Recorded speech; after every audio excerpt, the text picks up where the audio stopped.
All right. Hello, everybody.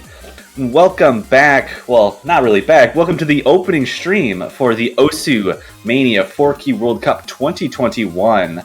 I will be helping commentate this qualifier showcase, myself being Toph Daddy. And I'm joined by two others. I've got Shoegazer with me, or April, whatever you want. Yo. And we've got Davy here, one of the new tournament organizers. Oh yeah, that's true. You became an organizer recently. Congrats on that, dude. I'm not doing much. I'm basically just a consultant for Mania. All right. Don't need to undersell yourself. Don't worry about it. Yeah, regardless, like I said, we are going to be doing the qualifier showcase. There are going to be 8 maps, which every team will play through, all 8 of them, next weekend when the qualifier lobbies are scheduled. But I'm not sure if there's anything else we want to say. We're going to go over the structure of the qualifiers and how that's going to work after the map pool. If there's nothing else either of you two want to say, do you guys have anything? The qualifiers are pretty hard this year. The qualifiers are pretty hard. And one thing I want to mention first off, just as some sort of like disclaimer, group stages will be round of 32, or also formerly known as group stages. It actually starts quite hard this year. The difficulty slope will be a lot smoother compared to previous years, but you will expect the qualifiers to be pretty difficult from what you would expect from earlier stages of the tournament, I would say. So watch out for that. Not that it will matter for most of you guys, but, just in case. I think these World Cup participants are going to be more than okay with the difficulty jump. But with that being said, why don't we just jump right into map number 1 for the qualifiers? All right, and stage 1 will be the SV qualifier, Cone Sounds Radiant, mapped by Patu Raj. We have Walter Toro here who will be commentating this SV qualifier because he is the SV map pool selector after all, so go right ahead, my dude. Yeah, hello everyone. Yes, as always, we have the stage 1 for NWC being the SV qualifier, and as can you see, the intro is like pretty tame, but actually this moves into a very difficult memo section for some. The rhythms here aren't that straightforward. Like you can see that there are multiple snaps and changes here on. Yeah. Oh yeah, those rhythms definitely seem a bit awkward. Are those 1/3 or 5/16? They're 1/4s. They're 1/3s, like 3/4s, I think. There are a lot of different changes here when you can see that some of the teleports go slow, then it moves into some LNs there, but after this part it moves into a next a reading section, mostly Struthers here, that probably is mostly pre-score for a lot of teams that aren't very much into the rest of the memo SVs. So if you actually do the first part fine, you can actually get some free score here. Yeah, watch out at the end. Watch out at the end. I definitely say that the first 450 notes of the map are the hardest and the most punishing if you don't learn the map. I'd say that this part of the map is a lot. I wouldn't say sight readable. The player who will be playing this for the first time will get crushed regardless, but after 2 or 3 tries, they should get used to the rhythm, I think. But that spacing. There's a lot of tricky spacing throughout that entire map, so it's going to be something that the players are going to want to put practice into. SV players will have a nice time with that. All right. Next map. Right, that was a quick intermission. Stage 2. We've got stage 2. All right. Michelle's Phone Drone, mapped by Aeolian Carp. This is going to be your Tech Rice qualifier. And it is very techy. As you can see right there, a lot of bursts right off the bat, a lot of mini jacks right off the bat. All the flams. We also got a bit of the swing rhythm going on, so if you're like me, who's very used to swing rhythm, you might be right at time. But for most of the map, it's very awkward transition. Very tricky, very awkward. Not super ergonomic to play, which I think works to this chart's benefit, I'd say. Yeah, there's like one section that's pretty much free ag, but there's a lot of swing and stuff in between it all. That might be very tricky for some. It's This qualifier difference seems like it's going to be testing your ability to get good accuracy on some funkier rhythms, just you know, without the SVs like the first map had. So we're seeing two pretty heavy you know, precision-based maps at this point. Yeah, actually, I would say that most of the qualifiers are actually quite precision-heavy. The later maps will obviously be less super precision-heavy, but I'd say the qualifiers in general do have this slight bias towards precision, and now you'll find out more as the qualifiers progress. But back to this map, it's the first half is, I would say, like where most of the difficulty will come from, but there are going to be a few bursts towards the back end of the map that will trip you up. Like, I think it's coming up right here? Yeah, right here. Pay attention to the burst here. Yeah, this one that's a tricky part. Yeah, important to note that also there's a lot of emphasis on one-hand trills throughout this entire map, which is, if you're trying to get good accuracy on that, that can be pretty stamina draining, even though it's only at 190 BPM. Oh, what was that? That is a very hard burst. That is a big choke point for a lot of players, and I'm looking forward to all of you choking on it. Anyway, very tricky map. Very tricky map. One of my personal favorites, I'd say. And yeah, good luck, you guys, on that map. Anyway, moving on, we have stage 3, which is going to be a lower difficulty hybrid, which is Burnt Rise by Sean Wasabi, mapped by Mint. This is like I said, this is a hybrid, but I'd say that this hybrid is very Rise-oriented, if anything. There are going to be like a couple release parts here and there, but I'd say the bulk of the difficulty of this map comes from the Rise components. Like, as you can see right here, there are a lot of flams, a lot of gallops, very fast gallops, a lot of flams, and a lot of small bursts here and there. And there are going to be a couple of swing rhythms, like right here. Not here, but later on. You'll see it in a moment. This is just very, very, very tricky. Physically, it's not very hard. Physically, I'd say like lower level players will be able to hit this quite nicely. But if you're a high level player, you are going to struggle a lot with this. I'd say that a lot of players will mostly struggle on getting the release timings of the mini elements right, because it can be deceivingly tricky to get this right, at least from my experience playing through this. Of course, that can vary. Maybe you are really bad at hitting race now, so I know. Well, what do you think, Joe? Like, what do you think? You've been quite silent for a good while. I've been letting you guys take the handle. I haven't really gotten a chance to talk, but it looks.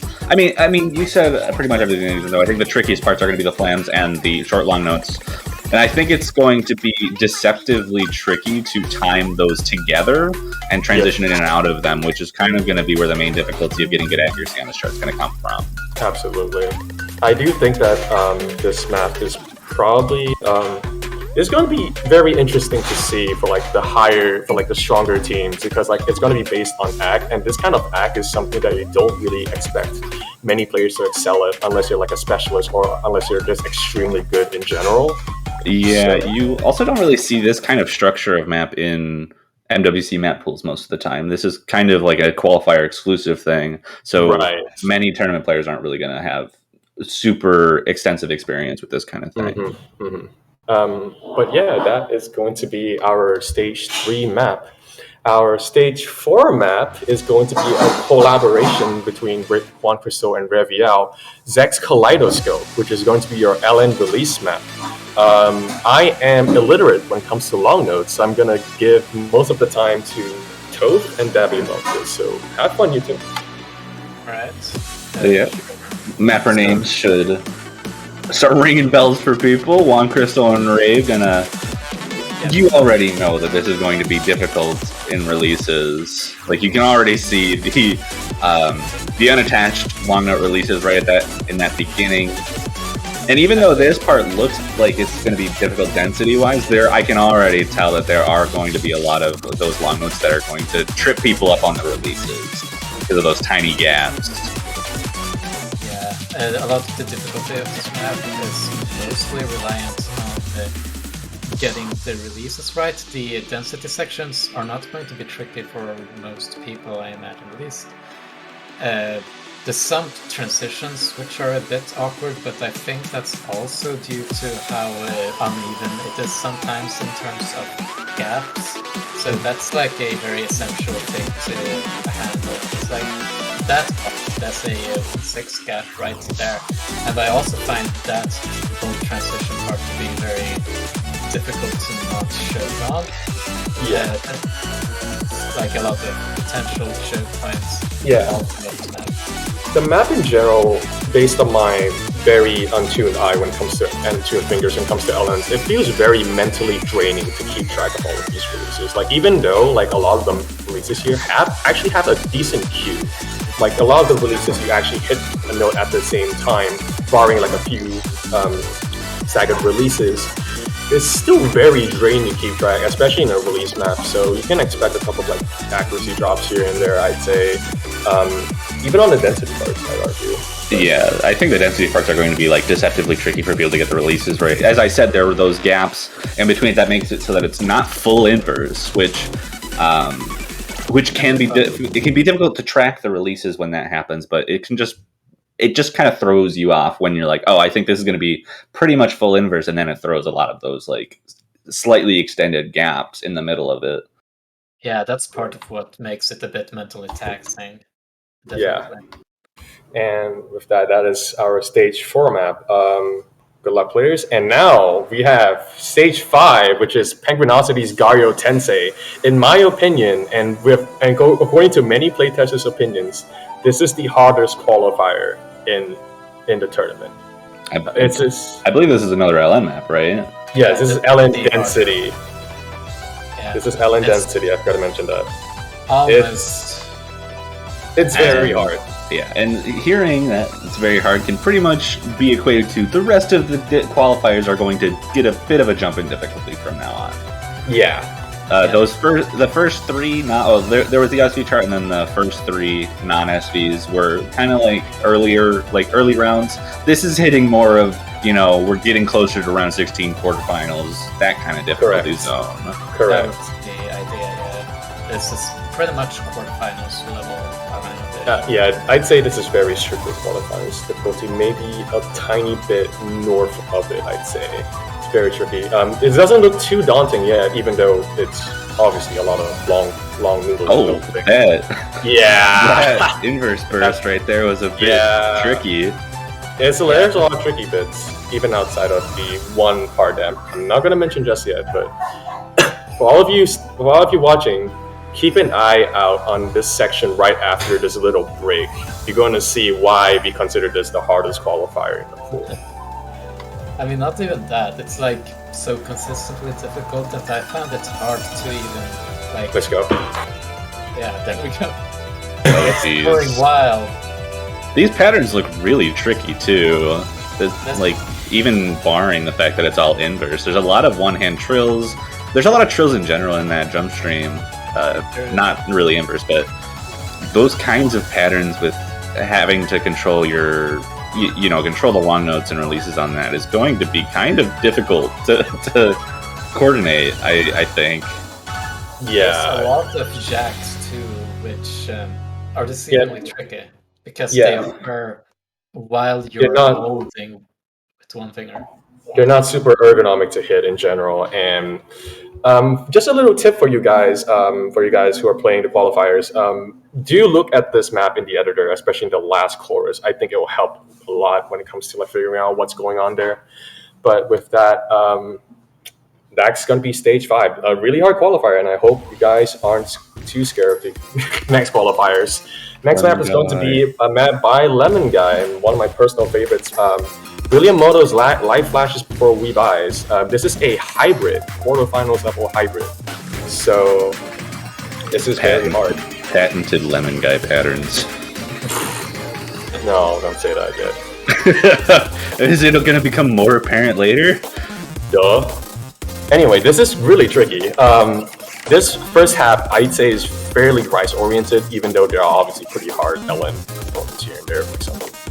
it's like the tricky releases, but this first half is definitely a lot more on the Rice-oriented side, and you can see a lot of bursts, a lot of rejects at 2:27, by the way, and also look at the length. It's actually pretty long for a qualifier. Oh yeah, 3 minutes. I think that's the longest one we've seen so far. Yeah. I think it is, yeah. It felt like forever when I was testing out this map. I do think this is one of the more, I think it's more balanced than stage 3 in terms of like... I absolutely agree. Yeah. Even though the map is about 3 minutes, the difficulty definitely isn't constant. The map dies down a little bit in like the first 2-second minute, and then it picks up right after. This is like a break section at the moment, and once the next section comes in, I will point it out because it's pretty hard and pretty distinguishable. I will also make a note that these LN plans are not going to be like free at all. Those are very tricky to get good accuracy on. Yeah, and even the Rice components too, they can be really tricky. Like you just sell like a 1.6 burst there, 1.8 burst there is pretty rough, even if it's completely jump fillable. Anyway, I think that the hard part is coming up pretty soon. Yeah, just after this piano solo. I think there was like this stream part that was really tricky. Right. I'm not sure which tricky part you're talking about. That part. The jets. Classic. The classic patented lemon guy pattern. There we go. Now we're on the same page. These jacks that was the same pattern that showed up at the beginning when I said it. Fine, but those LN jacks are very tricky.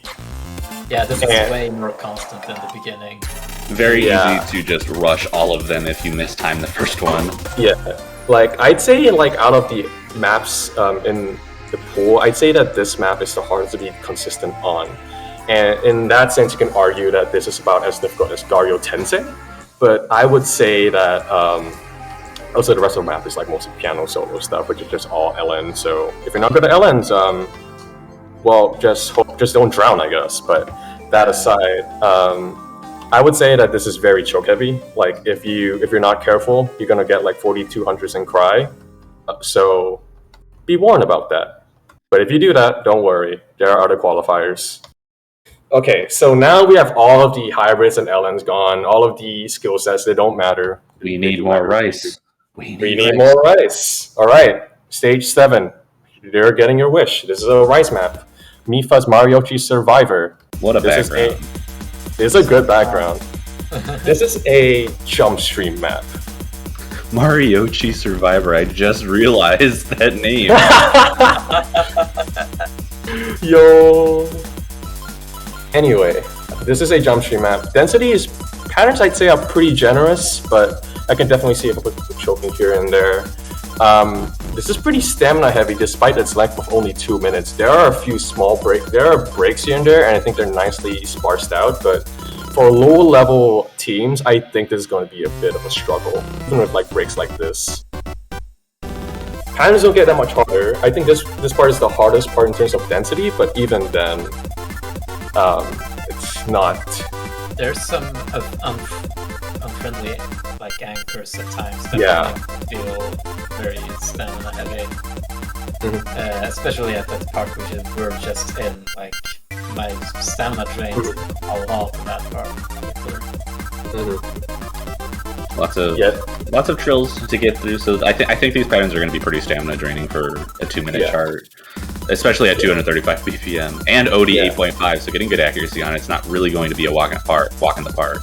Yeah, I would still say that for higher level players, it will still be the easiest map to get like good accuracy on. But even then, it's still not the easiest thing in the world. Yeah, it's definitely the most straightforward chart in the qualifiers pool. Yeah. Also, this is going to be like probably like the only useful break I think in the map. Like there are a couple of like broken patterns here and there, and the patterns here are very, very, very generous. But after that, it's just more of the same, more trilly patterns. Yeah, it just keeps on going. It feels like, but it's almost over, and we'll have one more short, or to say goodbye. Yeah. Right. All right. And one All more right. qualifier. One more qualifier. If you thought that map wasn't that bad, you're in for a surprise. Stage 8. This map is by me, a beautiful degeneracy. It's very menacing. It's a very menacing song.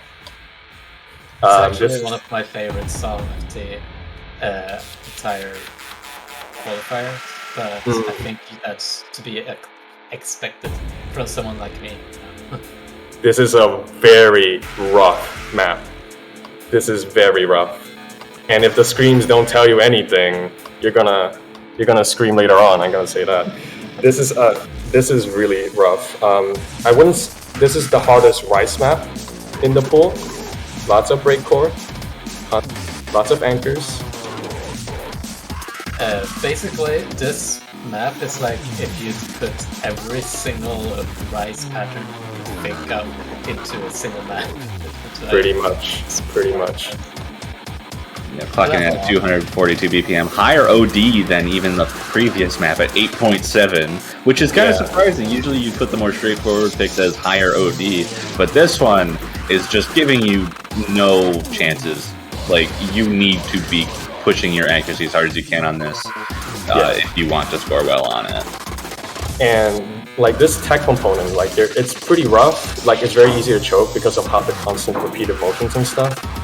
But again, this is like, I would say like, yeah, there is a hard to time part, but this map is not entirely hard to time. There are a lot of extended runs of jump stream right here, and the patterns are not easy. There are a lot of like hidden anchors here and there, and lots of triples here and there, so there's going to be a lot of inherent one-hand trolling, so fun. Oh yeah, that's anchor. Yeah, this map just, you really have to focus a lot for this because there's so many patterns being thrown at you at once. It's not like the previous picker is just basically jump stream all the way through, and you just have to, get used to that. This one has just a lot going for it, so... Yes. Yeah, and oddly enough, what's kind of weird is that, so, like, we see this jump stream run right here, which is pretty similar to the one that we saw before, where you were talking about their difficult patterns. These jump streams and hand streams aren't that dense, but I think they're actually harder than the other jump stream patterns in the map. Yeah. They're harder to handle despite being less dense. Yeah, and a little thing to point out is that the very last run here, pay attention to the patterning. There's a lot more running men, a lot more hand bias and running men in general compared to Mario G Survivor. So even though it's like not that much faster than Mario G, they're about 12 BPM apart. The patterns here are a lot more demanding, a lot easier to slip up than Mario G, I would say. Yeah. And well, we're reaching almost very end of the map, and again, like there's a lot of stop and go in this map too, so you just can't chill. You really can't chill. Yeah, you have to pretty much be prepared for whatever you can be prepared for at any given time. But that is going to be the final qualifier, and with the end of the qualifier showcase, I think we can start giving an explanation of how the qualifiers lobbies are probably going to work. And I'll let you go for that, unless you want me to. I don't know. I think I should do it for obvious reasons. All right, go for it. All right. So, just to mention real quick, if you've never played in like a previous like tournament before qualifiers, that's okay. Basically, you'll be playing the qualifiers in like a tournament lobby. And you'll be playing all of the maps twice each. Basically, you'll be doing stage 1, 2, 3, 4, 5, 6, 7, 8, and then you take a small break, and then you do 1, 2, 8 again. That's how it's going to go. It's probably going to take about an hour or so. And just to like qualm a couple of like fears here and there, the maps are not going to be weighted equally. And for privacy reasons, we will not mention the weights explicitly. But you just need to know that the maps are weighted fairly differently. And we will determine your seed based on how your team performs on each qualifier. And only 3 people in your team will get to play, and the combined score of your team will determine what rank you're in for this specific qualifier, and so on and so forth. And obviously, the better score of the two attempts will be counted compared, and blah blah blah. Yeah, better total score of the team for whichever the two runs had that. So, yeah.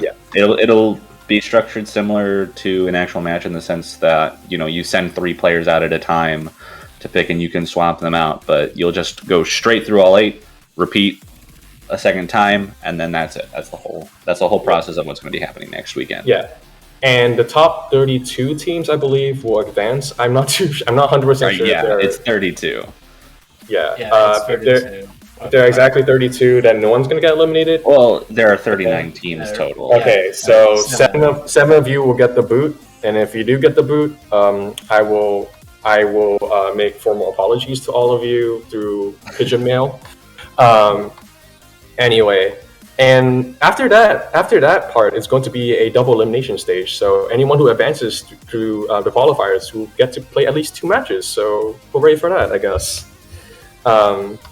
But beyond that, I don't think there's anything else I want to really say. I don't know if you or Davi or Tove as a player, what do you think of the qualifiers and stuff? I'm a little bit nervous. There's what I noticed about it is that there's a big gap between the easier qualifiers and the harder qualifiers, which is I think going to make some interesting results. But I did want to mention one more thing, and that is that qualifiers are not streamed. Oh yeah. So we will not be back on this stream until the end of all the qualifier lobbies, when we are getting the qualifier results, the seeding results, and the round of 32 map will showcase. So we will not see you again until the end of next weekend. Right. Yeah, and that's where we'll talk about all of the teams and stuff. So stay tuned for that next week. Unless you're a player, in that case, do your homework, I guess. And good luck to all of you. I hope you all enjoy the qualifiers. I certainly did not enjoy making my qualifier, but that's okay. You don't have to say that. But is anything else you two want to say? No, I don't have anything else to add on top of that. It's pretty much said and done. Qualifiers, you play in the lobby, you get resolved with the seeding, and you play the round of 32. Then we go to that, and And then the tournament continues like normal. And this round of 32, I should also mention, is not group stage. No group stage this year. It's just a normal bracket. You go straight from seeding into bracket. Yeah, it's a pretty unusual. Well, not unusual. I'd say it's different it's for MWC. For World Cups. OWC did it, but this is the first time Mania World Cup is doing it. But with that, I think we're going to close out the stream. Good luck to all of the players. Get some good practice, get some good scores, and show up to your lobbies next weekend. With that, we'll see you next weekend with the seeding results and the map pool showcase for the round of 32. But that has been it for us. We will see you guys later. Take care, everybody, and stuff. See ya.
Hello, everybody, and welcome back to the Mania 4-Key World Cup 2021 for our second stream of this tournament. The first stream was you guys watching the map pool for qualifiers, and we are here to reveal the results. My name is Halogen, and I am here with Raviel. How are you doing today?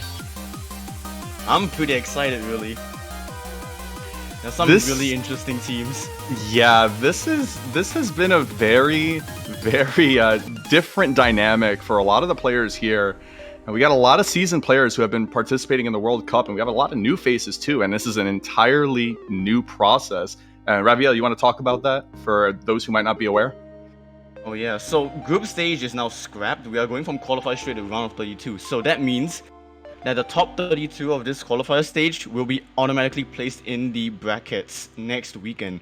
So we will actually be seeing a few eliminated teams today.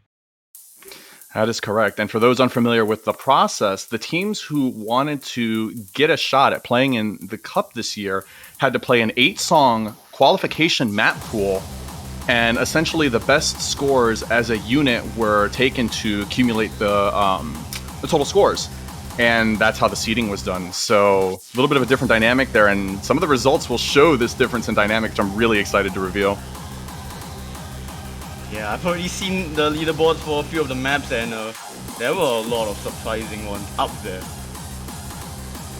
No doubt.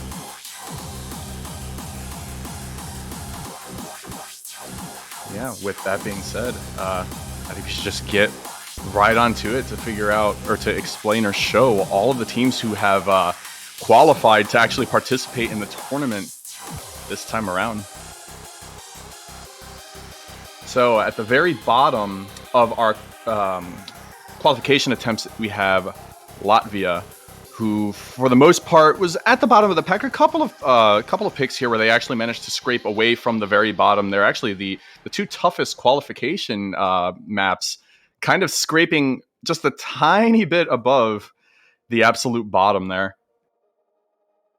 Yeah, I mean with a 4-player roster as well, like the burden being shared a lot more significantly between the players instead of like a 6-player roster. Definitely hurt them with most of the anti-meta stuff like the SVs and the LNs. And Latvia, first time trying to get into the Mania World Cup. They'd never had participated in the event before, so unfortunately we still won't be seeing them, but hopefully this gives them the drive to potentially come back and try to qualify in. Yeah. Then we can move on to the 37th seed, which we have Turkey. So Turkey's SV though. Definitely a lot better than the few lower seeds here. Yeah, and sharing a very similar issue as you mentioned with Latvia, having to kind of split the burden amongst 4 players. This qualification map pool was not that easy, so having to play through this 8-song qualifier twice, probably a little bit on the taxing side and probably difficult to really peek out your scores. Yeah, moving on from Turkey, in number 36, we are going to have Ukraine. Ukraine differing from the previous teams in that they have a little bit of a deeper roster, 5 players, but unfortunately just not really able to scratch too far from the bottom there, getting second to last in the SVs and hovering just around the bottom group of players here. But again, another team who had not really had the exposure to the Mania World Cup before, and hopefully they can come back and actually try to build that team a little bit stronger and qualify for the next attempt. Yeah, just like Latvia in that they have a better stage 7 and 8 than the rest. We can move on to 35. It'll be another newcomer, which will be Portugal. Yeah, Portugal finding a couple of scores that actually measured on an individual level were good enough or sufficient enough to qualify, seeing stage 3 and stage 4 at rank 32. Again, very similar circumstances as some of the previous teams, not a deep roster, and being stuck with only 4 players makes it really difficult. I'd imagine Rodrigov being 202 in global rank probably helped a little bit with some of these harder songs, but unfortunately one cannot carry the team here, and that's why Portugal probably sitting at 35. Moving on upward, as we get very close to the qualification cutoff, we have Uruguay in seed 34, starting to see a few more songs here that are actually worthy of qualification for the event, but just not enough as a unit to piece everything together. Yeah, I mean, I'm pretty sure a lot of us are familiar with the player Eternal and also known as Anmao, who set some pretty interesting scores across the board. Yeah, imagine a solid force on that team. And just need to just essentially build that unit to be a little bit stronger, a little bit more in depth. And moving on upward as we get very close, we find our bubble team, Norway, seed 33, just barely missing the cutoff to participate in this tournament here, actually getting 29th on the stage 8 qualifier, so certainly showing a little bit of physical prowess compared to previous Norway teams. Indeed, and unfortunately they will be short by about 0.5 or 1.5 rating to the 32nd seed, so congratulations to them. But they did a pretty good job, like you said, on stage 8. But with that, every other team who is being announced at this point has officially qualified to participate in the Osmania World Cup. They will be seeing at least 2 map pools as we hit this double elimination structure. In 32nd, we have Belgium. Belgium actually flexing a little bit on one of the picks there, seeing a seed 21, far above what they were expecting. Seems to be falling off a little bit on the more physical maps that test difficulty just a little bit more aggressively. Yeah, definitely. I can consider Belgium to be one of the scarier LN forces in the bottom half here. And Okay, moving move on up. to the Moving on up. We to got a 31. debut. Oh, we have a country. debut team. Hello, Colombia. For the first time ever, Colombia will be participating in the Osmania World Cup at seed number 31. Yeah, so particularly the reason why Colombia is up here, you can see most of their rankings, that there aren't any anomalies, there aren't anything that really goes high and beyond. They're all really compact within like 28 to 30th, with just a few exceptions like the SV map.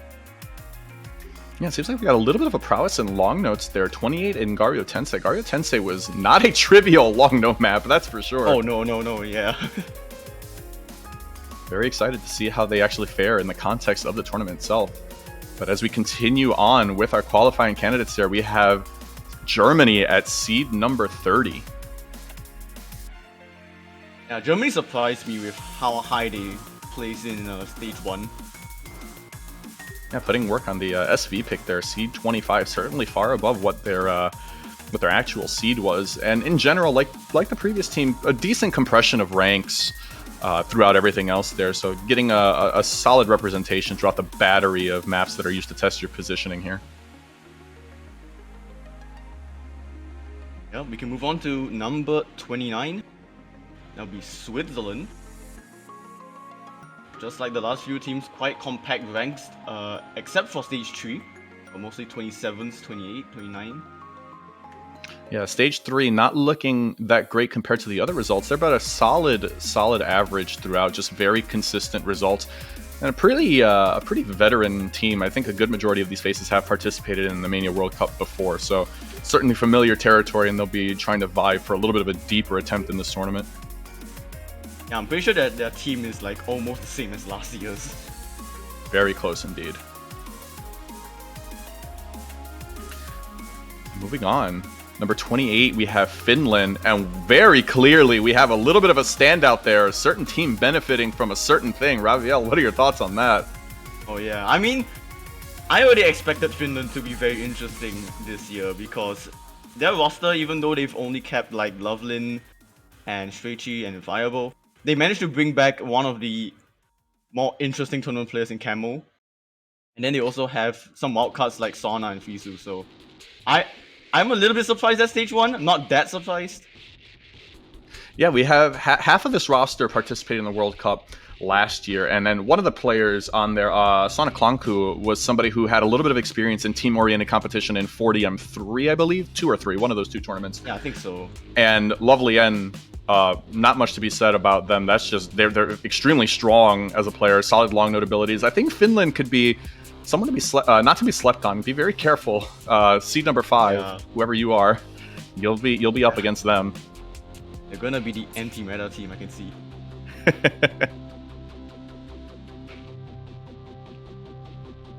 Alright, next up, Venezuela, seed 27. That's stage 8. That's another surprising one. Yeah, so when you got a situation like this where you have your qualifier results and you have a team that their best rank is on the hardest physical qualifier of the pool, that says something about the team, the kind of team that they are. And all we can hope is that Venezuela gets the opportunity to push a little bit deeper to actually showcase that prowess. Solid team, very well, a few of them pretty solid at Rice in general, and I'm really interested to see how they actually exercise that. Yeah, I mean, they haven't played since 2019, so this is basically just a fresh new team for them.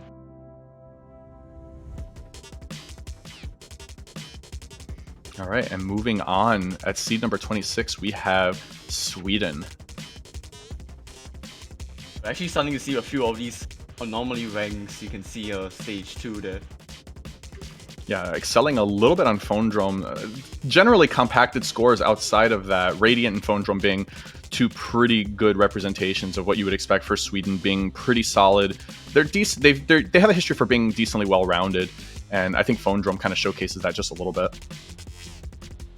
Yeah, they're gonna be pretty strong early game. All right, moving on up from Sweden, at seed number 25, we have Taiwan.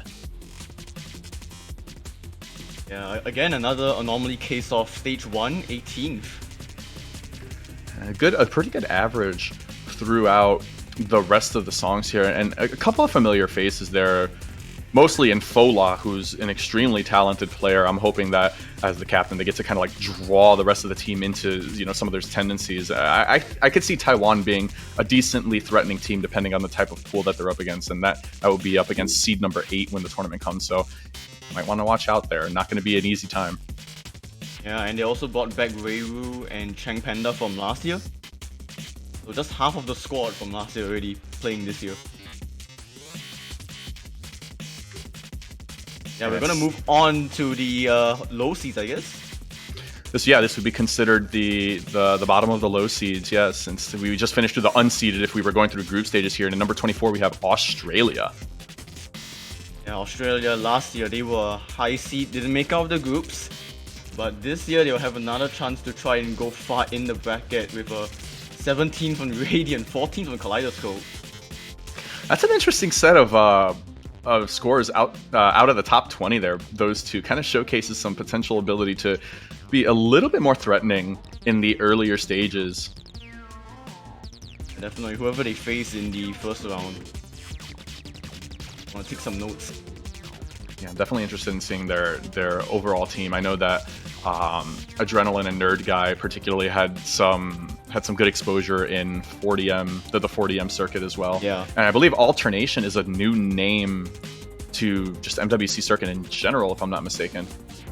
Well, they're definitely new to me, so I think so. Moving on from Australia at seed number 23. Wow, that's a little bit of a surprise that we have Poland. Yeah, from one high seed eliminated in groups to another high seed eliminated in groups. And we've got a clear indicator as to what to look out for Poland. Stage 1, hello. Top 5, getting 4th place on the SV map at a solid score on Kaleidoscope as well. Poland not to be slept on. This is a team full of veterans here in T-Deck and C-Tech, of course, being very familiar tournament players. The Dark Dragon kind of coming up and coming through the Polish circuit and then also playing in Soft. And I believe Kolorola and Underjoy also doing extremely well in the Polish circuit as well. So we've got a really solid team here that could do some damage. So definitely look out for Poland, not to be slept on either. Yeah, this team is extremely experienced as well. T-Deck being the only player this year to have played in every Mania World Cup since the first. Wow, that's a good tidbit of trivia. Yeah, they're gonna try and bring it all the way, hopefully. Yeah, we can move on to the next team. I'm really excited to see this one now. Netherlands. Before last year, they've only ever made it to the bracket stage in 2015. They managed to upset the high seed Italy last year to make it into the round of 16. And this year they're seeded 22nd. Yeah, we've got 2 new players on the Netherlands team with regards to MWC in Shoira and Toxic Scent. Too fast for you, very well balanced player, and Bakuretsu extremely threatening as we get further and further into these tournament maps. And you can definitely see like stage 8 really showing the Vice prowess there. Yeah, it's seed 22, but pulling a higher seed than their average overall. Solid Rice team. Very, very good to see. Yeah, here we go. The next team, Russian Federation. Another high seed that didn't make it out of the group stage. Seeded 21st. And some attention to be paid here, specifically on Garyu Tensei and a Beautiful Degeneracy. Non-trivial maps. Garyu Tensei and Beautiful Degeneracy probably quarterfinals level picks here, and these guys got seed 14. That would put them in the mid-seed area there. So Russia very threatening as the maps get a little bit more difficult. The question is whether or not they can actually get out of these initial stages and showcase that and potentially put that to the test against other teams. Yeah, they'll definitely have to face one of the slightly lower mid seeds next weekend, so we'll see how they handle that. We continue the climb up to seed number 20. And hello, Spain! What do we have there at the top? Yeah, Excuse me! I opened the Google sheet for the results, and I just saw Spain second on stage 1? Like, did I read that right? That is ridiculous! Number 2 seed on Radiant. Hello. And also, look out for Mariochi Survivor. Not a score to scoff at either. That is a very physical map, and they're sitting in the teens in ranks. So Spain showing that they've got some potency as the maps get a little bit more difficult. Yeah, but whoever faces Spain, you know what to do.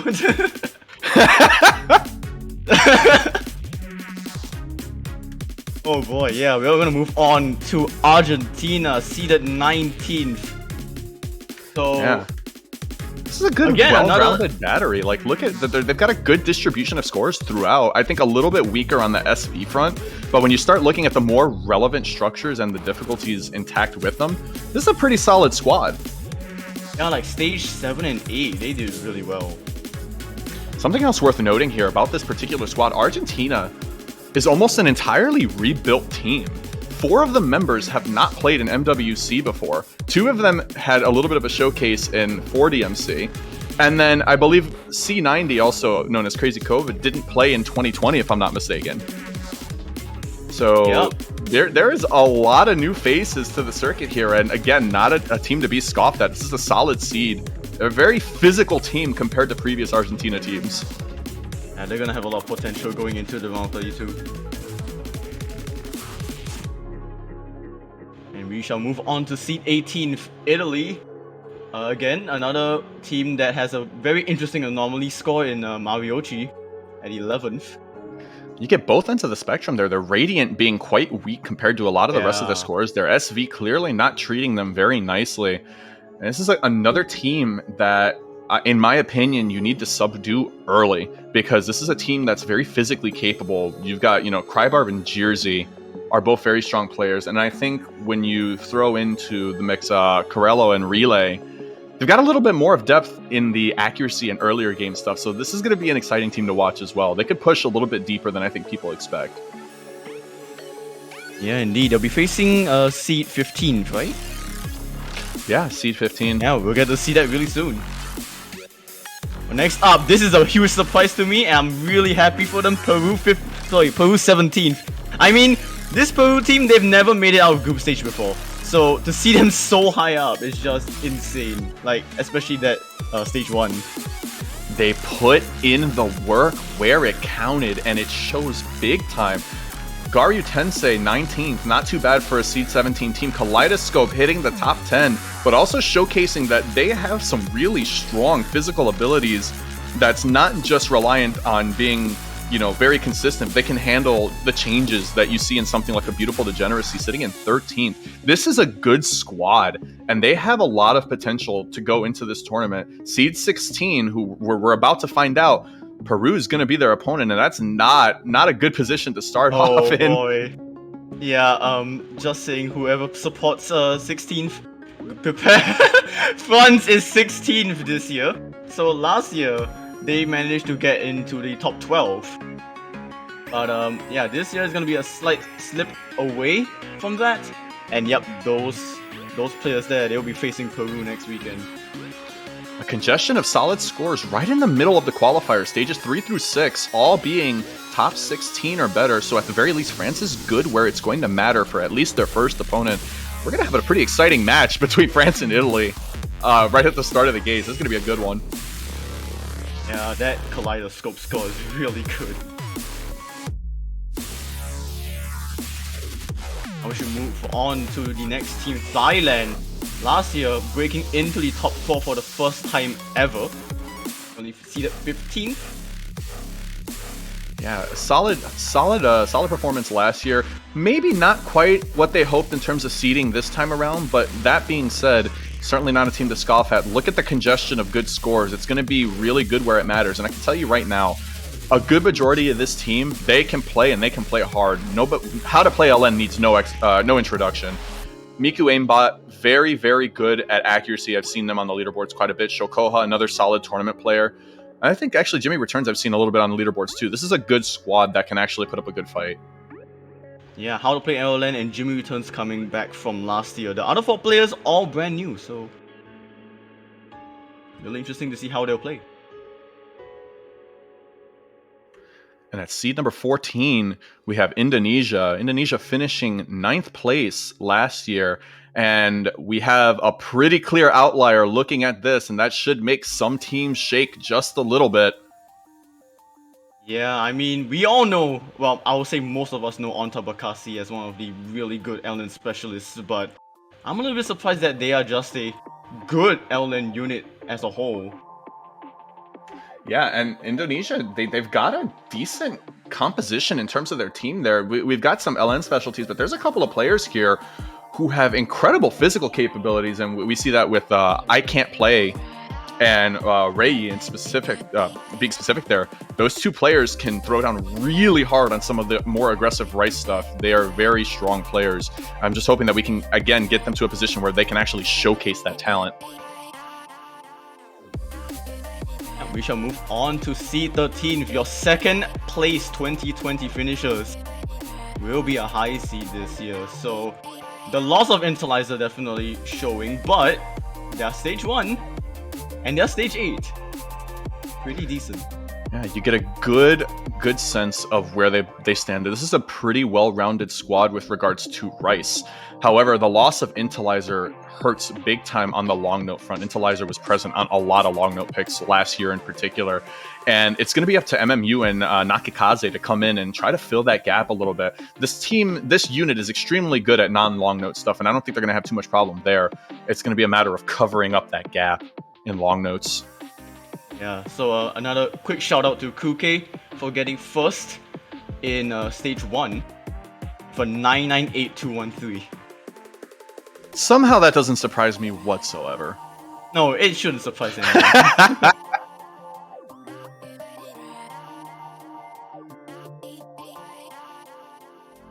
Okay, we'll move on to seed 12, Hong Kong. They were top 12 last year as a low seed, so now they are a high seed. Look at all of these like individual single-digit ranks on stage 2, 4, 5, and 6.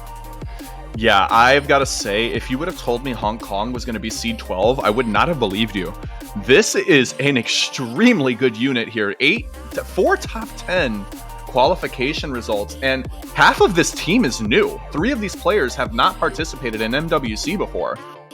This is a scary squad. They're missing Murasame from last year as well. Yeah, they lose. It hurt a little bit. I can only imagine how much more dangerous this team would be if they had Murasame and Yanafeya, both really strong players. And man, this team is still really strong now. But imagine Murasame on top of this squad. That would be downright terrifying for early stages. That would be scary, yeah. As they are seeded 12, that is still a really good seed for them anyways. Another really good seed will be a team returning from the 2019 edition, Chile, with a very interesting stage 5 and 7. All right, so let's get something straight right here, right now, okay? Chile did not play in the previous World Cup. No. 5 of the players on this team have never played in the Mania World Cup. The only one who has is Urusai back in 2018. That's right, Miyuka has never played in an MWC. You never know it with how good his tournament play is. But the rest of the squad is also fresh. They have not had the chance to be on this spotlight before. Indeed, and like you said on Kanochi 3, also known as Miyuka, this dude, he has topped so many of the map leaderboards. I think he topped 4 of them. Topped Phone Drone, topped Gario Tensei, topped Live Flashes, and topped A Beautiful Degeneracy. So 4 of the maps, he has number 1. Yeah, and it just speaks again that this is a really diverse squad. My hope is that Chile is able to close the familiar gap in long note that they've had present in a while. I think we're going to need to look into, Faz, Rise, Stupid, and Stupid CL, Rise CL, Faz CL, Giande Rin. Hopefully can help close that gap a little bit. Indeed.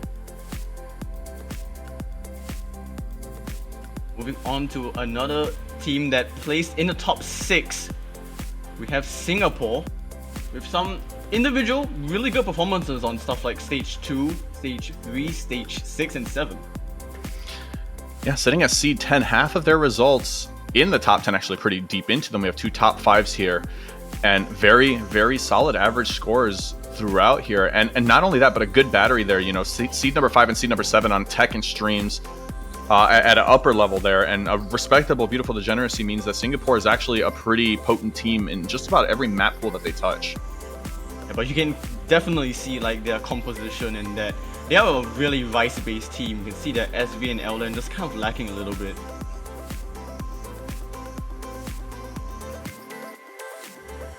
And moving on from Singapore, we have officially hit our single-digit teams. And in number 9, we have Canada. What is that SV rank? Excuse me. Yeah, you didn't expect Canada to be an SV team? I am impressed. They put in the work, Well, and it shows big time. Hello. Piggy really put in the work. Yeah, Piggy got a 997,235, second on the leaderboard for Radiant. Fantastic score, and again, just a good distribution of scores throughout. Not really a major hole present in their overall skill set. We see that 18 in Kaleidoscope, but as the difficulty climbs, we see just a little bit more of that gap being closed in their capability there. And that top 10 on a Beautiful Degeneracy is fantastic. That's really solid scores all around. We're gonna break into the top 8 now, your top seeds of this year. The Philippines. Wow. Yeah, we start with the 7th place of last year. And their seeds lining up very close to where they finished last year. 7th, 8th tied for that area there. Very good distribution of seeds there. And this unit is terrifying. This team is a scary team. And they're one of those teams that's threatening early, but even more threatening as time goes on. Subdue them as fast as you can, otherwise you are going to regret it. Definitely. I mean, you can definitely see that they're lacking a little bit on L-Lens, but their Rise game is secured. And moving and on now, up. Oh my. Here we go. Your 5-time world champions, seeded 7th.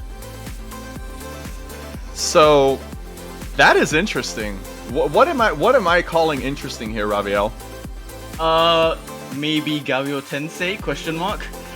What this is that? South Korea what is that? team, normally an extremely strong Rice-based team, pulls out number 2 on an upper quarterfinals level, probably.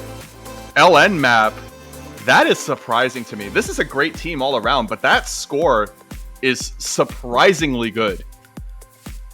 I think for most of us, when we saw this South Korean team, we were just thinking, yep, it's Transcendence from last year, and then 5 new boys.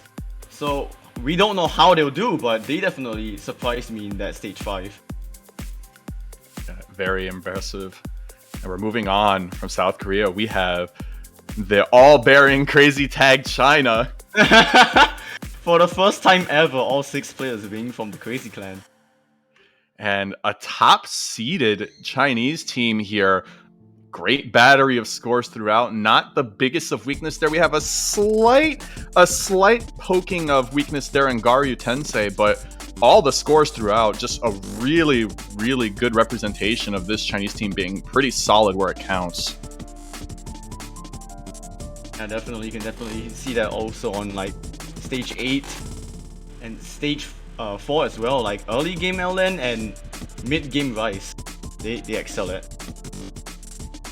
I'm definitely interested in seeing how Sunny and Kaisium do as new players. Alright, we're going on to seed number 5. This is the biggest glow up in the history of World Cup, I'll just say that. This is a team that were unseeded last year. They were knocked out of group stage. This year, slam into 5th place. To go from unseeded and explode your way into top seed in this day and age where everyone is absolutely ridiculous deserves a different kind of commendation here. Vietnam in seed number 5, top 5 on stage 8 and stage 2. A good mix of scores throughout. And this is a very threatening team. just top to bottom. Extremely threatening. Like, I thought last year they were looking really cool and they didn't make it out of the knockout stage. This year, this is like a huge step up for them.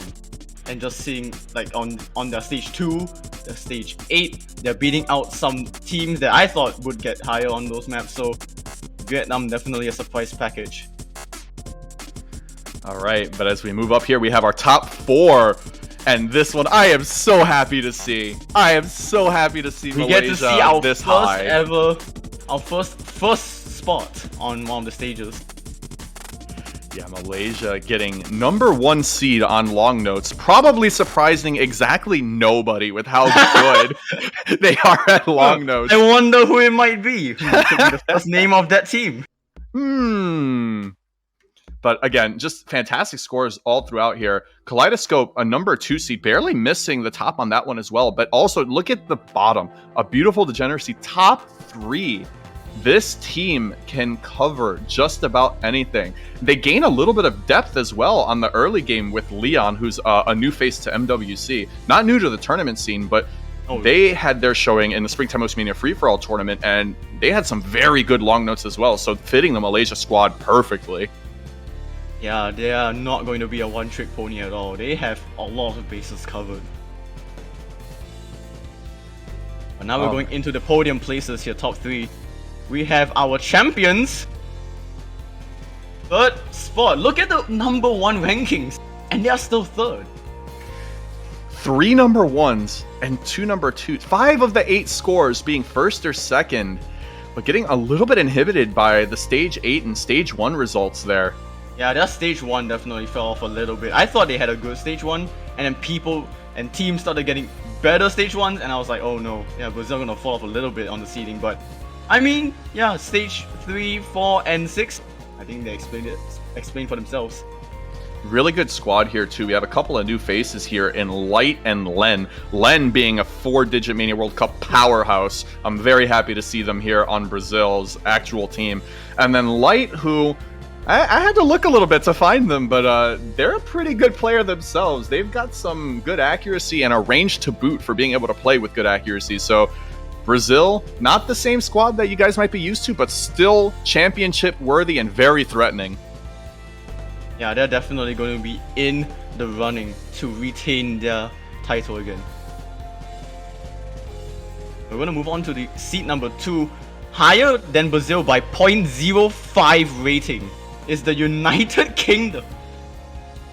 And 2 number 1 scores by these guys. 2 number 2 scores as well. Phonedrome and Mariochi Survivor, these guys love their constant, unrelenting stuff, huh? Yeah, but even so, like their worst placement in any of the maps is Gario Tensei at 7th. This is super all-rounded.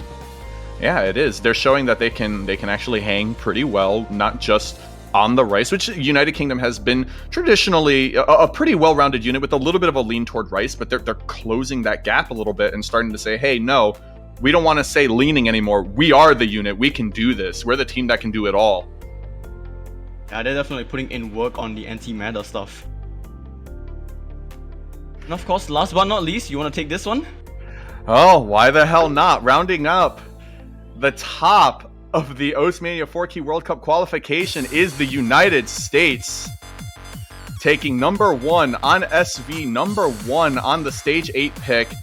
7 of the 8 scores in the top 3.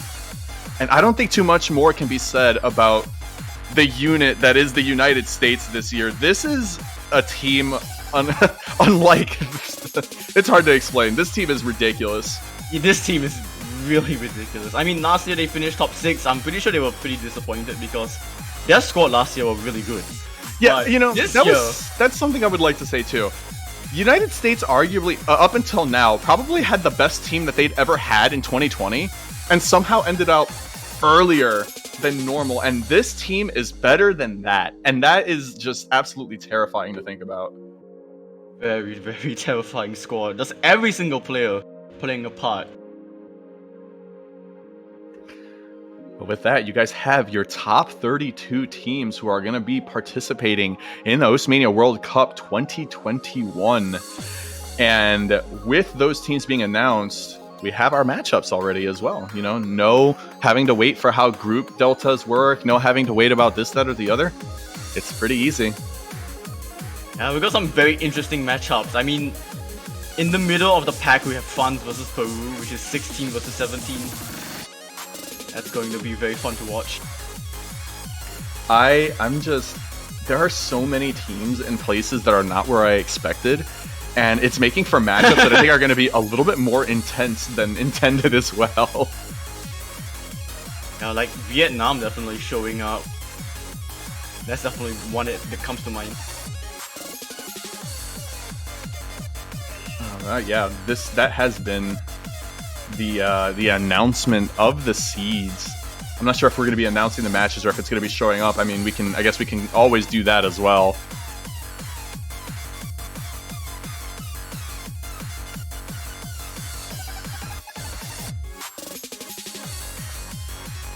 Sitting here just waiting for a little bit more in the way of instructions here, but if you guys have not caught the seeds or anything along those lines, if you know what your seed is, essentially, it's going to be 33 minus your seed. That's your opponent. So we've got 1 versus 32 in the United States versus Belgium. And then we've got 2 versus 31, which is going to be United Kingdom and Colombia. 3 versus 30, which is Brazil and Germany. 4 versus 29, which is Malaysia versus Switzerland. 5 versus 28, which is going to be Vietnam and Finland. 6 versus 27, which is going to be China and Venezuela. That's going to be an interesting one, actually. Oh. 7 versus 26, which is South Korea versus Sweden. We need to talk about this. South Korea and Sweden. That They is a played group, before. That's a group stages rematch from last year, if I'm not mistaken. Oh boy. I think they've also met in 2018, and Sweden managed to take 2 points off them. Yeah, that was a hell of a time. I remember everyone freaked out about that, and as they should I have. was freaking out. We've got 8 versus 25 in Taiwan, 9 versus 24. Sorry, Philippines and Taiwan for 8-25. Canada versus Australia, seed 9 versus 24.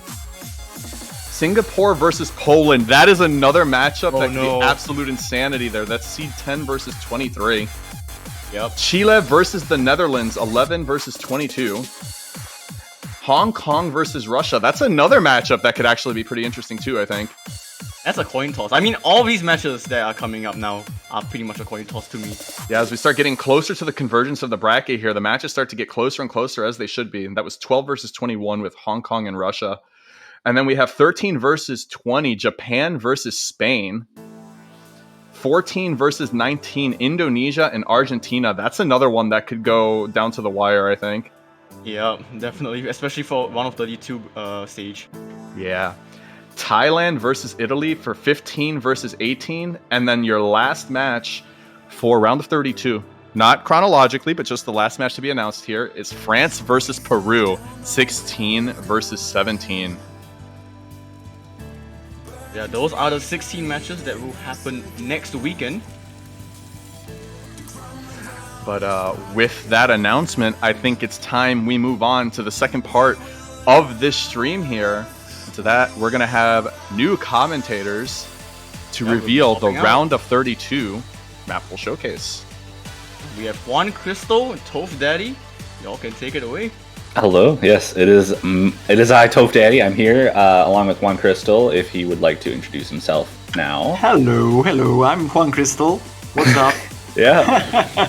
So we will be getting right into the round of 32 map pool showcase. As Halogen was explaining the matchups, this will be the map pool that all of those teams will be playing against each other.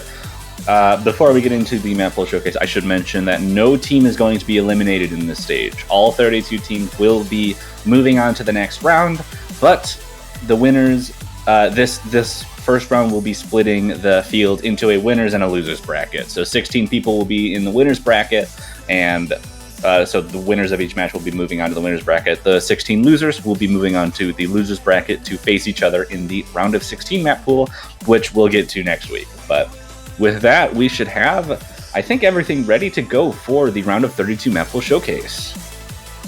I believe so. We're gonna be starting then with a different layout of maps, as not as the one we are used to. We're gonna showcase first the Rise, and we will start with this. The words I never said in DNV. This is a map by Joel, OD8 HP8. The star rating of. Wait, this is not the map. This is not the right map. You're not. This is not the right map. This is never not, mind. No, we're not on that one. We are on a map by Electon. This is iterated 212 BPM jump stream, and that's it. That's all we're looking at right now. All right. Then it is just the wrong order got delivered to me, which is fine. It happens sometimes. It happens. The order should be in, it should be where it is. But I have the right order, so I can go through this correctly. But like I said, this is just going to be jump stream. That's all we're going to be seeing. It's pretty dense. There is a pretty heavy usage of trills, which can be pretty stamina draining, even though this map is only 2 minutes long, and there is a pretty significant break in the middle, as we're about to get to. But stamina is going to be an issue, especially for some of the weaker teams or I guess weaker players, but I think it's going to be really interesting to see the kinds of accuracy battles will be seeing in the round of 32 for this. This is an interesting pick. I was not expecting to go this fast to the 210 plus range. I was expecting maybe around 16 to be the point where we get that fast. So it's interesting to see a jump string, although it's fairly basic, right? It's just jump string. Yeah, it's not all that dense. Right. I think this year is definitely going to be a stamp of we're making these map pools harder, or at least we're making the early rounds harder, is what I'm getting from this list of maps. Because last year's jump stream pick was, I believe, like 180 BPM, which is a whole 30 BPM slower than this. And so there is a lot more physicality that's going to be needed for these picks if we're going to take this first map at face value. All right, I think I have the order right this time. We're going to go for 7. Yes, that is the right map. We are seeing this. Kishiraki 7. This is a map by No, it's not. It's a map by Paturage. And the difficulty is Heptaplex. There we go. This, if I recall correctly, would be... Let me check. I'm pretty sure this is a hybrid. That's what it's starting to look like at the beginning. We're having some pretty simple long note patterns with some, I guess, techie kind of jack patterns at this first quarter mark. Although this is really short, 1 minute and 50 seconds, even shorter than the previous map. So the fact that it's 300 BPM, even though it's not, but... Yeah, 304. This is 304 BPM, guys. Look how fast this is. Well, so far it looks pretty tame. It will take some time to get used to the snaps mostly, but other than that, it's just this intrusive lens that are going to prove to be the most difficult or more challenging part to get good accuracy throughout, especially those coordination sections when you have to hold the second and fourth column and like hit some notes in the third one. Those particular partners in general are hard to get good accuracy, perhaps some misses as well. Oh, on this section specifically, very 100 trilly, especially on the left hand. In general, I think this pick is going to be a big. It's not like physically difficult as far as hybrids are usually concerned. For if we're to compare it to something like iterated at this point, as in terms of the Rice expectation, but it's going to be tricky, and that's going to be the name of the game. So getting good accuracy on this, even with OD7. Accuracy is going to be a really big hitter when it comes to performing well on this. Absolutely. This looks way harder than Burned Rice as well, so we'll have to see. That's probably the stage you want to compare with this map if you want to scout the other teams, but I will imagine we'll see lower scores overall on this compared to the qualifier stage. Lower? Well, maybe. Yeah. Maybe. We'll see. I think Burnt Rice is in a special place because that has some... I think the patterns are definitely trickier in Burnt Rice, but it's definitely a lot less physically demanding. Yeah. Absolutely. And next, we'll be getting into our first pure long note chart. It's going to be I'm guessing that this is the density pick. It's going to be Stupid Man's Toadestreeb, which I have had the pleasure of playing multiple times as a map selector testing, and as a player in an AMT, because this on rates was actually used in that tournament. So it's very tricky as a density pick. I wouldn't peg this as like fully density. There's going to be a lot of reading troubles that you have with this. Mostly coordination issues, I think. Those anchors are no joke. They really are, and especially with how short they like. I think one of the biggest things that's going to get people with respect to at least that intro right there is the fact that those anchors are shorter long notes than the other long notes. So coordinating that, like, those releases are going to be a little bit trickier than you'd expect from a density pick. This is kind of similar to like Ganryo Tensei, right? Just like way slower. And more anchory than Ganryo Tensei. Ganryo Tensei is more like streamy in this one. Although it is density, I'll still call it more coordination. We will eventually get the streams, of course, but those happen in the second half. Yeah. We have a little bit of a break here as well to recover some stamina in case you need it to face the last portion. Yeah, some awkward rhythms shouldn't be too difficult, at least in comparison to everything else. But here are the streams that we're talking about. They're a little more comparable to those faster sections of Ganryo Tensei, but again, a lot slower, a lot easier to handle. Yeah, but they're tricky to read. There are like many trills that are maybe a little bit unexpected in some portions, especially one-handed in some instances that can be very difficult to get accuracy out of. And you can easily just misread one and hit a 50 or even a miss. Yeah, and this section in particular, I think, is pretty hard to get the releases right. It only lasts a couple seconds, but it is enough that you can drop 200s if you're not paying attention to where the releases need to be. Absolutely. I'll say you should probably check the editor for that last bit. It will make it so much easier to hit. So it's going to be similar to the ending of Gario Tensei that you're going to want to look at. Exactly. But next pick, number 4, another rice pick. This is going to be more of a streamy kind of techie pick. It's kind of hard to really categorize it. I like XD, so essentially it's I like XD. If you play FFR, you know this chart. You've seen it before. Actually, as long as I'm thinking of the right chart, I'm pretty sure that this is the one from Flash Revolution. But it's our first pure tech chart, I think, of the pool. It's got a lot of focus on bursts, but there's a lot of transitions with mini jacks that you're going to have to keep an eye on. Like, we're starting off with a more technical section at the start, but as we get going, there will be some bursts and streams that are going to probably be, for some people, the most difficult part of the chart. Again, this is kind of comparable with Stage 2 to some degree. Albeit a little bit easier, I will say. Although some of the jacks could be a bit more tricky. Yeah, I would maybe call this easier than Stage 2. It's kind of hard because they're a little bit different in how they're trying to test this kind of like, you know, all-round wild card tech kind of slot.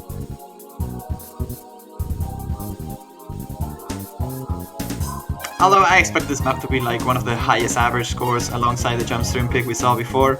But I think the jump stream chart's just going to be like blasting everything else out of the water. Like, if you see the match between Chile and I think it's Netherlands, they're just going to destroy the first map. And this one probably too. Honestly. Yeah, and this ending is where more of the bursty kind of thing comes in. We saw that stream earlier with patented high 19 patterns, because I believe this is a collab between I Like XD and high 19.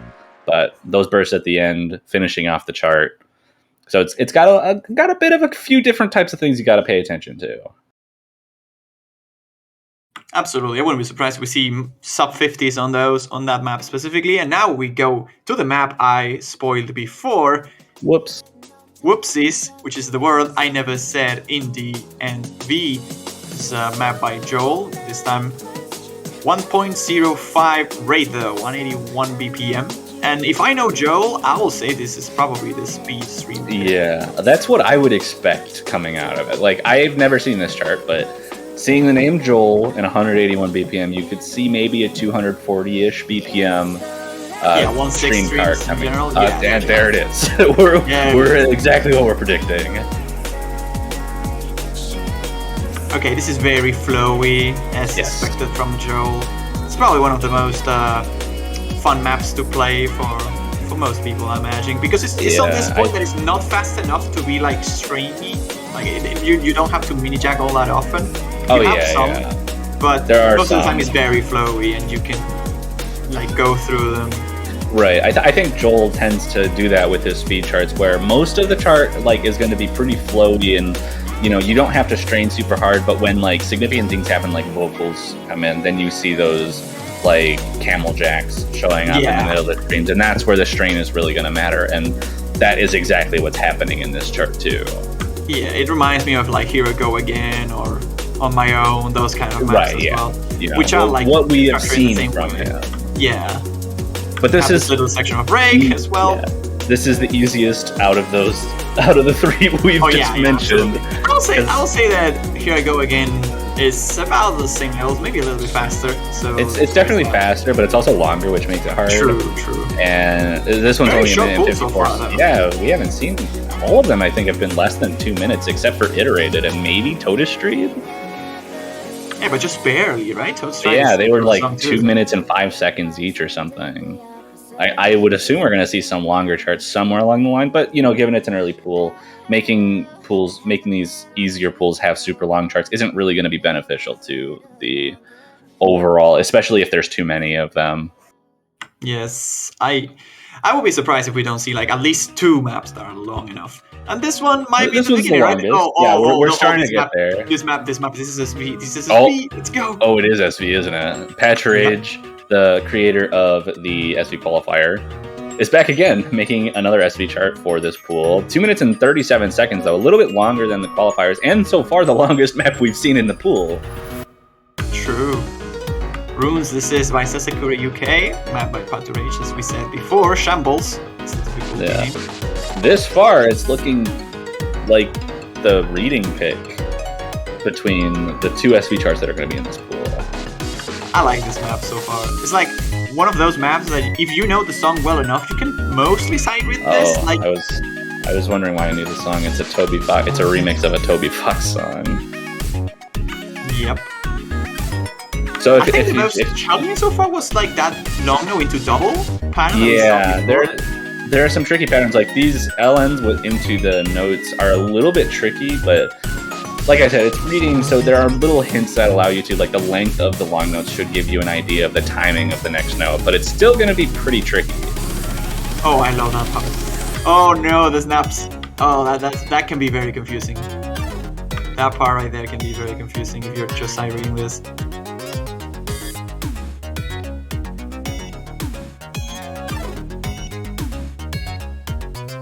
And we're hitting the halfway mark right about now. Despite this being over 2.5 minutes long, there are only 1,000 notes, which means that misses are going to matter a lot in this chart. It's very low density overall. Most of it is single streams and isolated doubles or isolated hands. So for the most part, this is really just a rhythm.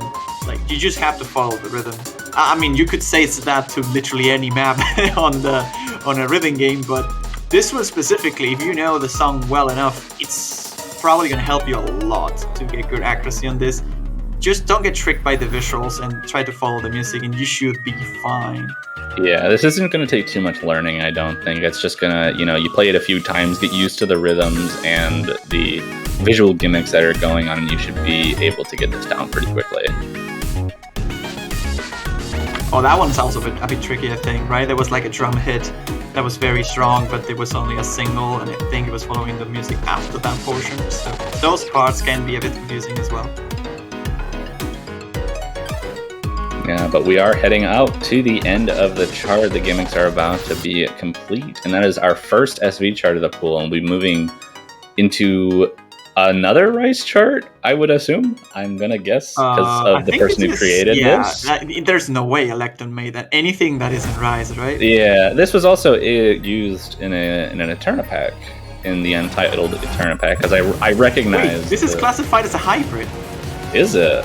Interesting. Yes, it is. I can see it. We'll see how this goes. For those who were wondering, this is Sakusio's Pandora Paradox. There it is. There it is. 2 minutes and 21 seconds. Average of about 150 BPM. It looks like it changes a little bit throughout it, though. But given the creator, if this is a hybrid, this is probably going to be the Rice hybrid, whereas the one we saw earlier, 7, is definitely the more long note focused hybrid. True. There is still one more hybrid to go through, though, so there's 3 this time. Also, these patterns are extremely difficult, and wow, yeah, oh, wow, I was not expecting these to be. Given that this is a hybrid, I'm very surprised at how difficult these patterns are. That anchor is going to be pretty tricky. Probably going to be a pretty significant point of contention for the players who are, or like for the teams who are able to handle the more difficult charts. I think this is going to be really favored by like the more physically capable teams. I wouldn't be surprised if we see this map being banned quite frequently, honestly. I could absolutely see that too. Like, this is a hybrid that I don't really find it too hybridish, although some of those releases can be a bit tricky. You saw with it that it was a very short long note and a shield on top of it, so it can be tricky. You could drop some 200s along the way, but because the Rice pattern is so much harder than everything else, I expect just most Rice teams to be able to push through it. Yeah. Although misses can happen on those minor sections where you have some intrusive lands, especially the shorter ones can be a bit tricky. Being in a full-on like Rice accuracy kind of mindset can really push you into a weird place, especially when those LN patterns start showing up even if they're not like particularly difficult.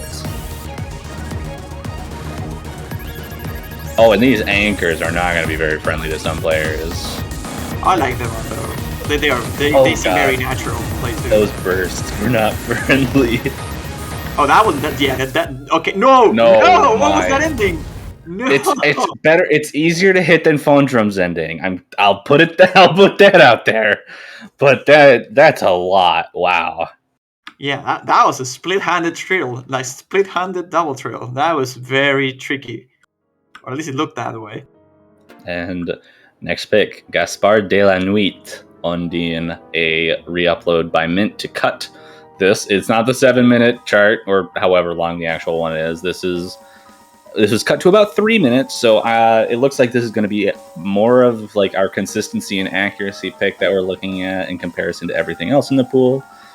And I think knowing the chart and seeing the note count, it is going to be a bit lighter than the other Rice charts that we've seen so far. So this is definitely going to be a big accuracy, focus on the snaps, focus on getting, your Rainbow 300s. Missing shouldn't be happening that often on a map like this, but it's 3 minutes. So you just have to keep your focus going and make sure that you get your accuracy down as much as you can. Well, so far what I can see from this map is you have eventually some like faster snaps, and if you go with this like turbo accuracy mentality, sometimes you just press the key so lightly that you like miss it. So it's gonna take a bit of time, I think, to find that balance between, okay, I have to get good accuracy, but I cannot afford a miss, because this map so far doesn't look tricky enough for players to just randomly choke on it, or like physically choke on any pattern like we saw in the previous one, right? The ending was that pattern was a bit. That pattern right there was a bit much, but I do agree with you. But like you were saying, like we're kind of focused. They're going to be focusing a lot on accuracy. They're not really going to be focusing on misses, because it's more than likely that the teams are going to be physically capable enough to full combo this without much issue. But I think on the other end of that, if people are trying too hard to get accuracy and they're hitting the keys really hard, if you're focusing too hard, reading issues can come into play, even with how little density there is in this chart. But also just hitting the keys in a weird way can make your fingers go in very strange directions. As a player, it's hard to describe the kind of phenomenon you feel when you're trying too hard to accuracy and you just flub something.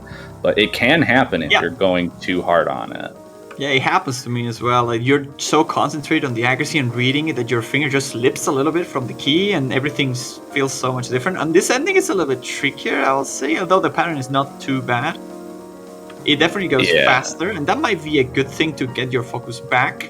But still, a potential choke point, especially for those lower seeded teams. Yeah, timing is going to be big. Timing is going to be a big deal on this, especially with that OD of 8.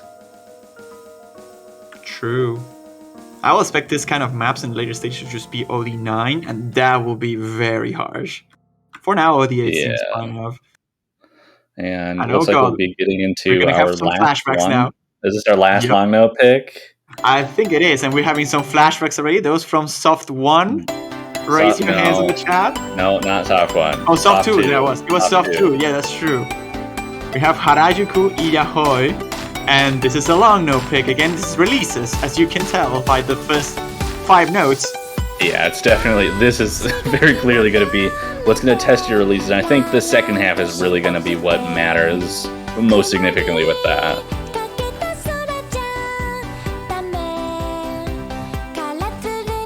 I remember back on Soft 2, this song, they had a map of long notes as well. It was by Alefi, and everyone struggled so hard on it, and this is so much harder already. Although it's very similarly structured so far, like those longer anchors that are very hard to time because of the low BPM, and it really oh wow, okay, those ones on the left hand are super tricky too. Don't put those on the same hand.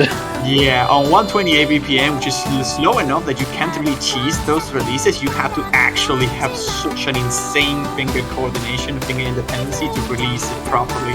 This is my map. I love this, but I can see why people will not love this in a tournament. I think this is going to get a hefty amount of bans. Yeah, absolutely.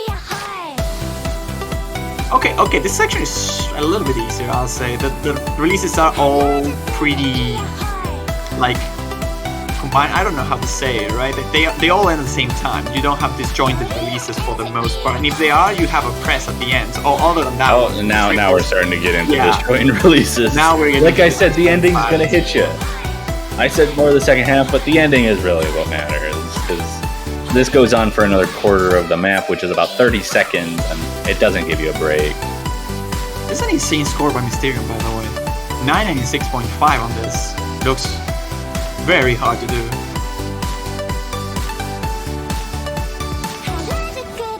I like this map, though. I think it will be the most banned map of the pool, but... Yeah, I could see it being the most banned at least so map of the far. pool. We've got 3 more regular maps of the pool. 1 Rice, 1 Hybrid, 1 SV in that order. We've got Shoegazer's Axel Grinder, which, as you might expect, is one of the... I think it's the Rice pick. I would make an educated guess that this is going to be a tech chart or a stream chart of some kind. Now this is 2 minutes and 44 seconds. This looks like more of our stamina pick out of anything. If you could call anything a stamina chart in round of 32 for the most part.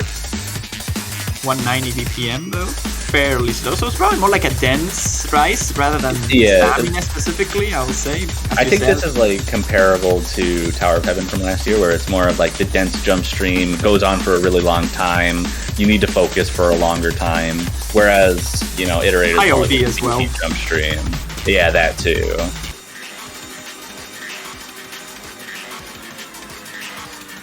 So far it looks pretty tame though. I imagine this is, so far at least, easier than Tower of Heaven.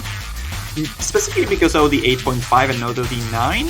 And also I think it's a little bit less relentless, like you have more breaks in between the patterns and it's not as dense, I think, as it was. Tower of Heaven was very dense. I think I think Tower of Heaven was like 170, 180.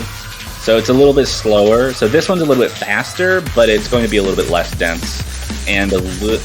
Well, I wouldn't say really less constant, because Tower of Heaven just has two sections that, you know, just endless. Yeah, this one is probably going to be going on for a bit longer overall, each of the sections that have these like longer strings of jump stream. But like you said, they're less dense, they're a little bit less tricky pattern-wise, and I would say that they're a little bit easier to read. Yeah, you don't have many instances of like one-handed trills, and it's mostly flowy, like you don't have much difficulty there. Like you have eventually those 1-4 doubles that go after each other, but most of the time they're pretty predictable considering the music. So I wouldn't say we will see many issues from teams in this. Like this is the kind of map I would expect 6-way double S's. Yeah, this is definitely going to be one of those charts that we see like a lot of double S's and really good accuracy on. You can easily just tunnel vision throughout this entire chart. That doesn't have anything that can surprise you or catch you off guard. It's pretty constant. Although sometimes the density picks up, is really something you can easily tunnel vision throughout it all and do very well on it. Yeah, I think this is going to be a pretty popular pick. It's a lot more approachable, I think, than Tower of Heaven was last year, but it's also like easy. It's difficult enough and in the patterns that it can be a really interesting point of contention for certain teams. But that's our last Rice pick. Going into the last hybrid, Destroy, the happy end. You missed the Destroy. There was 3. I don't care. They got the point. And this is a cut version of the ranked one by Mint. And yeah, it is pretty fast. 218 BPM. This looks fairly hard. I mean, I'm just judging on star ratings. I shouldn't be doing that. But if I remember correctly, you said this is like a cut for the rank version? Yes. This is a pretty tricky map then. It is the first half of the ranked map, it looks like. Those shields are very tricky, and those transitions are also very hard to hit. Yeah, this is starting to look like potentially the hardest map overall in the pool to score on. I mean, even seeing Mifa's score of 993k, that's pretty telling of how difficult this chart might be in comparison to like the other maps in the pool, especially as a hybrid. Yeah, I will say that bump of 0.5 in the OD for 7.5 instead of 7 makes a big difference as well. Those releases are pretty hard too. The shields help a little bit when it comes to those releases, although it makes it harder to combo, it makes it a little bit easier to accuracy, at least for me. But the fact that they're disjointed also makes it very hard to just hit overall, especially on the tournament pressure. So I can see this map, not sure if being banned a lot, but mostly being ignored. I don't think this is going to be the best choice for many teams. It would be those closer matchups when you're like 3-3 and you need to make a bold decision to go for this. Yeah, I think so. This is going to be definitely like a match decider, or it's going to be one of the charts that like more physically. The more physically better teams should like, or capable. The more capable teams would want to choose something like this to But it's mostly the intro, right? The second half of the song, although it's a little bit denser, it's pretty simple pattern. Like those jump trails, for example, are not that hard unless you like mistime them. It's mostly the intro that is pretty tricky, and some odd releases every now and then with those hands, especially the very short ones, can be tricky. Yeah, but still probably an ignored. What? Why does this have extra notes at the you end? have a quad at the end? No, we have that at the end. Still, make sure to pay attention to that in the match. But like I said, I think that looks like the hardest map of the pool overall. Oh, we have this chart that has been reused so many times already. This is our last SV chart. This is the memorization one. Shout out to Soft 4, I think. Yeah, and Soft 4. It was a French qualifier, right? A long time ago. Yeah, a long time ago. This is a very... I won't say this is a very easy chart, but I have seen it so often that I kind of know it by memory already. I played it so many times that it feels easy to me, but it can be a bit challenging, This intro, so long as you follow like the beeping noises, those are the main ones that you have to take care of. The rest of the chart is not really all that hard until you reach the middle part, right? There was like a middle portion where you have the long note releases, right? Yeah, they can be tricky, but this is this is round 32 memorization pick. It's not going to be terribly difficult to get everything down, but there are going to be a lot of little tricky things that you're going to want to focus on in practice and make sure that you're not going to mess up in a match. This part, for example, getting those releases down right and making sure that you don't mess it up when those ending SVs change a tiny bit. Oh, that pattern can also be hard to read. If you're side reading that, you're probably gonna miss. And that jump there, like those 3 doubles in a row, are also a bit tricky if you don't know the song beforehand, because they are off sync compared to the rest. And this transition as well. After that, the rest of the chart is fairly straightforward. I don't think there are many SVs left at this point. It's mostly just accuracy in this last bit of rise. Yeah, so just get through that first 3 quarters, and you're mostly home free. I'm not sure if there's an SV at this ending there are some part. bumps at the end with triples, and that's it. Or doubles. Oh yeah, this section repeated from the beginning. And another SV chart with very low note count, which is notable. So don't miss. It's going to do a lot to your score. Yeah, easy. Just don't miss. Just don't miss. All right, and that is the final pick of the pool outside of the tiebreaker, and we've already got it on screen. Camellia Prolovies. We're starting off strong with the Camellia tiebreaker already, just like last year. And this is the no SV version.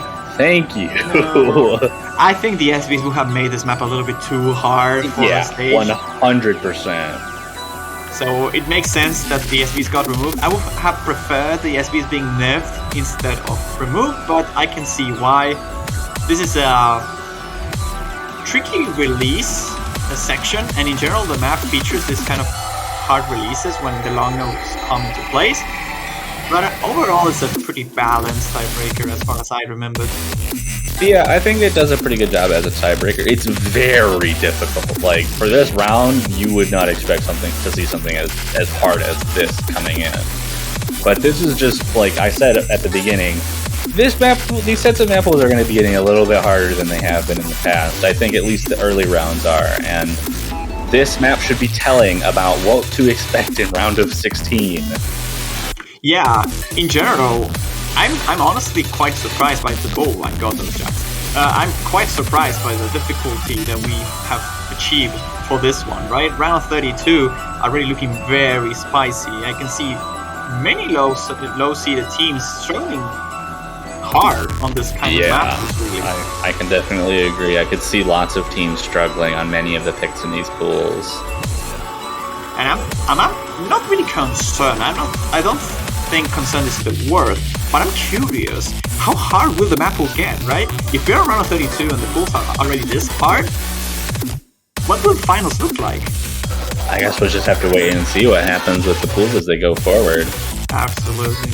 I'm very excited about this World Cup. I think we saw a lot of surprises on the seeding department, and although I think the top 4 teams are a bit clear, the rest is a big question mark for me. Yeah, but it's all going to end up coming down to how the teams perform in bracket for this, right?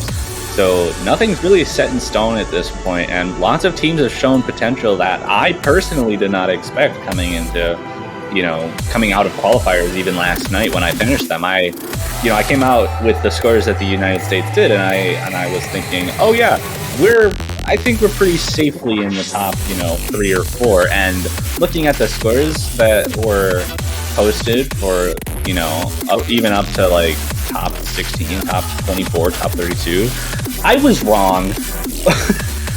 Very wrong about our safety as far as, seeding and how good all of these teams are. We're not really talking all that much about the map. We're letting the map speak for itself, but as you saw back then, it was mostly... We are about to enter the climax of the song, right? But that transition over there before was pretty tricky overall. There are many jacks that you can easily miss, and specifically this transition as well, the mini jacks are a little bit less punishing, although it will take some time. But now we're getting into the final long section, some pseudo inverse patterns over here. Kind of reminds me a little bit of Kaleidoscope. So teams that struggle with that one will probably struggle with this section. More of a density kind of area as far as long nodes. The rest of the chart has been like kind of this mixed hybrid kind of thing where a lot of it was, tech and streams and, difficult patterns like that, with every now and again there were long nodes streamed in, but that section is really going to be where the long node part of, team skill set's going to come into play. The good part about this is that it's fairly slow at 162 BPM, so the jacks are not as punishing, although 162 mini jacks are fairly fast. Yeah. It's also not as long as many tiebreakers we've seen in previous years. It's only 4 minutes and 19 seconds, not the 7 minutes we saw last year. So it's not going to be as painful to practice, especially for the higher end teams that, might not want to play a groups or a round of 32 level map for 7 minutes straight. Yeah. So I'll say though that this stage we might not see that many tiebreakers. Although I'm not sure, right? We have matchups like France, Peru, Argentina, Indonesia. Even those like Canada and Australia could be close. But in general, I feel that the first stage of the tournament is usually pretty unbalanced. But now with the seedings in place, perhaps those in the middle can be a little bit more of a close battle, right? We might see some tiebreakers. I mean, that's kind of like what we'd expect out of the seeding, right? So... I mean, we've already talked. I think Halogen and Raviel already talked quite a bit about a few matchups that are looking really interesting, especially when it comes to those middle seed areas. Like France, Peru in particular, I'm looking forward to watching. Not just because that would be the closest seed. That would be the next matchup after the U.S. versus Belgium, whether we win or not. Whatever happens. But I think there's going to be a lot of close matches in this round of 32, a lot closer than, what we might have expected in previous years from round of 16, given, how the round of 16 was set up, the bracket stage was set up in previous years. So I'm kind of excited to kind of just see what happens. So am I, but we will have to wait a week for that, as the teams now know that qualified or not, the 32 remaining will have to train as much as they can, because next weekend we will have the matches. There will be the schedule posted, I believe, in about a couple hours, really. The schedule, as far as I know, already sometime soon. Sometime soon we'll see it. You'll get mentioned in the MWC server about the times. They'll be posted onto the wiki very soon after that. So schedule should be out very soon with respect to the matches that are happening next weekend.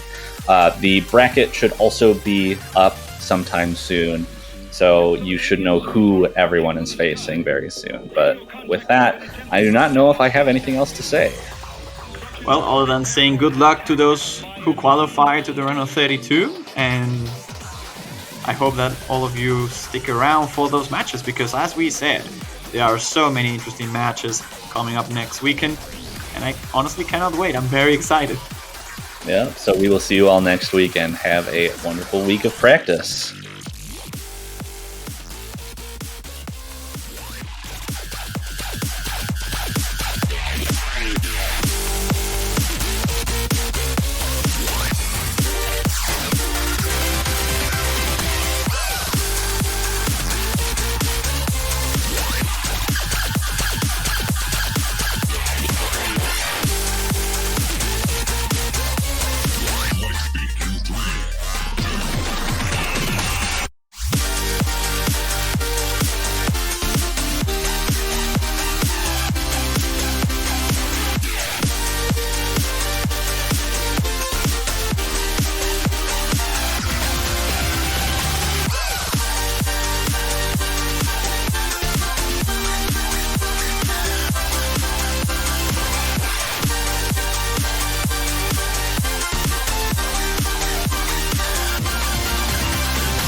beasts as far as the eye can see. A plague on the surface, a disgusting swarm in the skies.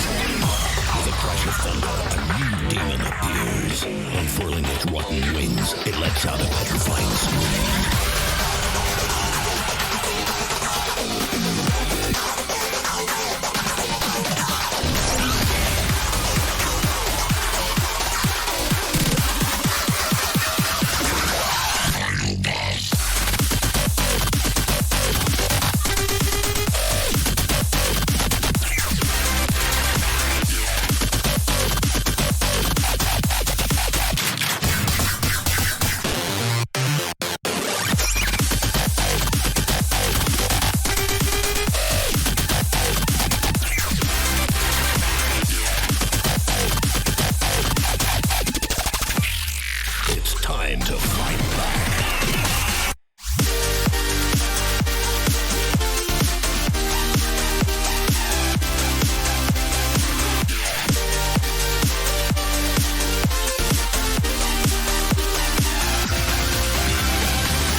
Are you excited, ladies, gentlemen, and other fine people of the world? This is finally the first match of MWC Osu Mania World Cup of 2021. I will be casting myself, Pâturage, with Potassium. How are you doing? I'm doing pretty well. This is really hyped, actually, because as we've all seen a little bit of a glimpse of some of these teams last week from the qualifiers, and I think the qualifier results have been pretty shocking, like some parts of it. Not just in how good some teams are, but how close they are together. So I reckon this week we're actually going to see a lot of spicy matches, and I think this is a pretty good one to start it off. Philippines versus Taiwan coming out here. I think this is seed 8 versus what is it? Seed 8 versus again? 20 something. 25? I completely forgot. I don't have my notes open. Yep, no, I'm good. It's 25. I was right the entire time. So Philippines being the seed 8. Just making it into that top seed kind of category. But at the same time, as I said before, a lot of these scores were quite close between teams. So even though there is a decent seed advantage for Philippines, like theoretically, there are a lot of scores that I think Taiwan could definitely take.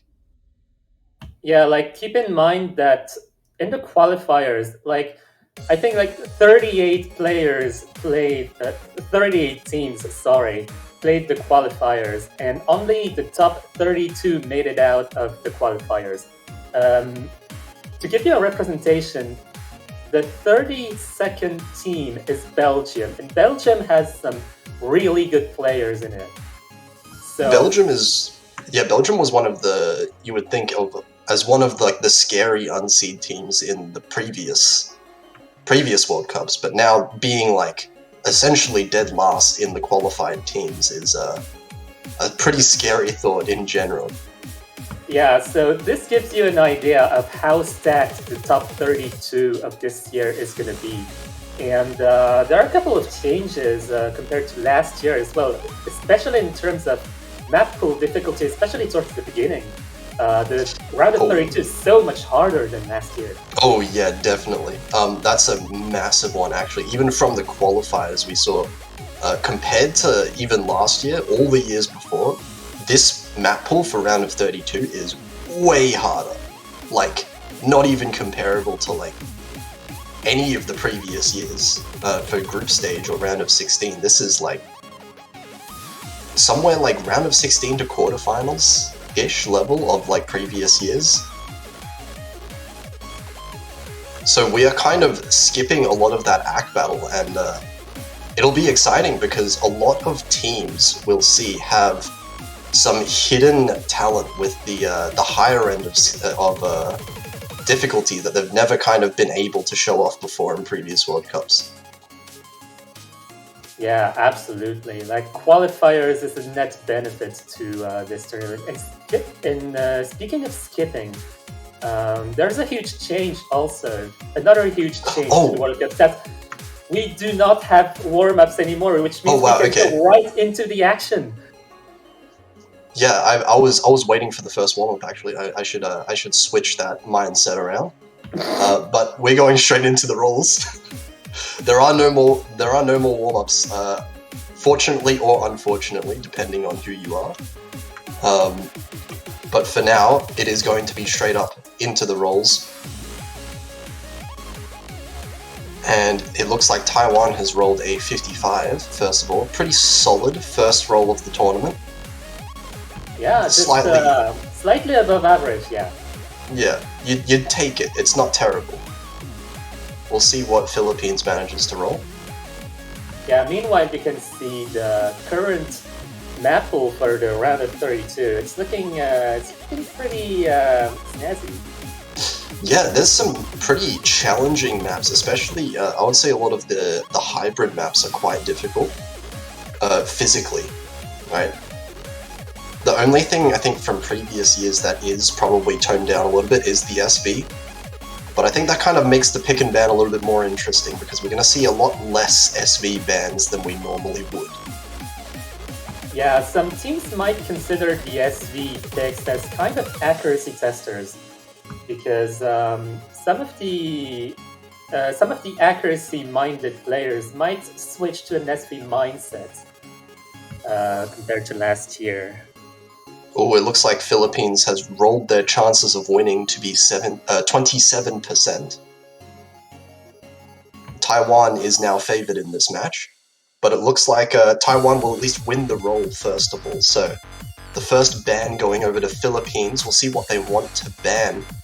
Looking at their qualifiers, I was actually pretty interested in that the worst in quotation marks, but the worst performance for Philippines would have been in the LN.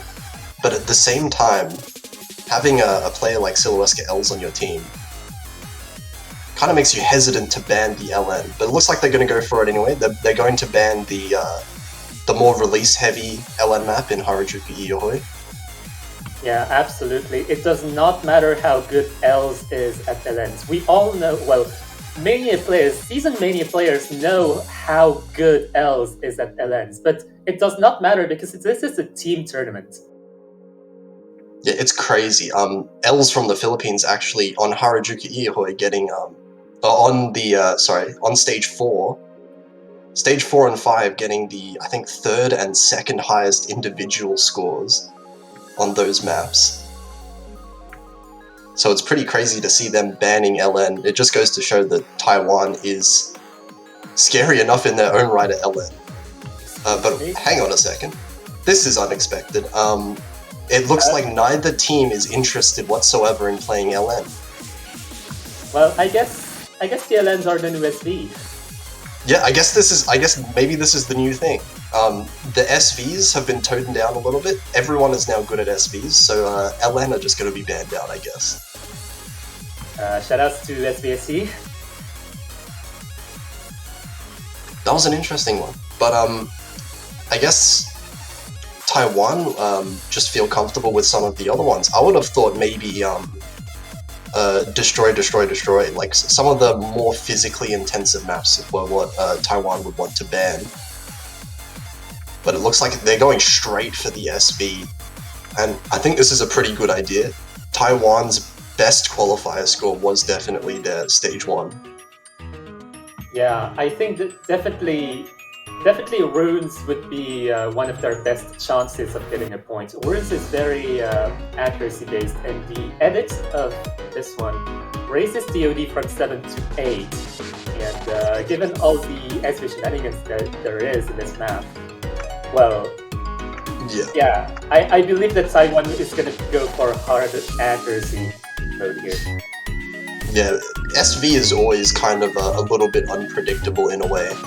This year, obviously, people have been saying Ruins in particular has been quite easy, but I find that it still does require a lot of focus. Like, if you slip up even a tiny bit, you can drop to 200 really easily in some of the sections. Yeah, in my experience, well, at least from the experiences I've seen around, especially on SVSC, Runes is very easy to get like the 980k in like 5 minutes or Side-Tree. But getting the 995k, for example, is going to require some huge work and training.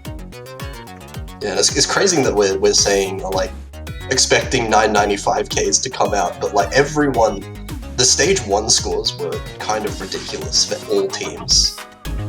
Oh, so absolutely. I would say that like every single team in this tournament, there's like almost no teams in this tournament that can't play SV anymore. Yeah, as someone who helped on SV pooling, I was very attentive to the average SV score on Radiant. Radiant is not an easy SV map at all. Like, the memo at the beginning always gets you, but there are so many 990k scores. I did not expect that many. They're a huge amount. I was like shocked. The amount of 990 from like teams that you wouldn't expect either, like Spain in particular, you see up there getting ridiculously high scores. Well, I mean, Spain has always been an SV team, but right now right now they have a triple SV Bonanza, which netted them the second SV seed, which was really exciting to see. Yeah, well, for now it looks like all the players have shifted around in the lobby. We have Kura, Els, and the Mystery L for Philippines, with Fola, Chang Panda, and Sign Up Radia for Taiwan. I know Fola in particular on the Taiwanese side had a pretty exceptional Stage 1 score.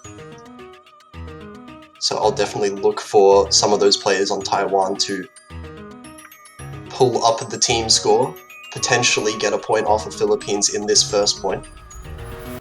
Yeah, the few players that are the few people who might be playing Fantasy World Cup organized by Lave right here in the chat might be interested in Kura's performance, because Kura's is one of the cheaper ones in the fantasy game. Yeah, Kura is a name we've seen a few times as well in the Philippines. I believe in previous World Cups, as well as Els. Obviously, Els has been in the Philippines team for a while. I don't think the Mystery L has played before in the Philippines team, though. Correct me if I'm wrong. Yeah, I don't remember them from previous World Cups. So this could potentially be a bit of a debut for the Mystery L, and of course, the Taiwanese team in the bracket stage. So the start of this map starting pretty straightforward. Doesn't look like there's many accuracy drops yet. So it's basically tied still at the start. We're gonna see similar scroll speeds from everyone involved, except for the Mystery L. Yeah, Mystery L has a quite low scroll speed, which can be a little bit risky because it does get quite slow in the midsection. Oh, Chang Panda dropping a couple 200s there is actually going to swing the lead a little bit over to Philippines. But keeping on Mystery L is the only one who is above 99.9% accuracy right now. This is an incredible ratio. 99.92%. We'll see now, we're getting into this this middle section.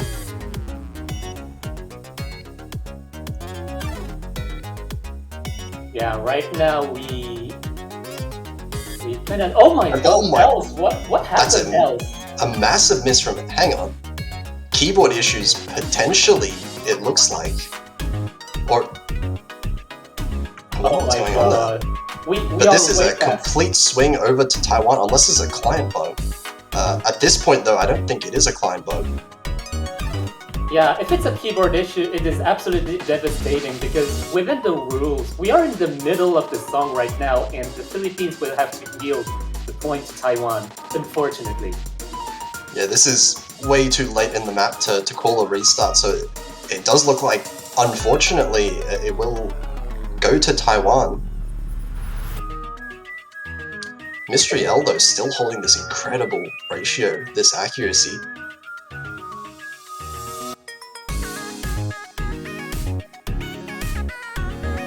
Oh my god, this is absolutely devastating to see from Els right now. I'm not sure what's happening. I don't know what this could be. Okay, it might be an FPS issue from information that we are receiving from the backstage. But we can still welcome Mystery L's absolutely astounding score. 51 regulars with the 997k. That's a score that would rival some of the top scores from SVSC. That is an absolutely incredible score. 997k for the very first map of the tournament here. Fola as well, also getting the Score V1 SS with a pretty solid ratio as well, 993k. And Taiwan overall with the very cohesive performance, actually. Yeah, 5 FCs on the board here. Just unfortunate that the map was decided in the way it was. But otherwise, very solid performance from Taiwan in their first map.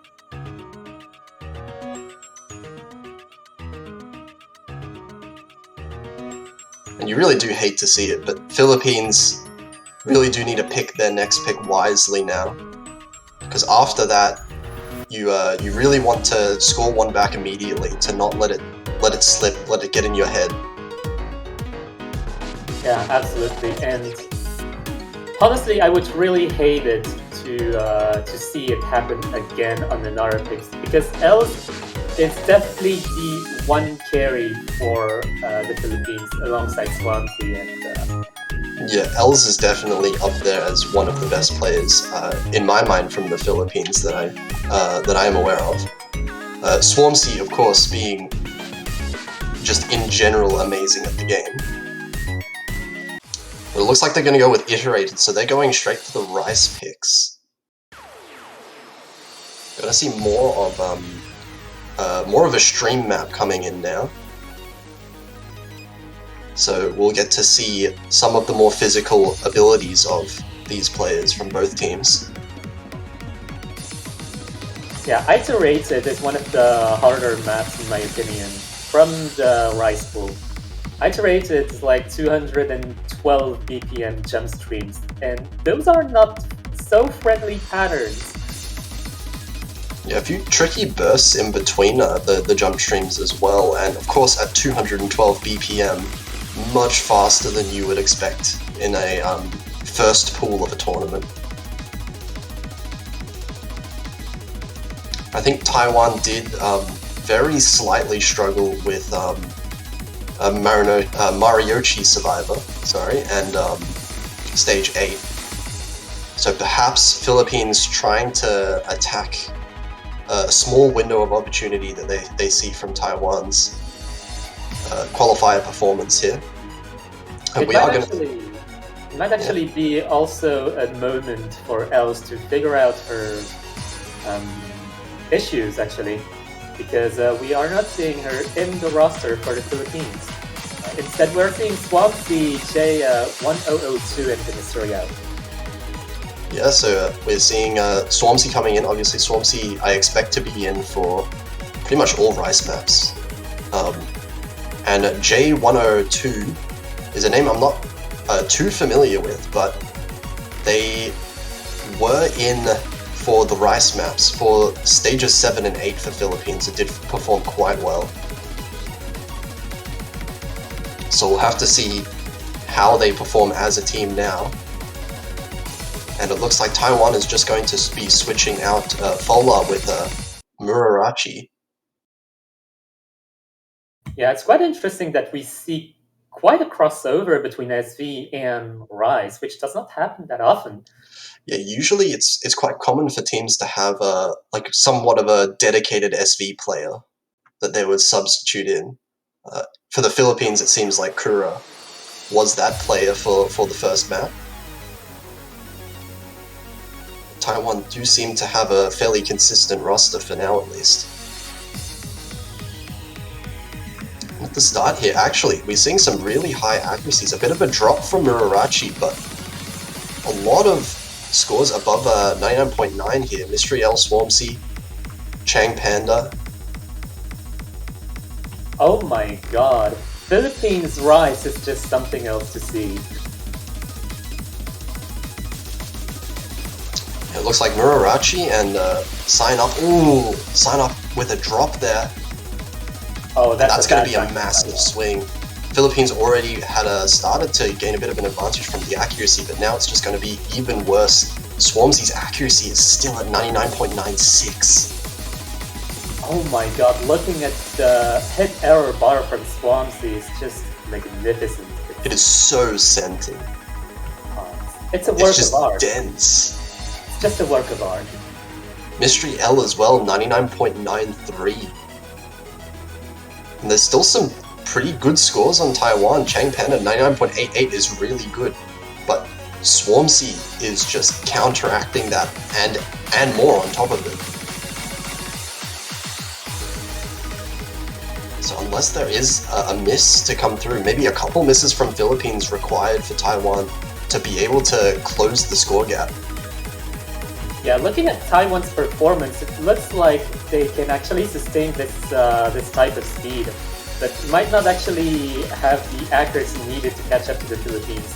But seeing as this is one of the fastest sticks in terms of jump streaks, maybe they might have a chance to upset the Philippines on some other rise sticks. Maybe pray for a choke. Yeah, you can definitely see that possibility there. We have 2 FCs from Taiwan and just 1 miss. And the 200 counts are quite low from Taiwan as well, but as you can see there, Swampsy with 57. Oh my 57 God, 300s with 998k. What is And this that ratio is- average? I'm not talking about Swampsy's ratio, which is absolutely astounding, like 57 regulars. Philippines' entire team. But yeah, Philippines' average ratio is up the roof. 998, 997, 994. There's not really much you can do against that as Taiwan there. Like, if it's the same on other rise sticks, then Taiwan is basically in the pickle here. And they're gonna need to go for their next pick now. I mean, Disconnected Hyper is the obvious one to go for if they are gonna keep going for that SV angle. And I think after seeing that iterated score from Philippines, you really can't go for Rise just yet. Yeah, I believe their only considerable options would be, Disconnected or one of the hybrids. Yeah, potentially. The LNs being banned kind of could be a backfiring on them a little bit. Because after this last SV is picked out, there's mostly Rice maps left in the pool. Just a couple of hybrids there for Taiwan to go for if they want. For now, we have the second SV map coming in here. And we're going to see Joylin TP for Taiwan join, it looks like. Yeah, we might be So expecting having a- Fola again for the Yeah, last Fola. practice podcast. So this one being, if Ruins was the more reading and accuracy focused SV, this is definitely more of the memorization. So I would say probably easier to get higher accuracy, but definitely harder to sight read and remember. Yeah, comparing the two SVs together, Runes is kind of the SV where you kind of want to optimize your accuracy, and Disconnected is the one where you just have to practice to actually learn the map. Yeah. The first step for Disconnected is to learn how to not miss. Then the rest of the time you're basically trying to not get 200s on the LNs. Yeah, afterwards it's basically a work of micro-optimization on the rest of the map. Yeah, and we'll see ratio probably coming into play a lot as well if everyone manages to get relatively low 200 counts. So we're going to see who the third player for the Philippines is. I suspect it would have been Els.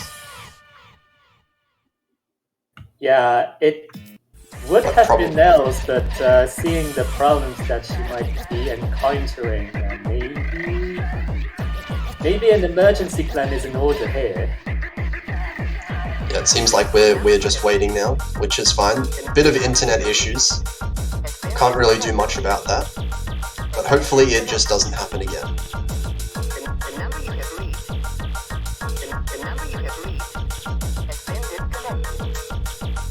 Yeah, interesting to see Joylin being in for Taiwan instead of Chang Panda. So they had separate players practicing different SV maps for this match.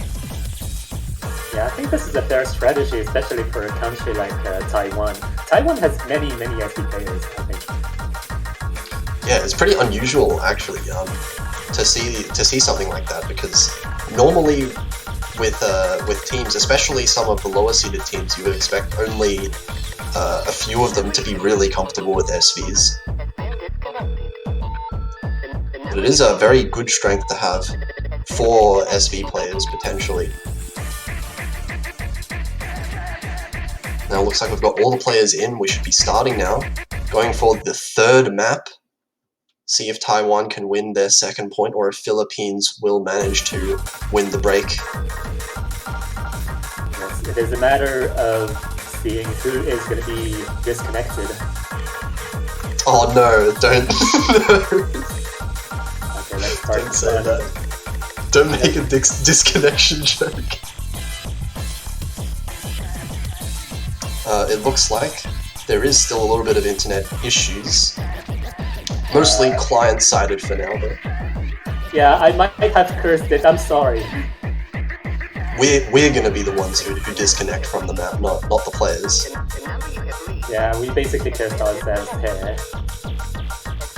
Well, all we can do is wait. All we can do is wait Got a and couple. also advertise the banners. You can buy your banner for your profile to support your favorite country. Yes, definitely go do that. It should be in the Osu store. Buying a banner will keep it on your profile for the rest of the tournament, and if you buy one for the eventual winner, then it will stay for a bit longer. But for now, it looks like we are into the map, and oh no, I don't like what I'm seeing here. Oh no, if that's not Lion, that's just... It is really early in the map though, so if yeah, I'm not sure. Yeah, this was the very start of the map. I think there was the potential for it to be replayed, but if Els is still playing, then maybe. Yeah, I'm not sure. I think it would be in Philippines' best interest to abort and restart the pick here. I think by now it might be a bit too late though. Like it's already halfway into the map now. I think now it's too late. I think at the start it was definitely not too late.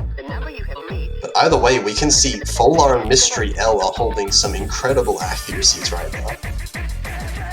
Yeah, and even through those LNs. Yeah, Fola and Mystery L are definitely the sharpshooters as far as SV goes. Kura not far behind either. But again, we see 5 really, really solid scores, but L's some unknown issues. Most likely some technical issues going on there. So,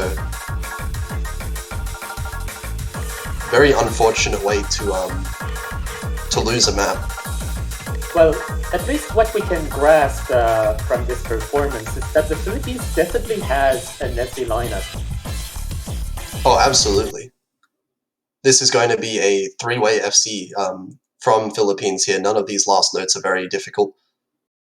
So 3-way FC 2 times in a row from Taiwan, sorry, on the SV maps, and 71 ratio from Fola and 34 from Mystery L. They're really going for the extremely high ratios on the SV maps. Yeah, a 998 from Mystery L is so good on Disconnected. Fola's scores is also good though. Like, there's the difference between good and very good here. Yeah. Good and, like, ridiculous. Just, like, how? But those are some scarily high scores from a few players, definitely. Looks like we are going to be resetting it just a little bit to fix up some of these issues. Hopefully, Els is able to play in some future maps, but it's not looking too great from Els' side. At least from what we've seen from Iterated, the Philippines is perfectly capable of keeping up the Rise picks. And now that we are out of SVs, I think the hybrids should not be too much trouble for them either. Yeah, well, definitely. Especially a couple of those hybrid picks have quite difficult Rise components to them. Just 7 being the one that is more LN focused, I would say. Yeah, and seeing that Taiwan actually banned LNs, Taiwan might not be that confident on LNs, so they might not even voluntarily go for it. perhaps it was just Totostribe in particular being a little bit less comfortable for the Taiwan players, because it did look like, at least from the qualifiers' point of view, that Taiwan was pretty well-rounded overall, not having any particular weaknesses. But it looks like we are going to get the words I never said. So Philippines going back to those rice, another pretty heavy rice map, the speed one of the pool, you would say. Yeah, so far the Philippines have gone for the more conventional rice. We have not touched the tech yet. So yeah, I think that's fairly common. Yeah, it is fairly common, and iterated being the jump stream. This is the stream. Yeah, so Philippines being pretty confident with their ratio, picking the ones that they are probably less likely to choke on, which makes a lot of sense. So Philippines really want to turn it into more of an accuracy battle where they think they can win with the advantage there, especially with Swansea and Mystery L's accuracy so far. Wait, is Els playing this one? Looks like Els is staying in for this one, and we're going to have Murarachi again subbing in for Fola.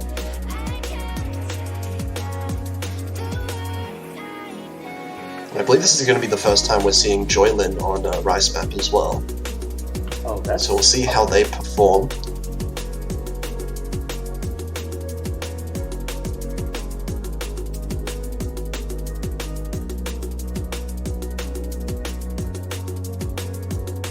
I believe that if the Philippines had been made aware of the possibility to abort, maybe they want to try something with those, and then if it doesn't work out, then sub in someone else.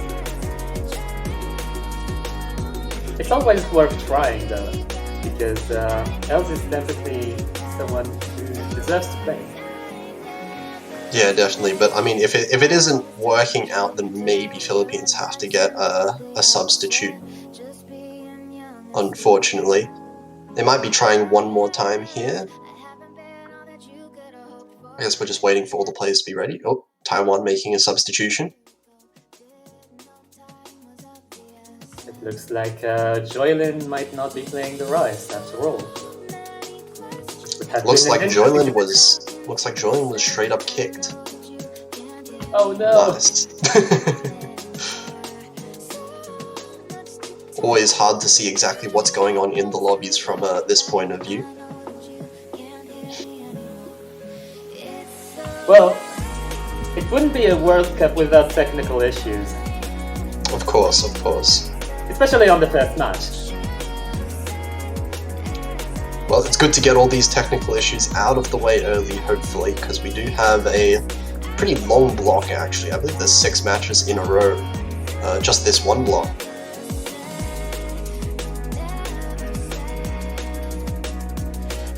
So hopefully all these things are sorted out pretty soon. Actually, it looks like we're seeing Sirelia in for Taiwan, and I do believe Sirelia played quite a few of the qualifier maps for Taiwan as well. We're seeing J1102 again in for the Philippines, so the same team that we saw for Iterated. Alright, this makes more sense now. Unless Sirelia joins Philippines. Alright, we're seeing some player trades between countries already. Maybe they're oh wait, Sirelia is PH. Okay, Sirelia is Philippines.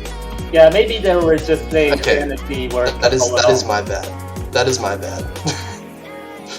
So we're going to see Swansea, Sirelia, and J102 with Murarachi, Chang Panda, and sign up for Taiwan. So the same Taiwanese team that we saw for Iterated, and just Mystery L swapping out for Sirelia for the Philippines in terms of rice maps.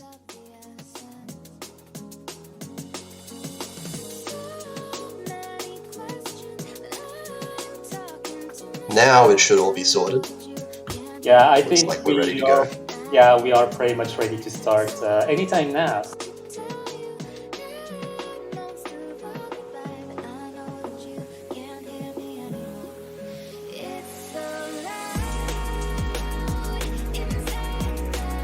I think it's interesting to notice that Mururachi almost has the same name as the Stage 7 song name, which kind of got me. Mariochi. Mariochi versus Mururachi. It was pretty close. Yeah, it is kind Mariochi Survivor. Yeah, I can imagine that some of the MWC memes on Taiwan's side must have happened there. Hypothetically. I wonder if Mururachi played Mariochi. Yeah, that would have been funny. I'm struggling to say both names now. This is you shouldn't have brought this up. It was a bad idea. Anyway, I think we're waiting for all players to ready up still.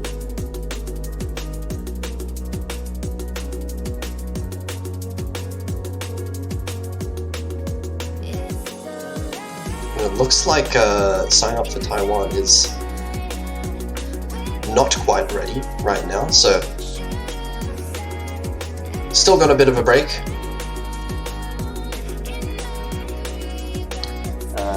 Are we getting a sub for Taiwan again? Looks like they're going to be re-invited for the time being. A little bit more technical issues now. This time coming from inside Osu. Yeah, we are making several planets align to bring you this Mania World Cup. We have to have exactly one issue just in a row. They can never be at the same time. They have to be one after the other to really stall things out as much as possible. Yeah, it's kind of like playing whack-a-mole with software bugs. Like when you fix a bug, another bug appears, and you kind of just have to follow the bug until everything is kind of stable. So it looks like we are going to have to wait again for the last player of Taiwan sign up to re-log in and see if he can join.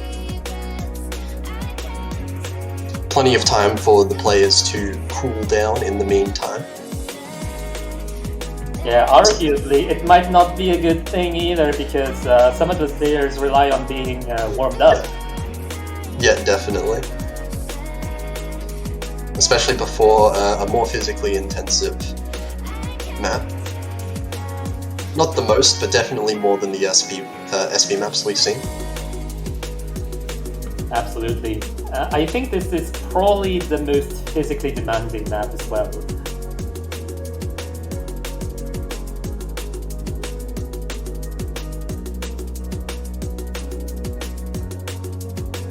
Okay, so hopefully we get the last player finally in. We'll be able to start. Obviously this being Philippines' pick and the chance to tie it back up again. What I am kind of interested, I'm really interested in seeing what Taiwan will pick next, actually. Because two of the more straightforward maps from the Rice pool have already been picked by Philippines. Like beyond the SV maps, I think the strategy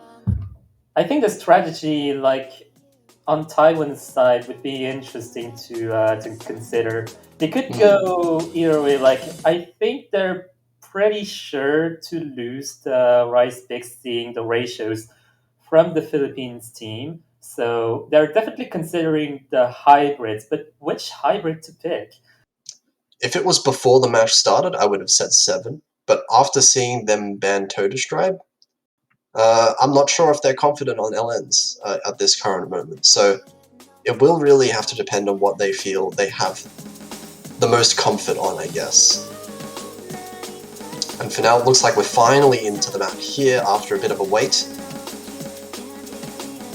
And it looks like Taiwan actually being the one with a little bit of an advantage with 3 really high accuracies. J1002 a little bit behind the other 5 players, but not too far behind. It's just the start of the map. Yeah, and now we're into the first streams. Yeah, I think the accuracy advantage was exclusively on the quote-unquote 2-star accuracy. Yeah, and now Murarachi finding quite a few 200s in these speed streams. Sign Up also dropping a little bit, and Chang Panda as well now. All three players from Taiwan dropping in accuracy, and it looks like Swarmsea and J1002 have almost the exact same accuracy as they did before. Sorelia just dropping a tiny bit, but still accuracy well in the lead, and Murarachi and Sign Up also finding misses.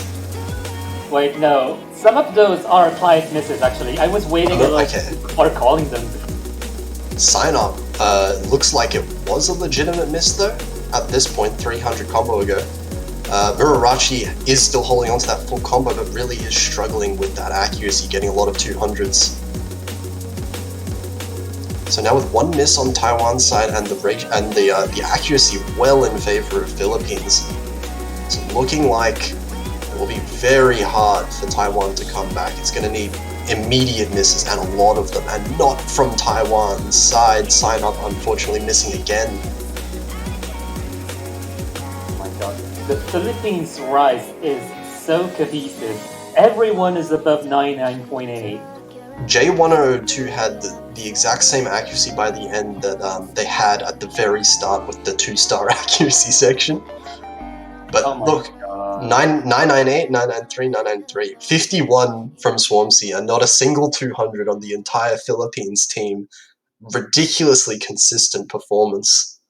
I kind of want to hide Swarmsea's score with a post-it or something, because it is absolutely disgusting to see. 51. Stream speed that those kind of stream speed patterns I feel like are quite difficult to get that low 300s as well. 51 is just incredible. But they've managed to tie it up now, Philippines, so Taiwan now have the big question, where are they going to go with their pick? Yeah, it might be the end of the back and forth here, as the picks get harder and harder to win. There's no more SV, so I can only imagine that LN would have to be the target for Taiwan, but unfortunately they're both gone. 7 is probably the most likely pick, I would say. Probably the best pick as well. Yeah, at this point it's about picking the least worst, which happens to a lot of teams. Yeah, it looks like they are going to pick 7. Yeah, I think the Rice picks, Axel Grinder and Ondine, probably a little bit too accuracy focused against the Philippines, or what the Philippines have shown so far.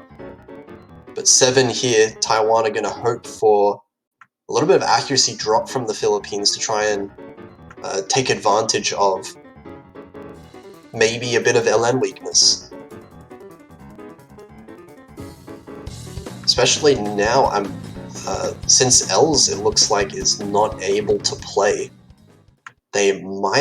Philippines might have to substitute in a 4th player for their LN picks. Yeah, it's going to be interesting to see, because 7 doesn't kid around in terms of releases. So any accuracy boost is valuable in this pick. Yeah, and what even harder than just trying to release LNs is trying to release LNs while there is Jax and other Rice patterns going on at the same time. Yeah, from feedback I've gotten from other players, like, the hardest parts of 7 is notably switching from 2-hand trills to inverses patterns.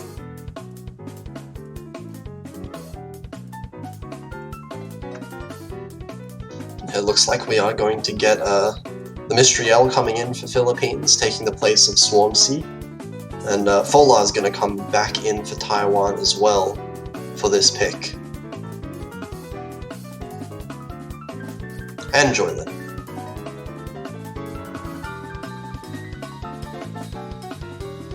So back to the SV team for Taiwan, it looks like. Yeah, because LNs is basically SV now. Yeah, basically the same thing.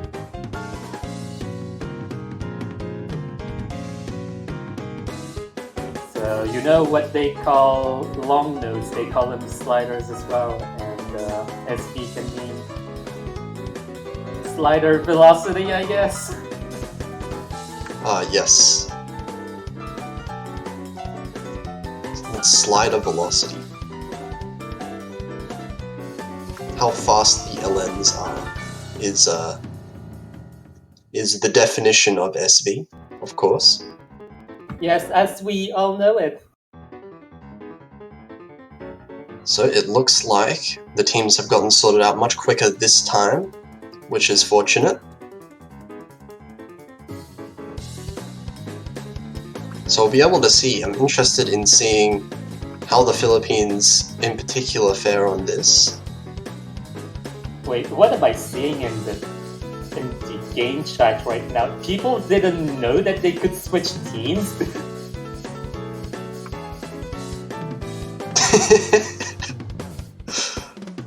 Interesting. What a useful feature. What a feature. I cannot believe that we've got so many features. Didn't expect people to be able to switch teams, that's crazy. Yeah, especially Sorelia going for Taiwan. Yeah. The switching team feature really did come in handy at that particular point in time. But right now it looks like we're ready to get into the 5th map. Still tied 2-2, so this is where the match is really going to start picking up who is going to take the advantage. So this map is really important for both teams now. Yeah, honestly, if Taiwan can actually get a point from this, it's going to be major. Actually, Weiru managing to slip in there while I wasn't looking, so we're going to see a new player that we haven't seen so far in the match from Taiwan, and so far they're doing pretty fantastic with 99.96%. Wow, Taiwan getting the biggest, the huge mileage from the entire roster, actually. Yeah, actually, Taiwan's accuracy right now is really strong. Philippines is looking like they're also just as good right now. It's hard to tell who really has the advantage. Oh my god, this pick is so close, actually. Reiru is basically tying out Mystery L's accuracy, and everyone else is holding a pretty solid 99.8, but Fola looks like he drops accuracy just a slight amount, maybe a 200 there. It still looks like it's just about tied. Oh, this is so nerve-wracking. Ryu just holding Taiwan's advantage just barely. Yeah. And it's Where is the only reason that Taiwan is keeping up right now? It looks like Sign Up and Fola are slightly behind most of the other players, but J1002 and Sorelia have dropped a little bit of accuracy down to 99.7 now as well. It's so easy to drop some 200s in this map in particular. And we're at the very end of the map. It looks like Taiwan finally, just now at the very end, of starting to come away with a little bit of an accuracy advantage, but no 200s can be afforded. Getting to the last few seconds of the map, any 200s could decide it. And it looks like Taiwan is going to come across with their first non-SV point, which is huge. V1 double S from Weiru for their first MWC map of this year. Oh my god. 994.8k. Actually, pretty much tied with Mystery L's score. Almost exactly the same score from both of them. Yeah, Mystery L's ratio is actually really good, and Ryu's double S, V1 double S, is actually like pretty astounding. The fact that they can have 994 on this map, which is very tricky, probably one of the trickiest hybrids of this pool, is a testament to how good they are. Yeah, and that was some really good LN consistency overall from Taiwan. Philippines keeping up as well, obviously. But now, with that point, surely Taiwan are kicking themselves a little bit for banning Total Stride. Yeah. Like when you see a team banning the same category as the ban that you actually meant, it is worth taking some time to think about it. Yeah, there's something up. If both teams banning the same category, you know something's gone wrong with there's some differences of opinions for both teams about where their strengths are actually at, you could say. But either way now, Taiwan finding themselves in a really nice position with this match, being 3-2 up over Philippines, which is a pretty incredible performance. But Philippines do have more picks left that they should be comfortable with than Taiwan do. So we'll see how Philippines decide to respond. There is still Axel Grinder left up, there's still Ondine, and Diamante as well, being the more technical option. Yeah, I believe for Taiwan, it is where things are going to be getting a little bit harder because all of the remaining picks are actually quite tricky. Like Pandora Paradox is almost Rice. It's the Rice hybrid, so it's kind of dangerous to go for that. Destroy is really hard. Yeah, it's hard to really it'll be really hard for Taiwan to pick, right? You don't really know where they're going to go for next. But for now, Philippines are going to go with Axel Grinder, something that they should be very comfortable with. It's one of the long maps in the pool, actually, or longer than some of the other Rice. But more of a stamina. Lower BPM than Iterated was, but lasting a little bit longer, probably a bit harder on the stamina. Yeah, so far the Philippines have only picked conventional Rice picks. They've picked Jump Stream, they've picked Single Stream, and now they're picking Stamina. And this also features some Jump Stream to a good extent. And, we have seen some pretty ridiculous consistency from the Philippines as a whole on Rice maps, so Stamina is definitely in their comfort zone for this stage. Absolutely. But I believe that Taiwan might be able to gamble on the tech. Like, for example, Ondine might be a pick for Taiwan if they're going for accuracy. It could. Ondine definitely could come up a little bit of a difficult one to try and hack as well. But no matter what they pick next, it will be somewhat of a risk. Yeah, looks like now we're actually going to see Weru in for another map now. So staying on for the Rice maps as well now, it looks like. We're going to see Swarmsea, of course, coming back in for the Philippines. I believe that on both teams, I think all the players have played at least once.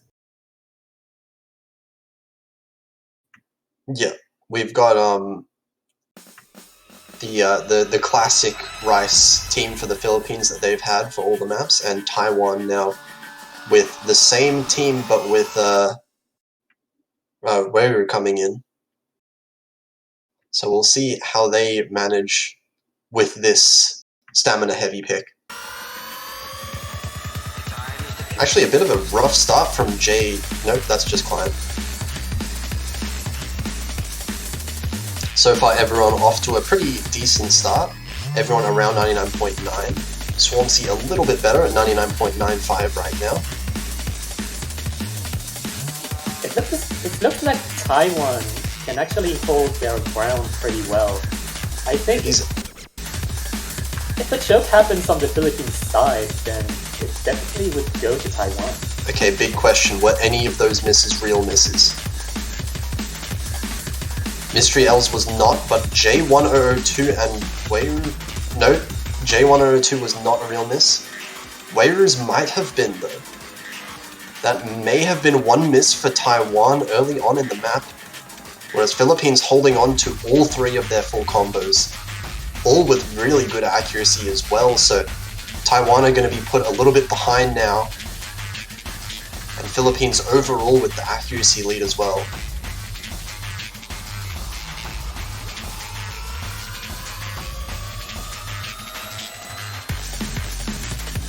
So definitely an unfortunate miss. Now, with these kind of accuracies, Taiwan really have to bank on Philippines missing at some point. The sooner, of course, the better for them. But there's not really any way to come back from a miss against these kind of accuracies, unless the opponent messes up. Yeah, Swampsea and the Mysterial are making a great job of being bastions in their country. Yeah, those two players, Swampsea and Mystriel, have just had absolutely incredible ratios this entire match. And it looks like we're actually missing again now that we're getting into the last quarter of the map. So, yeah.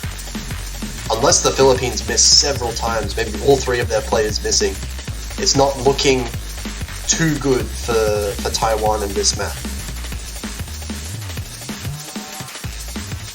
Yeah, it looks like Ryu can actually act this map really well, so it might be either chokes or mechanical issues.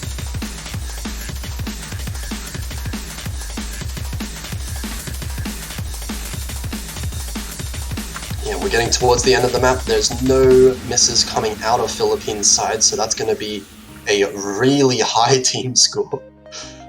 Oh, 150 on Swampsea's side, but 85 300s. On a long map as well, that is. Wait, where did that 50 come from? That was towards the end. And still ending up with a 99.91. How? But we were actually having pretty close ratio-wise to Swampsea there, 116, but just with the two misses. Unfortunately, tanking the score a little bit there.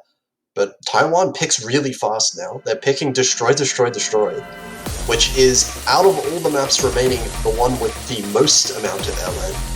But at the same time, it is notoriously one of the harder picks of the pool.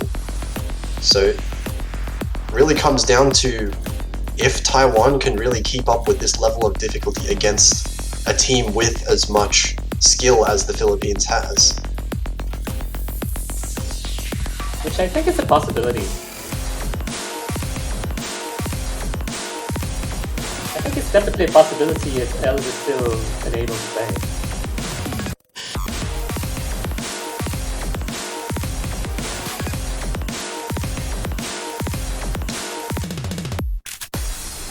Yeah, if the L situation isn't resolved just yet, then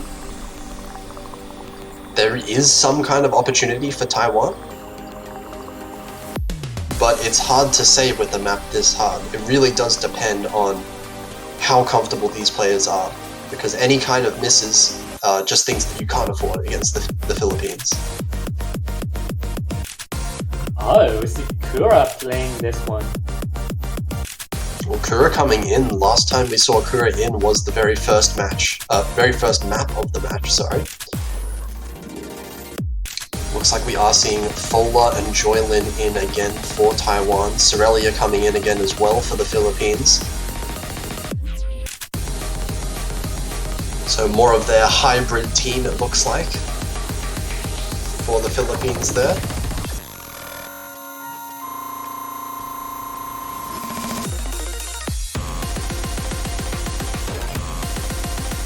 And this is a pretty gigantic point as well, because as we know right now, 3-all, if Taiwan manages to win this map, then it guarantees a tiebreaker, no matter what happens on the Philippines own pick. Yes, this is hands down the most important point for Taiwan. 7 was already super important and they got it. And now this is the last obstacle. Well, before the tiebreaker anyways. Yeah, before the tiebreaker, but Philippines winning this point means that they are going to have an absolutely huge advantage with their own pick. Taiwan do not want to be put up in a situation where they have to break point against Philippines' own pick, because Philippines still have a lot of comfortable picks left over. So this is really do or die for Taiwan now. We'll see if they are able to take yet another point from the Philippines here. The fight for survival as the client bugs a little bit. Might need a panic here. No, it's just SV, clearly. Oh yeah, Destroy is an SV map. We see a lot of Chroma SV maps. Okay, so now we wait. And it looks like early on, Joylin finding a miss, potentially. Still at the beginning, but it's kind of a questionable place because it's right on the 400 combo mark. We are seeing some much lower accuracies all around the board, really showcasing how hard this map is compared to some of the other ones we've seen. Sorelia with 99.4, a little bit behind everyone else, but the miss from Joylin is really keeping Philippines in the lead right now. So far, Weiru and Fola actually having the best accuracies in the lobby. So without that miss, I think Taiwan actually has the accuracy advantage. But as I said before, a miss against Philippines is really not something that you want to be risking here, because Philippines just hasn't been missing so far. Yeah, that's absolutely true. However, Destroy is probably one of the easiest maps to miss on.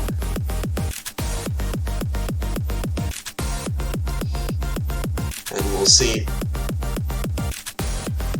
how the players do with the second half now. Halfway point. Sorelia actually finding a miss, and that's huge for Taiwan. The accuracy drop from Sorelia as well, down to 99.3, and Taiwan have a definite lead now.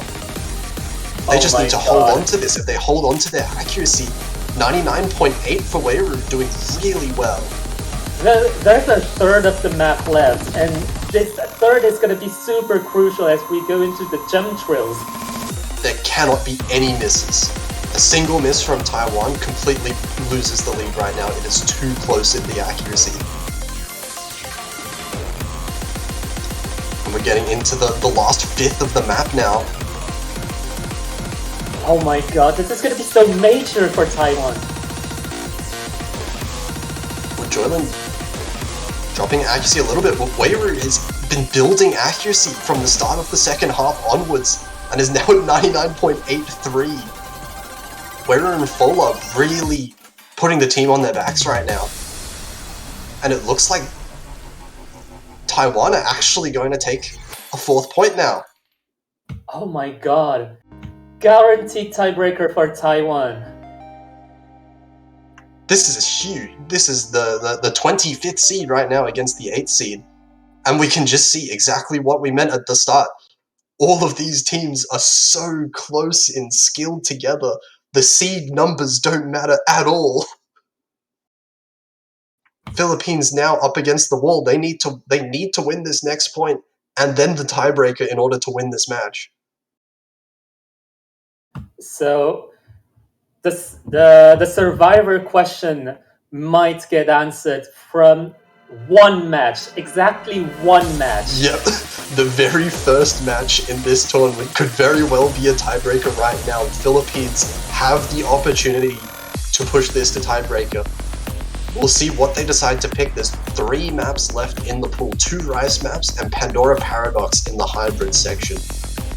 So we'll see what they decide to go for. Ondine being the more accuracy focused, a little bit of a weird snapping map. We've got the tech map in Diamante, and the more Rice focused hybrid. I think the hybrid is something that they'll probably not want to turn to at this point in time. So I suspect we're going to have one of the 2 Rice maps coming through.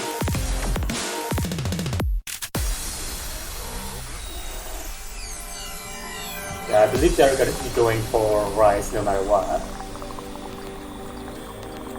I think Diamante might be the better option. Potentially. It all does depend on how comfortable the Philippines are. Another thing to take into consideration right now is the nerves. Philippines have to be feeling some nerves right now, and maybe that influences their decision on what map to pick. Because I don't know about the players here, but if I was 1 point away with a must-win point away from tiebreaker, I would be pretty nervous playing a tech map. But either way, it looks like they are going to go with it. Like, the thing with nerves is that it's pretty nerves are everywhere.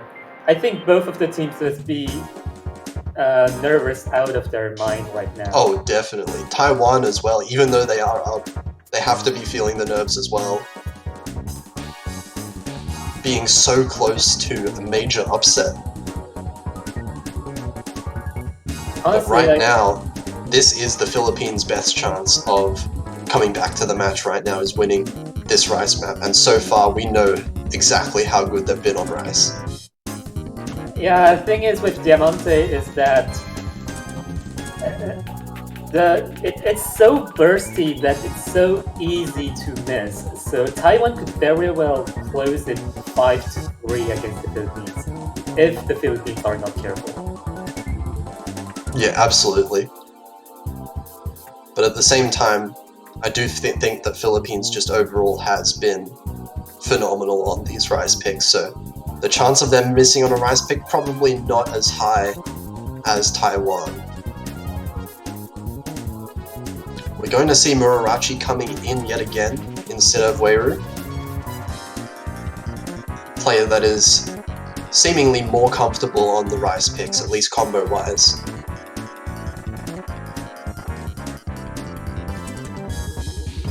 Also, looking ahead to the potential tiebreaker, I have to wonder between the Philippines and Taiwan. Well, Philippines minus L's.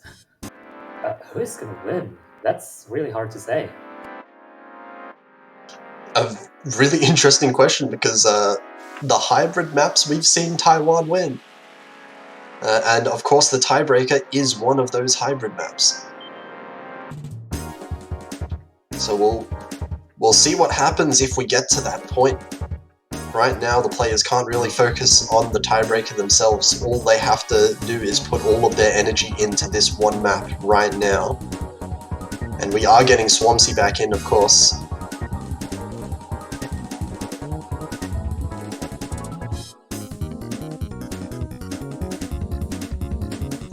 It looks like both teams have their members sorted out.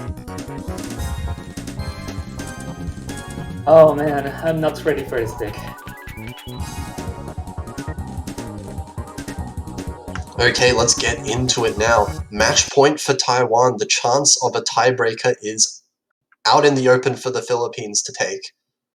We'll see who manages to win now. So, while Destroy was the most important point for Taiwan, this is the most important point for the Philippines. Absolutely. Well, there couldn't be anything more important than up against an immediate loss. Yeah, match point. Makes sense. Yep.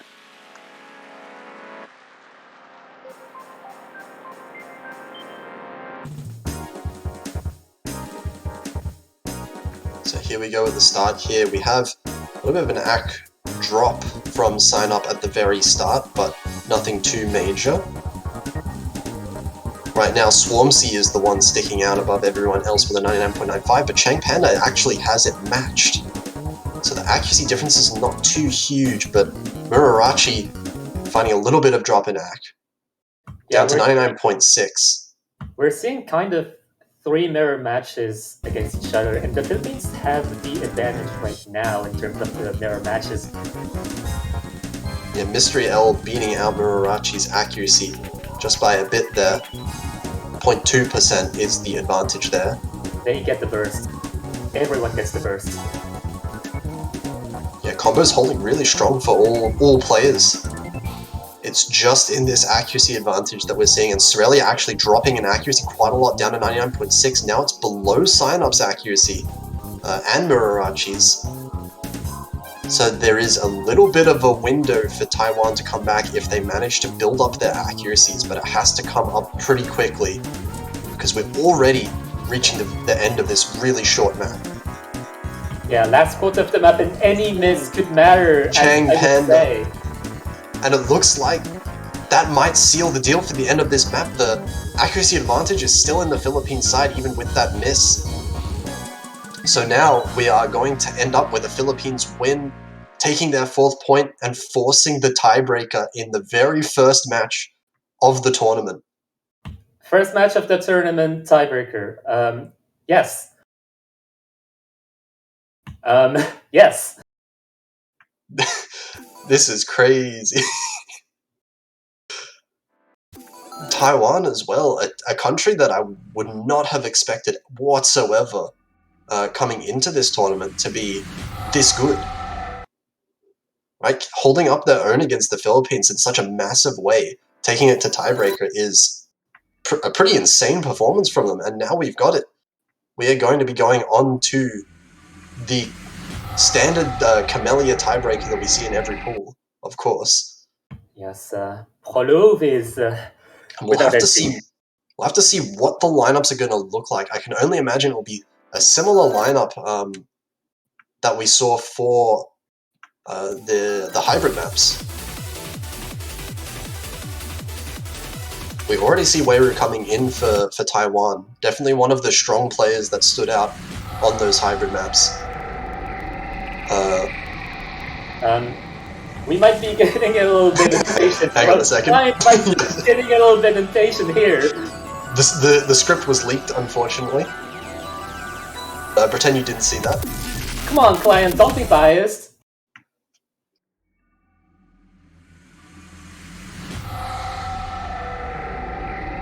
So, while we are whacking the client behind the scenes for being absolutely biased, we are going to be starting the actual tiebreaker. Yeah, so we're waiting for the third player for Philippines to come in. It looks like Swampsea is going to be playing now on the hybrid, and Kura we're going to get in as well for the Philippines alongside Mystery L with Fola, Murarachi, and Weiru for Taiwan. A lot of well-rounded players on both teams that we're seeing for both of these. Just a note as well, just before we get into the map, right now Japan versus Spain is starting on its way in the background. We're going to be switching to that just after this, but Japan banning Harajuku Iohoi and Spain banning Iterated in that match.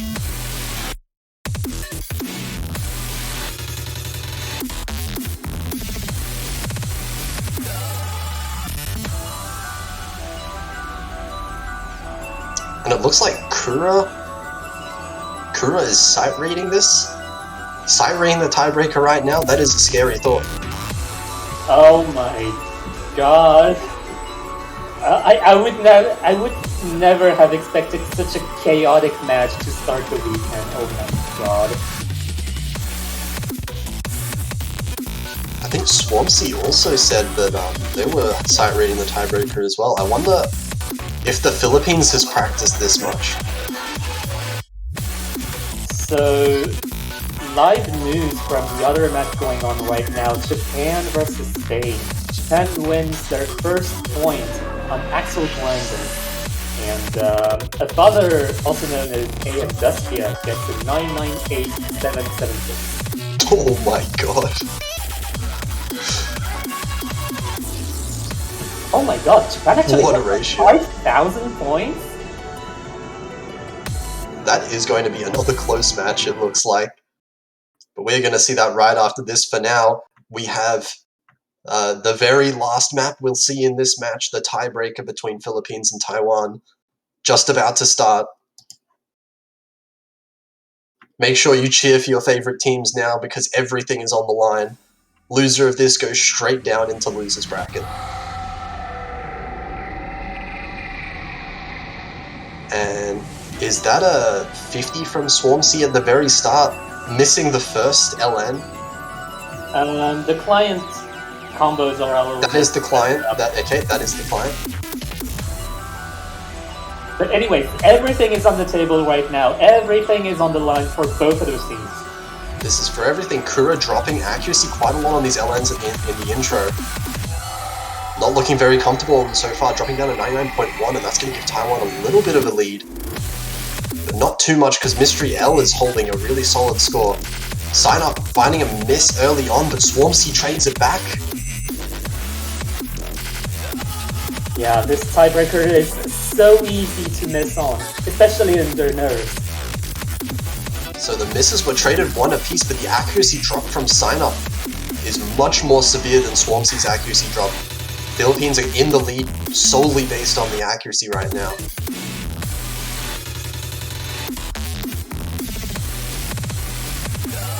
And we'll have to see Sign Up to increase that accuracy a little bit more if Taiwan wants to edge back a little bit of a lead.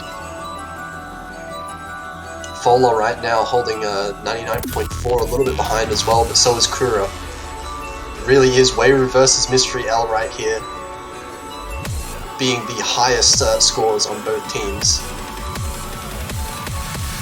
Oh boy.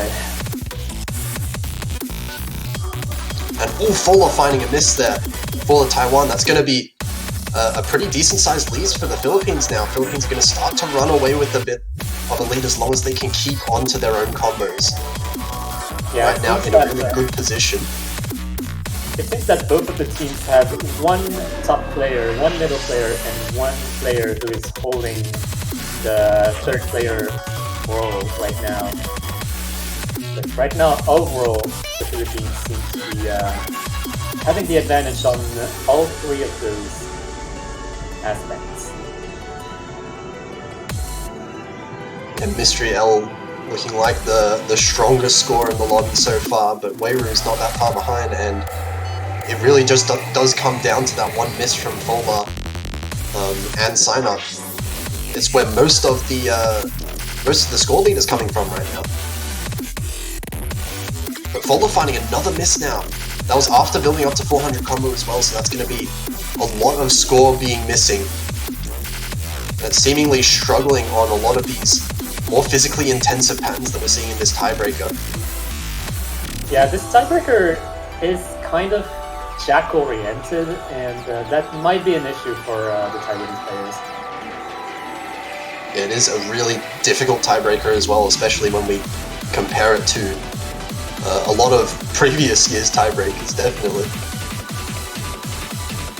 But now we're getting into the last quarter of the map. We'll see if all these players can hold on.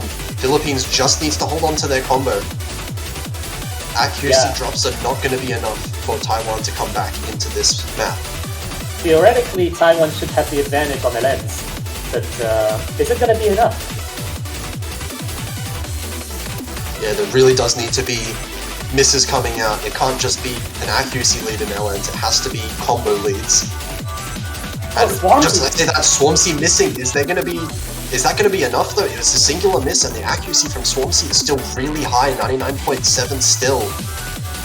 And no one else from the Philippines seeming like they're having any trouble keeping combo. Weiru actually finding a drop towards the end there. It looks like there's just not going to be enough time.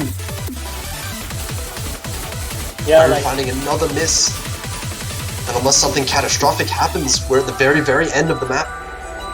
It looks like everyone from Philippines has managed to hold on for long enough, and Philippines will just barely manage to win this match in the end, 5-4.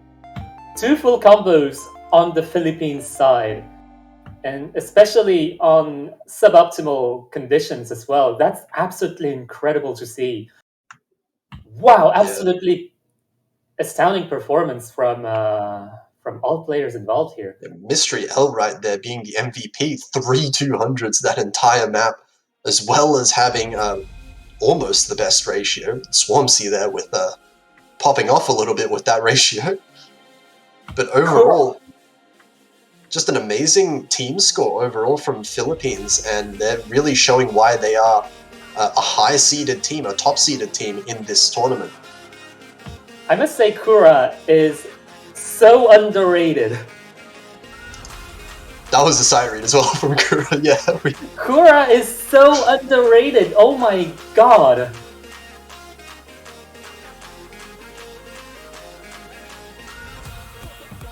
Meanwhile, the other match, Japan versus Spain, has turned into a 2-0 for Japan. The second point being on Disconnected, being won by Japan, and Crew K's 998K. Oh, that's a crazy score from Crew K, as expected. But yeah, I'm still recovering from. Yeah, that was a crazy ending to that first match. Taiwan, unfortunately, despite fighting as hard as they did, they'll be sent down into the losers bracket. So we will see them again next week, definitely. But just missing out barely on the win against the Philippines. I think with scores like those, they'll definitely put up a really good fight in the losers bracket, though. So congratulations to Philippines either way. They'll be moving on till the next stage, and now, I think, without further ado, we should be getting into the next match as soon as possible. Yeah, we're going to be joining the match in the middle of it, which is kind of not optimal, but yeah, Philippines versus Taiwan needed the coverage. Yeah. Unfortunately, there was a little bit of technical issues halfway that delayed the match a little bit, but had to watch that tiebreaker, even if it meant missing a couple maps of the next match.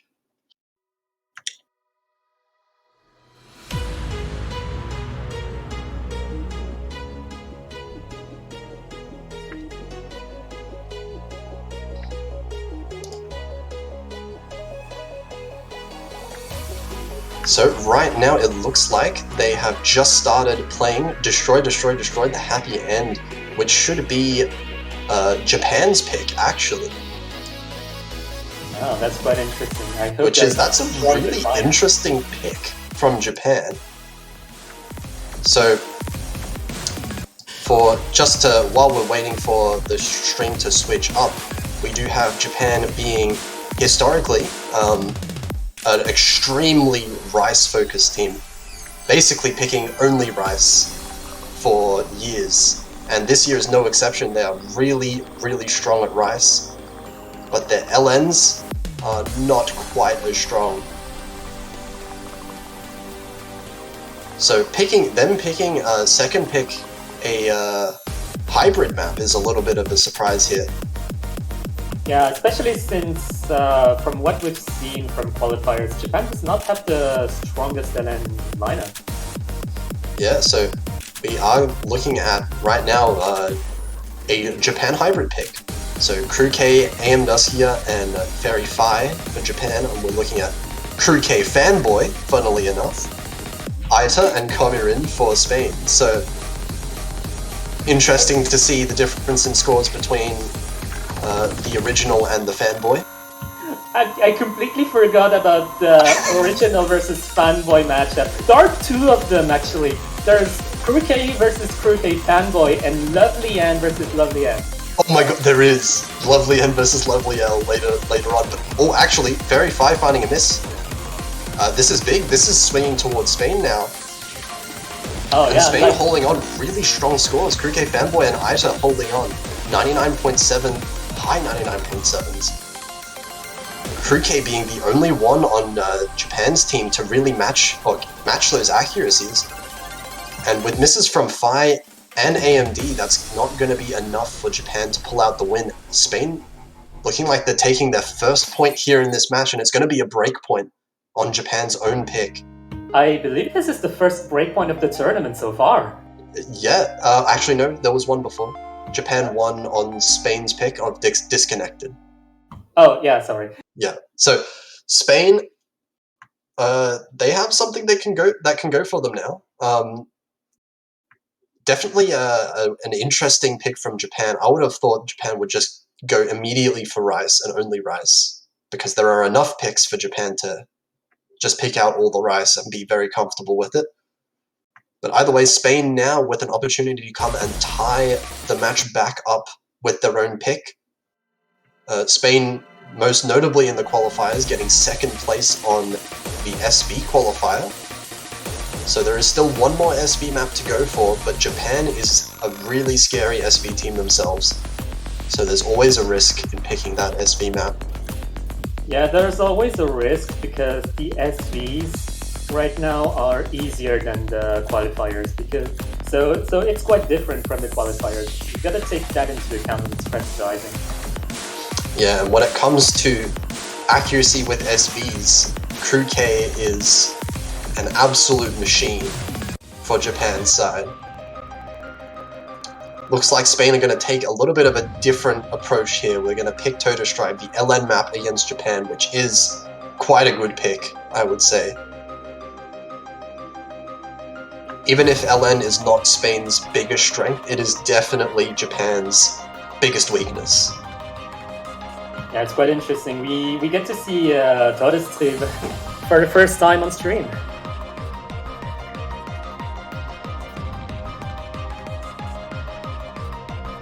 And shout out to the French player Toto Stripe as well. Former Mania player as well, who played in the previous, I guess, 2017 Mania World Cup. And who will be joining on Monday. Ooh. Well, we'll have to see now. So, LNs for Spain are actually pretty good.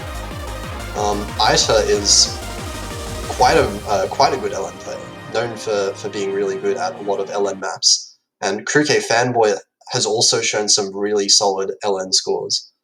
But for the Japan team, I think they mostly struggle with their second and third player. But Kruke and AM Duskia are pretty decent at LN. They're definitely no slouch. But if there was ever a chance for Spain to take a point back, this would probably be one of their best chances. Yeah, I think they might be doing it in reaction to their breakpoint on Destroy, Destroy, Destroy. Yeah, and it looks like AM Duskia actually getting off to a little bit of a rough start there, 99.5 here, but Komirin with a 99.4 is matching that accuracy, so they're a little bit tied in score right now. It does look like Kruke Fanboy is holding on really well, but dropping a little bit of accuracy there. Kruke now out in front as the highest scorer in the lobby. In terms of team performance, this is extremely close. Yeah, Spain looks like they're taking a little bit of an advantage. Komirin managing to recover the accuracy up faster than AM Duskia is able to. So now Spain just eking out the smallest of advantages here, you also dropping in accuracy a little bit. But yeah, everyone's still holding on to the full combo. And when the scores are this close and everyone has a full combo, it can go really quick into any direction within this. Yeah, absolutely. I think Spain is actually gaining accuracy in general, while Japan is kind of stagnating. Yeah, Japan really struggling. Kruke doing really well for Japan, but AMD and U struggling a little bit to find their footing with the accuracy. And meanwhile, it looks like Aita's score is actually just going up and up and up over time. It's not going down whatsoever, now at 99.77, and Komirin's is just rising as well, almost hitting that 99.7 mark. So Spain as a team is playing really well right now. Yeah, it's kind of the difference between teams with a few carries and all-rounded teams. We kind of see the difference here with Japan versus Spain. I think Spain, also from qualifiers, has been pretty cohesive. Yeah, Spain, a lot of Spain's scores in qualifiers have all three of their players getting really similar scores, and we can see it here now, 992, 991, 989, really similar scores for all of Spain, but they're all really good scores, compared to Kruke getting a really, really nice score V1 double S with 994k, but the second and third players for Japan just not managing to keep up with Spain. Yeah, you can see the huge spread in scores between the two teams, and those are definitely two completely different types of teams. And that's going to tie up the match now. 2-2, Japan and Spain. We've got another close match already, right after coming off a tiebreaker. And now Japan are not going to take any more risks. They're going to go for the tech. They're going to go for the rice maps that they are so comfortable with. Interesting that we haven't seen... Oh no, we did see Axel Grinder. Okay, Axel Grinder was the first pick from Japan. That's it. That was the obvious pick. Yeah, that's kind of a no-brainer for a lineup. So that is why they didn't pick Axel Grinder, because they already did. Nice. So Diamante, definitely a good pick for Japan now. But they still can't afford any misses or any chokes to come in, because Spain is pretty well-rounded in all skill sets. I would say Spain can easily capitalize on any mistake that Japan does make. And another note as well is that Japan has, compared to last year when they got second place, there's a few new players, new names coming in. And Yu is one of the names that is a fresh face to MWC here. And so far we've seen Yu play in quite a lot of maps as well, played most of their qualifiers. So filling in kind of a general role in the, I guess in a lot of the rice and hybrid maps in particular. Yeah, absolutely. The absence of Intellizer in Japan's team is pretty important to fill. And it seems that Yu is making a pretty good job for their first time. So it's actually quite refreshing to see some new faces, and especially some new prominent faces. Yeah, now it will be the first real test in an actual match for Yu. See how they perform on Diamante. Yeah, not for me, but for you. Oh my god.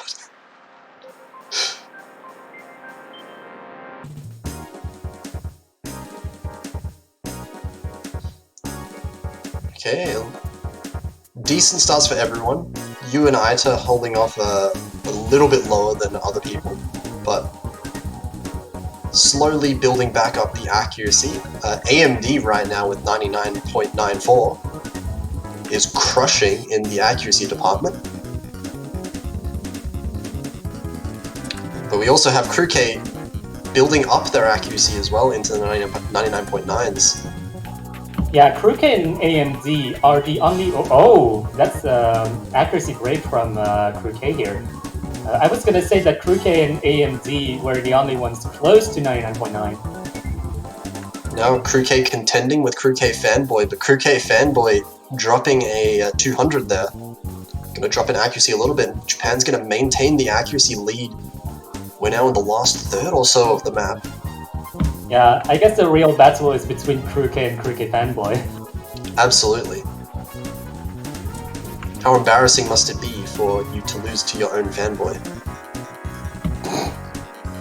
But right now, it's just been the smallest of accuracy drops that's decided it, but you actually dropping quite a bit of accuracy there, and that's going to swing the lead actually back to Spain. Wait, was it flickering? It's flickering back and forth, and we're at the last note. Hang on a second. How many 200s? points? Okay. That was 600. Less than 600. 540 points. What happened? Right at the end there, a few 200s gotten from AMD. AMD and you both getting a few 200s towards the end, dropping that 99.95 solid accuracy that they were holding. Yeah, and actually, Aita being the only one to score V1 SS that. Yeah, the 200s, the crucial 200s that people might have been picking up at the very end are very important. You cannot afford to slip up even the slightest bit towards the end, and either way though, Japan just manages to hold on to it with AMD's very nice ratio, if you caught that earlier. It is so scary. And, well, Japan not quite getting the double S's. They're missing the S, and you know what? And you know what Spain is without the extra S. is Spain. Oh no. And now it's we'll see what Spain decide to pick. It looks like they picked 7 actually, so they're sticking with the LN type of picks, which I think makes a lot of sense. It worked for them really well on Tour de Strade. So 7 could be a really good pick. Ruins has to be picked at some point by one of the teams, probably by Spain. Yeah, I don't know but about Runes actually, because scary. Japan and Spain are actually kind of favorite teams in terms of SV. Yeah. So they might is- not want to pick SV against each other. It is terrifying. Like, both of these teams are you would have to say they're 2 of the best SV teams in the tournament. And because they're so good at SV, neither team wants to ban the SV maps, so they didn't. But at the same time, they also don't want to pick the SV maps. Yeah, it's kind of strange to think about SV as something that people don't immediately pick or ban. Yeah, when both teams are just so good, you know, you don't want to ban it because you're so good at them. But you also don't want to pick it because the other team is so good at them, so they just end up being ignored for like one of the only times you'll ever see SV ignored in a match. Yeah, it's kind of strange to think that SV might be as dangerous as, for example, the hybrids. Like, this is probably one of the quote-unquote least risky hybrids because it's LN oriented, and we've seen Spain get the advantage on LNs. Yeah, Spain maintaining their same roster now, and we have Verify in again for Japan.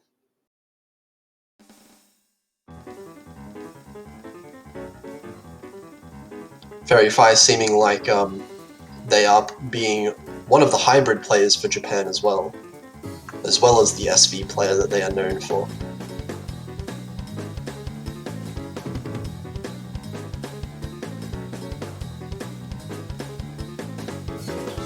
So far, it looks like Crew K, AM Dusky are holding exceptionally high accuracies, also with Crew K Fanboy and Ita on Spain. Oh my god, Crew K Fanboy getting the advantage over Crew K, but not anymore! The most exciting battle of all. But all the accuracies right now are so close. It's like Komirin very, very slightly behind, but not by that much. A single 200 would probably be enough to swing this the other way, but for now, Japan have the smallest of leads. Oh my There's still god. half of the map left. This is such a dangerous pick. It really could go any way at any point in time. Komirin and Crew K Fanboy slipping just a little bit in their accuracies. Verify is dropping accuracy a little bit as well. But Crew K and AM Dusky are still holding strong at 99.8, just as I say that. Oh no! AMD! Oh my god, That's no. a miss in the last quarter of the map, and that is a really bad time for it to happen. Because now Spain is going to get start to build up the biggest advantage they've had so far in this map. Verify! 2 misses from Japan towards the end of this map, not even in the harder sections either. And now Spain are just going to start to run away with it. They just need to hold on to the combo, and they've got it. 3-3. Oh no. Man, look at these 200 counts, and the ratios across the board are just so similar between the two teams. This is a mirror match with some chokes in between. Yeah, these teams have really similar accuracies overall. It's all just coming down to these small chokes. And now we have 3-3 Japan's pick. We're in a similar situation to the first match. Oh my god, are we really gonna be commentating 2 tiebreakers in a row? Can we get 16 tiebreakers in round of 32? Oh my god. Can we don't tell me we're gonna get only tiebreakers in round of 32. That would be the dream. Oh The my best God. timeline possible. But for now, Japan, I can only imagine they would pick something like the words I never said. But this is going to be their last pick, guaranteed. Both teams get 1 pick each now, so they have to really think about it carefully. Oh my god. All of And, the remaining picks are kind of risky to some extent, actually. Seeing how close even the Rice has gotten.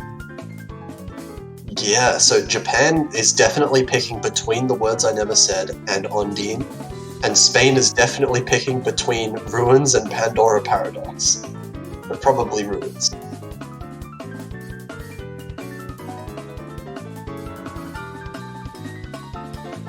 Probably. Maybe. Maybe. It's risky, but everything is risky right now. There is no non-risky picks. Hypothetically, strategically.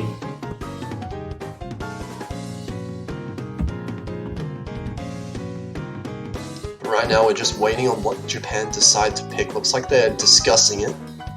There's a possibility. Unless we see the complete 180 and Japan picking Ruins. But that would be too crazy to imagine. Honestly, they could go for it. They want Disconnected. No, they're going for The Words I Never Said, which is the more sensible pick. Like, to be honest, like, Runes is mostly Rice, I think. It is. Yeah, Ruins is definitely mostly Rice, but it's just way too risky, right? Like, Spain is so good at SV that you can't. Neither of these teams can confidently say that they have the advantage of Ruins. So that is why it's being avoided. But this map, The Words I Never Said, Japan should be coming into this at least comfortable with their own scores. This is one of their biggest strengths, or pretty much their biggest strength, is their Rice accuracy. So yeah, I feel like Words I Never Said initially before the match even begins would have been a no-brainer on Japan's side, but seeing the results so far is kind of scary. Like, to go for anything, actually. yeah, Spain is just showing a really, really strong team performance as a whole. So we'll have to see what kind of scores these players can get out of this map. Be definitely looking at AM Duskia on Japan's side, who has been putting out some insane ratios in all Rice maps this tournament so far.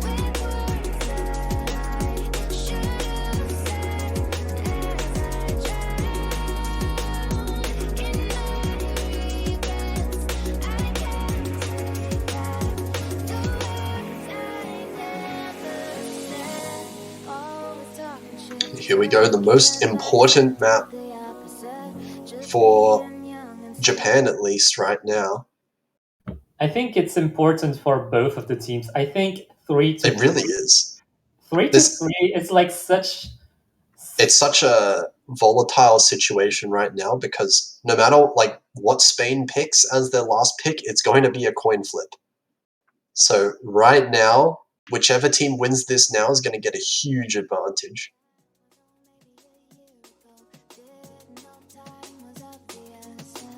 Yeah, Spain getting an upset on this would be so huge.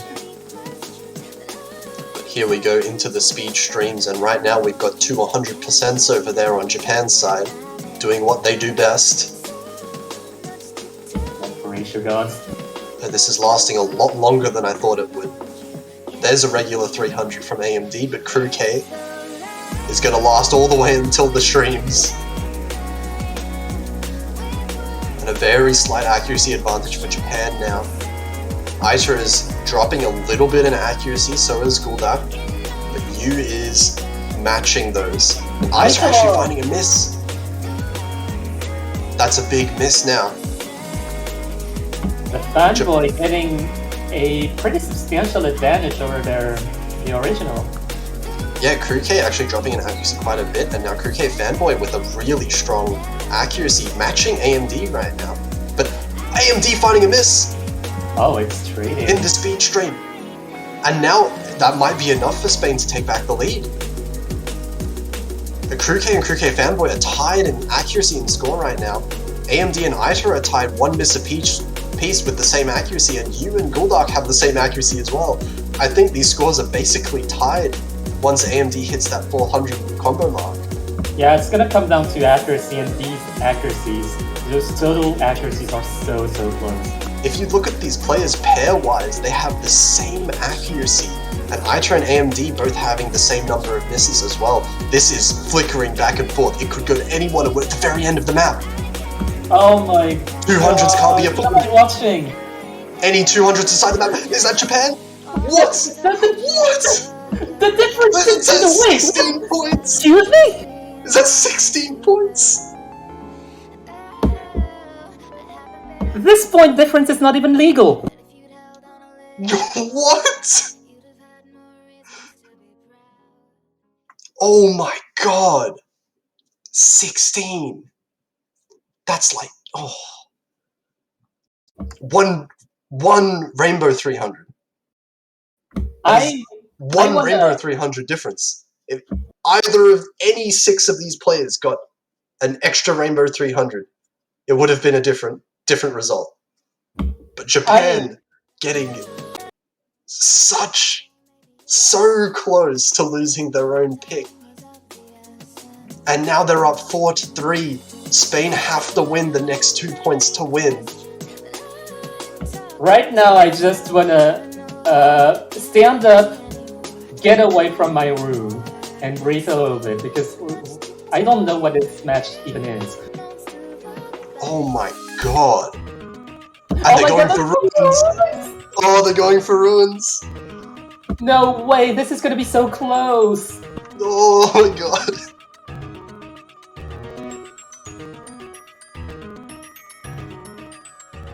Oh my god, these two teams are so good.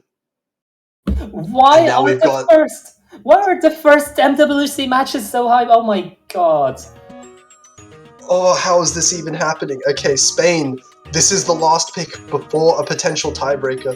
Japan wants to end this right now because this match is getting way too close for comfort. Spain have to win their own pick now in ruins, but I have no clue who's going to end up winning this. Honestly, this could come down to 1-200 again.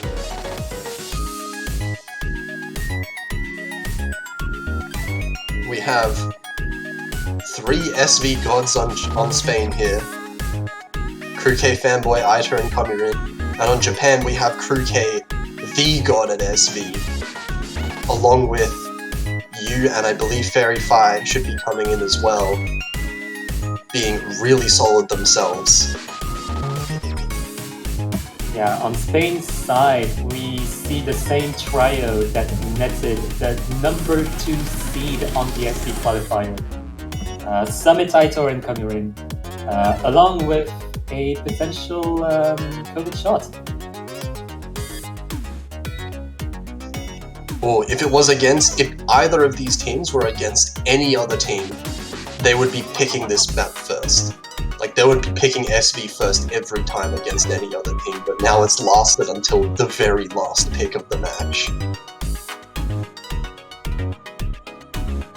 So we're just waiting on the last player for Japan to come in. Oh, we're seeing Sleep Girl. Oh my... what? Hang on, we haven't seen Sleep Girl so far this entire tournament. I forgot they were on the Japanese team. Going on runes? They have different lineups for different... Oh, wait. I gotta check the MP link. So what we missed on Disconnected Hyper, we saw Fairy Fi being the 3rd player for Japan, and Japan just barely managing to win that. So now, this is the first time we're seeing Sleep Girl come in, or JH Sleep Girl, I think.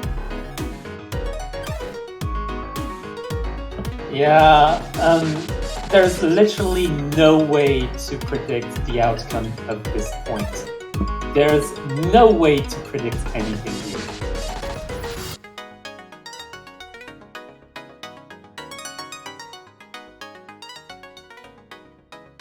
Oh my god.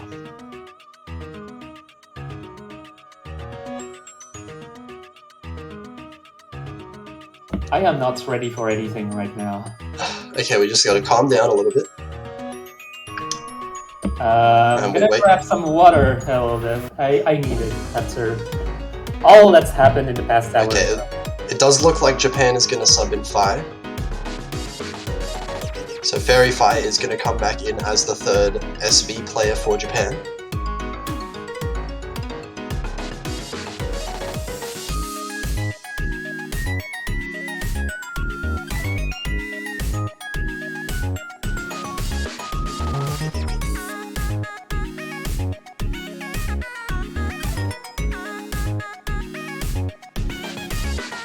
And that is all 6 players finally in the lobby now. Ready, everyone feeling nervous about this one. Must win for Spain, and also I would say it's definitely a must win for Japan as well, almost, because we know how good Spain is in general at the hybrids. So the tiebreaker is looking scary for both teams. Japan definitely wants to win it here if they can. Yeah, you definitely don't want to see this point go into ruins.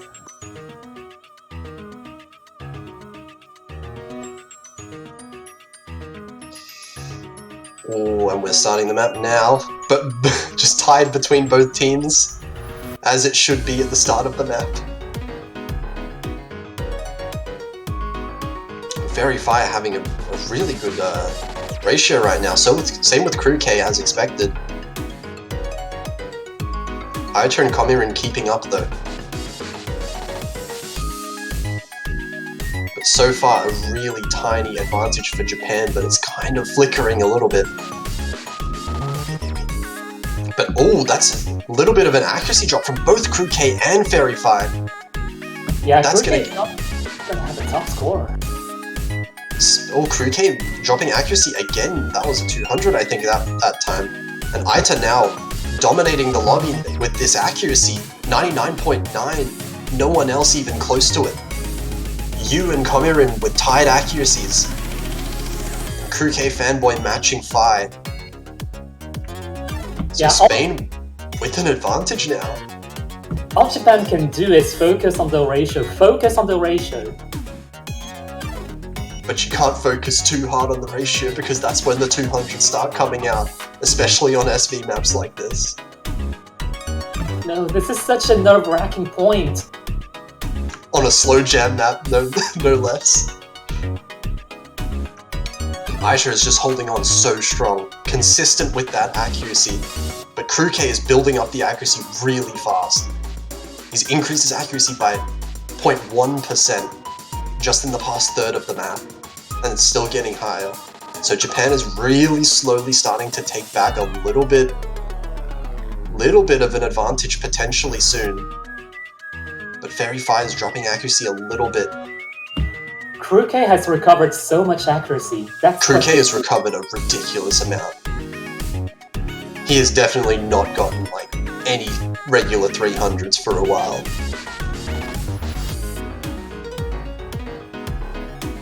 Oh, but Japan is starting to take it back.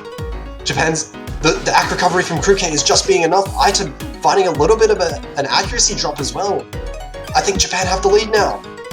Yeah, just from Aito's. Oh, but it's flickering! It's flickering! It's flickering! And oh my god, you can't do this again! That's 52 points! Oh my god! I cannot believe that from the past 2 picks, the points difference has been less than 100. From the sum of the difference of the 2 previous picks combined. How? That 1-200 from Aita at the end of the map, that costs the point. Oh my god, and Crew K's ratio was a big reason why. 47 300s, even with the 2 200s. That is just ridiculous from both teams. How? And the missing S from the double S from Aitor means pain for Spain. Pain for Spain indeed. That was such an agonizing way to lose a match for Spain. That could have easily been Spain 5-3. 2 notes of difference between Japan 5-3 and Spain 5-3 right there. But Japan managing to just barely win out now. They are going to be the winners, and they are going to move on to the next round next week, where Spain is going to be one of the scariest losers bracket teams I have seen in a long time. I'm guessing it's going to be different on the round of 16 map pool, though. A lot of strategies are kind of shifting as the map pool is getting harder and harder. Next week's map pool will definitely expect to be much harder. But for now, though, I would not want to verse Spain. Oh my god. Okay, so insane matches. What?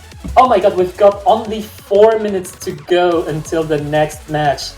Oh my god, like the 2 previous matches have been breathtaking, and I definitely want to take a break after this much adrenaline. Yeah, that is insane. I think for now, though, before we get into the next match, I just need to catch a bit of a breath right now. Hold on. Yeah, same. Yeah, so just before we get into the next match, we do have Korea versus Sweden coming up. And for that, I do believe we're switching commentators up just a bit. We're going to be welcoming a Swedish commentator and a not Korean commentator. They will introduce themselves in time.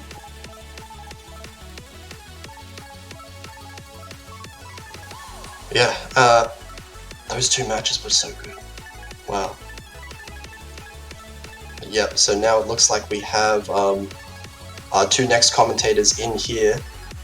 I've been Potassium F commentating with Pataraj, and we'll pass it on to our next set. Peace out.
And hello. Welcome back to Osamania 4Key World Cup 2021 groups round of 32. I already messed that up. Wow, I was hoping I didn't mess that up, but round of 32. I am Shoegazer, and with me is Swedish commentator, Davy. Hello, say hello. Hi, I'm here now, and here to commentate the Swedish matchup versus the Koreans. Yes, oh my god. I have a Swedish guy commentating in Sweden. Alright, yeah, I speak Swedish too, actually. Don't tell anyone. But yes, we are this current match is South Korea versus Sweden. Pretty interesting match, I'd say. Pretty interesting match. South Korea was I believe, the third place winner, third place team last year, but the lineup this year is very, very different compared to last year. I can't remember names anymore, but the names here are very new. I think this is like their first or second time participating, barring Transcendence. And Sweden, we haven't really seen much of Sweden. Yeah, sadly, also Trimatic is not playing right now. I don't actually recognize one of these players. Everyone's are familiar to me. I thought you're Swedish, you should know all of them, or something like that. Don't worry, I'm gonna... Alright, anyway. Right now, going to the match, South Korea versus Sweden. They already got the roles done. Sweden banning Toda Street, and South Korea probably banning Harajuku Iahoi. I expect South Korea versus Sweden to be a very Rice-oriented match, given their strength. South Korea did really, really well on the Rice maps this year, and Sweden, I think, is mostly good at Rice.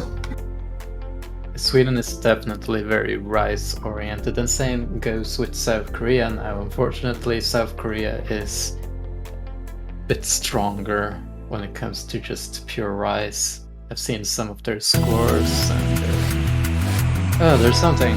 We'll see if they can match up to them in this match. It would be exciting to see, because... Hello, South Korea, you are not allowed to ban any maps, please. You have to ban something. No ban. That is bold.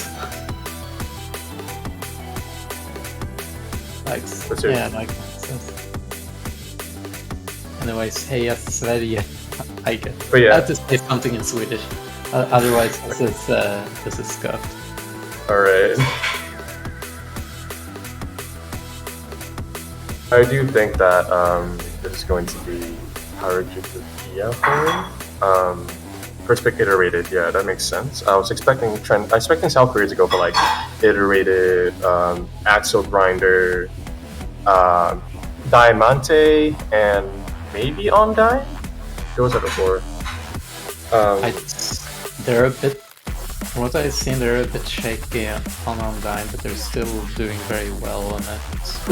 Yeah, maps like iterated, they will definitely go for. And their first pick is iterated, actually. And it looks like they stick to their no ban thing. I thought that was a joke. But I don't think that's allowed, but I guess we can talk about that later on. It's something that I guess the organizers would have to worry more about. But anyway, iterated is a good pick. I think that's South Korea's highest score, and I think they should be fine. I don't think there's many choke points in iterated. There are a few bursts here and there, but nothing too terrible. And I think that they will mess up Sweden more than South Korea, unfortunately. Unfortunately for Sweden, that is. Yeah, I don't think they have quite the... I know Diamond Blaze and Emic can hold up decently on their own. It's just a bit of a worry with their third player, and it's also that they aren't quite that very top notch. I suppose one thing that Sweden does have a slight advantage on, but I'm not sure if it's an advantage, but it's something they're strong at, let's just say, and that's SV. So we might see a couple of SVs. Yeah. I would say that well, actually, both teams actually do practice SVs quite a bit. I'm not too sure how well they did on the qualifiers. I think South Korea did better than Sweden. Don't quote me on that though, but I think from what I remember, Sweden did underperform slightly on the qualifiers. I know that one of the players, I think Emic, I don't remember, he got Emic, he got like a 996k pretty early on, but then on qualifiers was like 91 something. Yeah. Alright, let's see. It looks like they're starting pretty soon. Looks like they're all getting their GOHFs, and Oh, okay, this is more delay. But And anyway, yeah, I do think that Sweden's going to be pretty good at SVs, but I don't think they're going to be as good as South Korea, unfortunately. I know you did say that they did underperform, but give me a moment. it's also a bit. There's a lot of like newer tournament players here, so they might not perform as well under pressure as they would otherwise. So that's another worry. But yeah, it looks I like have returned. hello. I'm not sure Anyway. if you heard what I said. No, I was running around. Anyway, what did you say? Okay, that's fine. I said that. Hold on, what did I say? It's okay. Never mind. Let's move along. First round, really neck to neck at the moment. Actually, a lot more neck to neck than I expected. You should expect, I say, girls front line, gay solo. I don't know how to pronounce that. To do very well for the rice maps. I think Fine Samira might be the weakest link of the South Korean team, but I think even the third player is actually stronger than Sweden's best player. But we'll have to see. Yeah, I suppose this is a match where 200s will matter a lot. Right now, they're looking to have a advantage. And girls front line, do you know that they have like another alias? Because I've never heard of it. No, I do not. I don't. I'm pretty sure they do. Girls front line is a gacha game, so there has to be another alias, but I don't think it's of any alias that's of like significance or anything. I think they're just a very good sharpshooter player. And wow, that act is pretty gross. Yeah, 99.98. Oh my god. And Sweden's doing pretty good too. Like I'm pretty sure they're having double S's so far. Yeah, but the thing is, Lemmy just got himself a miss. I saw it. So no. Going to hurt him a lot. Like, okay, so I just remember what I was going to say to you when you were walking off into the sunset. Oh, Emic, no! Oh, Emic. Oh, go. Okay, I don't think that's enough though. That's actually definitely not enough. Oh, jeez. And Emic just missed. Yeah, Emic just missed as well. Yeah. So, anyways, the thing I was going to mention was that lots of these players for Team Sweden are pretty new to tournament setting, so they're going to have to perform well under pressure, and that's pretty high bar. Oh my god, that Como 300 count from girls front line, that's disgusting. Oh my god, 37 is really, really, really gross. And Sweden's actually doing pretty good as well. Getting near double S's on that is really, really good, I'd say. Like, not an easy map to get a perfect score on. Well, relatively perfect. Yeah. Jeez. But yeah, you mentioning that Sweden having mostly new players. I think South Korea is about the same actually. South Korea has mostly players who this is like their first time joining MWC, first time joining like a major tournament. So I think both players are under a lot of tournament pressure right now. But regardless, they should be fine. I think they should be fine. They're doing quite well already. Anyway, back to Sweden though. What would they pick? I'm expecting them to go for like more Rice, Diamante or Axel Grinder. I think. They might. Oh yeah, they could go for SVs too. Yeah. Going for Gaspard works too, I guess. It's pretty tricky, and it's definitely not up South Korea's alley. Girls Frontline and Gaisol, I think that's how I pronounce his name. I'm sorry if I butchered your name. Are generally very good at straightforward patterning, and Gaspard is absolutely not straightforward. It's actually kind of gross. It's the opposite of straightforward. Yeah. I like this pick. Plays to their strengths relatively. Kind of a risky map to pick, which works in Sweden's favor. But whether they will win is something that we'll have to see.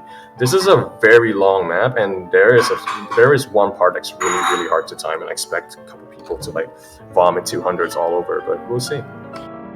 And even miss. I remember playing that one section you're referring to, and it's like pretty choke heavy from what I remember. Just if you mess up just slightly you can just miss. Mhm. Let's get this ball rolling. For a lot of mappers such as myself, this is like one of my favorite maps. I know a lot of people who really likes this map too. It's alright. It's alright. Let's see. Oh, Lemmy actually dropped a few 200s right off the bat, actually. Not good for Lemmy and Sweden in general. South Korea mostly doing well so far. This part's not too bad. Like, I do think that like the bulk of the difficulty of this map is pretty concentrated in like one part, but we're not there yet. This should be relatively not straightforward, but score should be pretty stable here, I think. I think Yeah, Emic dropped the 200 as well. Looks like they did, given the accuracy. These Not good. lamps, they're pretty tricky. It is tricky, but nothing too daunting for these players, I think. Yeah, especially given the rest of the a short jackish section. I don't expect any 200 drops here, and I don't think there's any significant act drops here. Gaiso maybe dropping a little bit there. Actually, yeah, he did drop a little bit, maybe a 200, but again, very minor, or at least just like a couple of like normal 300s, which isn't too significant at the moment given the gap.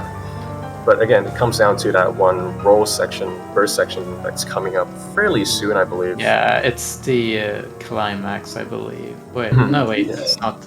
No, it's coming later. Yeah, right.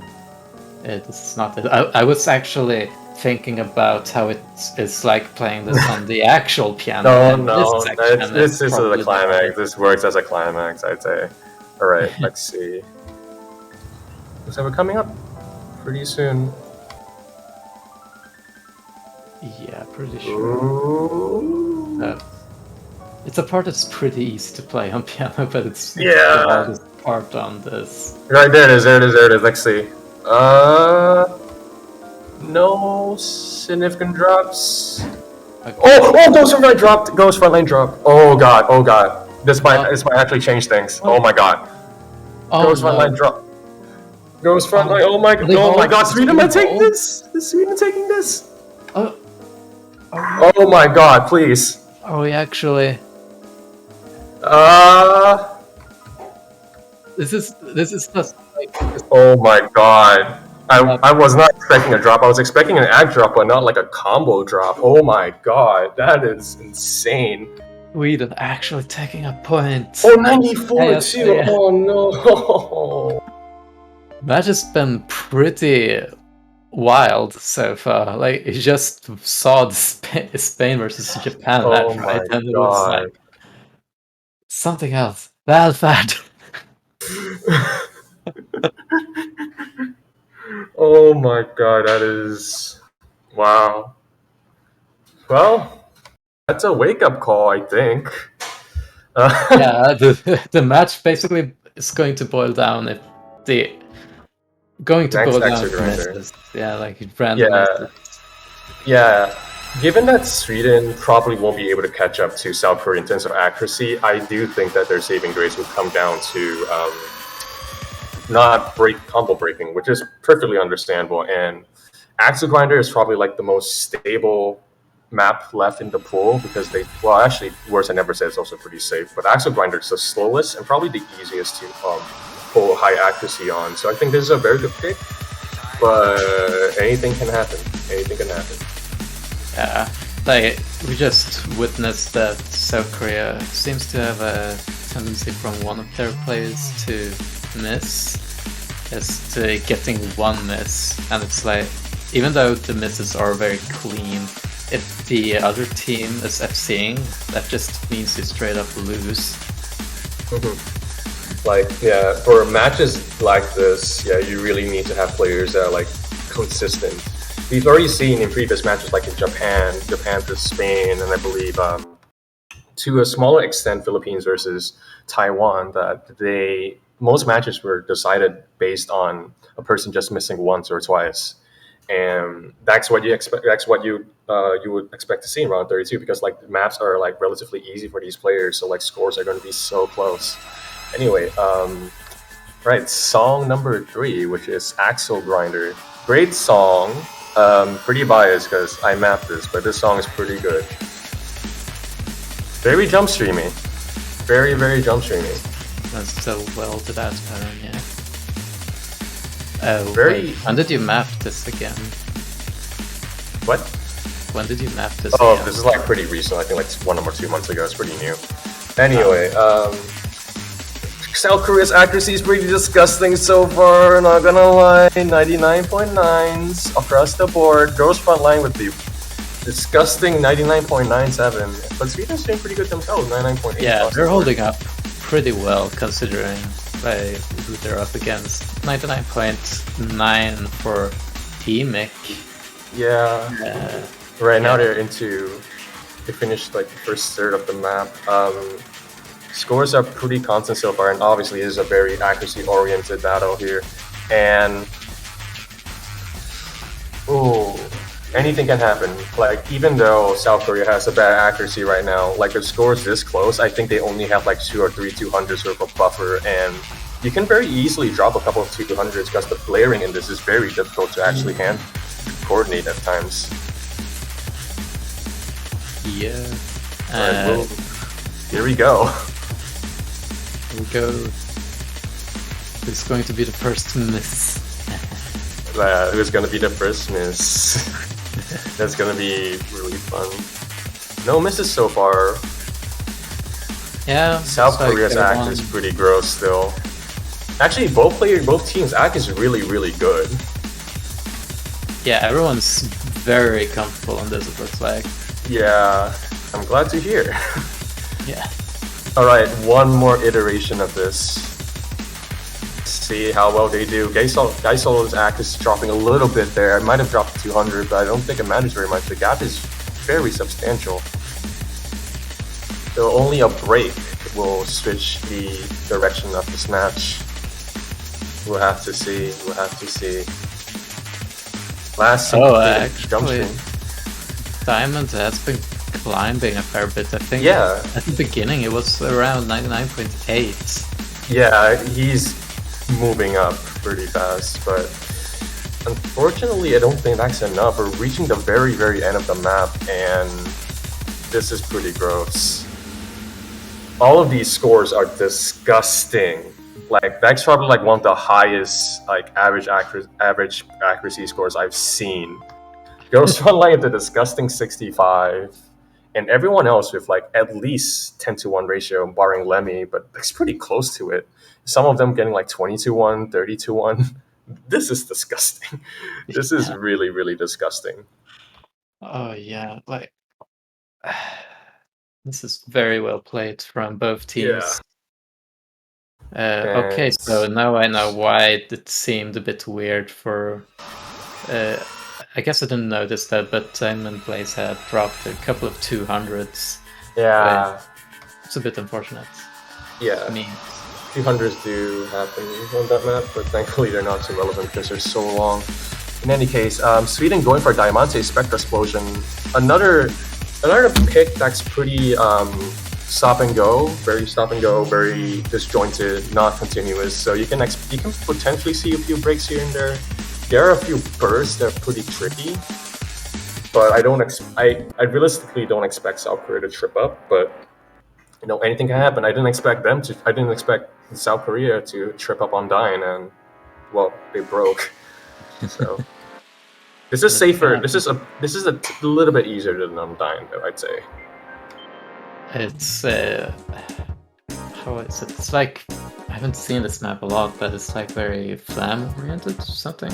No, it's not flame oriented. It's very syncopated. Like you can hear it right now. You can hear a lot of like syncopation, a lot of stop and go. There are a lot of bursts. Like the difficulty of this map is concentrated in like 2 sections: the ending and the mid section. And they are 1/8 bursts. So they clock at about 300 BPM or so. Pretty fast, but definitely nothing too difficult for either of these players. I think Undyne's parts are a little bit harder.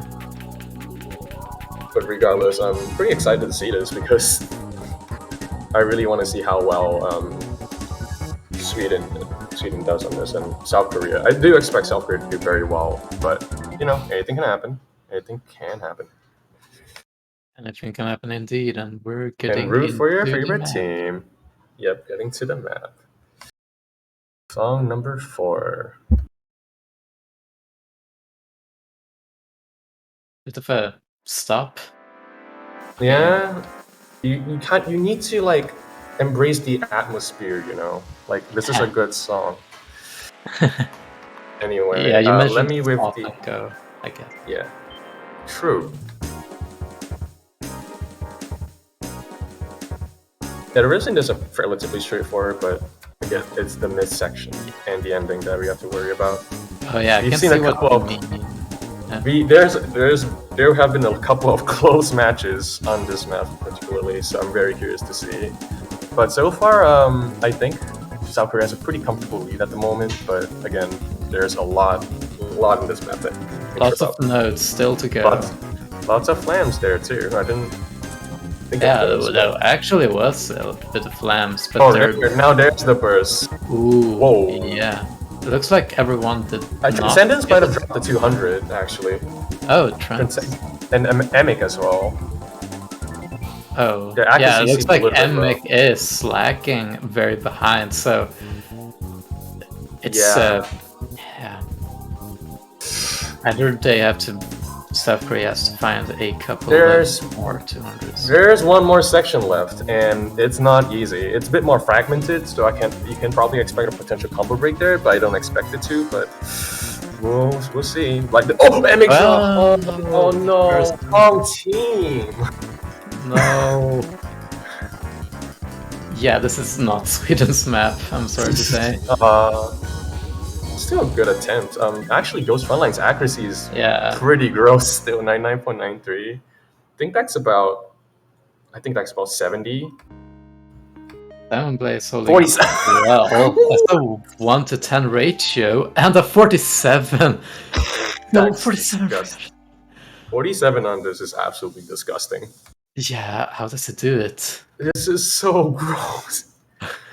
And again, Sweden did pretty well too. Like any 10-to-1 double S is really good, and Diamond and Lemmy got pretty close to that. So like they're not doing bad; they're doing great. They're just up against Goliath here. Yeah, and they have to have like a very stronger. That's disgusting. All right, what was South Korea pick? They're going for a Rise, so words I never said of Pandora. I wouldn't go for that. Maybe disconnect the hyper actually, because I know they've been practicing disconnect the hyper, and I think they feel relatively confident. They might also go for destroy because it's a bit more LM heavy, and I think that it might trip up Sweden more than it does South Korea. I'd say I'd go for 7 if that's the case. I think the LN, there's more like heavy LNs in 7 than destroy, but maybe I'm wrong there. There we go, disconnected hyper. That's an interesting pick. I'm not too sure how much Sweden practiced this. I know South Korea practiced this a lot, so I'm very curious. I think Sweden did practice this a lot, so I wouldn't worry too much on them not practicing. Actually, let's see what they did. Oh yeah, they did very well on that. But I think that South Korea, in the end, has a pretty strong advantage on it due to how it's simple its rise structure is, right? So it's not a lot to worry about. So. It is pretty easy to break though. Like you can definitely get punished really easily on disconnect the hyper, I think. Like especially in like the mid section, which I'll point out in the map itself. But I'm very curious to see. I think South Korea is going to do very well, and I expect Sweden to do well too, given, as you said, how much time they put into it. But I'm really not sure how this would pan out. Guess we'll see. Right. Right now. I forgot that the map is the first 10 seconds of the map is Ellen. Oh yeah, there is. Alright, this SV part is pretty easy, but I think... Oh my god, Neon Dracon's act actually dropped pretty hard because of the LNs, actually. Dropping to about below 99%, but they should go up pretty nicely here. Yeah, it looks like Sweden not very comfy on the LN side. Got a couple of 200s too on that price part. Yeah, first front lane definitely dropped a couple 200s here, but that's not good actually. There's a lot of... Like, this is not like the hard part of the SVs. Like, I'd say that the second half, it's the mid section is where flickering. it gets really hard. It's actually flickering. Alright, it all comes down to that one mid section then. Very curious. So. It's looking this pretty part, close. this is the beginning of something pretty rough. It's 200s from Really hard. right This part is really hard. Like the quiet parts are so tricky. I think both teams nailed it pretty nicely, but there's still a decent amount of... Oh no! Gasol! No! And now Neon 2! Oh, Neon 2! Oh! So it's equalized Oh, jeez. in the end. And I think Wow. that Neon's miss was... Yeah, that was more significant because the accuracy drop, yeah. Yeah. That's At rough. ours. Okay, so looks like South Korea taking this one pretty comfortably. Yeah, pretty big gap. Diamond Blaze did really well. Oh my though. god. Look at that score. 9.9, hello. Hello. Oh my god, hello. Yeah, I knew that Jeez. Diamond is going to be... I think that's a PB from him, actually. 996k. Yeah, I know. Those Well are done. really, really sick scores. Like 58, 56, 49. All really, really good scores. Oh my god, Diamond freaking out. Yo. What? That's pretty scary. Right, South Korea now at match point. Sweden had to decide now what they have to pick. I do think that Pandora is the best pick here, but I'm not too sure what they would go for. I don't think they should go for Words. I don't think they should go for 7 to Destroy. Ruins might work, but I'm not too sure. I'd say Pandora, Pandora okay. is probably the best pick run. Yeah, they're going for that. Pandora is very rice heavy, and it's very tricky. Like there's a lot of tricky bits. I'd say I wouldn't say it's as like, it's more tricky than Diamante, but less tricky than Undyne. But I think there's equal levels of choke potential there in Pandora. Yeah, so they want to probably pick maps where there's more choke potential rather than straightforwardness. Right, so expectations for this map. Might see a couple of misses, but it's kind of a wild card as to who'll miss. I guess It's pretty. I think this is actually like the first time this map has been picked in the tournament so far, actually. So has it gotten banned? Like it wasn't banned or anything. It was just ignored pretty often. I think the most common bans have been Iahoy and Toda Street. That's anti-Ellen spray light, baby. Anyway, I do think like this map is considered a hybrid, but there's definitely a lot more rice than LN. Like the LNs here are pretty insignificant, so I do understand why Sweden would go for this. But and obviously this is like a lot more technical than like words I've never said. So I do expect this to go pretty smoothly for Sweden, but whether it's enough to be it's enough to surpass the legend, like the colossal South Korea, is another question altogether, I'd say. I just realized that if I heard like 3 years ago that Sweden took a point off of South Korea, I would have been like, no way that happened. So it's pretty great that... Oh, they're actually taking the lead right now, hello. Hello. Transcendent dropped a couple of 200s in the beginning. Looks like it. Oh jeez, this is I gonna know be that- interesting. Oh my god, that's scary. Yeah, the Scary act, bits. Ghost Frontline's act is disgusting right now. Like 99.95 so far is pretty disgusting, and there's a lot of tricky bits coming too. Oh yeah, the That comes bursts are not friendly at all. Yeah, they're very hard. Emi dropped a 200. Lemmy also dropping a 200, I think. So I think South Korea has a very slight lead. I think a single 200 over them, but there are a lot of tricky parts left in this map. Like a lot, especially in the second half. Yeah. Oh. That Oh my god, plays. the scores are flickering. Transcendence dropping another 200, I think. This is so close. Right, this is like the most LM part of the map. I don't expect any 200s here, but whoa, what's that? Yeah, the LNs are very straightforward. Like Yeah, players like me basically sleep at these kind of sections. I mean, I sleep, but I can't beat LM. I choked on a noodle once. Anyway, ooh, this is... Gap's getting a little bit bigger, actually. Looks like Emi dropped the 200 there, And but there are a Diamond Blaze couple of bursts. also dropped a couple of 200s there as well on the Yeah. trail. But there's a couple of bursts coming. Let's see how well they do here. Oh, Gasol with the 200 there too. Oh. But it's not gonna be enough.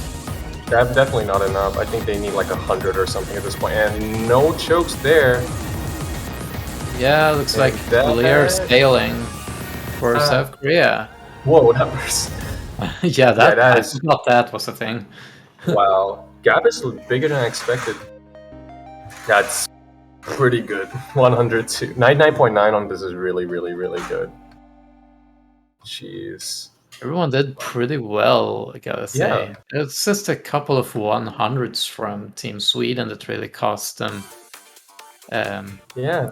cost them The points. ratios are much worse in general, I think, in the Sweden side because of Ghost Frontline, but this is still really, really, really good for both teams. Well done, Sweden. Like I didn't expect much from them, admittedly, and they've definitely stepped up to the plate. They did really well on Axel Grinder, did really well on Diamante, everything.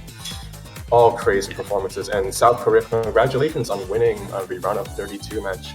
I do not know who you'll be facing. Someone's gonna quote me as to who they're gonna face. But Sweden's not eliminated yet. Just as a reminder, this is a double elimination bracket, so they're gonna be playing Yeah. next week.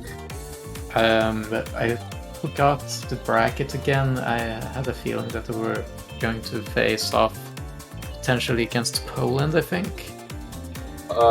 If Poland loses, I assume. Yeah, if Poland loses. Yeah. So South Korea is gonna be facing the winner of Singapore versus Poland, which is the match is actually happening right after this. So stay tuned for that. Really interesting dynamic, I think. It's the classic SVLN versus Rice, other way around. SG is the Rice team. So stay tuned for that. And after that, we'll also be streaming, I believe, Thailand versus Italy. So again, lots of interesting matches. Lots of interesting dynamics, and lots of mystery behind some of these teams too, I'd say. Yeah, So mystery. stay tuned. Stay tuned indeed, and thanks for tuning in. We'll be signing out for now, at least I will. Yeah, Not you sure will. I'll be stuck in this commentary booth for a little while, unfortunately, against my will. Unfortunate. But yeah, I'm holding you at gunpoint. yeah. Fun. Thank you. Anyway, yeah, we will see you in 26 minutes. See ya.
gonna be waiting for the countdown to end officially.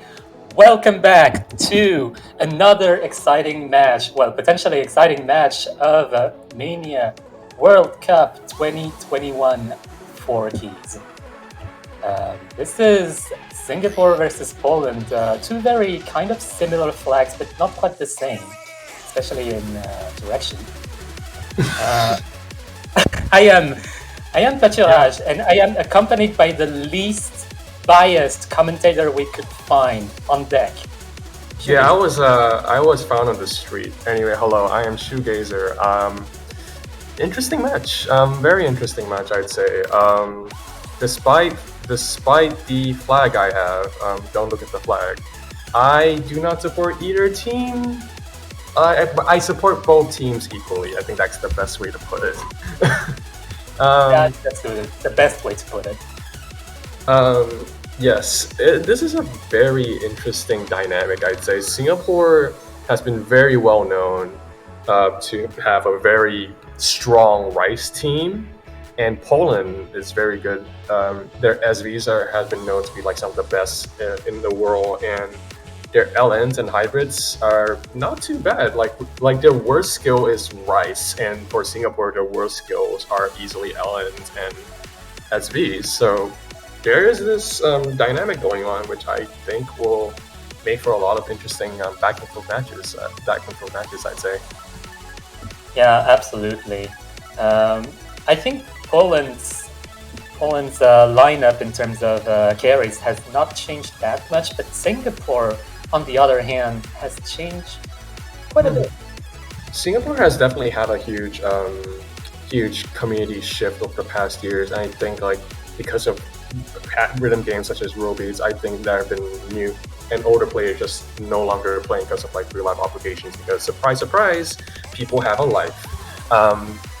Singapore has definitely had more of a shift towards the Robeats community, and most players are going to be revolving around that community. And I'd say a lot of people in the Singaporean MWC team is very Robeats oriented, I believe. Could obviously be wrong, but that's from my experience. I think Poland's team has actually had small shifts here and there. There's obviously T-Deck and T-Tech, but I think there are relatively new faces in Poland's side. Yeah, I think I'm not too sure about who went in or who went out, but I think Kadorowa is one of the new faces. Kadorowa is new. I think Archaic might also be new. I'm not too sure. The Dark Dragon is definitely. I think the Dark Dragon has been there for a while. Yeah, the Dark Dragon has been their LN carry for quite a while. Yeah. Anyway, now we're just waiting for stuff to happen. We already talked about the teams a little bit. Singapore's accuracy. Singapore's team is very, very rice oriented. They have a couple of star players. I think you're gonna expect GS Joseph and Xfen, also known as Emirates, to be extremely good players, and you're gonna see some pretty wicked good scores from them in the rice department. And for Poland, you're gonna see a lot of SVs, hybrids from them, I think, and maybe LNs. Actually, no, SVs, LNs, and hybrids, I think. And watch out for that. I think T-Deck, C-Tech, Underjoy is gonna fall. Anyway, rolls. Let's see. Yeah, let's see. 81 versus 28. That's a pretty substantial difference between the two. Pretty big difference. Alright, that means Singapore gets to ban first, I believe, and Poland gets to pick first. So I'm expecting Singapore to ban Disconnected Hybrid. They've expressed a lot of discontent with the map, and I don't think they would. I don't think they're going to go for. Yeah, they're not going to play that, I think. As for Poland, yeah, and Poland's also really good SVs. I forgot to mention that. I mentioned that as well. That's another thing they have to consider. And Poland, I think they might ban Axle Grinder. Iterated, maybe. Iterated works as well, but I think Axle Grinder is the more likely ban. It's the map with the most consistency required, and I think Poland has worse accuracy overall compared to Singapore, in terms of price anyway. Yep. I am really good at this. I should stop making maps for people to ban. Anyway, yeah, I'm not too surprised. This is Singapore's best map as well in terms of score. So, again, good bans all around. Poland's gonna pick first, and I think they're gonna go straight into ruins. I believe. I believe this is their best chance, and basically a free point, so to speak. Yeah, this is their best chance, and I don't know how much Singapore practice the SVs. I think they practice a little bit, but compared to Poland, I don't think they have a chance. Yeah, looks like. Yeah, they're agreeing on the bans. Yes, ban. The Pencil Grinder is grinded. Yeah. No longer Axe Grinder. Rest in peace, Tony Hawk. We will miss you, even though you're still alive. Oh yeah, there's Indonesia versus Argentina going. Yeah, Indonesia versus South Korea. Argentina. South Korea. I wish Indonesia versus South Korea would be really funny though. Anyway, first pick ruins. Yeah. Anyway, yeah. Indonesia, Argentina. Indonesia banned Undyne, and Argentina banned Haryuku Iahoy. Iahoy's been banned pretty often, actually. Not too surprising though. Yeah, Haryuku Iahoy is not quite a popular map in terms. It's very hard. I don't blame them. I think it's pretty easy to FC, but really hard to hack. Yeah, that's not the main thing. You need good hack. This is your map. I just realized this is your map. So, you want to do all the commentary for me on this one, or do you want me to join you? I mean, I would feel lonely if I didn't have your commentary. Ugh. Anyway, sure, I guess. Looks like they're switching out a player. But yes, this is their SV, Singapore's SV team. X-Men has shown to be pretty good like SV reading kind of maps, and I think Ruins counts as an SV reading map. Yes, it is reading oriented. Some people might see some memo in it, but I don't see it at all as the mapper. Yeah, I can sight read it, I think. Archaic, yep, Archaic is the third. I was expecting C-Tech, but I think Archaic was as well. I think that's their lineup for Nikita? Or Radiant, I don't know. I can't. You see, like, I'm so bad with names, okay? Anyway, what's my name? Heisenberg. Good one. Anyway. Okay, anyway. It's worth noting that Runes has also been featured in SVSC, and Tidek and Archaic have played in SVSC before. Ah, I see. I'm assuming they did extremely well on it too, if I'm not wrong, given their scores. Yeah, Runes was in the round of 32 for Runes, and I believe both of those players have gotten above 990k, or maybe even above 995k, but it was on the non-edited version. The edit version brings the OD up to 8 and makes some patterns and SV a little bit harder, a tiny bit harder. I still expect them to do pretty well as well, regardless, especially if they're playing, I hope. But we'll see. This is like kind of a map where I expect like Singapore to get relatively low AC on compared to Poland, but we'll see. Root for your favorite teams, everyone. I do not have a favorite team. Instead, I'm gonna root for Brazil, even though there's no Brazilian flag here. Gonna root for Vietnam.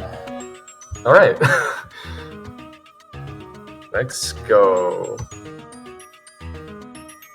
Also, no, there is no stream for Indonesia versus Argentina, if anyone was curious. Yeah, we don't have the resources to carry 2 streams at the same time. You'll just have to do with the MP link that is available. Yeah. Thank you for the plug. Appreciate it.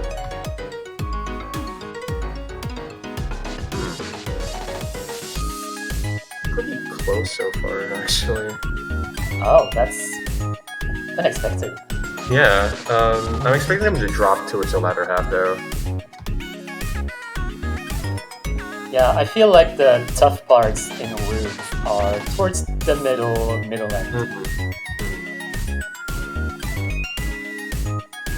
Let's see.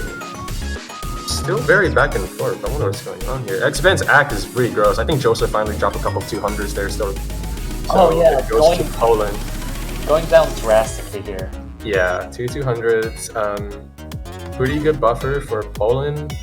And I know T-Deck is crazy consistent at SV, so that shouldn't be a problem. Underjoy, I think, has been getting a little bit better in terms of tournament nerves. Archaic, I'm not too sure, but I think they'll be fine. Yeah, Archaic has been doing well on SVC. Expandion dropped to 200, so pretty big buffer. Very, very big buffer, especially since we're halfway through the map so far.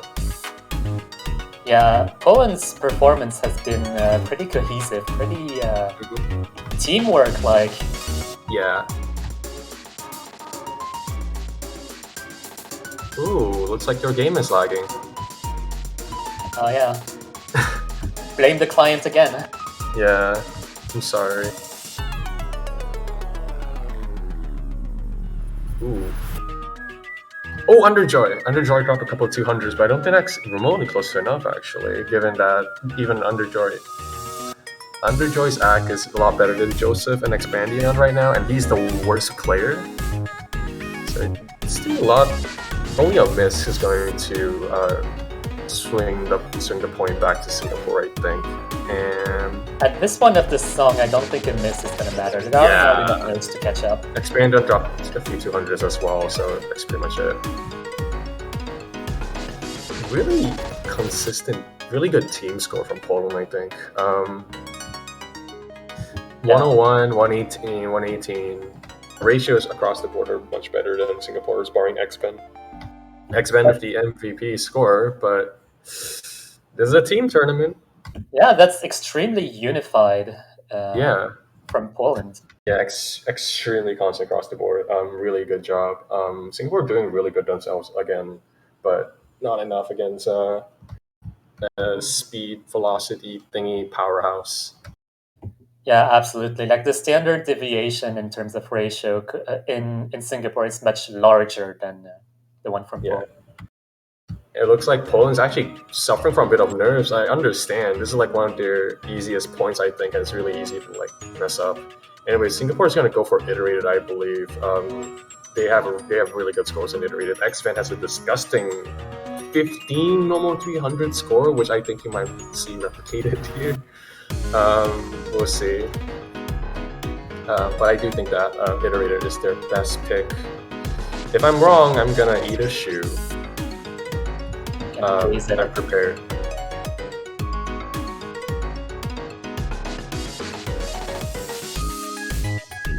Okay, that was a solid 5 seconds of silence. Thank you very much. I think, yes, Singapore should be going for one of the rice picks. I think one of the rice picks is okay, I'm no longer eating my shoe.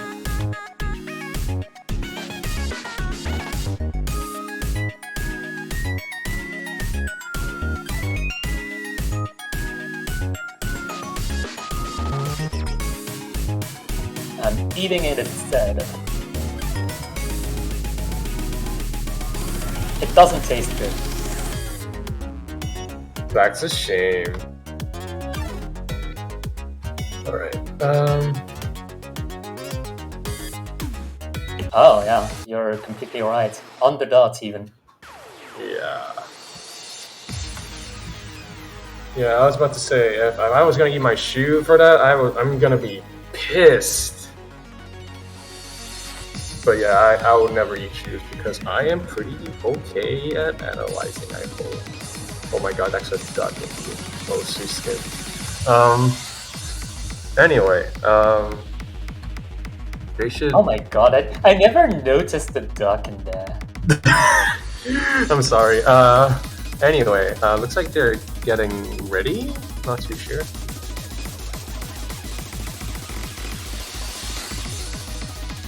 Yeah, just switching those lineups around. I don't believe Arcade is going to be playing iterated. I would be surprised if they didn't, rather.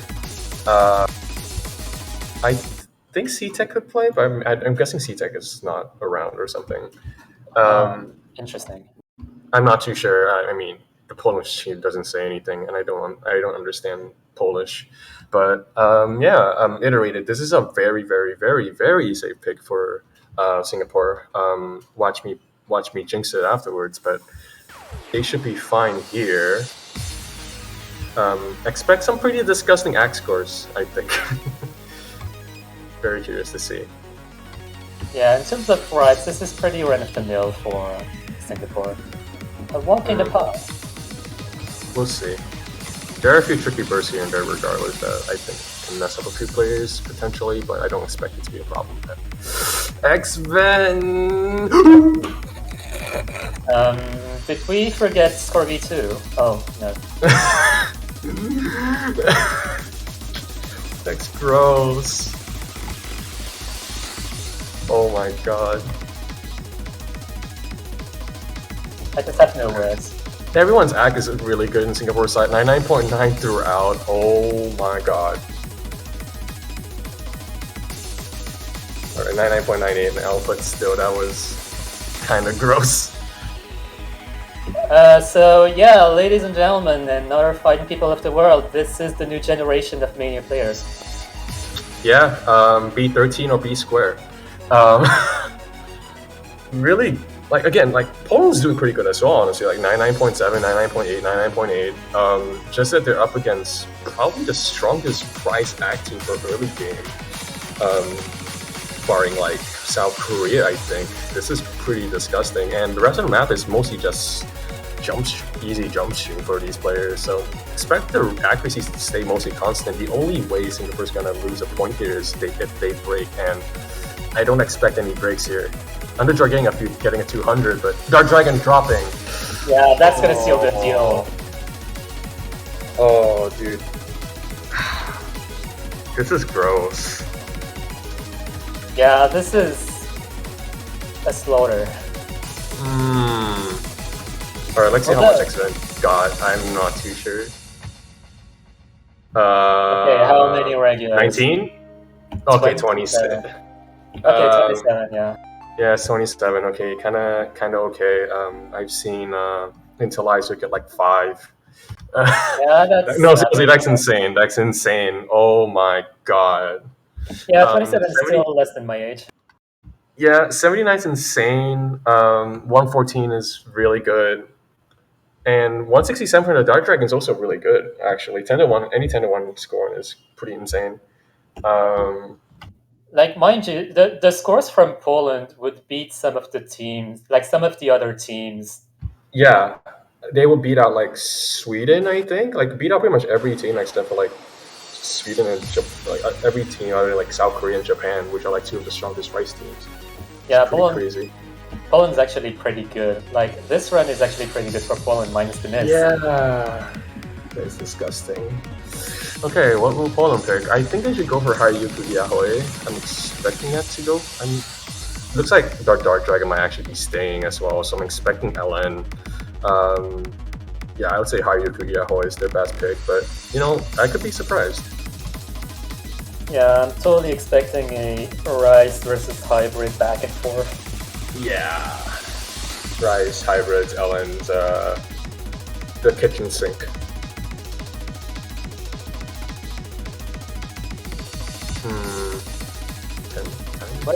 Where's the Viper pick?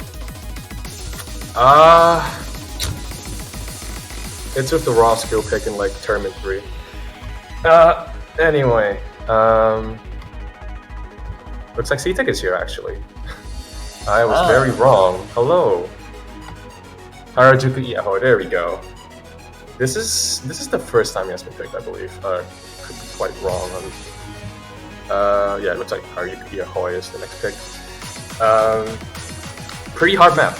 It's pretty release oriented, pretty difficult. I'd say it's the hardest map in the pool, but it's kind of hard to like quantify difficulty across all 3 types of maps. But from what I've seen from most people, they definitely had the most trouble. Players had the most trouble Harajuku Yahoe compared to every other map. So, and I think Singapore is pretty bad at Harajuku Yahoe. Understandably, they're not an LN-oriented team, so you could expect a expect a point from Poland here, but anything can happen, and maybe Singapore might pull a miracle PB out there. Some things.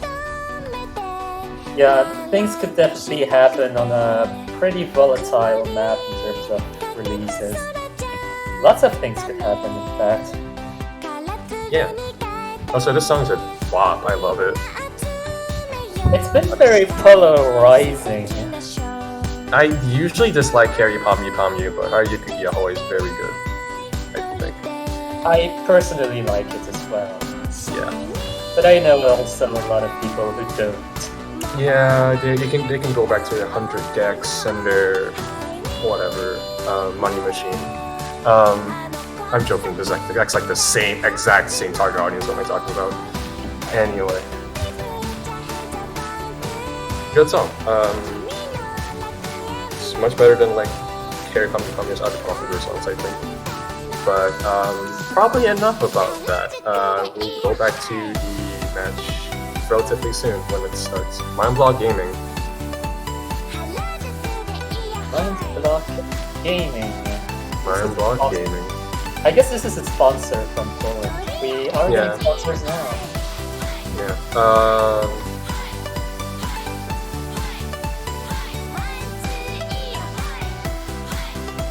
I want to pull like an advertisement for the banners, since like banners are a thing now. Oh, yeah. Root, support your favorite team through profile banners. I think it's like $5. Is it $5? I think it's cheaper.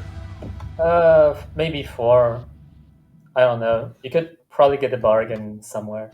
Yeah, you can just if they pick me up from the street, I'm pretty sure you can get a bargain somewhere.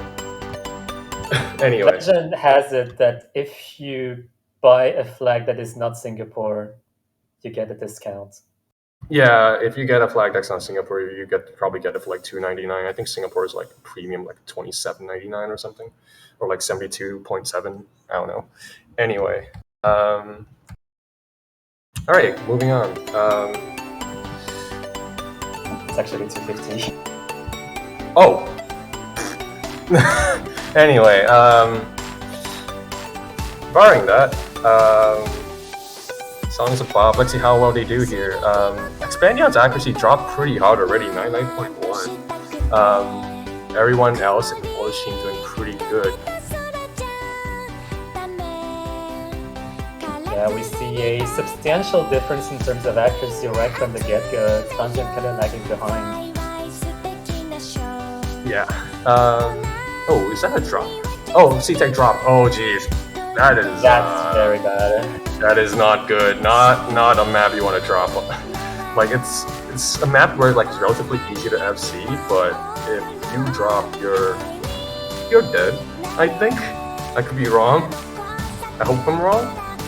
Yeah, that's the worst place to drop combo as well. Right on the 400 combo mark. Yeah. Oh, looks like gap's getting small. Expandion's act is dropping pretty hard, dropping below 99%. Joseph is actually doing really good. Oh my god. Dark Dragon pretty much even with him. So it comes down to C-Tech, Korowa, Expand, and Expandion, and I think Expandion's dropping probably a bit too much here. And Joseph finally dropping a fair bit below Dark Dragon. Yeah, this is a fair example of the third player problem that some teams might have on some skill sets. Yeah, Expandion's axe going up. C-Tech dropping again. Oh, wow.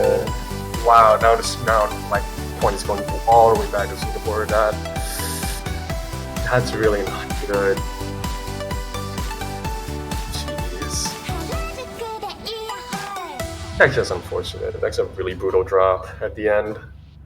But yeah, it's a very strange song to cry to. Yeah, I mean, I cried to it. I cried 100 gex before. But yeah, you can see the 200 count differences between Singapore and Poland. Just that Poland C-Tech dropped combo broke a few times, and turns out OSU is a combo game, and combo is kind of a rough thing in life. Let me shout out the Dark Dragons 994 Kato. Yeah, shoutouts to that. Good score. Alright, looks like it's Singapore's pick next. I think they'll go for Undyne actually, because that's actually their third highest team score, but I could be wrong. This time I'm not gonna gamble and eat a shoe if they go for something else, but I'm pretty sure they'll go for Undyne. Which is a very hard map, very tricky map, and potentially mind blockable. Potentially. Potentially. Yeah. Legend has it. Yeah, something about 4 elements and something. Yeah, also, quite a fun fact, Ondine is actually the translation of Misty from the Pokemon series in French. Yo, Misty's a good character. I respect it. But yeah, it looks like Singapore's deciding on what to pick right now. But I do think that the pick is pretty obvious. Pandora! That works too, actually. I think they did pretty well Pandora as well. I think that was like their 4th highest score, and it's pretty rough. I mean, it's not pretty rough. It's pretty straight. It's pretty techy. Pretty techy. I expect Poland to trip up here and there, maybe. Singapore should do mostly fine. I'm not too sure how consistent they are when it comes to like tech stuff, especially their 3rd player. Like I know X-Ben and Joseph would do just fine, but I think Rionos might have some issues because Rionos is not very Rionos has been not very consistent with tech over the past few years. Observing his scores and stuff. This is still early game though, and I feel like if Singapore is going for Pandora Paradox, it means that they're confident to a degree. Yeah, I guess. But at the same time, I do think that... Oh, Expandion is playing.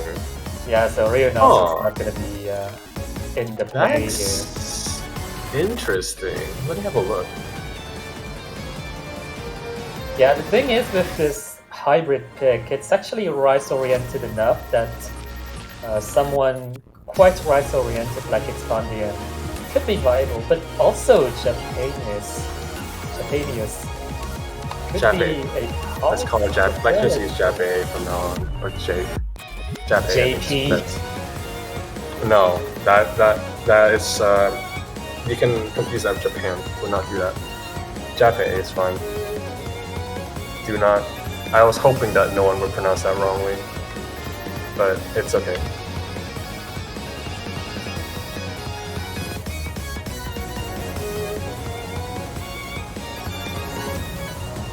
Anyway, looks like Jape is playing this. I'm pretty surprised. I was expecting Rionos, but this is a wild card for me. I'm not too sure. Not too sure how well he will do here. But I think X-Ben and Joseph will do just fine given the scores I've seen from them. Poland, I think they're gonna have a pretty big disadvantage. So like they're basically playing from behind, coming from behind more than anything. Basically hoping that Singapore breaks rather than like them breaking. Which is possible. This is a pretty tricky map, but anything can happen.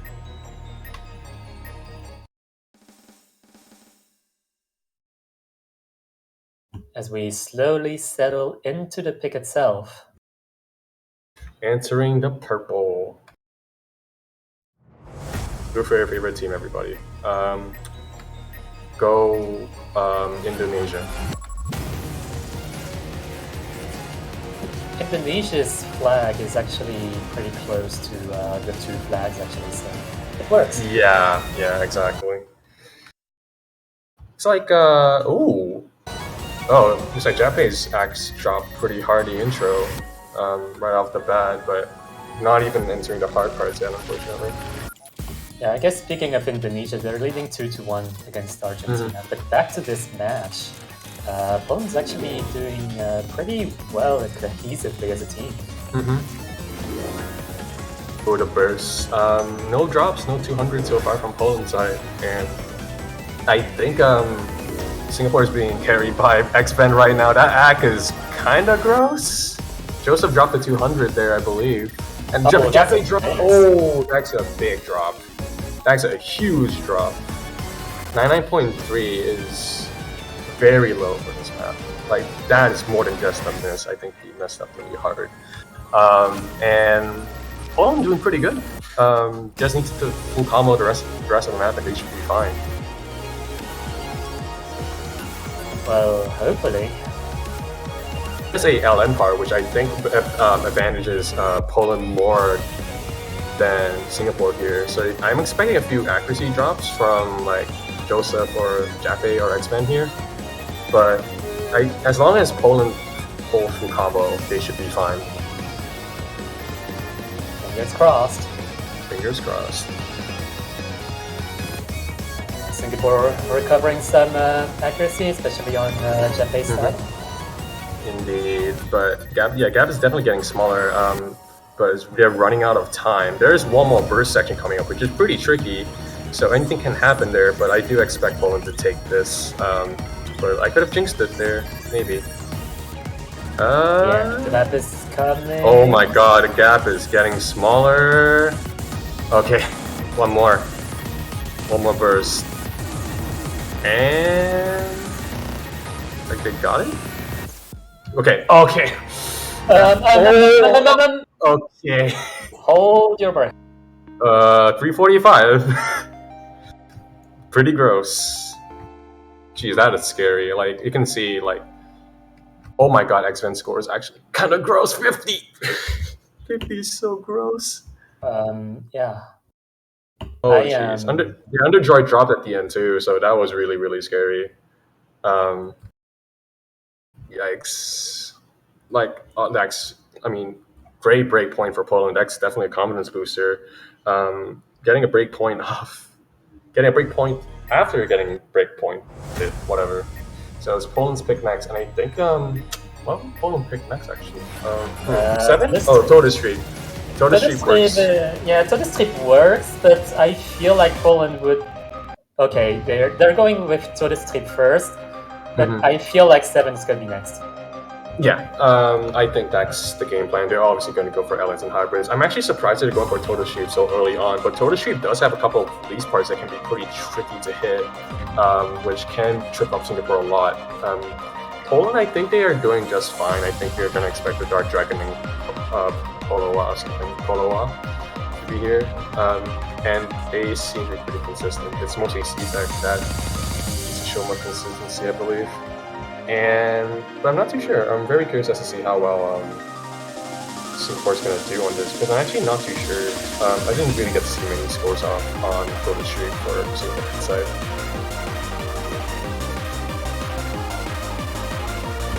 It's most likely going to be a pretty interesting matchup. Yeah. Total Street might not disadvantage Singapore as much as the lane speed / density would. Bredo-san is playing. Interesting. I expected Bredo-san to be more of like a late game Rice player, so I'm pretty surprised that he's in here, unless he's like just there on accident or something. But very interesting to see. Oh, it looks like Bredo-san is playing. So it really comes down to pretty huge. It's a huge fog of mystery. But yeah, again, root for your favorite team. This is going to be very unpredictable, to say the least. I do think that Poland's going to win, but I could be very, very wrong.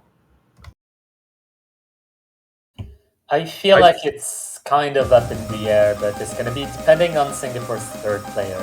Right. I'm not doing a good job. 97%. Moving up now, but pretty rough. Indonesia versus Argentina, 3-1 for Indonesia. Looks like Bredo-san's act is going up a little bit, but it looks like Poland has the significantly higher act advantage. But again, that also happened in Yahoe. And the only reason, and the main reason Singapore won that is because C-Tech broke, but I don't really expect as many breaks here. C-Tech complained about mind blocks in Harajuku. And I don't think he mind blocked Total Street, I hope. Bredo-san dropping. Oh, that is brutal. Yeah, that's gonna be an issue. An act deficit and a drop. It's not good. Yeah, that's not the right combination of circumstances. Yeah. It's like Poland's doing pretty good. Dark Dragon for 99.7, Coloroa 99.6, C-Tech 99.5. X-Men doing pretty good. Joseph doing pretty good. Just Bredos on under the 99.3 threshold. Yeah, I feel like Poland has been the definition of teamwork so far. Like especially on Vienna and Fist. Their scores have been very, very tight for sure. Like I've never really seen like a huge gap, maybe like 10K at most, which is really neat to see. I think this Bredos I'm dropping again. He's dropped really hard too. He got a lot of 200s there as well. Looks like he's not having a good time there. This is really this match is really close. And it looks like we're gonna have 5 full combos. This part of the map isn't too bad. Yeah. Oh gee, that 200. Yeah, we're gonna marvel at Coloroa actually dropped at the end. Oh my god. That's Coloroa. Please. Just for the heck of it. Yeah. Great scores actually, like 7, 4, 6, 4, 3. All really good scores. Poland especially with the triple FC, pretty strong 200 counts all around. Good job, really good job. Singapore doing pretty good too. X-Ven with the incredible 10-to-1 ratio. Then Joseph with almost 10-to-1 ratio too, actually.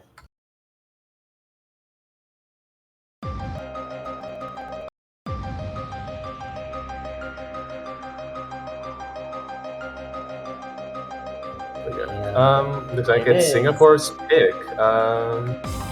Would they go for Ondine? That's what I'm curious about. What do you think about words I never said though? They should be fine, but I don't think they think it's like the best pick because like their scores are not that great on it. I think it's their best pick, but like if in their headspace, I do think that they'll probably go for Ondine over words I've never said. But both picks are perfectly fine, and I think both will be picked at some point if the match goes the distance. Yeah, you could say that for pretty much every single Rice pick. It's coming up to personal preference here. Oh, there's Diamante as well, I guess, but I forgot about Diamante. It's kind of chokeable though. Diamante is chokeable, yeah, and it really comes down to their third player, I think. Words I never said it's the most consistent of the three. It's all just 1-4s and 1-6s. But it's one of the harder maps to time, I'd say, other than like Ondine. For Rice, at least. In this team configuration, however, I feel like Words I Never Said is one of the safest picks that Singapore could pull against Poland. I definitely agree. There's one of their safest picks. I don't expect Poland to do well on this. Like, their accuracies are not high enough. X-Ven and Joseph are going to carry, and I think Rionel should do quite well, given that the rhythms are pretty straightforward in this. And the song is really good, which is probably a plus, not for either team, but probably for us, maybe. I mean, if people play the game without listening to music, well, you're missing. Why are you playing? Yeah, you should, like, if you're playing a rhythm game, like, muted, like, why are you playing a rhythm game? Just go play, like, I don't know, Piano Girls Tiles. Frontline. Or Girls Frontline, yeah.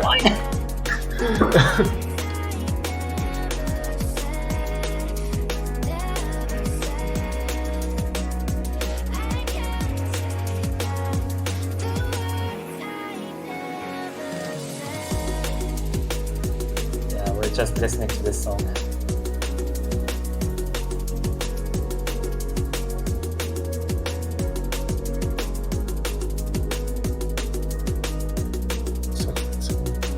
Really, really good. Even at 1.05. Yeah, turns out 9 chord was a good idea all along. Yeah, I think it's pitched up by. It's pitched up. It's pitched up. Yes. Okay, yeah. It kind of gives it some kind of feeling. I would not be able to describe it as true. Yeah. Anyway, it looks like the match is starting pretty soon. If Joseph could, okay, all right. I'd say that this pick, like we said, it's a pretty safe pick for Singapore. Rhythms are very, very, very straightforward, but they're very hard to time regardless because stream is inherently very hard to time and they're very fast. So you have to move your thingies very fast. And people are not good at controlling their thingies when they're fast.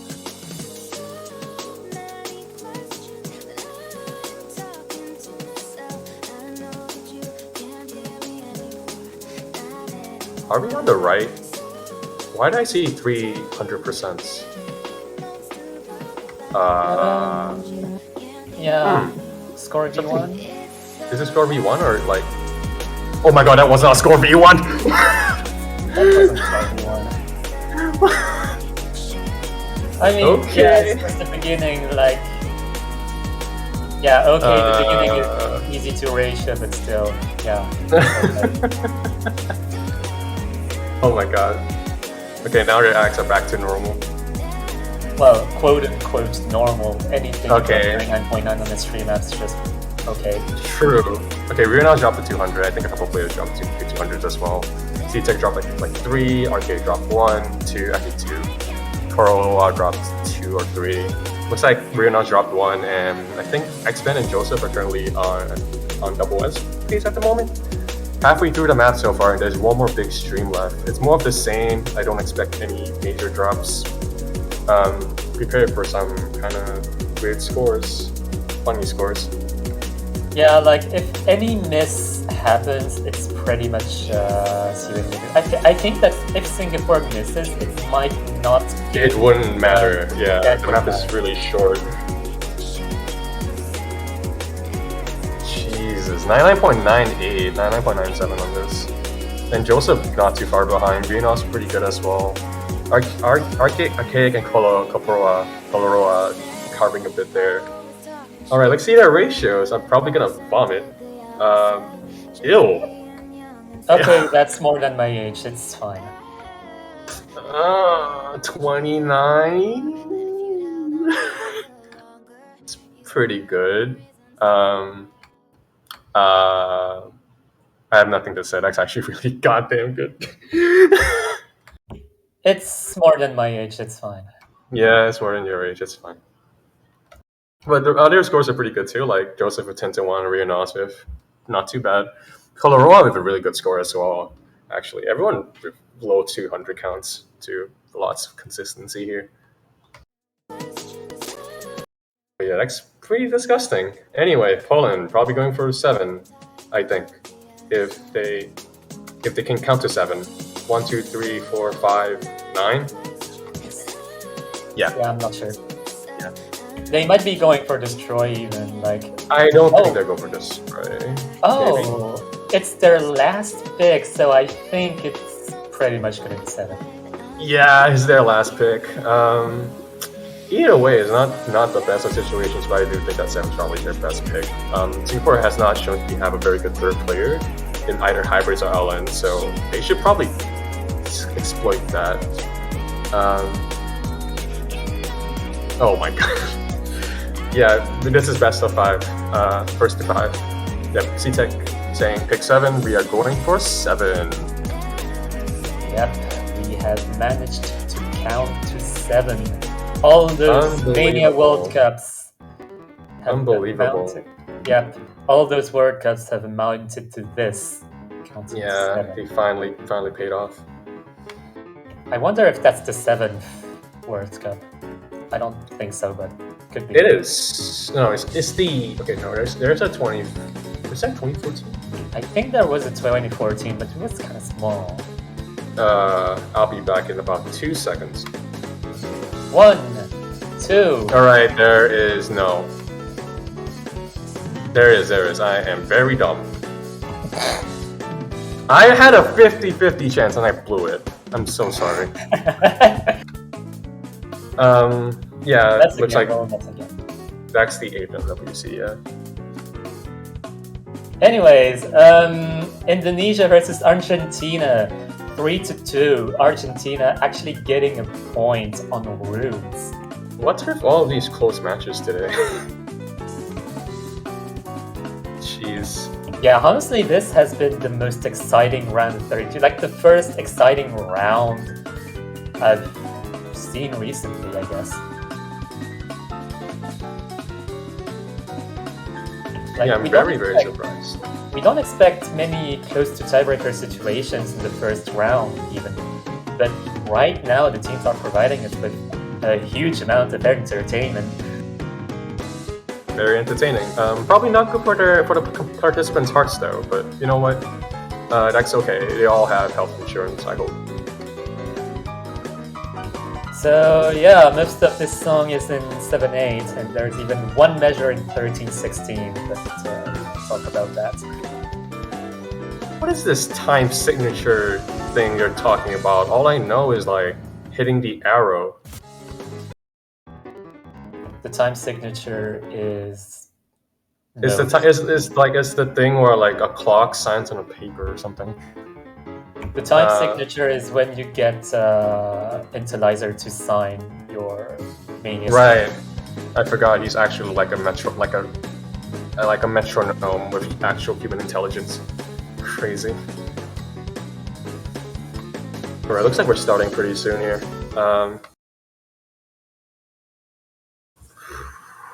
Right, I'm pretty curious. Okay, Jappe is back, so looks like it's going to be a bit of a carry job here, I think, for X-Ven and Joseph. And Poland's team's pretty rock solid. Dark Dragon, T-Tech, Coloradoa, all pretty solid. We'll see. It's like the very back end of the map is like the part that's like that matters the most, I think, and it's probably going to cost the most bricks and most act drops. So X-Ven still have 100%. Oh, never mind. I forgot he's actually kind of good at the game. Oh yeah.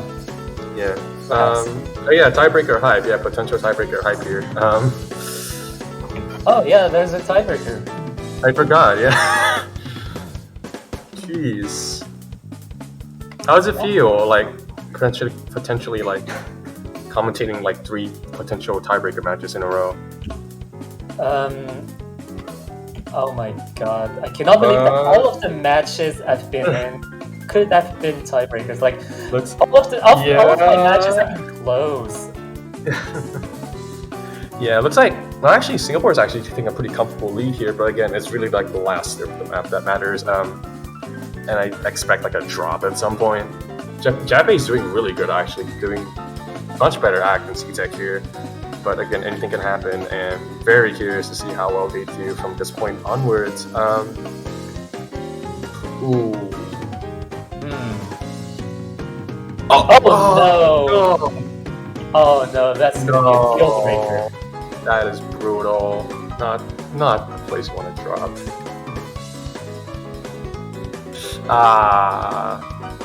Maybe the dream has been dashed, but you know we'll find out soon. That's really good scores from Singapore's side. Like actually dropped a few 200s, but oh jeez. I'm actually really surprised that What is Joseph this well on 7. Yeah, like looks like Jappe actually beat out T-Tech, and maybe Coloradoa. No, they didn't beat Coloradoa, but really good scores for Singapore side, and Poland did doing pretty good too. It's just unfortunate drops at the end, but I don't think that they would have mattered, unfortunately. But still, Singapore on match point, and it is their pick. Also, yeah, 81's pretty gross. Oh god. Looks like I'm guessing Singapore's gonna go for Ondine or Diamante. They have really good scores on Ondine, but I'm not too sure if they're like super consistent on it. Diamante is shorter and riskier, so I'd probably go for Ondine because it's longer. But again, there's only like one hard part in Ondine. There's 2 hard parts in Diamante. The thing is, like, from the scores we've seen up until now, I think all 3 decks are viable for Singapore. That's true. We'll see. I wouldn't go for this shorty happy end, personally. Because that's like the most risky one, though it's still in Singapore's advantage, I think. Yeah, the thing is that like I think Singapore should rely on like Rionos more for their third player, given like the track record. Rionos might not be the most consistent for like tech maps, so I think they're gonna be more consistent on that than like Bredo-san or Jappe, I think. Because I think going for Diamante,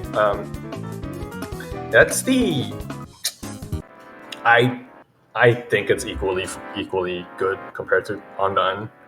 But it is a bit It is pretty risky, regardless. But curious to see like the axe scores regardless, because I know Joseph is pretty good at this. X-Fan is pretty good at this.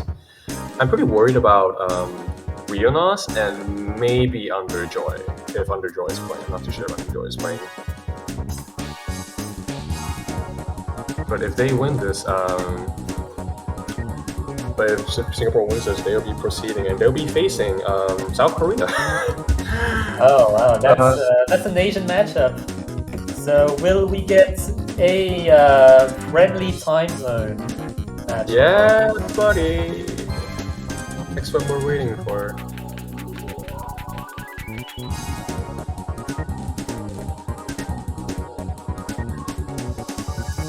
Like Underjoy's here. I think he might trip this up actually. He's been pretty techy and he's not very consistent with stuff like this. So we'll have to see. Yeah, Diamante is probably one of the most chokeable maps of the map pool. Yeah, so for sure, definitely. Probably expect some accuracy drops, maybe even some combo drops, which would be devastating for either team.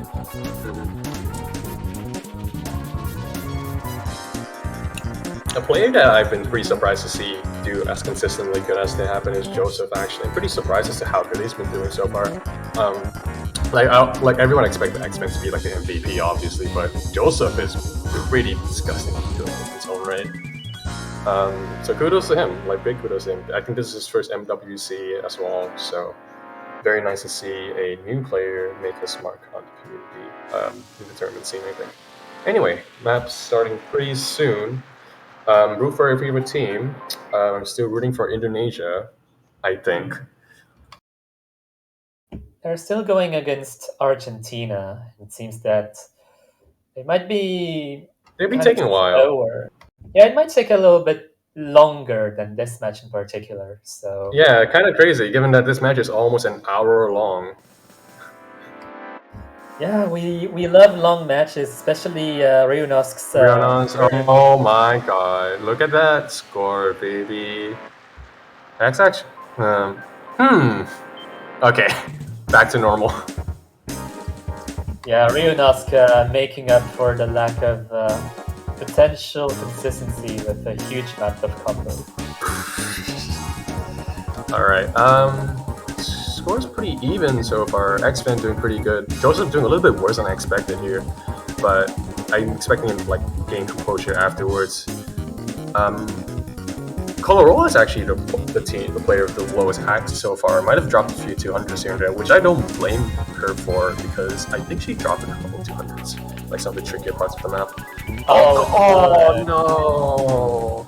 Yeah, that's basically gonna steal it for Poland. I don't expect Singapore to be choking since they don't. I don't know about that. Yeah, they all got the stream burst. No, Underjoy dropped 2. Yeah, it's gonna be dropping the apple even further into the grind. Yeah, that's a pretty big gap. So basically, I really don't expect like any Singaporean player to drop, but I do think Rionos has this very small chance of dropping at the end. Pretty brutal overall. But let's see how well they do here. Yeah, actually, Spec is actually having a pretty good run. Yeah, T-Deck's doing pretty good. I was expecting him to be like a very strong Rice player, and he's showing right here that he's very tournament seasoned. But really good scores all around, especially in the Singaporean side. Like what's that? 40 and 85 on the Singaporean side, 126 on T-Deck. Rionos have a decent score.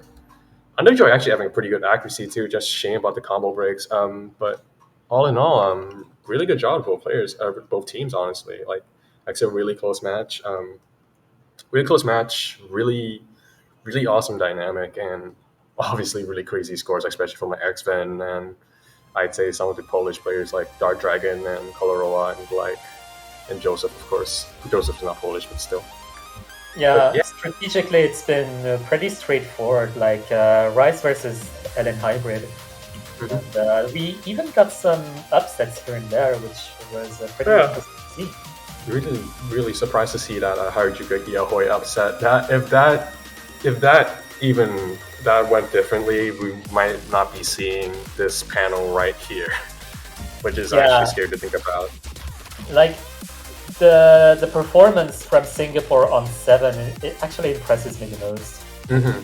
Definitely the most uncharacteristic of the bunch, I think, barring as a team. Poland did pretty well. Unfortunately, they will be eliminated. They will be moving down to the losers bracket. I shouldn't have said eliminated, but that's a 14 slip that will not address. Anyway, Singapore will now be facing South Korea. Have fun with that. As for Poland, I'm not too sure who they will be facing. You will find out next week, or at least in a few days. And with that, we have a small break. Next match is going to be Italy versus Thailand, I believe. Correct me if I'm wrong. I'm pretty sure I'm correct on this in this regard. You are absolutely correct, and we are going to be having Hong Kong versus Russia, but it's not going to be streamed. It's just going to be taking place at the same time. And Indonesia versus Argentina is still going on somehow. Oh boy! But yeah, stay tuned for Italy versus Thailand. It's going to be a similar dynamic to Singapore versus Poland, with the roles reversed. Match, it's going to be interesting, I think. So stay tuned for that. I'm not too sure if you're going to be commentating this block, Padaraj. Are you? I think I can actually. I'm gonna be. Oh yeah, you are because Mifa's probably stuck in a train or in an aquarium in a tank or something. But gonna be commentating from a motorcycle again. Yeah, not only a motorcycle, probably in a shark tank too. Anyway, we will take a very small break and we will come back in 2 minutes, I think. Yes, we shall be back. All right.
Wow, it's almost as if no time passed at all.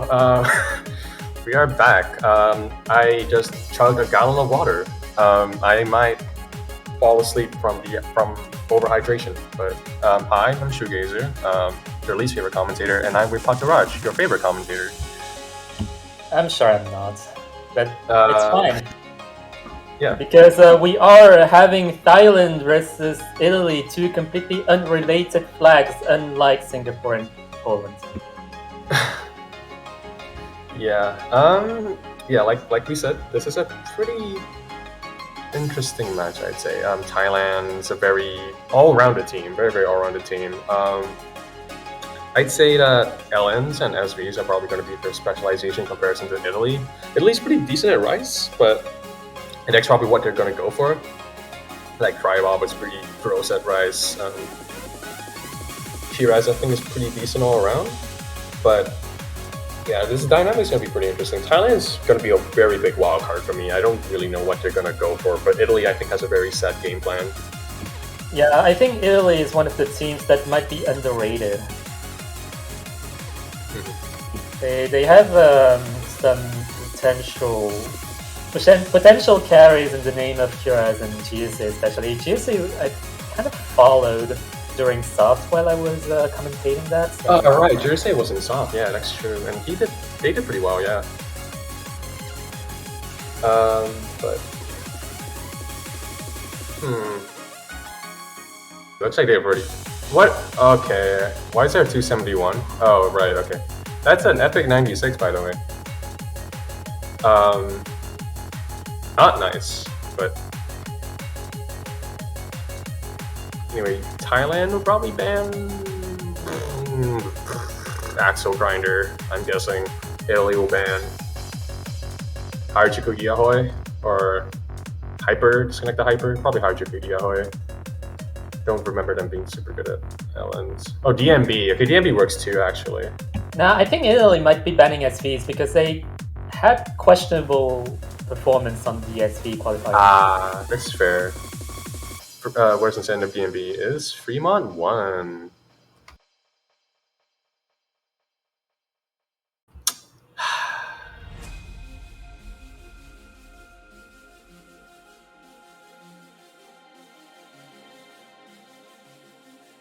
Right, looks like Italy is probably. I'm guessing, yeah. If you said, like, I do agree that their SV scores are pretty subpar for their skill level, but I do think that they're. I don't know. I think they're probably gonna be. Yeah. Okay. Sure. You win. Nice. Nice. Very nice. It feels good to be right. Yeah, it really does. And I will not eat a shoe.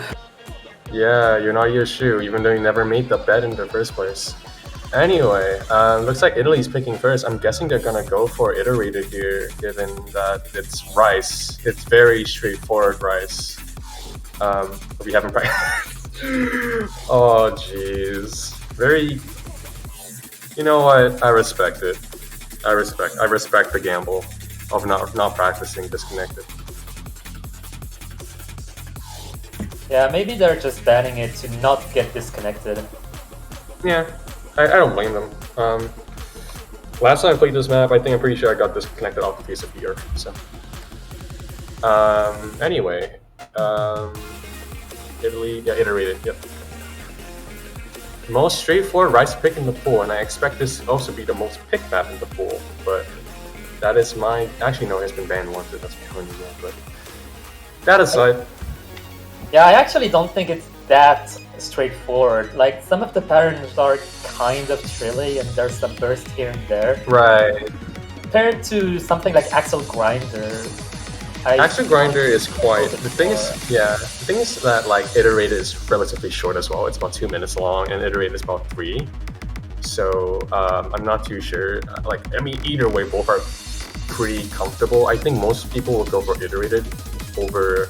At least for like this skill level, which I think both players are really good, and they'll probably find the first like treadmill simulator level. I think they'll find Iterate to be safer relatively than Axe Grinder, but you know, could be wrong. And looks like Hong Kong versus Russia is also starting as well. Hong Kong banning Undyne and Russia banning Ruins actually. It's like this is their first ban, Ruins' first ban. Yeah, it's actually quite interesting to see some teams going for a Runes ban.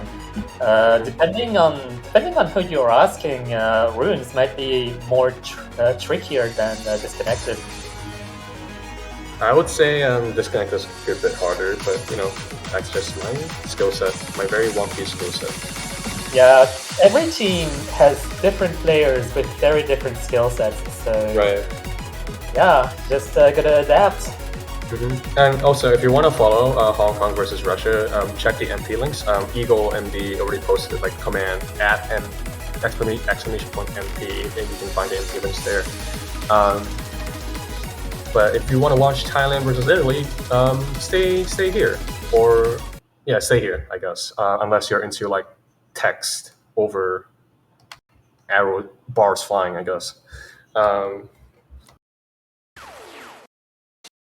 But yeah, we'll see. I think Thailand should do fine here, but again, like Thailand has shown a lot of consistency in the qualifiers, especially for like early game qualifiers. So I do think that like, but Italy seems to be like a wild card. I know that their ad can be pretty decent. Like Carrello mine is pretty good right now, but I'm not sure about the consistency.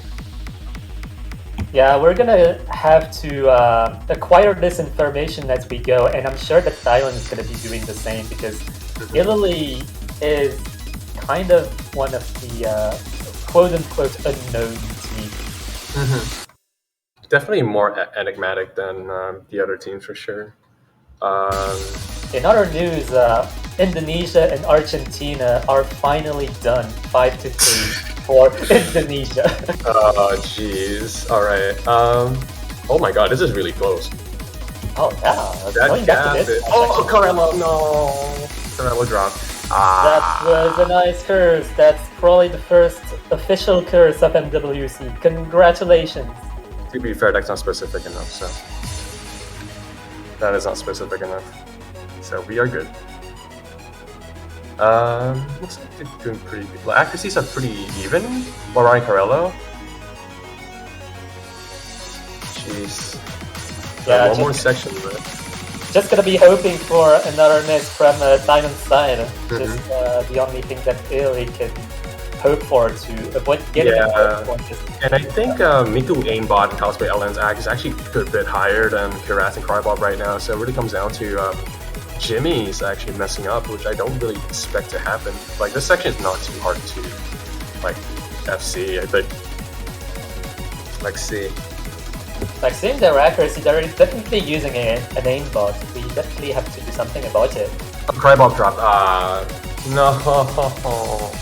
That's devastating for you. Maybe they should have gone for Axel Grinder. I think that would have been worse, actually. You think so? I think the speed of aerated is kind of making them miss. Yeah, that's fair enough. Also, that's a really good team score for Thailand. What? Once double S 200s, pretty good, pretty rock solid all around. Good job, Thailand. If I had one fewer hand on text push to talk, I would give you 2 thumbs up. But you know, I'm sorry, you're only getting 1 thumbs up. Yeah, next time you gotta use your foot for push to talk. No, I'm using my nose next time. Anyway, Thailand pick next. 7. Yep, let's go. I wasn't even expecting them to pick 7. I was like, what would they pick? 7. Okay, we're good. 7 is a very uncommon first pick to go for. I agree.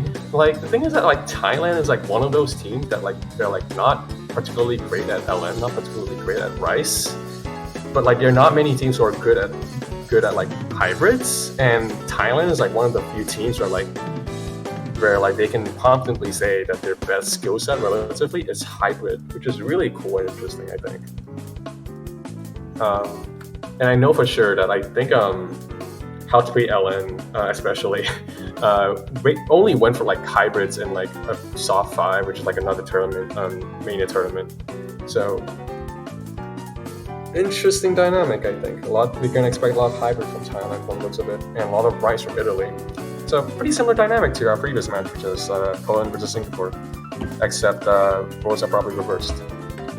Come to think of it, if someone were to attempt a speedrun of a match, I think 7 would be pretty viable because you just have to type 7 in the chat to pick it. True. Or you can just type faster, like most human beings would.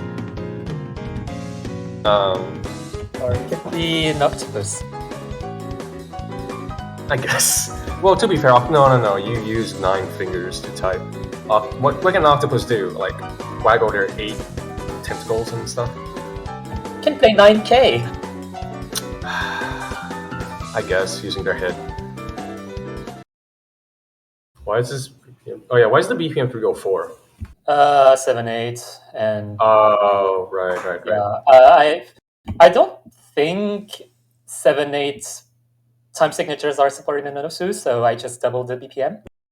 Oh okay, that's fair enough. Yeah. All right. Looks like we're going for 7 here. Should be a pretty comfortable point for Thailand, but I'm not too sure how well Italy's going to do at left. The LN components of this, we should be doing okay, but not good enough. I think. Oh my god, that's not where you want to miss. Yeah, not the right place.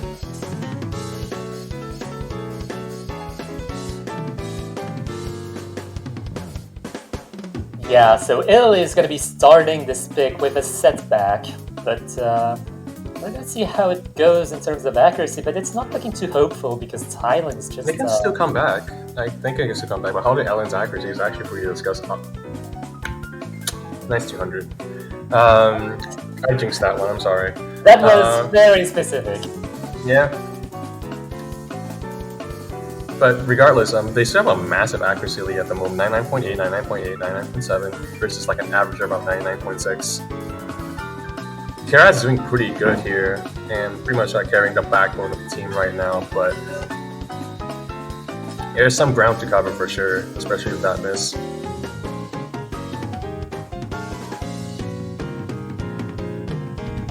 Yeah, very cohesive, again, performance from Thailand. They really know their stuff in terms of hybrid lands, it seems like.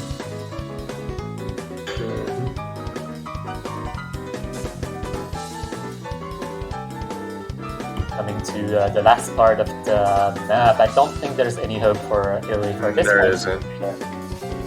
One thing worth pointing out is that the worst Thailand player is around the same as Italy's best player, which is crazy.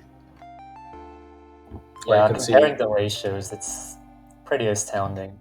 19-point difference between Shokoha and Kiraz. It's kind of funny.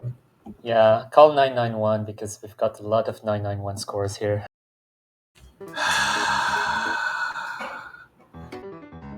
I was so close to pulling the Skrillex reference and then I stopped myself.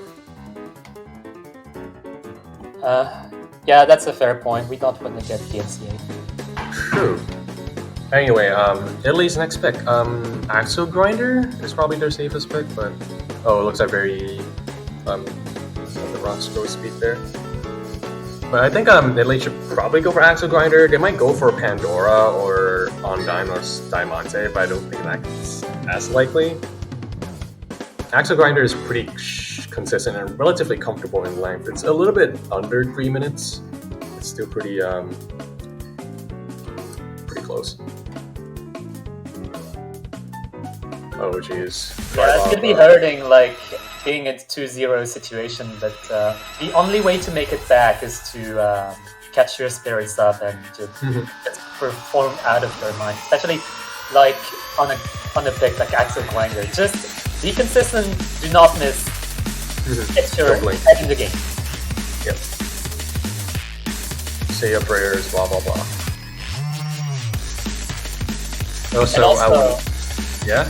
And also enjoy the music. Yeah, the song is a bop. I've said it so many times, but I seriously love this song. It's seriously one of Pandemic's best and most underappreciated, I think.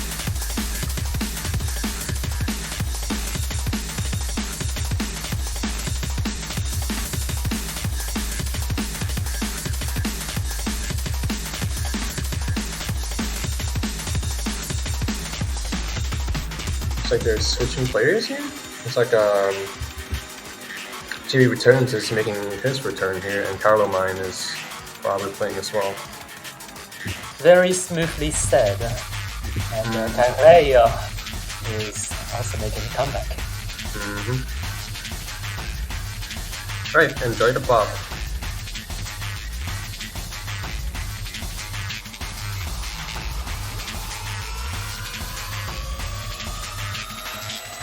starting very soon. Song number 3.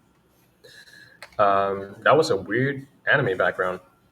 Never mind, Crybob is on the anime. We can't escape anime in this community, I forgot.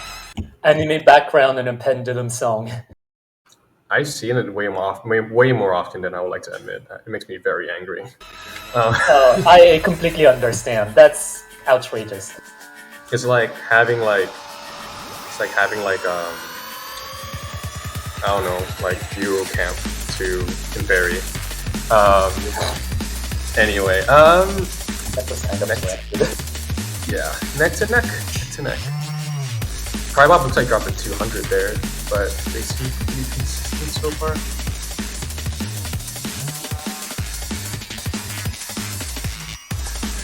Right, single data section coming up. Crybob kind of lagging behind, but there's a lot of time to catch up. Yeah, and Kiraz and Carlos act is very strong right now, pretty much neck to neck with House Ellen into aimbot. Basically comes down to Jimmy returns. Or like just the third player in general, not falling behind. But all of them seem very consistent. Oh my god, look at the axe for Thailand side. Yeah, right now it's looking very, very solidified. Very giant, great wall of axe. Yeah, the wall Crybob is higher than Thailand. Crybob is coming back up.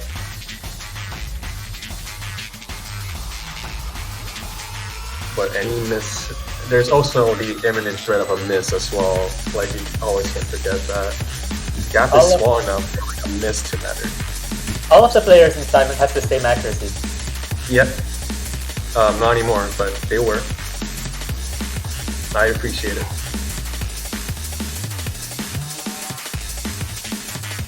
I like how when one of the acts go up, someone else goes down. Crybob's going back up now. Carello and Kiraz's act is actually higher than Thailand right now, so it comes down to Crybob for Thailand dropping a few 200s. Yeah, it could definitely happen in this last third. The last third is pretty long because this song is pretty long. The song's pretty long and it repeats and it doesn't stop. It just doesn't stop. Like Jimmy Returns act is actually dropping a little bit. Crybob's moving up, but I don't think that they have enough time to. I don't think they have enough time to gain through act, to win through act alone. It really comes down to Thailand actually just dropping 200. I don't really see it happening. There's one more syncopated section coming up. Like here. Oh! How to play LN getting a shortage of LN? There is no LN in this map, so yeah. Oh, wait! What? Oh, no way! That's like such a crucial point of the song to miss on. They had it! Italy had it! Oh my god. Italy had it, but they missed at the wrong timing. Absolutely wrong timing. A little bit later, they might still have it. Unfortunate misses from both players, especially Kiraz. I don't this is a very nerve-wracking map. I don't blame him. I really don't blame him for dropping there. It's so hard. It's so hard to keep consistent on with such a high-pressure song. Yeah, Kiraz and How to Play LN must be shaking hands behind the scenes, after having watched them, of course. Yeah, How to Play LN pulling the Among Us beatbox. Maybe? I don't know. Oh! I thought it was Among Us. No! We get sued now. How did you get? Yeah, boy, pretty good. Very good pick, actually. Probably the best pick. Yeah, I think going from the LNs that we've seen up until now, it's a pretty sensible pick. Good song. Good pick. Hard map. Very hard map. How to play LN, probably gonna show people how to play LN, I hope. Just gonna be keeping the secrets. Now, I think there is a pretty lengthy explanation in How to Play LN's profile if you want to check it out. Yeah, you just hold a note properly. Anyway, Kiraz, hope you're doing fine. Oh jeez. I mean, I understand why you said that, but come on. Come on, friendo.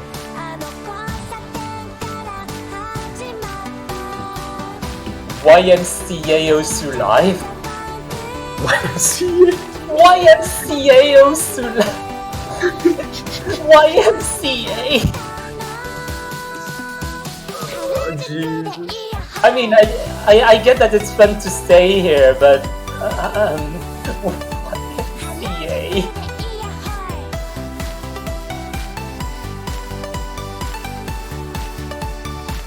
It's fun to stay in the Osu Live.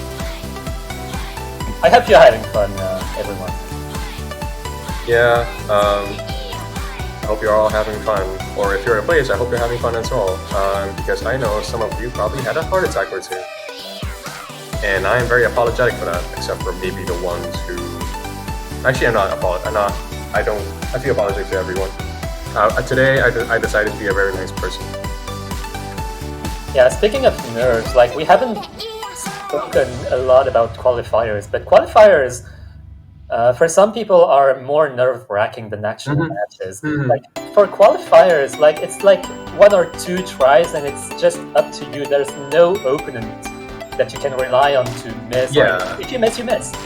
Yeah, if you miss, you miss. And there's also the fact that, like, qualifiers in general just determine in the grand scheme of things, like, they determine the future of your tournament a lot more than, like, a single elimination round, unless it's, like, a first place or second place match. And especially for, like, very higher end teams, like Brazil, United States, South Korea, United Kingdom, you can definitely feel a lot of stress playing through qualifiers compared to, like, bracket stages. But anyway, enough talking about qualifiers. Let's go back to J-pop, otaku J-pop stuff. Also, I probably said this a million times, but this song is good. I am not single.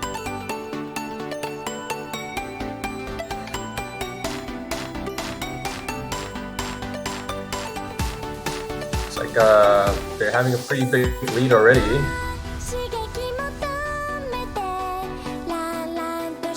Relay dropped? Yeah, relay dropped. It's brutal. Yeah, that's not a client. That's not client, yeah. It's a very early drop, but still pretty. This is again like they've talked before. This is not like a map where like you can easily drop combo on. It's more easy for you to just get really mediocre accuracy on, and it's like at least getting both. I think. But Thailand's accuracy is ridiculous so far. Yeah, with Relay missing a second time, that's gonna be really hard to recover from.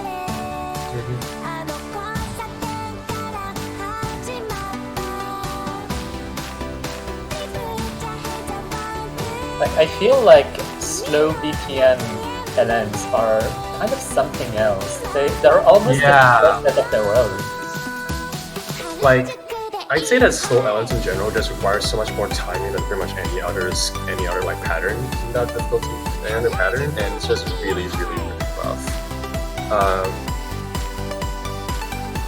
Yeah, like the timing windows are not proportional to the BPM, so it adds a lot of coordination required. I can see like the difference in accuracy here. Jeez. Looks like we have an aimbot and an LN player in the Thailand team. I think we should nerf it. I don't know. Yeah, might have to check. I'll ask the organizers soon. But jeez, Thailand crushing this. That's disgusting. Yeah, it's pretty safe to say that Thailand is an elimination. Yeah. Wait, I just realized the Miku aimbot, the Miku is not, that I is not in capital I. Oh, should we pronounce it Milku? Yeah, Milku? Milku aimbot, let's go with that. Anyway, that's, those scores are pretty insane. Double S is insane. Like, actually, 5-200s combined is pretty gross. Yeah, I can't imagine many teams getting better than this. Maybe like Brazil, and that's it. It's disgusting. Yeah. Anyways, on to Italy. Big Chungus. Ah, yes. The very first Big Chungus pick.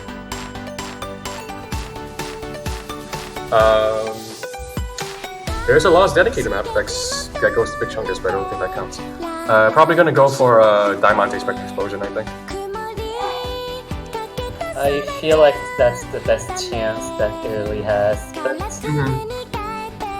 yeah, they're really gonna be getting their heads back into the game and not miss.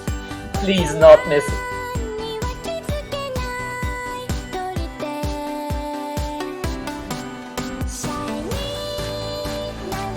In any case, news from the other side. Hong Kong is winning. It's the number. It's the number. Oh no. I don't wanna see it. I'm sorry. I don't wanna see it. When you see it, never. That's my answer. Yeah.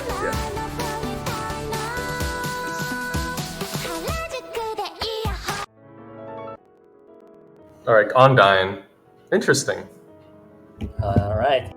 We're gonna be picking Misty in French. Ah, yes. The best Pokemon trainer next to Cynthia. Look at her eyes. Yeah, they are very blue. They're very... It's like... I can't think of something funny. I'm sorry, I'm not witty enough today. I will try next time. The Azure Arbitrator. I hate that map. Actually, I don't, but I'm gonna pretend that I hate the map because it sounds funny. Yeah, for comedic purposes. Yeah, I am a very comedic individual. Anyway, I think this map is alright as a pick, actually. I don't hate it. Definitely don't hate it. I do think that Diamante would be a bit better, but from the looks of it, I think Thailand seems to have better accuracy in general, so I guess going for a riskier pick is better, but I'm not super confident either way.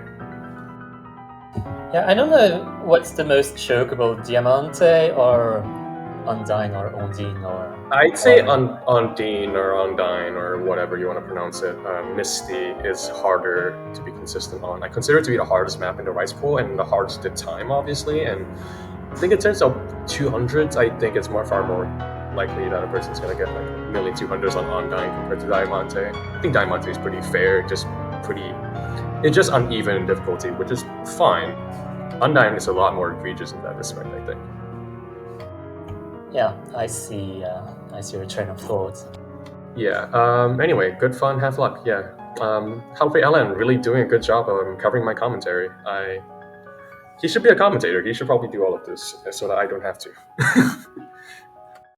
Yeah, being a commentator is actually hard. You have to... You actually have to like use your mouth, which is like really hard. Yeah, you also have to bear my stupid jokes all the time. No, that's not that bad. It's not too bad, I think.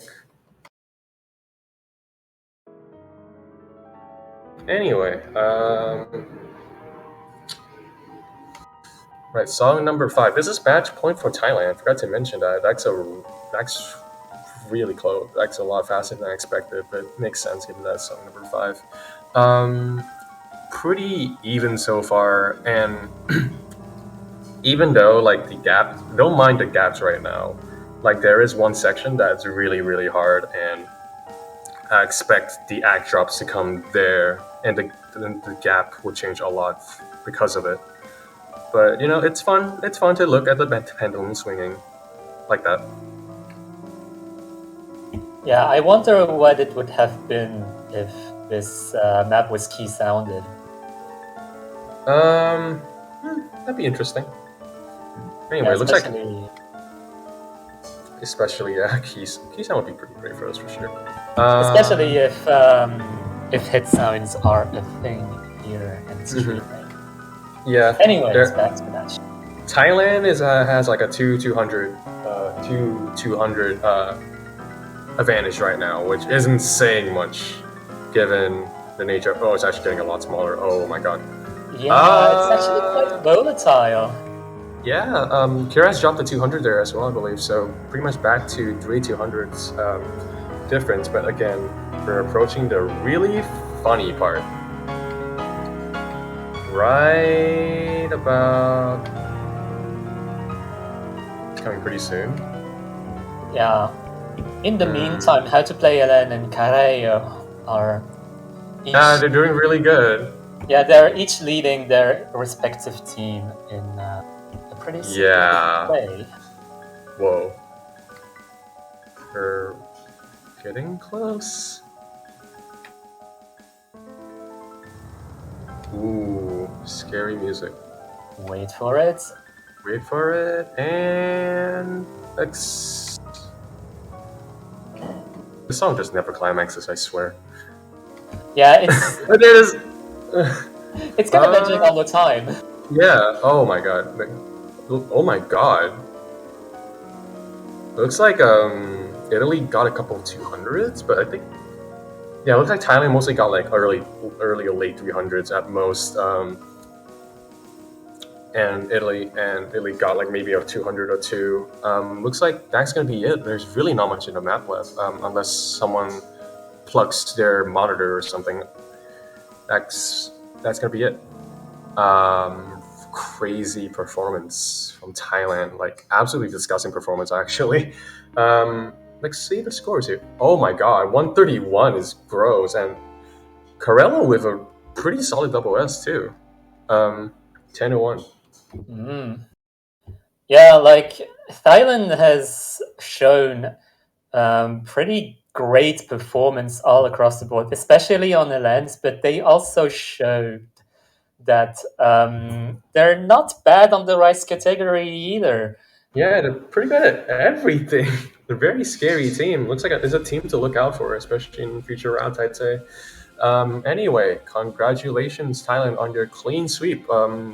Very hard to achieve, even in round of 32, given that teams are so good these days. I'm not too sure who they'll be facing. I'm pretty sure the bracket will be coming up pretty soon.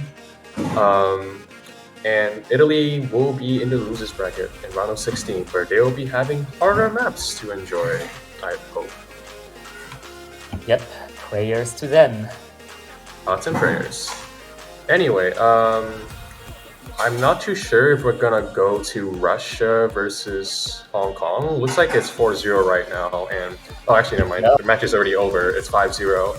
Hong Kong winning. Congrats, Hong Kong. Oh my god. Next another clean sweep. Yeah, that's really like it's crazy to think that the first two matches of the day have been tiebreakers or close to tiebreakers, and now we get two sweeps at the same time. Yep. That's pretty crazy to see. Like you can see the scores right there: 5-4, 5-3, 5-1, 5-3, 5-3. All really close and really scary. But only one tiebreaker, surprisingly. A lot of 5-3s. Prayers to your pick'ems. Yeah, prayers to your pick'ems. I hope you all fail in a dumpster fire. Anyway, next match will be in 27 minutes. It will be Malaysia versus Schweiz, Switzerland. Yeah, Switzerland. I was also kind of confused for a bit. I saw CHE. I was like, that doesn't seem right. But I'm kind of illiterate in that regard. Anyway, don't stay tuned for that. Malaysia is a crazy strong team. In my opinion, a sleeper top, probably the top three contender. Sleeper top 3 contender. So watch out for players like Chiwi, XXX 2800, not Tentacion, and Wataru Kisa, Neo, like a lot of crazy players there. And Switzerland should have a pretty strong showing too. So stay tuned for that in 26 minutes. So we're also gonna have a new commentator. You're no longer gonna deal with my terrible voice. Well, I'm gonna miss you. No, you won't. Anyway, I'll be taking my leave. I'm not too sure who will be commentating. Either it'll be Mifa or someone else. We'll see. Yeah, I think Mifa should be fine. I'll be staying for this one more match, and then I'll be done for the day and done for the weekend as well. Yep. Enjoy your holiday. Also, Leon, he's a Discord server.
One more match, guys.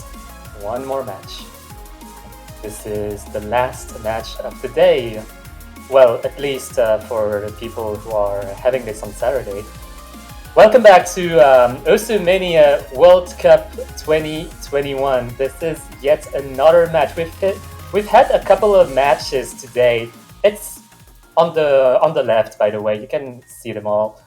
But right now we're looking at Malaysia versus Switzerland.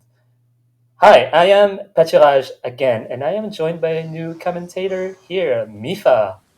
How are you doing?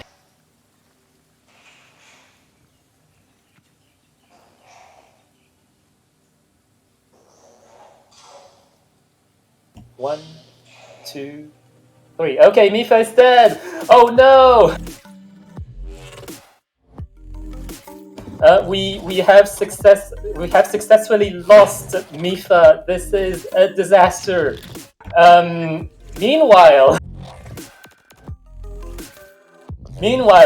we can see the map. Well, we can see the rolls. GPD's rolling a 77, and I completely forgot the other roll.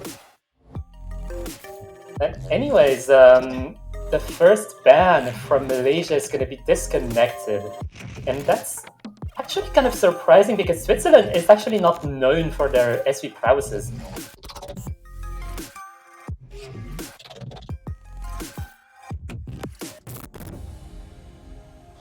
I gotta wonder. Oh no, we definitely lost Mifa. Right now we're sending Link to look for Mifa, so it's probably gonna take a while.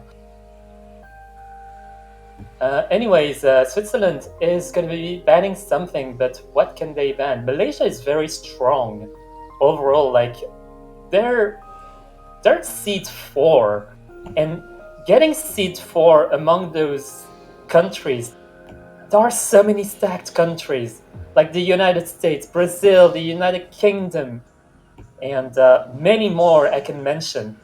But Malaysia has number 4, and overall, whether they be on the Rise or LNs, but especially on LNs, they are very, very scary.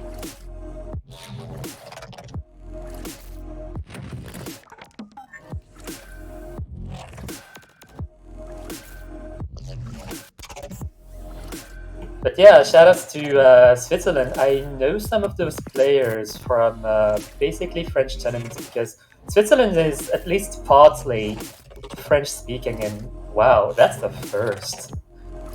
I believe that might be the only time we see this, but both of the teams have actually banned the SVs. Malaysia banned Disconnected, which is kind of the more memo-oriented SV pick. It's actually kind of mixed between reading and memo,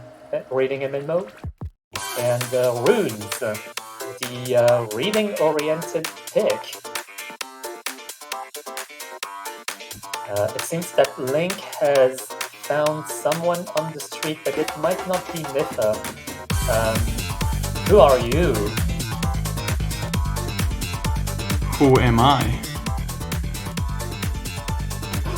They're picking the tiebreaker, yes!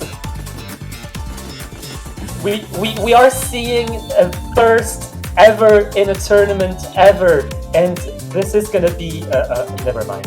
Anyways, welcome.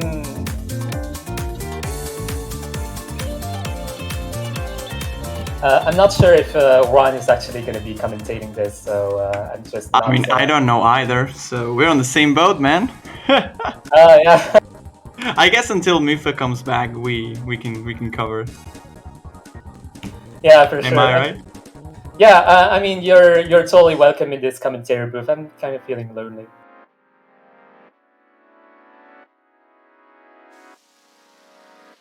Well, So, I hope yeah. I can give you company then, if that's the case. I literally just arrived from a soccer match, so I'm pretty hyped up. Yeah, how was your soccer match actually? Yeah, it was cool. We won 2-1, pretty close. But hopefully we will see a close match between these two teams as well, right? It will be great if that is the case. I think we saw like a couple sweeps on the previous block. After a very exciting start of the tournament, though, I'll say that much. Spain, Japan, super solid. And the other match as well, which went to tiebreaker, Philippines versus Taiwan, that was super sick too. Oh, yeah, I'm sure you caught up on the backlog of results, but wow, you gotta rewatch some of those matches, and I encourage everyone who might not have been able to watch those couple of matches to go back to the VODs and catch them.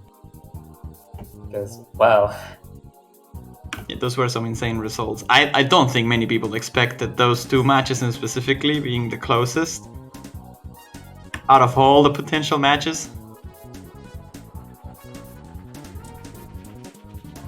Yeah, really kind of a breathtaking day we've had so far. And right now, it looks like we are going into Diamante Spectre Explosion, a pick by Malaysia. Spectral Explosion. I'm actually surprised that, I mean, well, not really. The Malaysia is going for this instead of long note. Switzerland has been known as a team that is very capable in the long note department. But still, you will imagine that number one seed on long notes will pick long notes, especially early on. But who knows? Maybe they are just very confident on this. They have very good accuracies as well. Like Leon is a monster in early game specifically, and just in general, really. And 2800 is super good as well with ratio, and Chiwi is just a god all over, like all around. So Malaysia doesn't really have weak maps at the moment, at least not in this stage specifically. So they might just want to overpower Switzerland on their weakness, which is overall rise accuracy. So we'll see if it works out.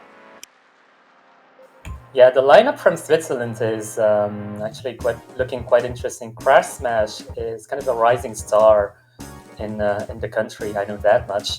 GPDX is pretty much their rise carry right now, and Gamer is kind of all-rounded, I believe.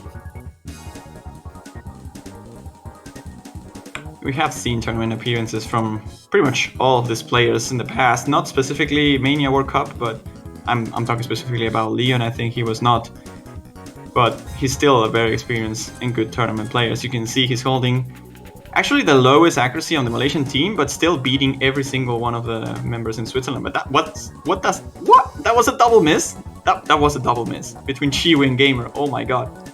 Yeah, not the ones you would be expecting to miss. Actually, wow. What is Malaysia doing? They still have a.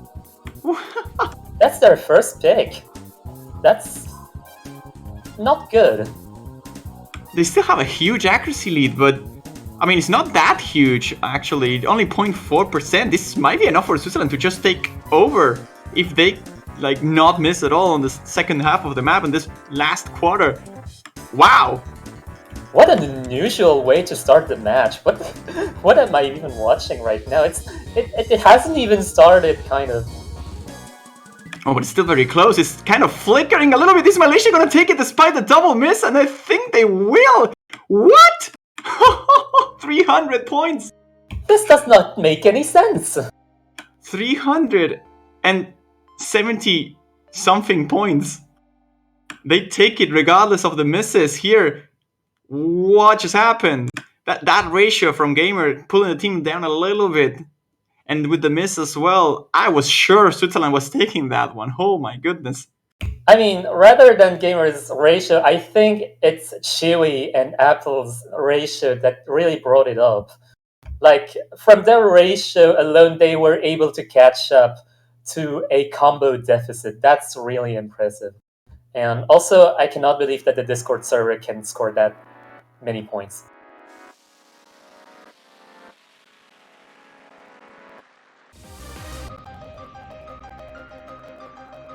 Oh boy.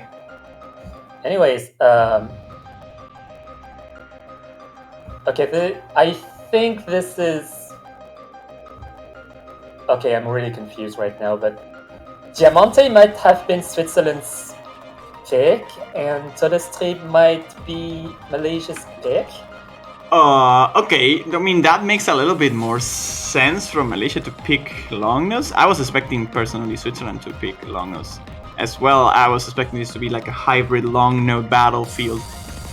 but I guess it's okay. Malaysia going for this as they are the number 1 seed on long notes. It's perfectly reasonable. Maybe I would have gone for Harajuku Ijahoy first instead, although Toad Stripe, considering what we saw here from Switzerland, they struggle a little bit when it comes to more physically demanding stuff, so Toad Stripe being the most physically demanding pick of the long notes makes a lot of sense. I'm actually very sad about this physical ban. I missed that one. But hey, you win some, you lose some. Yeah, absolutely. I feel like Malaysia could tackle the LNs and the hybrids in any order, so starting with Todestrebe is not actually quite important, I don't think. Yeah, they should go for both anyways, right? The match is best of 5, no, best of first to 5 rather, so it will be best of 9. And when you have a best of 9 scenario, regardless of you picking first or second, you always get 2 choices. So those 2 choices are most certainly going to be Toad Stripe and Harajuku Ijahoy, so it doesn't really matter the order for Malaysia. Oh, we see the entrance of Haprapra from the Swiss team. Is that the actual way you pronounce it? I think so. Haprapra is actually French speaking. I mean, I wouldn't be surprised, right? Do they speak French in Switzerland? I think they do at some point. Yeah, it's a country where French is actually partly spoken. Well then, with that naming out of the way, we shall see if Switzerland has what it takes to compete against the number 1 seed on long notes, Malaysia, led by Chiwi, of course, who's arguably the best long note player on the entire tournament. And so far, so good for Malaysia. Everyone is holding 99.9% XX, a little bit behind, but just barely. And compared to Switzerland, they are just overpowering this map. They're just destroying it. Chiwi's accuracy is scary, to say the least. Yeah, honestly, it's really, really scary to see. Like, one of the reasons that many other teams might be tuning in this match for is to watch some of those scores and take some notes. I'm taking some notes. Chiwi's the best long note player on the tournament. Notes finish. Yeah, that was already known though. Like from many previous tournaments, Chiwi has cemented themselves as one of the historical best LN players of the world.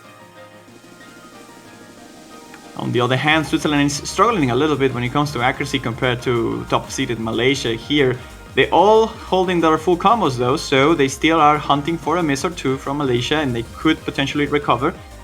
But the accuracy difference is so big, right? It's about 1.5%, and in Mania that's such a big difference. And now with the miss from 2 picks, it just gets darker for Switzerland here as Malaysia is just picking up a huge lead and they will take their 2nd point in a row. Yeah, even Gamer is struggling to keep up with Leon. No, well, Apples, or also known as XXX2800, who is performing comparatively worse than the other players, but still astoundingly good. You can just check the ratios, right? You can compare the best player here from Switzerland was actually Gamer 97, and his ratio compared to Chiwi's, it just has like 6 times the amount of normal 300s. And that's not only Chiwi, right? Leon has an amazing ratio too. Switzerland are a very competent long note team, as I said before, but it's just that they are missing that punch when it comes to ratio, and Malaysia is such a specialist team when it comes to long notes. And it's such a hard battle to fight. Yeah, there's an entire universe between the two countries when it comes to LN accuracy. Also, Leon, he's really deep.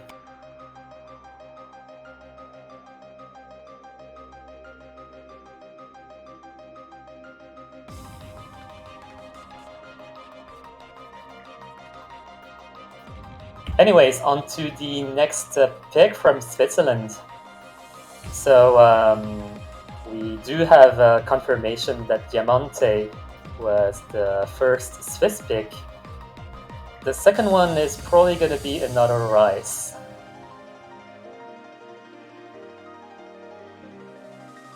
Yeah, I wouldn't be surprised. I'm not so sure what they should go for. I'm maybe thinking Axel Grinder, and then it is. Yeah, they are going for it. They should be aiming for this more consistency-like maps, I believe, because we already saw Malaysia choking. Although they choked on one of the techie picks of the pool, maybe like the middle ground when it comes to Rise. Going for something like this that is more consistent. Some people argue this might be some mind block material, though I disagree with it. It has some tricky patterns though. Those trills, those 100 trills specifically, and on those specific transitions are a bit challenging. They can throw you off. You can eventually hit a miss or two over there, and Malaysia struggled with consistency on the previous Rise pick. Makes perfect sense for Switzerland to go for something like this. They will have to not choke themselves though, so that's the tricky part. Yeah, absolutely. They have to have 3 players who can actually handle this map, which is not necessarily a given depending on the country. But yeah, the song doesn't stop, the map doesn't stop, and yeah, it's basically a test of stamina consistency. And with only 8.5, this might be high enough for Switzerland to struggle to hit this rainbow ratio specifically. We saw them having some issues on the long no pick, and in long nose in general, it is pretty hard to get good ratio if you're not used to. But when it comes to Rise, the higher DOD, of course, the harder it gets. And if you're not a very sharpshooter player when it comes to accuracy, this kind of OD can get very difficult to get good ratios of. And I think Switzerland might be one of those teams that struggle with this. Maybe if this was like OD 7.5, maybe even 8, it wouldn't be that big of a deal. But 8.5 is really rough, especially on a stamina draining map like this one.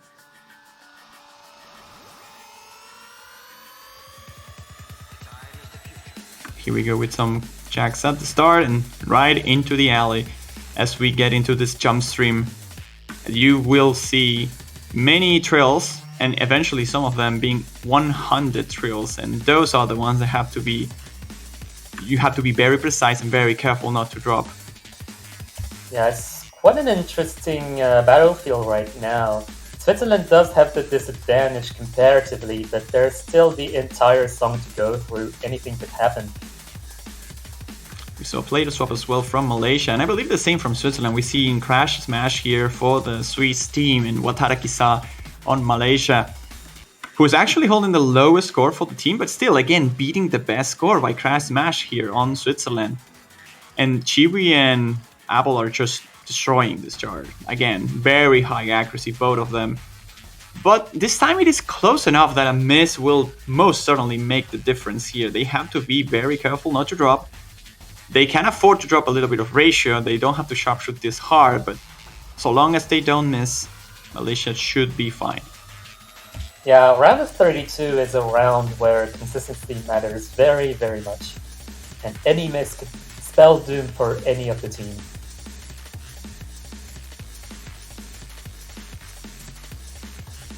To this section here, you see on the left hand some 100 trills.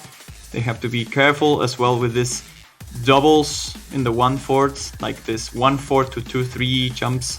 Patterns can be a bit tricky.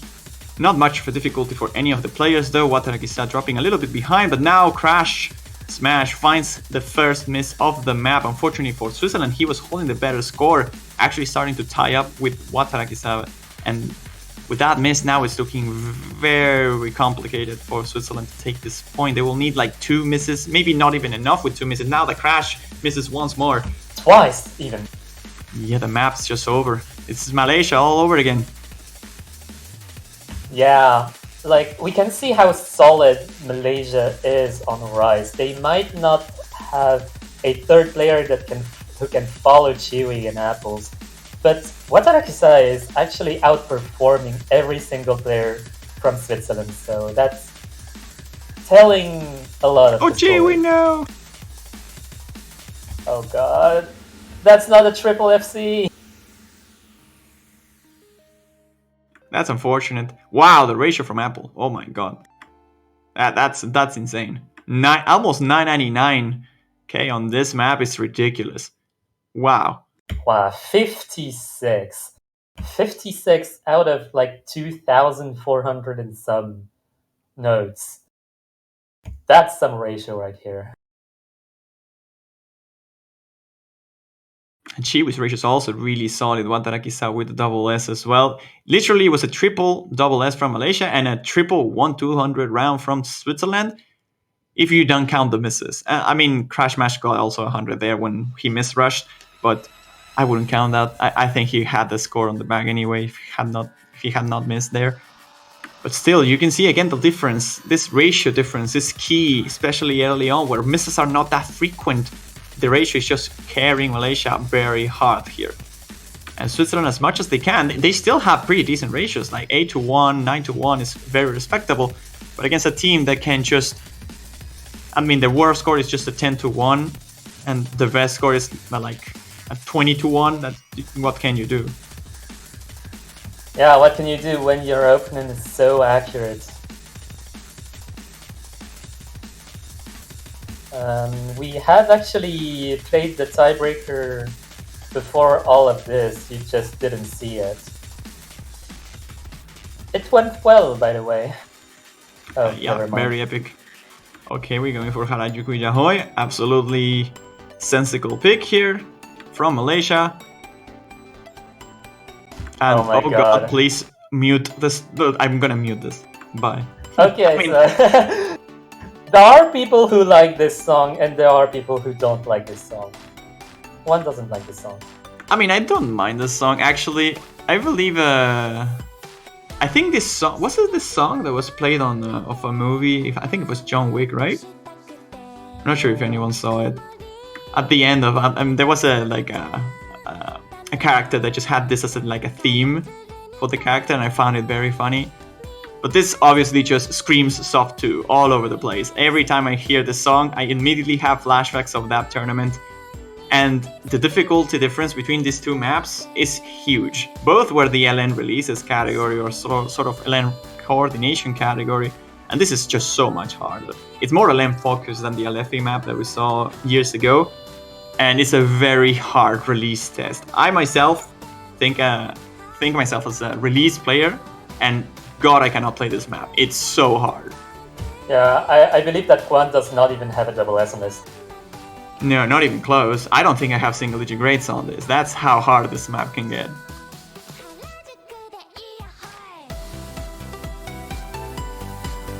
We see the first appearance of Adrian. I'm not too familiar with Adrian. They're not actually a pretty active player. Well, might be the releases ace for the Swiss team. We'll see if it works. This, again, is a very tricky map. We should see Malaysia on top when it comes to accuracy, but sometimes when you're sharpshooting releases that are so low BPM like this one, right? 128, you have to be very precise with the release timing. Sometimes you overextend and sometimes you undershoot, and those can cause misses, can cause 50s. And those things are the ones that Switzerland must be looking for. They shouldn't really focus too much on hitting those releases as accurately as possible. They just have to do everything they can to avoid bad judgments. And as soon as I say that, Gamer does not miss because the tournament client just trolled me. Here we go. I'm looking forward to see the scores of Chiwi and Naples. I think we might not see such an insane score from Chiwi. I mean, it will be insane, no doubt, but I wouldn't be surprised if he doesn't double S this. That being said, he's holding what he was holding the lowest accuracy from his team for a moment, and that's a bit scary. How is Leon doing so well on this? Oh my god. It's a range of BPM that you have to be very comfortable at to hit these releases. You need to really tunnel vision them. If you focus too much on them, you just miss the rest. And Leon seems to be on that buy, right? Oh my god, and there's two misses again. Chiwi with the miss, trading with Adirem, and again another one from Adirem. Switzerland is struggling. Chewy has been uncharacteristically inconsistent Another one? this match. But I feel like their accuracy alone is enough to carry them, but yeah. Interesting to see Chewy miss that much. That means though being traded with 2 Pidix, now it is equal once more. And the accuracies, again, very favorable for Malaysia here. They should be taking this pawn and at least a catastrophe happens. I don't think it will. And I saw Chewy complaining a little bit about his keyboard. He seems to be having some keyboard issues because he's actually so good that you wouldn't really understand this misses that are sort of random. So I find the keyboard explanation very reasonable. He will need to fix that in the future though. So this time might be enough because of how well his team is overall performing. But when they need him on his vest, he's gonna need to fix that. As he scores, again, a huge 157, 302 misses. Okay, why is the Discord server double S-ing Harajuku Yahoy? That's very good. Like 995k on this is just insane. That's huge. Leon is huge. Leon is huge! Leon is huge. And Chewy kind of bottom spamming the chat, apparently.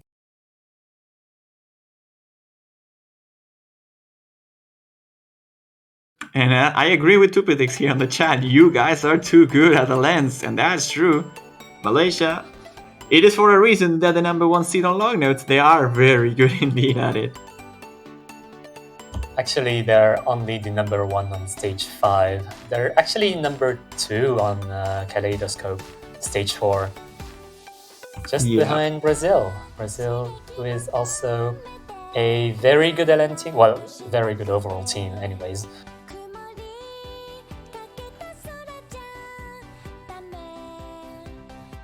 So are we gonna see the words I never said for here? Maybe they iterated? I'm not sure.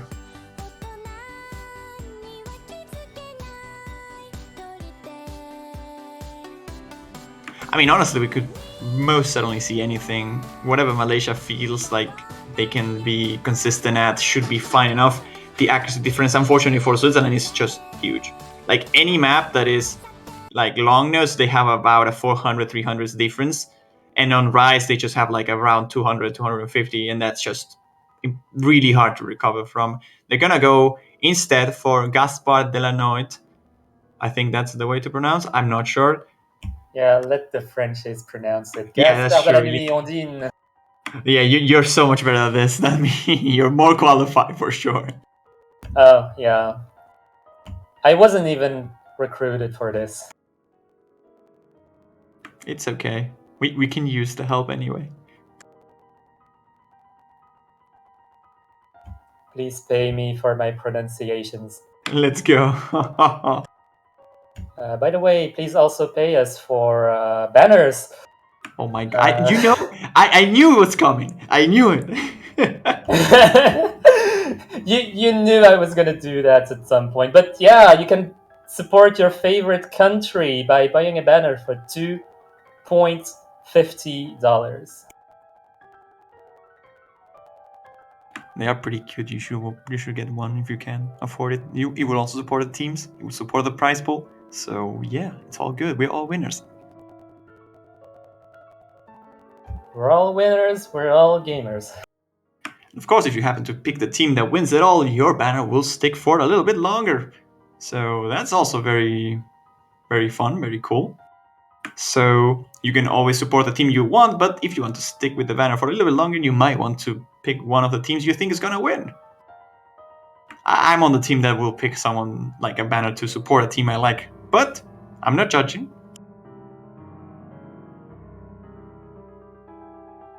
Yeah, it also looks pretty fancy on your profile, so you might want to match like some of the colors between what you already have in your profile and so on. Kind of get the best flag for the best profile aesthetic or something.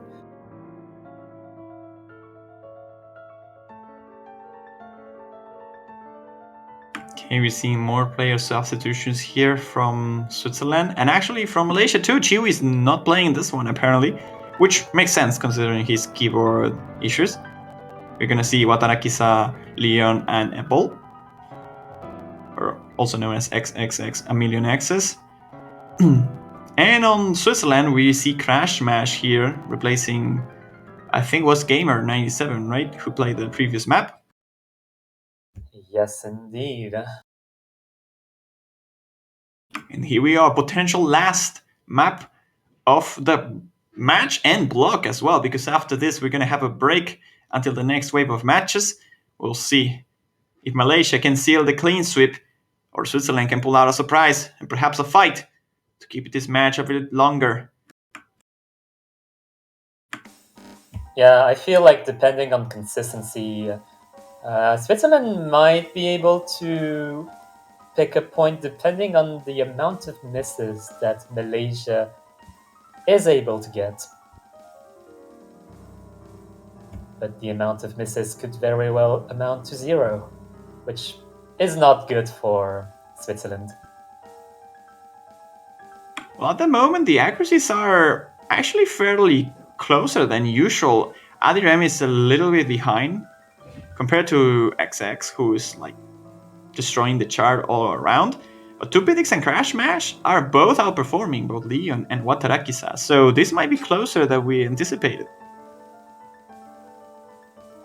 This kind of Grace Notes techie stuff can be a bit tricky to get good accuracy at, and you could drop a lot of 200s if you're going too hard on them. As you can see, Leon just had a pretty early hit at some point, and Watarakisa now finding a miss right before the core Jackie section, and Switzerland is starting to pull ahead just very slowly and actually losing it for some point. Adirem is unfortunately behind the 99% mark, and that's hurting Switzerland's chances a lot. Yeah, even though Malaysia, well, Watarakisa actually missed once, that's not going to give the advantage to Switzerland just yet. They have to pick up the accuracy.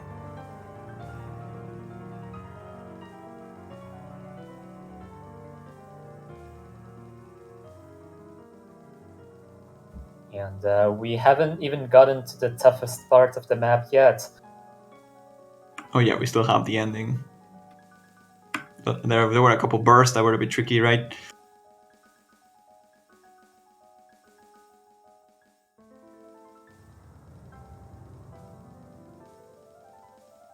Very rolly patterns over here, not much of a difficulty for any of the teams. And there is Leon, who finds another miss from Malaysia. Again, this might not be enough. Not even 2 misses is enough, apparently, for Switzerland to recover from this. Here comes a denser, bursty section, and Adirem finds a miss for the first time in Switzerland, and that's going to be the end of the game. They were 2 misses behind, but Malaysia is still just destroying the chart accuracy-wise, and that proving to be enough for them to take the point. And yeah, they will. It's actually really hard for Switzerland to have any say in the match here, because Malaysia is so well-rounded that they can basically do whatever they want. That score from XX is, again, very solid. That's like, again, very close to... Is that 20-1? I think it's about 20-1. That's ridiculous. Yeah, the ratios on the other side were super close, though. Tupidix and Crash Mash, both really close to Watarakisa and Leon. It's just the difference between XX and Adirem was just huge. Yeah, the ratio from Adirem really brought them a little bit down, but actually pretty satisfying performances from Tupidix and Crash Smash, especially Crash Smash, who actually didn't start the game too long ago. I actually remember them from some beginner tournaments like only 2 years ago, so crazy that Crash Smash is actually able to perform at the level of some key players in this tournament. So yeah, congratulations to Malaysia for an absolutely astounding showing, even with the chokes and so on. Yep, that was a great show. Malaysia showing that they are up for contenders, right? They did really well. And if they can keep up this performance later on, those scores were very scary. Mostly on the LN department, but just in general. If they can fix these consistency issues they showed a little bit, they are going to be a force to be reckoned. Like, they are a number 4 seed for a reason, but I could see this team going very far. Like, they have potential to be at like top 3 easily. I feel like Malaysia is going to be shining a lot in late game as well. So, well, the next match is going to be Canada versus Australia, and that's not going to be until a fair amount of time later. So that's going to be 2 UTC actually, technically Sunday. Yep, until tomorrow we don't have anything else. As you can see, we already have the matchup of the round 16 decided. It's between Malaysia and Japan, both of the winners in the round of 32. And they will be facing, of course, next weekend. Don't bother too much about the decline. The decline just being declined, as it usually is. But that match is going to be very exciting. A Rise powerhouse against a Long No powerhouse. And those matches are always very fun to watch. Yeah, the client is getting a little bit impatient here. Kind of having a personality of its own today. In any case, we're officially going to be signing off for the day, depending on where you live. You might be able to tune in back in the evening if you're on the American side. If you live in the past like I do, yes. Yep. Okay, boomer. Wow. Okay then. Anyways, as Patu said, I'm gonna call you Patu, is that okay? Yeah, that's completely fine. Alright. So with that being said, as Patu said, we are gonna sign out and we'll see you later today for me, or later or tomorrow, I don't even know. But you know the drill. 2 UTC, Canada versus Australia is gonna be. I hope you had a wonderful stream and I hope you have a wonderful day. And I hope you tune for the next following matches. They're going to be very exciting. I think Canada, Australia is going to be very fun, so you better be there. Yeah, absolutely. Tune in, and also Leon is ET. True.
All right. Hello, everybody. Welcome back to the Oceania 4Key World Cup round of 32.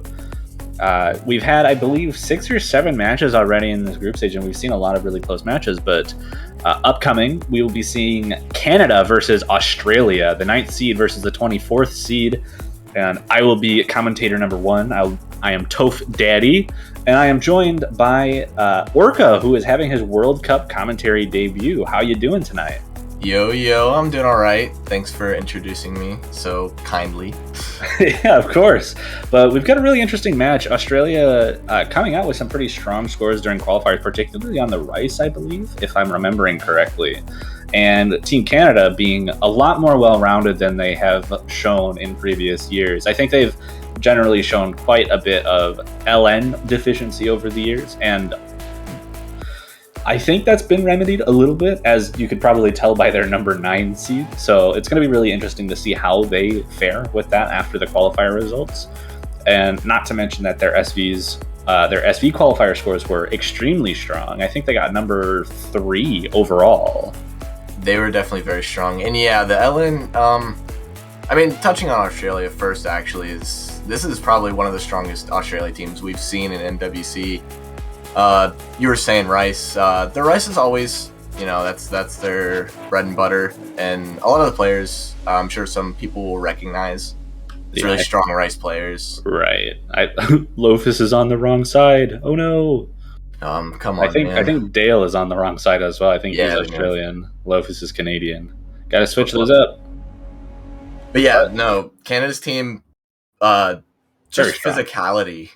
They have. Yeah, if they make it to late game, they're going to be a powerhouse because of some of the players on that team, particularly Piggy being extremely one of the strongest players in the game, which is he's a scary opponent to see. His accuracy holds so strong too, and those are the players you have to look out for, right? Like people like Lofus and a lot of these Canadian players that have this great physicality.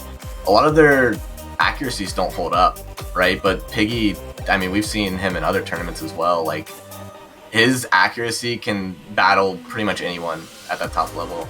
Yeah, and his SVs have also improved immensely. I think he got something like 2nd or 3rd place on the SV chart for qualifiers, which is a lot better than I was expecting, because I didn't know that he had improved his SVs so to the point where he could battle out with people like Kruke. It is a little strange, right? Because being around the tournament scene, SV's been kind of on its way out, but there's been a lot of players that have been grinding it. Not sure if it was SVSE, the tournament previous, that kind of trained people up, or people are just getting ready for NWC. Yeah, I could see that being the case. Yeah. But rolls did happen. I believe Australia rolled a 100. I saw 100, yeah.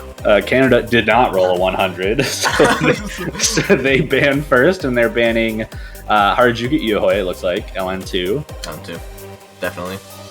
And as for Australia, honestly, I could probably see them potentially banning out Totus Tree, given that their main... Well, maybe I'm wrong about this, but... because I don't particularly remember the scores Australia had. I just remember their rice was very strong. Mm-hmm. But I could see LNs or hybrids getting banned out from both teams here. I could definitely see a hybrid from Australia. And there's definitely...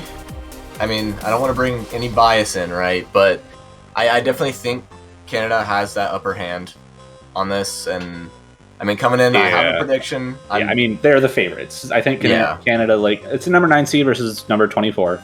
I think, the higher seed, if with that kind of gap, you're always going to see that kind of favoritism as far as skill goes. But as we've seen through this tournament, even some of the lower seeds have been performing extremely well. And there goes Ruins and SV map, which, like I said, Canada got 3rd, which is it's not a surprise to see them get rid of it. And not to mention Ruins is very uncomfortable as a pick, I think. It's definitely more uncomfortable than Disconnect Hyper, even though it requires less memorization, I think. I would say so, for sure. And we saw Ruins in other tournaments as well.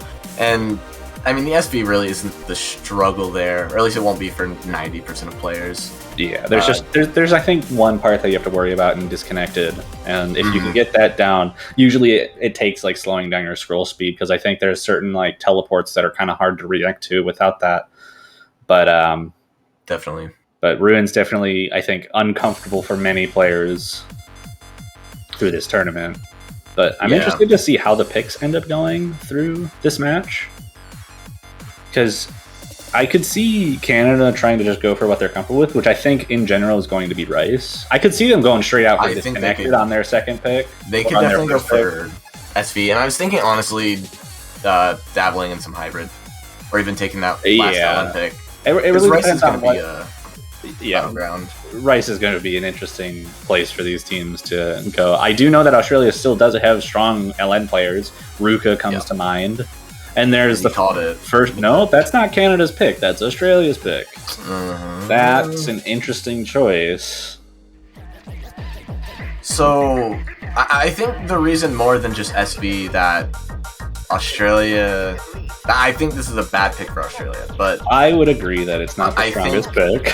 The reason it's a bad pick is not even just for the SV, it's that Canada's accuracy alone. Right. Disconnected really doesn't have that much. You won't see a lot of like actually hard to memorize SV this early on.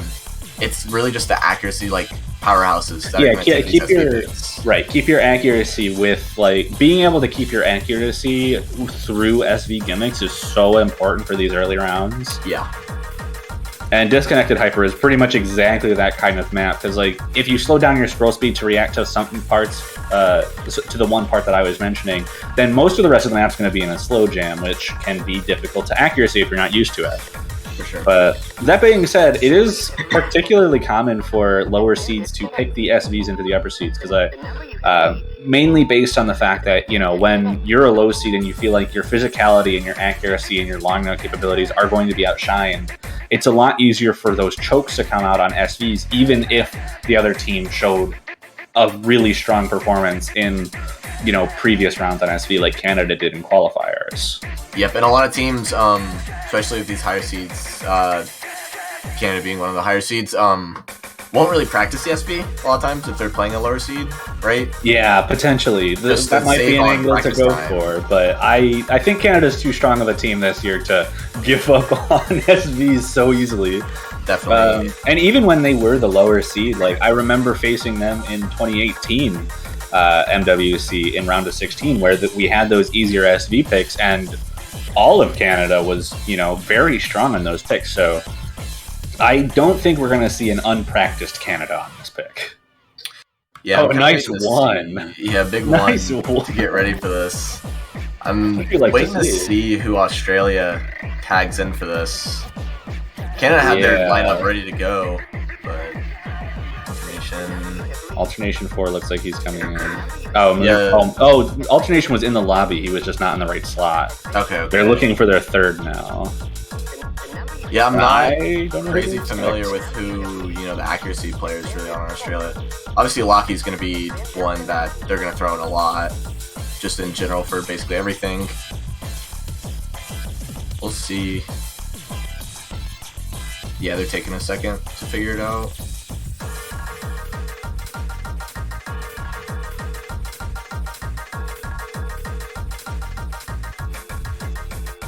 Is Lucky on the Australian team this year? I don't know if he is. I believe so. That would kind of be. I do not believe he is. Intel situation. Potentially, Lockie is not on the Australian team, so he will not be coming in. Wow. Yeah. Well, I guess in his place, wait, did Lockie's name change? Yeah, that was Lockie's name change. But yeah, he's not on the team, so their accuracy and general physicality is going to be weakened, as we saw from the qualifiers. Like, if Lucky was on the team, I think they would have seeded quite a bit better. Like, that's a nice boost to have as someone as physical as that. Okay, we got both of the adrenal. Oh no, I'm sorry. One's alternation. One's adrenaline. I thought they were the same word. Yeah, and with that physicality, right? Chalky and Bouncer have been like really skill boosting lately, so if having Locky as that third, or whatever, for Rice would just make them their Rice is already even close to that mid. Their Rice is already very strong. So just, yeah, having that extra boost would be nice. But that being said, we're about to get in. We got all 6 players in Dale 940, Stability, and Piggy against Alteration, Adrenaline, and Vegemite. On Australia's first pick, first of a possible 9 coming out in this match. Mm-hmm. And we'll have to see how well Australia prepared, because that's really what we're looking at here. We're looking to see if Australia just prepared better than Canada did, because this should be pretty simple to get good accuracy on. But I think if both put the ample amount of time into this pick, Canada should have the advantage. Yeah, and I was telling people even before, checking these teams out more in depth. But I was kind of predicting maybe a 5-2 for Canada. I really think Australia is strong. Right, and so even getting sent to losers bracket, I think they really have a chance to take some more matches in this tournament. They have a lot of potential on their team. So I definitely think it's not going to be a trivial win here for Canada. Okay, waiting for Dale. Big DC. He didn't DC. I think it's just client being weird. Or client, yeah. All right, nice lead for Australia there. Now Vegemite's not showing up. Dude. Oh, man. Okay. Everyone's in. I think we're lining it up. We're already a quarter of the way through the chart on Piggy's screen, but I think the client's getting SV'd. It is getting SV'd. It's true. Okay. One more reset, maybe. Chalky getting in here. At this point, the players might even be done with the map. Yeah, the players might. It might be close to the end right now. But let's just wait. We got this. I think we're good now. It just needs to wait to catch up to all the other players. Yeah. All right, here we go. Caught up to Alteration now. Close scores between them, but it does look like Dale has that advantage, just barely. But gonna matter more. I don't know if that's a real miss from. Okay, there's even so. The Vegemite also has a miss on his client side, but the scores. Okay, I think Vegemite's score is definitely wrong right now. It should not be that low. Stability also, yeah, that's like wait for it to catch up. Come on, I can't say much about this unless we see what's going on. Yeah, I don't even know where that miss would lie. Well, I guess Stability has kind of the same thing going on. That might be real. That being said, okay, there we go. There we go. It's updated now. Okay, yeah. The overall accuracy lead was. I was about to say that Canada still has that overall accuracy lead, so they Stability. Oh no, Vegemite immediately too. But that was a bigger miss from Stability, so an accuracy advantage could potentially give Australia a chance to bring this back. But I'm kind of surprised to see Stability missing twice now. Yeah, that slowdown. Seems like a rush. Definitely, we saw it from Vegemite too. It's just maybe not practicing as much. Yeah, we're coming up to the end of the chart. Canada still has that advantage, and neither Vegemite nor Stability are going to get that combo cap. Yeah, and Canada's going to take that victory off of pretty much the accuracy of Piggy and Dale. 62 300s from Piggy, as I was saying, very strong at SVs. Yeah, 62, definitely. I mean, foreseeable from this Canada team, right? Like, we called it. I really don't think that was the play for Australia, straight out the gate to ban an SV and then pick an SV. Just kind of, I don't know, strange strategy.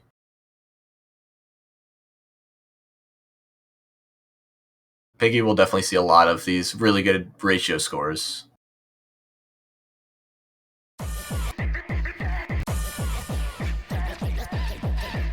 But that is a nice break point for Canada right out of the gate, and they get their own pick here.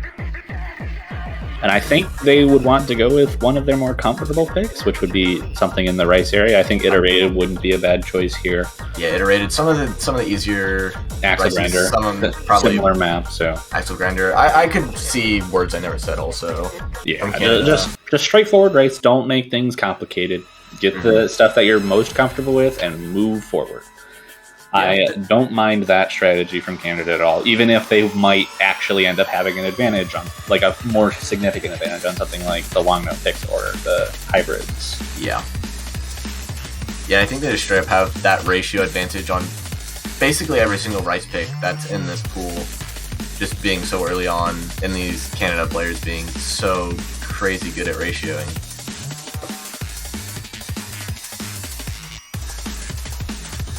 Yeah, Piggy's definitely a player that teams are going to have to look out for because he's going to stay consistent with those incredible scores like that, 996. We'll definitely be seeing a lot more of him in this tournament. But yeah, looks like we're just switching out stability here for Lofus of Bread. It makes sense as a switch. Lofus also being a very strong player physically, potentially stronger than Piggy on the Rice department. I actually don't know. I don't know. Physicality-wise, I think it's compare. pretty close. Yeah. I think Lofus is physically faster. Yeah, but Piggy is, in my opinion, the better tournament player. Right, because he has that SV background, like capability, and potentially the hybrid manga. Yeah. So, but like I said, Canada's a scary team if they get far in this tournament. They got Piggy and Lofus, both of whom are going to give a lot of players in this tournament a run for their money as far as the late game Rice goes. Yeah, it's all about making it to that late game Rice, right? If you're looking at the bracket, I mean, you can see. I mean, if you're predicting the teams right, you can kind of see who they're most likely going to go up against. But I feel like if Canada gets a bad team early on, they're like in that mid game, maybe where their skills aren't transferring as well. Gets a team that does have that good transfer. Maybe the UK. Right. Though you do have to think, if you look at that bracket, their opponent is one of two different teams. It's either going to be the Philippines. If Canada wins, they're against the Philippines in the round of 16, which is a scary team. I would not be comfortable facing Philippines. If they lose against Australia, they move down to the losers bracket to face Taiwan, which took the Philippines to tiebreaker.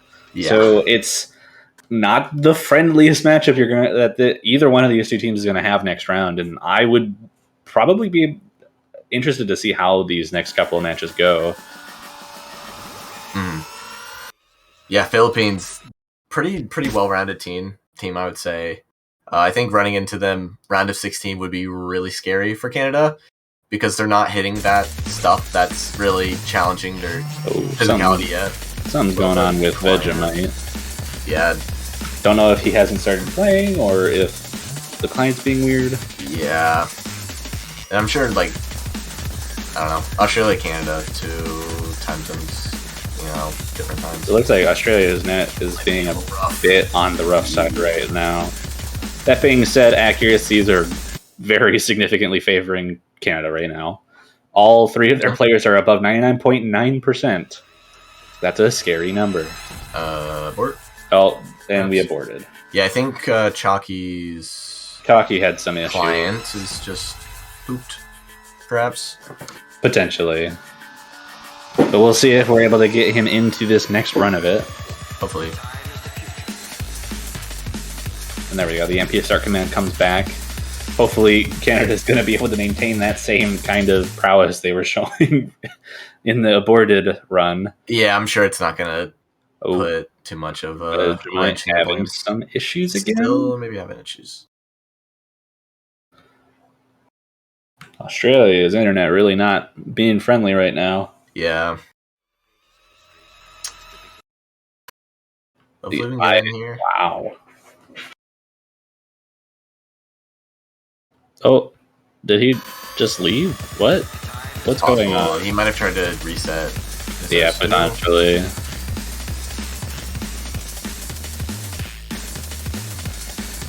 Wonder if they know. I'm sure they do. But if Chalky leaves the lobby, then it won't. Then it's, yeah. They'll be able to see it. Yeah. Yeah, wow, Piggy and Dale, though. Dale's dropping a little bit of accuracy there, but this is just classic Piggy. I mean, that error bar looks so clean there from him. 99.97.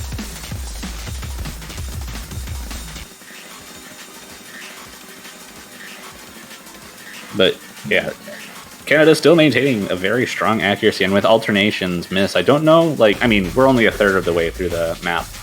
So, a lot could happen in this ending bit, but even if Chalky was playing right now, or we could see their score, then I don't think it would matter all that much. The miss, I think, is enough to already take care of the score gap definitely. that Canada has. Yeah, and Adrenaline's had some 200 drops too, but I'm pretty sure all Canadian players are still maybe on V1SSs. Definitely Piggy. That's what it looks like. Yeah, Piggy has to be. There's no way he'd be holding that 99.97 without it. Yeah. That being said, the 99.97 is the cutoff for 999,000, which would be an insane score. Yeah, Piggy putting this map to the Axel Grinder. Truly. Big drop there from Adrenaline. Yeah, no problem. Another drop from Australia. I don't think this would have been possible regardless of what happened. Yeah, nails in the coffin. I mean, they're just adding up, so Canada definitely though. I mean, it's good to like keep going, especially with Piggy. You know, getting warmed up on this low star stuff. You know, show everyone like what you're capable of. It's nice. Yeah, we're approaching the end. No misses yet from Canada. No real accuracy breaks. Yeah, this consistency from the Canadian team is really, really impressive.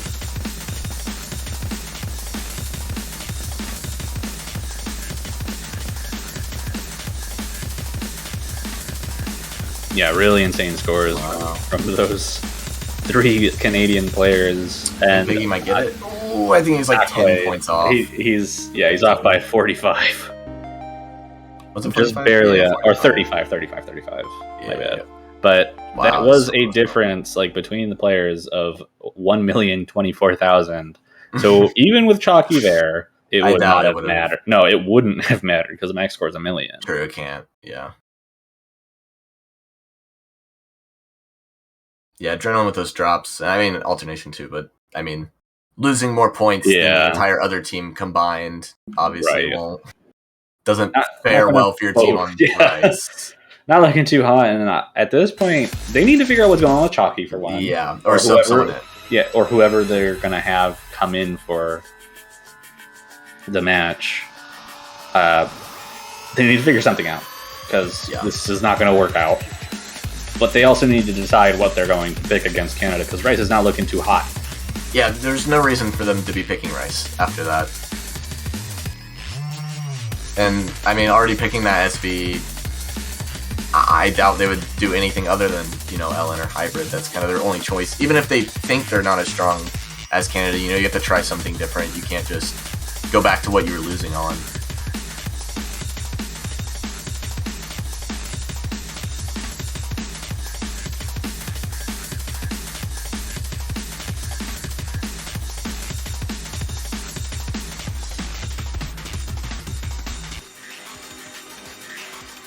Yeah, I'm wondering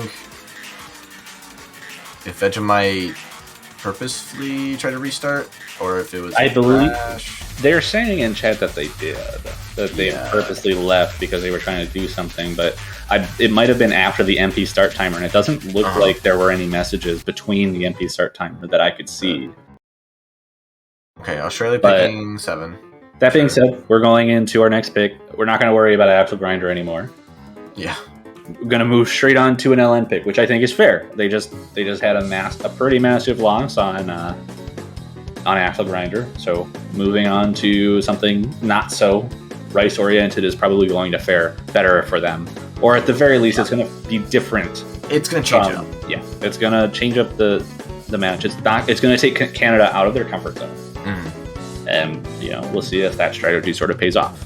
Yeah, because I definitely don't believe Australia is a stronger team on this pick, but yeah, I agree. You have to change something. I mean, Axel Grinder obviously is that consistency pick, and Australia might fare better on one of the more techie, Rice picks. But just going straight into hybrid, I mean, testing the waters. You still have. I mean, Canada still needs 3 more points, so you get this pick, you get another one, even if you're losing all of them.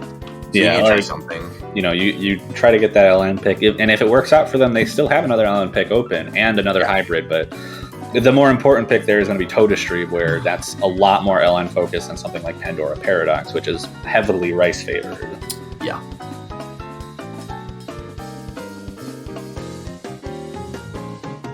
Well, looks like we do have all 3 players, or all 6 players in the lobby this time. Hopefully nothing crazy happens with this one. We'll get a normal looking map for first out of 3. Don't want to jinx it, gotta knock on the wood.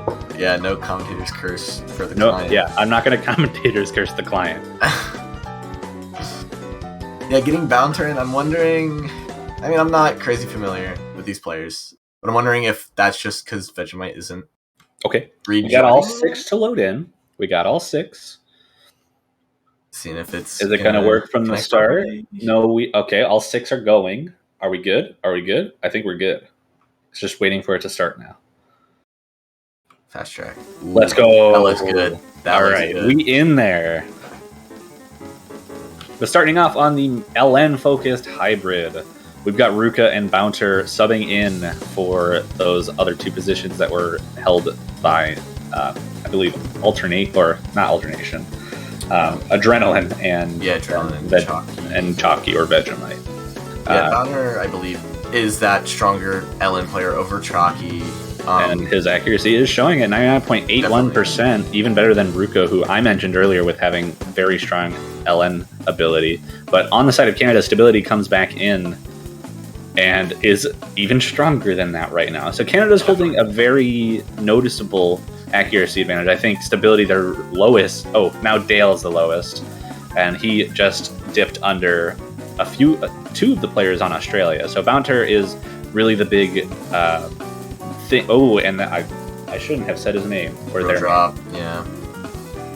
That I always have this problem with commentators cursing. It's just an issue. This instant, yeah. This Canadian team, we're dropping accuracy as we were talking about it, right? Yeah. Closing that gap. Australia was closing the gap a little bit, right? With that accuracy drop from Dale, but with that drop, full combos everywhere on Canada. 99.7 being their lowest, which is lower than the other 2 players on Australia. But with that miss, there's going to be a huge score gap between the players unless Canada finds some drops here. I think 2 at this point would be needed because we're so close to the end of the chart. Yeah, and Piggy's looking a little shaky here too, dropping even more accuracy. I mean, all players are here with this denser section, but it's definitely looking a little scary. It's even then, it looks like Canada. I think even a few misses. Okay, there it is. Wouldn't have mattered too much. Very strong performance from Canada on that pick, and that brings them 3-0 with 2 breakpoints already. They just need to win their own pick, and then 1 more breakpoint, and they get out of there. They technically don't even need a breakpoint. They could just win their own picks as of right now. Which is definitely foreseeable. Yeah, and I mean, for Australia, that's probably a little bit of light in the tunnel there for that pick. It wasn't as one-sided. Yeah, as the definitely not. It was closer, and I feel like they should try that out again. Yeah, it's with the last, Tota Street. So I think Tota Street is a fair pick for what could potentially be their last pick, depending on how the next 2 picks go. Definitely. And Canada goes for Iterated as an immediate response from Axel Grinder, which they're similar charts. One's just faster, and this one is definitely going to be one of those charts that they can really hanker down on the accuracy. Mm-hmm. Nearly a free point here for Canada. They're staying consistent. These players are veterans, right, of these tourneys. You'll see them everywhere. So, staying consistent with this pressure on them, it seems like they're doing a really good job. So as long as they can keep that up through these next couple points, they should definitely be fine here. Yeah, that being said, like I said, Australia's Rice has shown to be pretty strong. I believe in particular their stage 8 from the qualifiers was quite strong. So something a little bit more physically demanding like Iterated could potentially see some interesting developments, especially if the 2 players who were in on Axel Grinder don't miss, because that was a big reason that Canada was able to take such a big lead on that, was because of those 2 misses. And if they're able to keep combo, that's a whole different story. Yeah, and I mean, combo breaks in round of 32 are nearly point stealing. Yeah. Like 5,000, 6,000 points lost off of 1 miss can be deadly. It can be fatal for single map points. Yeah, for sure. It's all about those players that can stay consistent. The thing is, you don't want to have those players, that will stay consistent but then fall off later on as much. You want to have people that can stay consistent, because as you get out of these, round of 32, round of 16 map pools, I feel like Canada's going to see. I feel like both of these teams would see a lot more success later on in the tournament rather than right now. Yeah, that's kind of like the big thing. You need to make sure that the teams that you're playing or the team that you build from the start is going to be able to get through those early game matches, so that the late game strengths of your players can start shining as you get further on in the tournament. And I think it's going to be around quarters and semifinals that we really start seeing the power that Canada can have. For sure. Yeah, because I feel like their FC potential is just as strong, right, in those semifinals as now. Yeah, and not to say that their early game is bad. They're clearly showing that they can handle these early rounds. Their lowest on Axel Grinder, their lowest accuracy on Axel Grinder was something like 99.87, and that's ridiculous. But moving into this 4th pick out of a possible 9, accuracy is looking very strong across the board. Much better on the side of Australia than we saw on Axel Grinder. Chalky being the lowest currently on Australia, but still at that 99.8%, showing a very strong ability to play maps like this. One miss, this is the kind of situation where one miss is going to be extremely important. If that miss is on Canada's side, I think this point might just go to Australia point blank, as long as they're able to keep combo. Definitely. I feel like with this low scroll speed that Chalky's playing on right, I feel like these patterns are so easily like misreadable. So I think Chalky's definitely a player to look out for that's going to miss, but Bouncer dropping a ton of back there, actually. I wasn't even paying attention. I wondered how many 200s that was. Yeah, that was a bit of a significant drop, and Chalky actually finding a few accuracy drops as well, dropping down to that 99.7. I think there was a 200 right in that break, too, which is very unfortunate. But alternation, 99.94%. Holding the lobby. Yeah, higher than all 3 on Canada. That's going to be big, especially with this ending stream coming up and more opportunities to choke combo. That said, the lead is a little more significant than it was in the first stream, so it's going to have to happen early on and make sure that full 400 combo bonus is lost on one of the players on Canada. Yeah, Canada player has to miss like right now for Australia to take that back. Alternation holding strong. Oh my! There's it's your first ever commentator's curse. You did it. You are an official World Cup commentator. Congratulations, man. That's rough. I mean, it wouldn't matter too much. But yeah, Canada being very consistent. 3 FCs, assuming 3 near double S's, if not. Yeah, okay. Yeah, 1 and 2 200s. But 64 300s. I think that's like a mid 998 if he doesn't get those 2 200s. Yeah, wow. That's getting a 99.92 also, grades. Alternation, 116 300s. Just that one miss being the issue. I think alternation probably would have been the highest score. Yeah, I think he would have had the highest score. Most likely. Chalky and Bouncer both putting up very solid scores, 987 apiece, but that's just not going to be enough against a 995, a 996, and a 997. Definitely. Yeah, match point here for Canada. Oh, and Bouncer saying in chat, actually, yeah, I didn't remind chat, it is Bouncer's birthday. Ah, nice. Happy birthday, Bouncer. Happy birthday, Bouncer. Big Sig. Well, also, we're kind of bad at LN1. Is this the secret? Are they giving up a point? Are they trying? Is this reverse psychology? Yeah. Well, I don't see why Australia wouldn't pick LN1. At least in my opinion, we were even saying it earlier. Definitely, Australia wants to test out that LN more. I mean, in match point, it can't hurt. Right? Yeah, just throw a. This is the point where Australia needs to throw a Hail Mary. Yeah. Because if they don't, they might just be giving away a point. For sure. Yeah, and I think this is probably the least close match we've had. I know we've had a lot of like 5-3s and that tiebreaker. There was a 5-0. There was one 5-0 aside from. But potentially this match, we don't know. Yeah, we don't know yet. Can't call it. It's still 4-0. Australia has plenty of opportunities to take points. I think the rest of the picks are actually a lot harder to keep combo on as well, which could potentially give Australia a lot of opportunity to take points. Yeah. Diamanche is very easy to choke. Words I Never Said is a lot harder than it looks off of a baseline.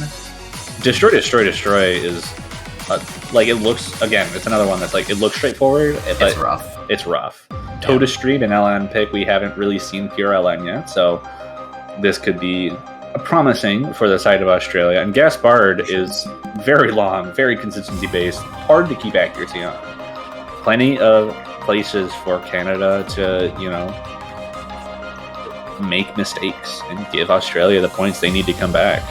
Yeah, and the scariest thing about this is, right, as Australia, you have nothing to lose. You're down 4-0. Canada is on this, like, huge momentum ride. So Australia just needs to, if they want this point, they have to earn it. Because Canada's just going to be playing like they normally play. There's no pressure on them, right? They have so many more chances for this last match point, so... Oh, and a new player coming in for Canada, Nuno Taba Shinobu coming in for Todastream, likely one of their LN players that they added onto the roster this year, because I believe this is their first MWC. Yeah. Yeah, I definitely would guess, if I didn't know the player, which I don't know Shinobu, I would guess they're probably a more LN-focused player, just to balance that Canadian team out.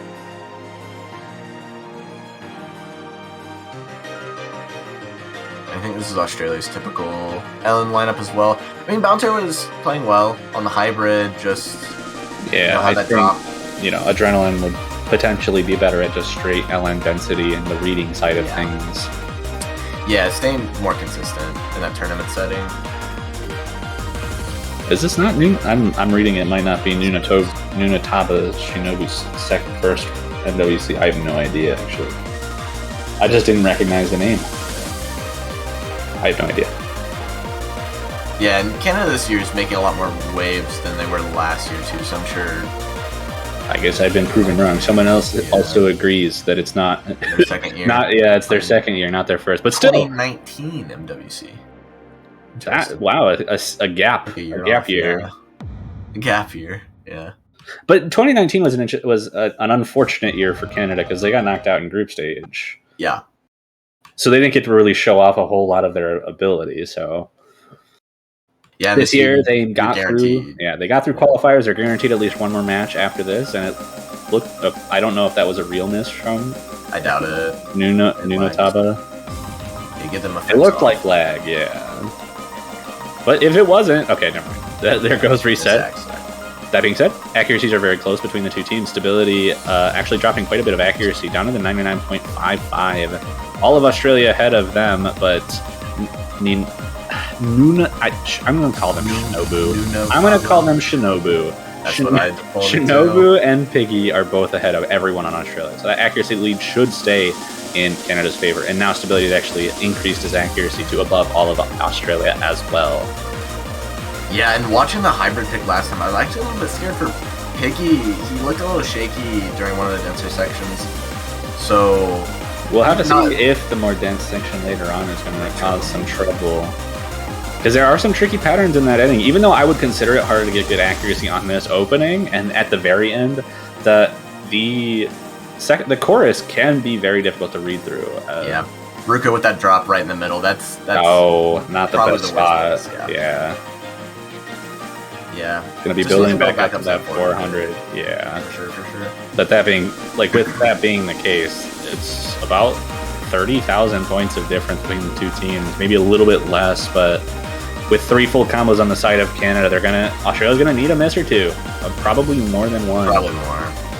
They need like a big column lock or something. Yeah, and they've gotten past the main difficult part. Well, I guess we're still in the density area, but we're gonna get to a repeat of that intro section, and I don't think they're gonna drop combo on this. It's a lot harder to get column locks on stuff like this. Last couple of notes, no problems. Shinobu getting the MVP slot for their first time being thrown into a map for at least the bracket stage. Yeah, great showing. Shinobu there. Yeah, solid team score from Canada. Triple full combo. Definitely a bit noticeably stronger than their LN play has been over the years. So this is going to be a really interesting thing to see out of Canada. See if they can, carry that LN ability forward and potentially use it to beat, teams they otherwise wouldn't have been able to. Yeah, Canada's LN I know has been a problem in the past. Like they've been kind of an unbalanced team towards that Rice, but right. I mean, just seeing this early game LN, I'm sure we'll still have to watch them for the next couple of rounds, but yeah, they seem a lot more balanced. I mean, Piggy, super great ratio normally, and it carries over a bit to LN just with that, that PA, the great ratio. Yeah. It's a little rough. And with that, that does make Canada the winner of this match. 5-0, Australia moving down to the losers bracket. They are not out of the tournament yet. They just moved down to the losers bracket to face Taiwan, as I mentioned earlier on in the match. And that's another tough opponent. I'm so sorry. Scary. I'm so sorry, Australia. It's a scary team to be up against. They're quite close. They're quite close in seeding, though. That's going to be the number 23 or 24 versus 25, I believe. Yeah. So that's two adjacent seeds. So depending on how hard this next pool is, we could see something really interesting come out of that match. But that also being the case, Canada moves on to face Philippines, a very scary team. I wouldn't want to face Philippines. I think Canada definitely. I mean, after seeing this, we obviously have to see the pool. Yeah, I think it's going to be a really good match. Yeah, 9 seed versus 8 seed for sure. Wow. Canada having a very strong showing today. Philippines having quite a strong opening themselves to the tournament. Some minor issues, but Taiwan's a very strong team. Nothing to really be ashamed of in that situation. So I am excited to see Canada versus Philippines next week. For sure. That's definitely one to look out for. But yeah, that's going to be the only match for this time slot. We're not going to be continuing streaming, as you might be able to see from the schedule. Next one that we are going to be having on stream is going to be Vietnam versus Finland. The number 5 seed versus the 29th seed. Vietnam is so stacked this year. Yeah, Vietnam is really good, especially on the early stages with people like Azrieli on the team. Lottery, too. Yeah, there's so many strong players on this team. And number 5 seed, I think, was a surprise to a lot of people. So, them getting that stamp, Finland's going to have a match on their hands. They're going to have to really perform on this match coming up in 8 hours. But with that should be the end of this stream. Do you have anything else to say? Not much. Great for Australia to come here, give it their all against such an amazing team Canada has here. I was expecting a lot from Canada, but they blew my expectations out of the water. Taking those hybrids in that LN pretty convincingly and being good on Rice, just like as normal. Canada Rice team. Right. Very, very all-rounded team. Much more all-rounded than they used to be. It's going to be really fun to watch them through this tournament. Absolutely incredible, yeah. But with that, we are going to close the stream. We'll see you all again in 8 hours for Vietnam versus Finland. Yep, you guys better show up. I'll see ya.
Hello everyone and welcome back to the 2021 Oceania 4K World Cup. We're here with just a single match again on the Sunday. I'm Potassium F commentating here with Shoegazer. How you doing? I'm doing pretty good. Excited for this match, especially since we have a couple of teams that we've never really seen very often in this tournament, I think. Vietnam and Finland. These definitely some a surprising matchup, you would say, for the first round. Vietnam being a team last year that kind of shocked everyone, being an unseeded and performing really well. But even with that, this year, getting 5th seed is kind of ridiculous. Like, Vietnam getting the seed that they did is completely unexpected. It comes down to the fact that they seem to have all very strong. None of the players are particularly strong, but combined they're really, really rock solid, I think. And I'd say Finland's pretty good themselves, I think. They seem pretty all-rounded overall. Yeah, definitely. I know Lovely and on Finland, definitely an extremely strong player as well. But Vietnam definitely do have that well-rounded, well-balanced team where every single player was chipping in their own way during the qualifiers. And it's going to be interesting because when we have two extremely well-rounded teams like this, it's kind of hard to tell who's going to pick what, who's going to ban what.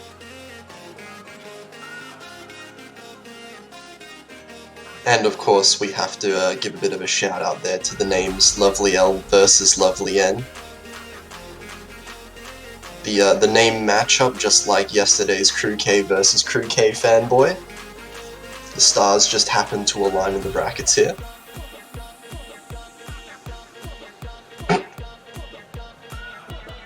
Alright. I have returned from some troubles. Anyway. So what did you say early on? Just pointing out the names. The obvious Lovely L versus Lovely N. Yes. If you combine them, they make LN. Very funny. Of course. So we're gonna see both LN maps being played. Doubt. Maybe. Yeah, I forgot. LN's the new SB when it comes to bans so far. Yeah, what did Australia ban actually against Canada? I wasn't watching the start of the match, but given their scores, I would have assumed an SB, but then they also picked disconnected. I'm not sure. Let me have a look. Would have thought you're definitely right that a lot of most of the bans so far have definitely been LNs more than anything else, which is pretty interesting. Not something that we usually see. I feel like the general competency with SV picks has gone up a massive amount, and at the same time the SV is notably easier in this particular pool. Over the past 2 years, I think SVs have been toned down a little bit, have been a little bit easier. Looks like the players are finally ready here. Right, for anyone keeping track, yes, this is probably the first time you're seeing Vietnam in a long time. Did Vietnam appear last year, actually? I'm not too sure. They did. They actually had they were unseeded and really close group. Oh yeah. Yeah, they showed a lot of potential at the time, especially when they managed to beat, I think, a high-seeded team. I think it was Russia. They beat Russia. They swept Russia, actually, 5-0 in the groups, which was completely unprecedented and just barely almost managed to make it out. Yeah. I think they lost to Indonesia, which I think was why they didn't advance to bracket stages.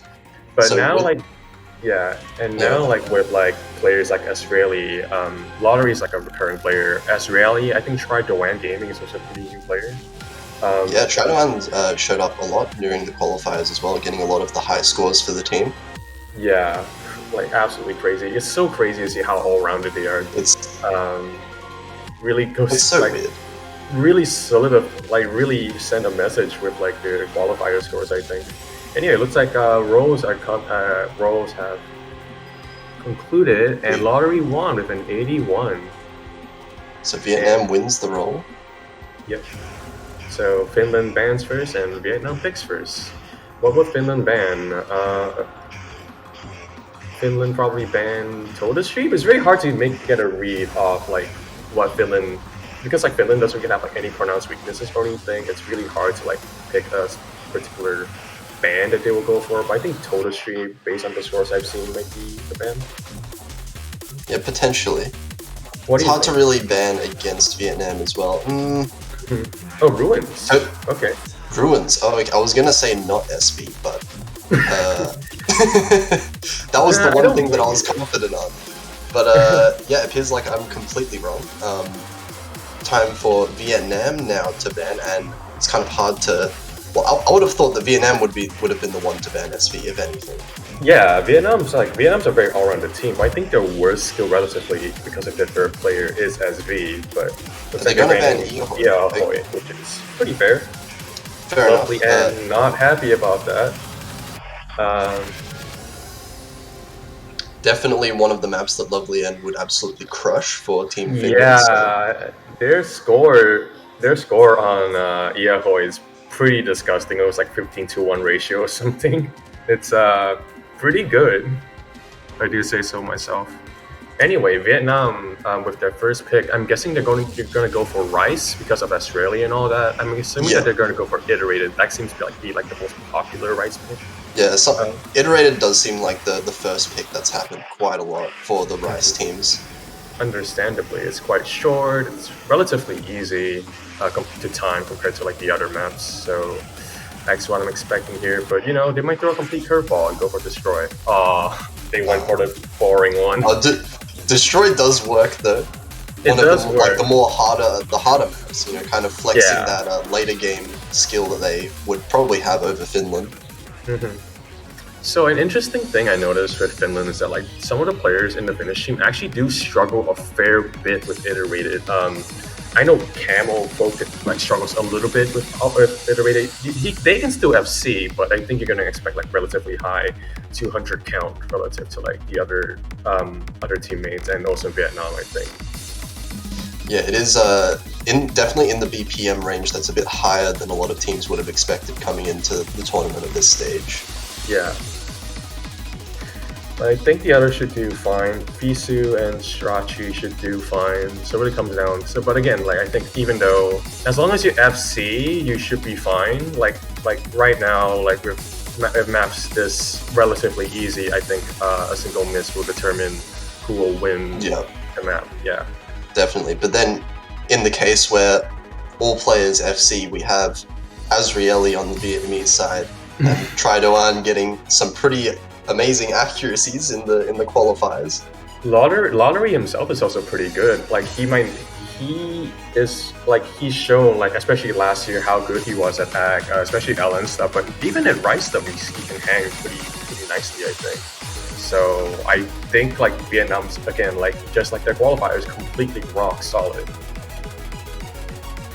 But so again, now it is just the matter now of the consistency. Can they manage to all have the team FCs during this map in particular and pull off the same kind of scores that they've been putting off in the last week?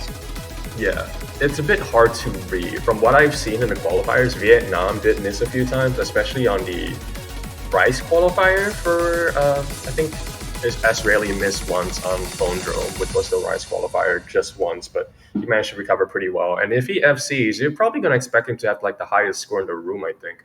He's kind of a beast.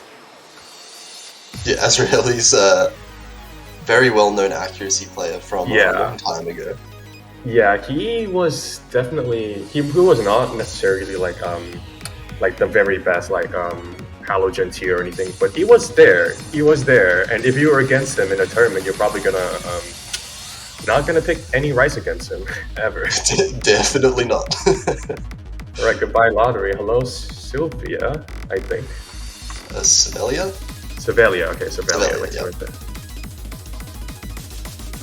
So another one, Vietnam just kind of switching out a bit of their players here. Mm-hmm. And Sevelia is also a very good accuracy player. I think they participated in the Rise qualifier, which makes sense. Yeah. All right. Let's see how this goes. Like again, any miss will determine the fate of this map, and very curious to see how well they do. So good luck to both teams. Root for a favorite team. From the chat right here, I can tell that there's a little bit of a bias, but we'll see. Just a little bit. It is a nice time in the evening right now for the Asian time zones. Mm-hmm. Enjoy your dinner for you Vietnamese people out there. Alright, let's see how well they're doing. Pretty close so far. Accuracy's... Actually, Camel actually dropped to 200 already right off the bat, I think. 99.6% accuracy. Not good, but again, there's a lot. Yeah. Shadow and Azrieli right now. Holding on 99.95 each. Really good so far. I'd say the first half of the map is probably the trickiest to act, so if you like the first half would determine probably determine the general accuracy of the teams here. And right now, Vietnam has a very decisive lead. Camel dropping. That's a massive drop. Dropped again too. He really tanked there.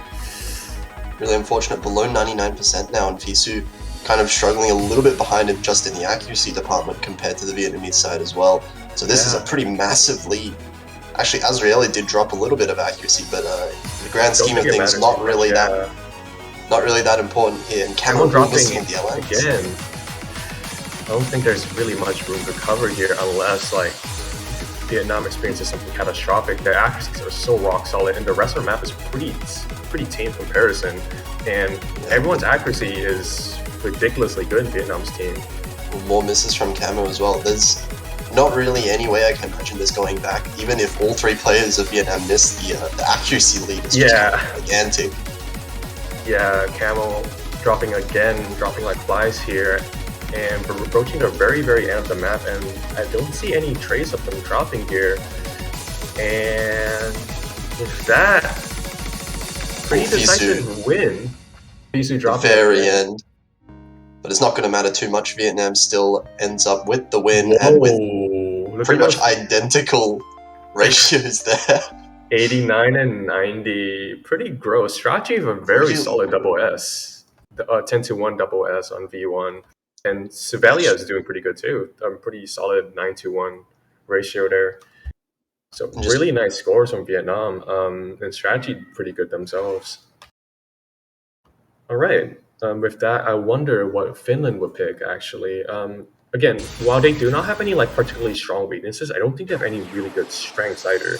I'm guessing they might just go for something left field like Disconnected Hyper. Disconnected Hyper was what I would have guessed as well. They did have a slightly better Stage 1 qualifier than their other ones. And Vietnam slightly worse. But at the same time, Vietnam did have two of the highest Stage 1 scores. Yeah. It's really hard to decide, but I do think that Finland should go for something more left field because I don't think they'll beat them in ag. They might go for something relatively easy from the right side, so probably not iterated, probably like Axel Grinder. 7. Are they going for 7? Okay. Interesting. So a bit more on the LN side of things. Yeah, I'd say this is probably like the third most LN-oriented map in the pool. After the two LN maps. Yeah. Of course. We're probably going to see Lovely L and Lovely N, maybe. Both of them coming in. Are they coming in? That's really... Okay, nope. Lovely L is not coming. That is sad. Oh, but we are going to see Lovely N. Say hello to Lovely N. Lovely N is probably... What? Was the N always lowercase? Is this a name change? Slightly? I remember it being capitalized. I thought it was capitalized as well. Either way, though. Either way. I guess this makes it Loveland now. Okay, Loveland. I'm just gonna call them Loveland from now on. Loveland is known to be one of the best LN accuracy players in the game. Maybe not not as renowned as like Toad Daddy or that's a terrible name, and Chiwi. Absolutely crazy player. You probably see the best score on the hybrid with the others here. Lottery is pretty good at LN act themselves. I'm not too sure about the other two. and especially the other two in the Finnish team, but I think they can hold their ground pretty well. I saw Visu getting a pretty good score on 7, and I think Strachi should be pretty good as well. Yeah. If the two other players from Finland can keep up with the Vietnamese team, then Loveland's score will definitely put Finland at a bit of an advantage here. For sure. Let's see. I'm not too sure how consistent the Vietnamese team is as well. I think they seem pretty consistent from the qualifiers. Oh no! Yeah, I mean, getting such good qualifiers on every map does speak for something of their consistency, but it's always a different feel in an actual match. Yeah, so many more nerves. Yeah. Yo, hello. Do not mention me, thank you. Chat.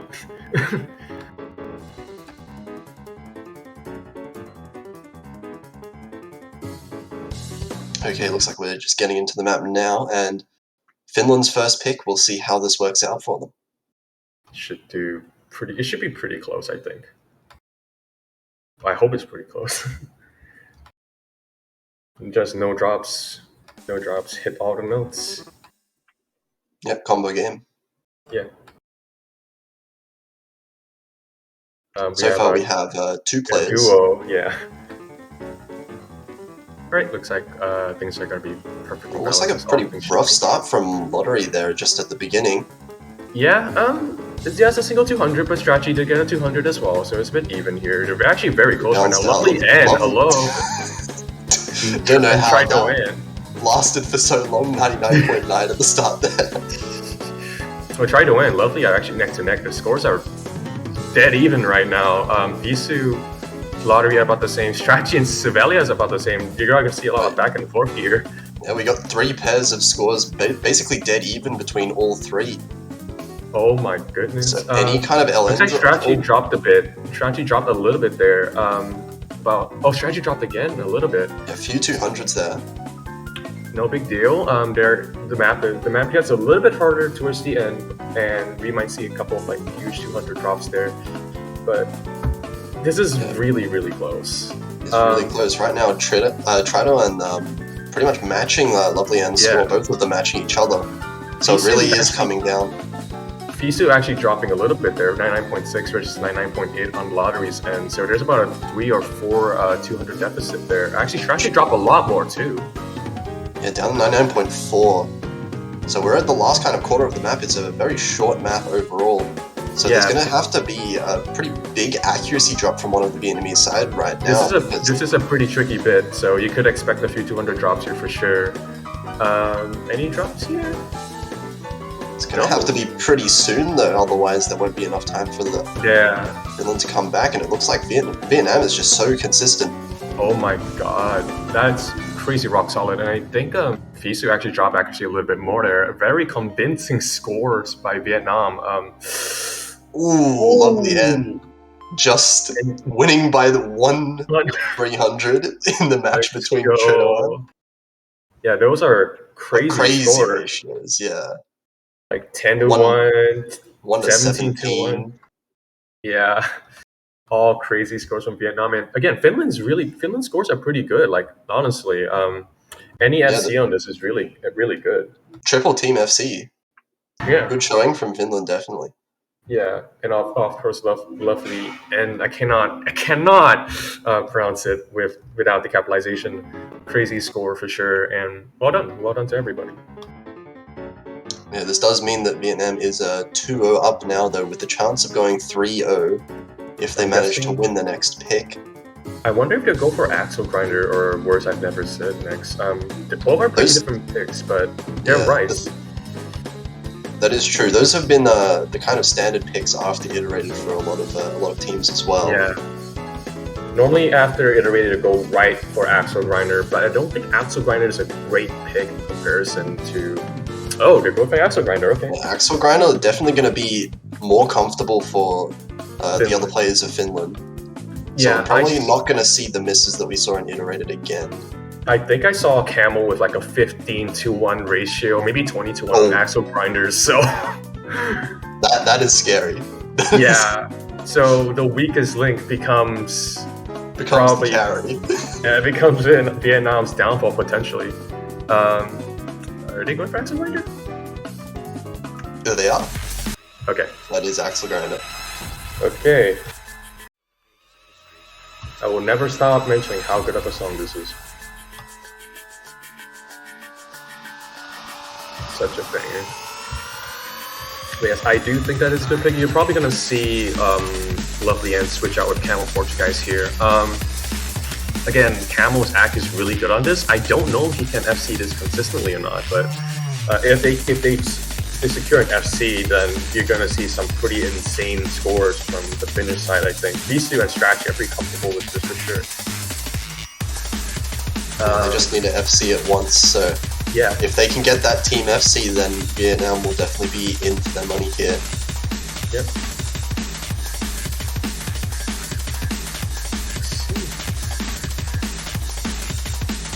Of course, we're getting Azrieli back in for the Rice maps. Oh yeah, you're gonna see some crazy scores from Azrieli as well and Tridoan. I think Tridoan has been pretty nasty over the past 2 rounds, and I expect something very similar here. Will there be a 999 next? I'm curious about. Probably not. 999. I think we did see one 999 in the previous match, didn't we? Oh, I mean here in this match for sure. Yeah. There's definitely been a couple of 999s. I think Girls Frontline had a pretty nasty 999 on Axel Grinder.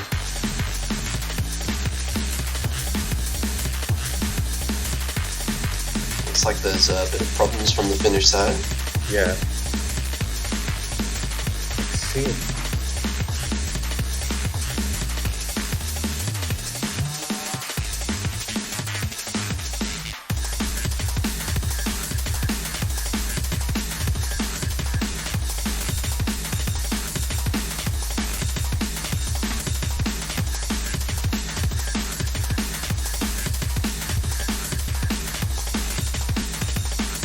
Well, we'll just have to wait this one out. Yep. You want to plug the banners or? Yes. Make sure everyone, if you are a particular fan of one of these two teams or any other team in the tournament right now, go to the shop and you can buy a bit of a profile banner to support the country that you want to win or succeed in this tournament. Winner of if you manage to support the winning team, you get to have your banner for a bit longer. It's $250 US, I think. I used to say it was $5, but I was very wrong. It's only $5 to support Singapore, so don't support Singapore. And say it's a 50% discount. Negative 50%.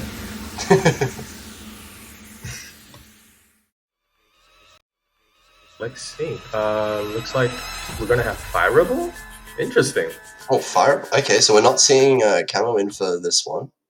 Looks like Camo might have mind blocked it or something. Either way, I'm pretty curious to see. We did see a couple of deceptively very close matches here on Axel Grinder. I think Italy versus Thailand was extremely close. Pretty much the match determined, the round determined by in the last like 10 seconds of the map somehow. We might see the same thing here. And it's such a long map as well. Lasting until the last 10 seconds is no joke. Yeah. Like, this map just doesn't stop. Like, it's, again, look at the difficulty name. You just don't stop. It keeps going faster. Mm-hmm. Not literally. Yeah. It's actually more like, got the word, whatever. Anyway, alright, let's see how well they do here.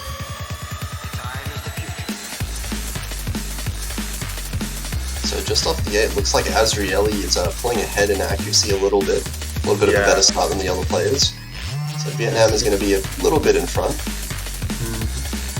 200 from lottery though. Ooh.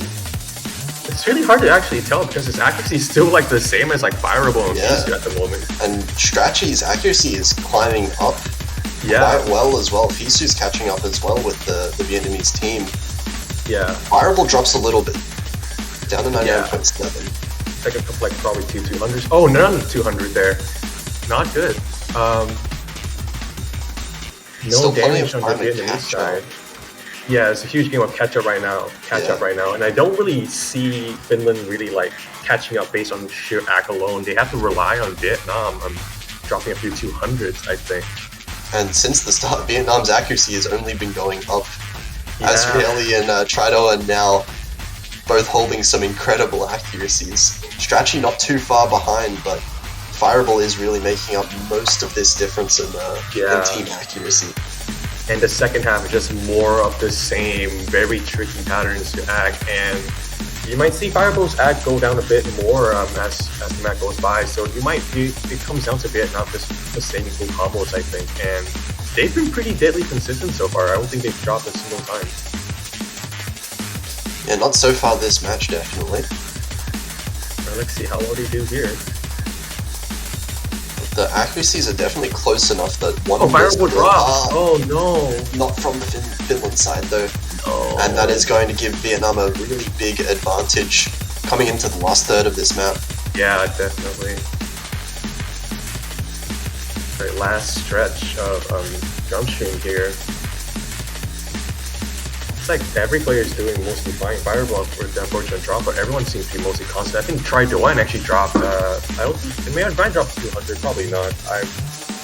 Dropped a very, very tiny bit of accuracy. Yeah. The overall 99.92 is quite high. Yeah, nothing to scoff at for sure. Strategy drops. And that's going to be the second miss from Finland. Still a triple FC from Vietnam with pretty fantastic accuracy overall, and there's just not enough map left. It's like 30-1 and 20-1. Let's see here. That is some deadly consistency from Vietnam. Holy. 76.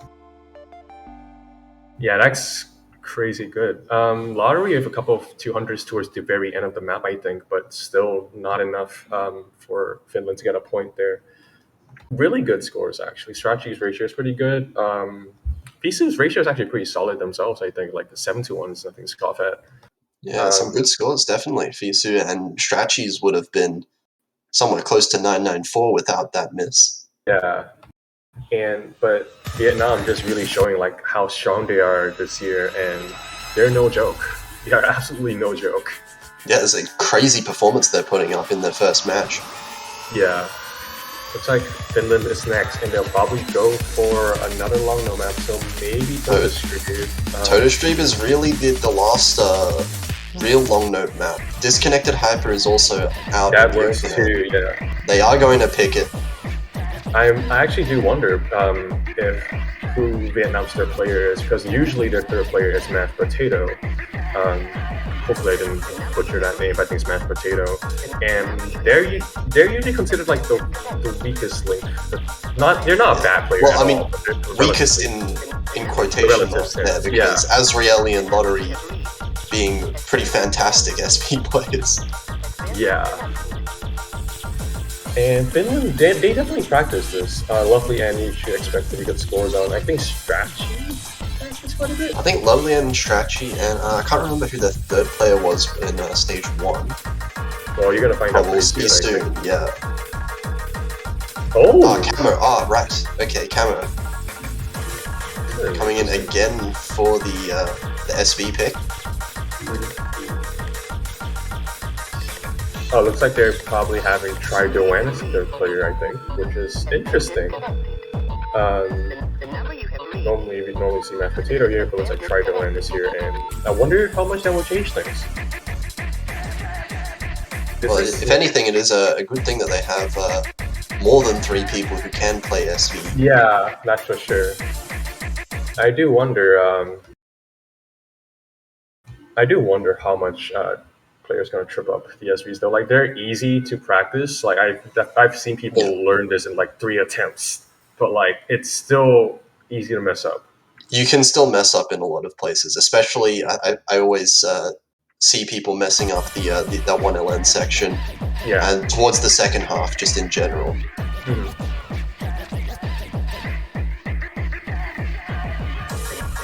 there are some pretty weird pauses in disconnected hyper, which I think can definitely trip you up if you don't time yourself well. Not here, but later on. So far, it looks like they're pretty even in terms of the accuracy just at the start. Azrieli is really trying their best to give Vietnam an advantage. Yeah. It's like lottery dropped 99.92. Still really tight accuracies across the board. Strachey dropping in accuracy just a little bit, but still extremely close, and we still have the hardest parts of the map. Still to go. Let's see how well Vietnam do. Root for your favorite team, everybody. Camo dropping in accuracy a little bit as well. I think that would have been a 200. Yeah, that's a 200 for sure. Azrieli only going up, so here's the LNs. I'm gonna expect Azrieli to actually drop 200 for Camo at the end there. Ooh. No mess ups on the Vietnamese team so far. Oh. And this accuracy lead is just very slowly growing in favor. Oh, trying to completely messing up. Completely messing up that stop section, and now Finland with a massive Camo drop. Oh my god. That was a big accuracy drop as well. Vietnam's just going to take back the lead completely. Oh my god. Oh, they had the advantage, Finland, but just barely managing to let it slip away. Yeah. And the rest of the map is, I don't think there's any hard parts. There's no, like, this part is trivia comparison to the rest for sure. That's just unfortunate. Oh, and so close to Finland getting their first point, but unfortunately it's going to go to Vietnam once again. 4-0 up, and on their own pick. Australia's score is pretty good. 998. Just the 35 there. This is just a regular ACK map. Yeah, just like pretend the SVs aren't there. Lottery going for a Diamante Spectra Explosion. Probably the safest Rice map left in the pool, I think. So pretty good pick, but yeah, we've seen them do really well just in general on pretty much everything so far this match. So can't really say there's many bad picks for Vietnam at this point. Definitely not. Regardless, this is still relatively choke heavy. It looks like we're seeing Camel being switched out with Fireable here. I expect I expect 6 FCs across the board, but this is a map where like difficulty is concentrated in a few areas, and these spikes can trip people up. So, and they have tripped people up before, so we'll have to see for sure. Yeah, and Finland definitely have the ability to keep up enough so that the misses will be able to be capitalized on. Right. If there is one for the Vietnamese side. Okay, get some water. Oh yeah, hydrate yourselves, everybody. Water is good for you. I think. You think it's good? Yeah, I think it's good. Let me just prove it to you by like drinking this bottle of water real quick.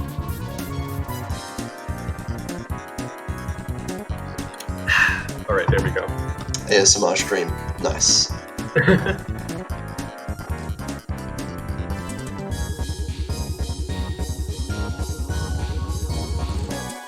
Yep, Lottery seems to agree in the chat there. All right. Staying hydrated is important. Yeah, it's very, very important. You know, you cannot function without water, I think. I've never tried surviving without water, but I don't think it's a good idea. All right, yeah, ready up. Probably not. Yeah. Well, we'll be getting in now. Match point for Vietnam. So Finland now having to win the next 5 maps in a row, including the tiebreaker if they want to bring it back for the reverse sweep. Mm-hmm. Yeah, good luck to both teams for sure. Finland hopefully mounting a comeback here.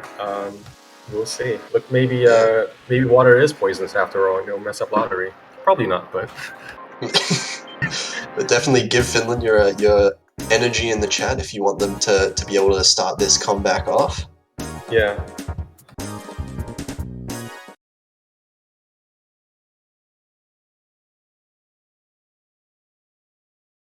and we'll get into it. All right, let's see. This is a pretty tricky map still, even if it's like relatively low risk. A lot of syncopated rhythms, a lot of stop and go. Not something that you expect from like Iterator or Axel Grinder. So I'm pretty curious to see how well Try to Win and Lottery will do. As Rayleigh will just do amazing, I'm sure, but I might jinx it. We see a bit of a 100% from Lottery here at the intro. Oh, VC drops! Oh no! Oh, really early miss. It's before the 400 mark, so it's not going to be as much as an actual miss, but at the same time, you really need Vietnam to miss there, back. Dude. Strategy Two misses dropping. from Finland. Still, before 400, so like, if Vietnam misses twice, it should be fine, but they really do need to miss twice at the same time, because Finland is not going to be able to come back on accuracy alone here. Yeah. Pretty rock solid act so far, 99.9 across the board here. But that gap is just getting larger and larger. Yeah, and this accuracy advantage for Vietnam as well, we can see all three Vietnamese players holding off like really impressive 99.8 across the board for all of them. While Finland has a couple players struggling a little bit in the act department. Yeah, none of the Finnish team comes remotely close to the Vietnamese team at the moment. There is a bit of a difficulty spike here, but I don't think I trip anyone up here. And we're already reaching the end of the map, really short map. So unless there's a miss in the next couple seconds, multiple times from Vietnam. Nah, that's not gonna happen. I think this part is pretty... Yep. Vaccine up the map. And it looks like that's going to be it with a really, really solid team performance. What? Whoa! 77, 89, 160. That's really, really good. This is a scary team. This is a really very scary team. Number 5 seed, by the way. Number 5 seed for a reason. That was not a fluke they are showing us right now. Yeah, crazy good team. And Finland, well done, honestly. Like I'm pretty impressed with like some of the performances, especially from like Lovely and Strachi and the like. Y'all did amazing, I think. And Vietnam, congratulations on winning your round of 32 match. I do not know who you'll be facing next week, but you will find out relatively soon, I think. And Finland is not eliminated yet. Let me just remind all of you, they're going to go to the losers bracket because this is a dumb elimination stage now. So, woohoo. Yep, definitely. So Vietnam next week going to be versing Hong Kong in the bracket, I believe, while Finland will be versing the Russian Federation in the losers bracket. So a couple of exciting matches. That's interesting. That will be interesting. Yeah. Definitely like to see like a more Rice versus LN hybrid dynamic there for sure. And Vietnam, did you say who they'll be facing? Hong Kong. In the winners bracket there. Ooh, that's spicy. That is spicy. Two previously unseeded teams who have gotten massive upgrades this year. Yeah. Hong Kong is a team that I don't really know much about, but if their performance is indicative of anything against Russia, it's going to be pretty interesting for sure. But with that, we've come to the end of the block. The next match is in about 3.5 hours, I believe. So stay tuned for that. I don't know who will be commentating. It won't be me, thankfully. But yeah. Yep. So we will be back for, I believe I'm not sure what the next match is. Will be China versus Venezuela, actually. Okay. A lot of interesting matches we've had this week, but stay tuned for that in about 3 hours, just over 3 hours, and we will see you then.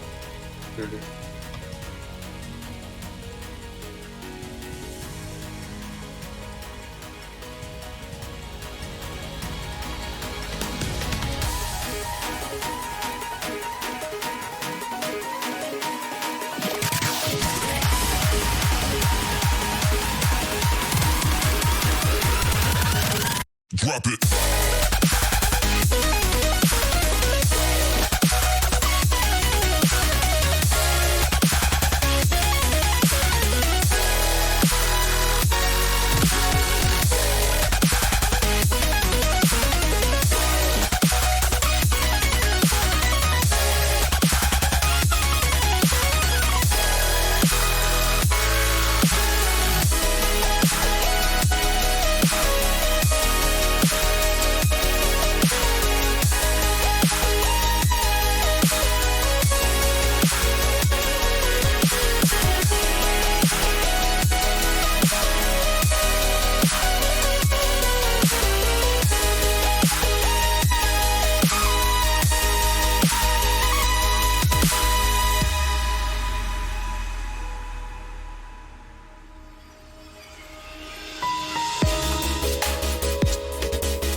Greetings, user.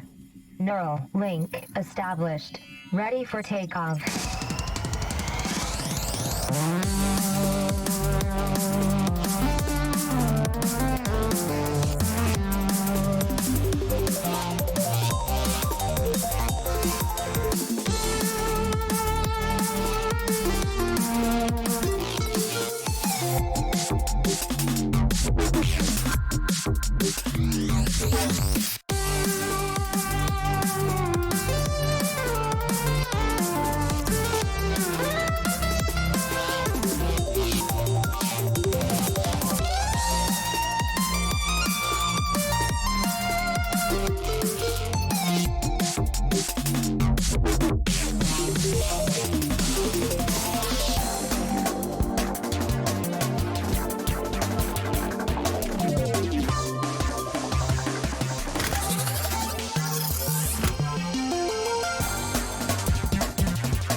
Hello, everyone, and welcome back to Post Mania 4C World Cup 2021. And we're finally back with some more matches that are coming right up to you. I'm joining with commentators. I'm Mifa, and I'll be joining with Orca. How are you doing? I'm doing all right. Good morning to our EST viewers. I suppose good night to our Asian viewers. So we're gonna be seeing China versus Venezuela. It's a little bit of an early morning for me, so you have to excuse my voice a little bit. But Mifa, you want to introduce these teams maybe a little bit? Yeah. So we do have which is China versus Venezuela. Very interesting. I think in terms of seedings, it was an interesting matchup. In China, we have the full CRC teams, which I think everyone on the mini community should know that CRC is actually a very scary community amongst of other players. We have Exet, Satori, Sunny, Casium, Nex, and Lucifer, and also Venezuela, which also knows Slash to be presented on the community. Uses Nekopan, Shiz, Edbo, Doryoko, and Cerelac. Which I think in terms of matchup, they would have probably a little bit of a uphill battle, I suppose, especially for Venezuela, since they would have to verse with these 6 players that are very scary in its own right, I suppose. Yeah, definitely. Venezuela, being a very strong team, just China, a lot of these players are really, really top level in accuracy. And so early on in this round of 32 pool, I really think China has that upper hand. So Venezuela's going to have to kind of wrangle these picks from them. Absolutely, yeah. And I think in terms of qualifier scores, China, for me personally, I think surprisingly China has like very high superiority level, since they are very strong in like the physical capabilities as a team, like for example, say 7 and 8, and also very strong as well in its B side. So it can be pretty scary as well if you want to have to fight SB with SB for like against China, but also Venezuela as well is very, very strong at the physical as well. So maybe they would have a fighting chance against China in this regard, especially on like early game stuffs, which are probably not the most worrying thing in terms of how comboing does work in a like round of 32 pool. So it's probably an equal fighting if we're gonna talk with accuracy. Yeah, that comboing is very important here. Last couple matches, I know we've seen players drop combo a lot. Round of 32 usually won't give too many people too many problems, but this Venezuela team, with their physicality, should be able to handle these pools no problem. It just comes down to nerves, being able to show up and perform against such a crazy good team. Absolutely, tournament nerves are really a thing for every tournament so far. It's especially like with other Osmos. it's really what decides the match. For sure, yeah. And as a player myself, I've had that experience of trying to get over nerves. Obviously, not at this level. I mean, these players are, on a team of 6 on the biggest stage that Mania has. So this is really like where you get to show off your skills, like what you've been practicing.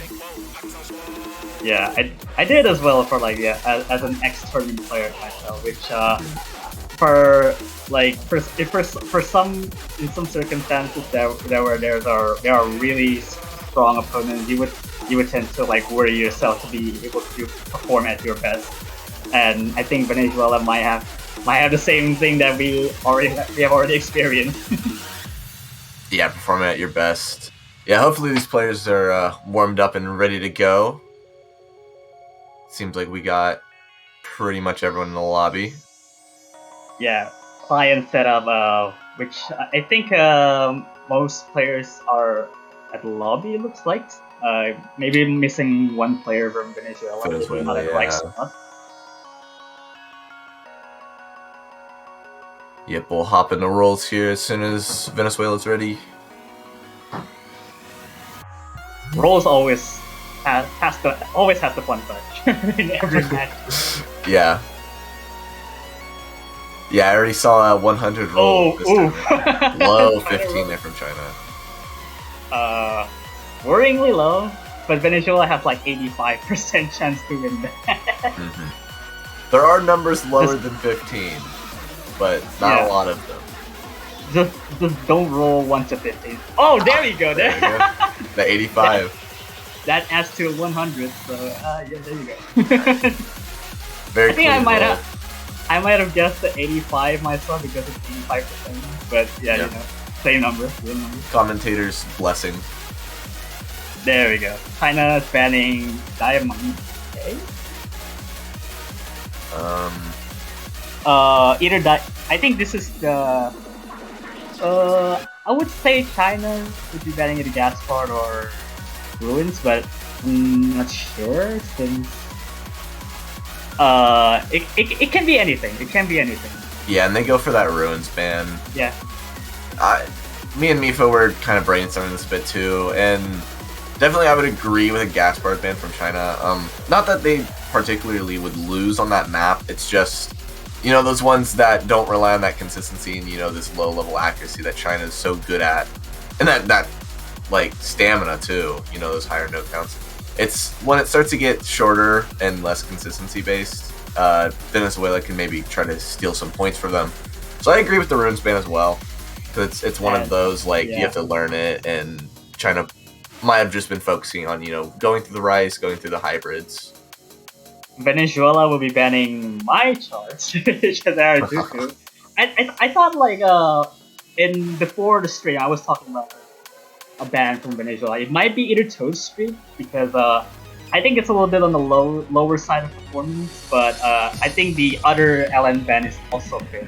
Yeah, since China is also very strong with the LN releases, and they're gonna be picking Iterated as their first pick. Yeah, Iterated, definitely think I have China favored on this. Only about 2 minutes, but I think both teams can definitely handle this. It'll just come down to that MA. It's definitely like one of the better picks that Venezuela can have. I was like almost thinking that if you want to go like for the more riskier rice picks, either Gaspard or Diamante would be the ones, but this one is also fair since they are also very strong in consistency.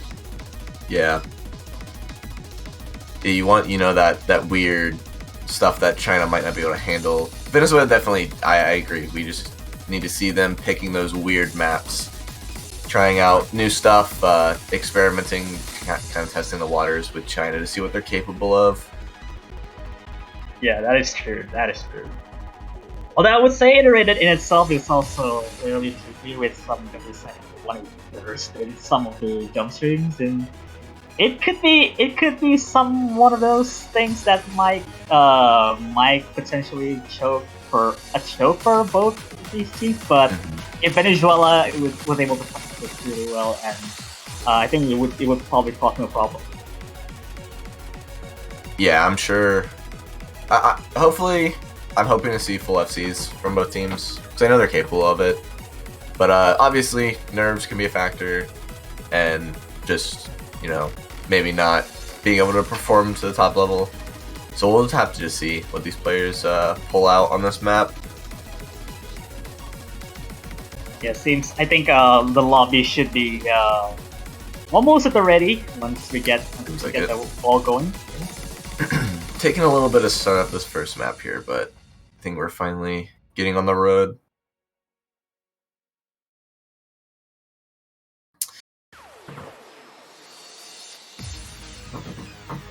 Also, thinking about the next pick that they China will go. What would you predict on China's first pick at the situation? I would say probably either a Rice 1 or Rice 3. You know, words I never said. I think China can get some insane scores on. Probably Hybrid 1.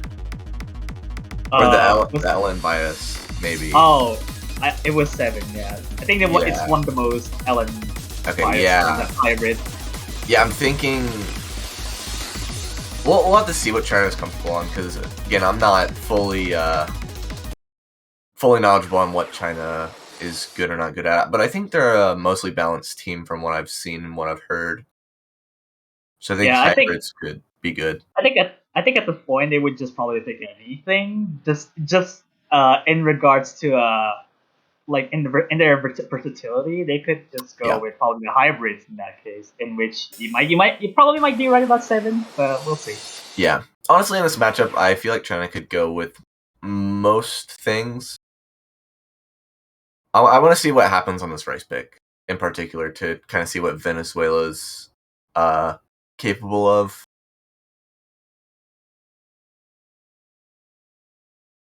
Since we have a little bit of a desync, but yeah. should be getting to go once they're we got some little bit thing going on. Oh, yeah, funny client moments. Still going. Oh, there we go. Nice. We'll just wait for these lags. Yeah, the fake misses that you will see probably will not last long. Yeah. I'm getting a bit concerned because. Oh, there we go. No, I think not yet. Real misses, Shies. As XZ is a bit lower, I'm not sure if that's the lag or something because.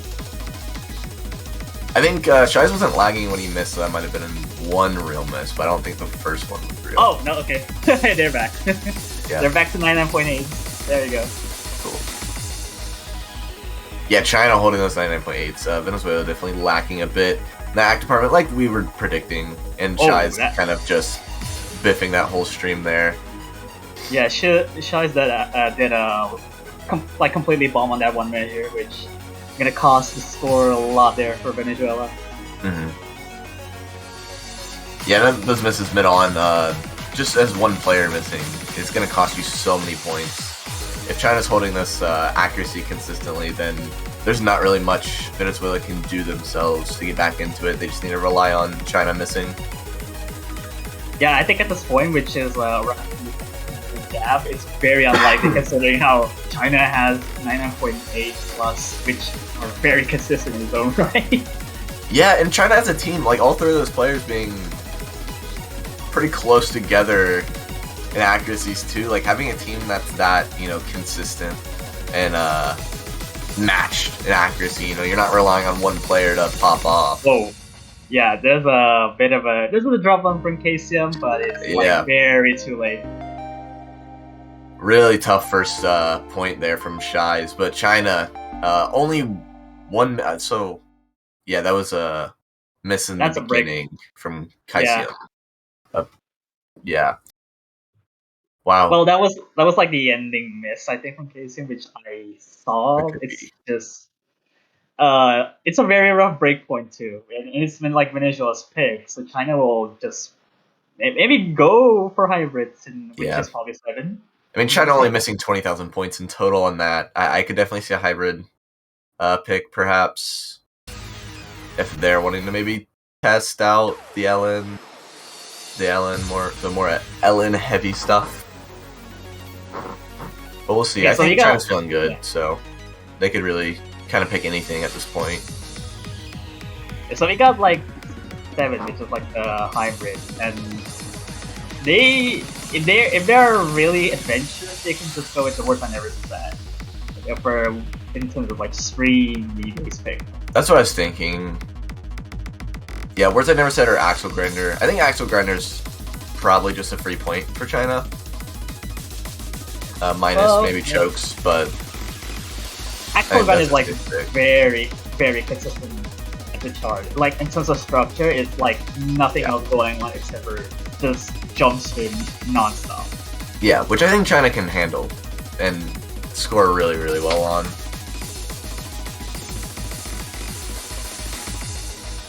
So gonna be waiting for China to pick. Yeah.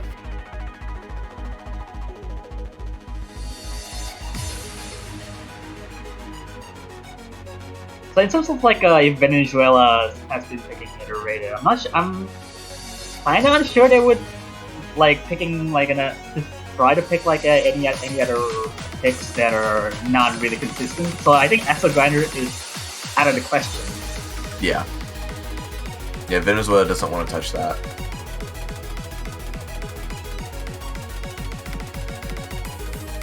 Yeah, and I mean, brainstorming for Venezuela, obviously, kind of being a little bit outmatched in accuracy. Right, Yeah, there trying you to pick Axel Grinder. Like I said, if there were protects in this tournament, then I'm sure China would have probably protected Axel Grinder in this match. I think Venezuela, for their next point, it's all about just mixing it up, dipping into that hybrid, maybe trying out Toda Stream. Even if they're maybe not comfortable on it, you have to try something different. Yeah, they will. They will try.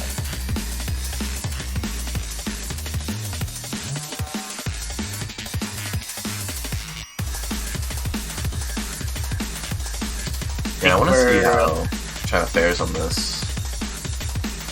The iterated score. Oh, I think we're looking at Goyoku in the Venezuelan side. Just not in the proper spot yet. Yeah, they're switching around.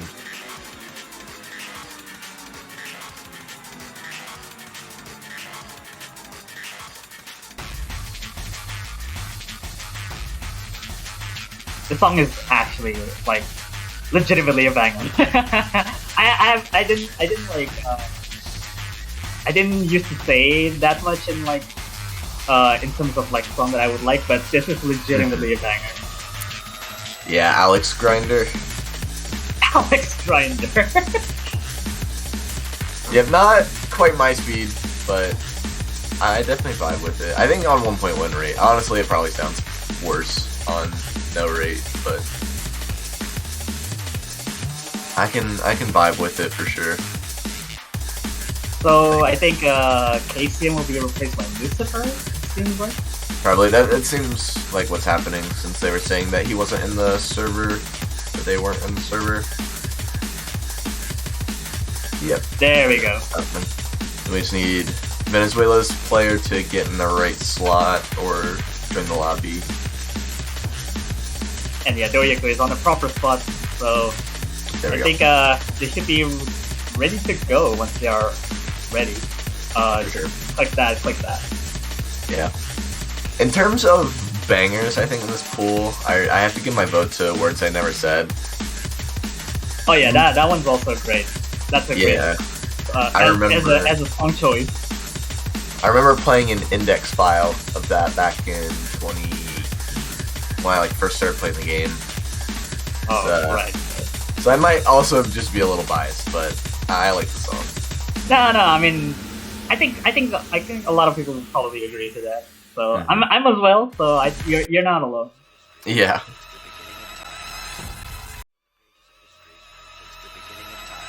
Okay. Again, taking a little bit of a long time.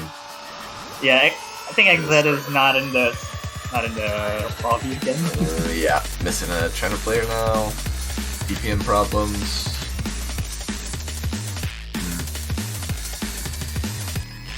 Yeah, we get to hear the second Alex Grinder. Alex Grinder.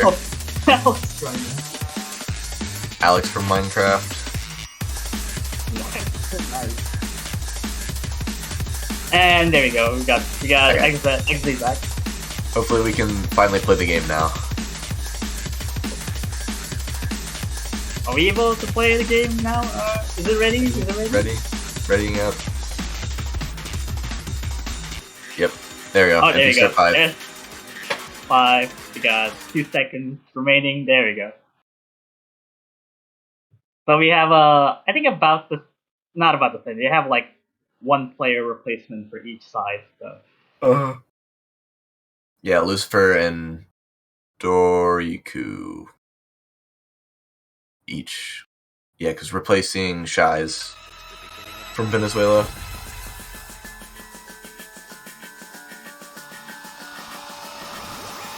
Very strong start from Lucifer. Oh, okay.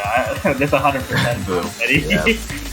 Yeah, Yusis had a 1 mil for a bit too. But getting into the jump stream, both teams actually kind of going back and forth here.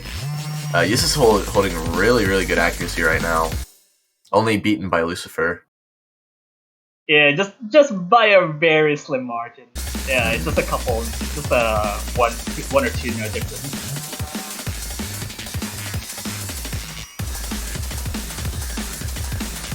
Wow.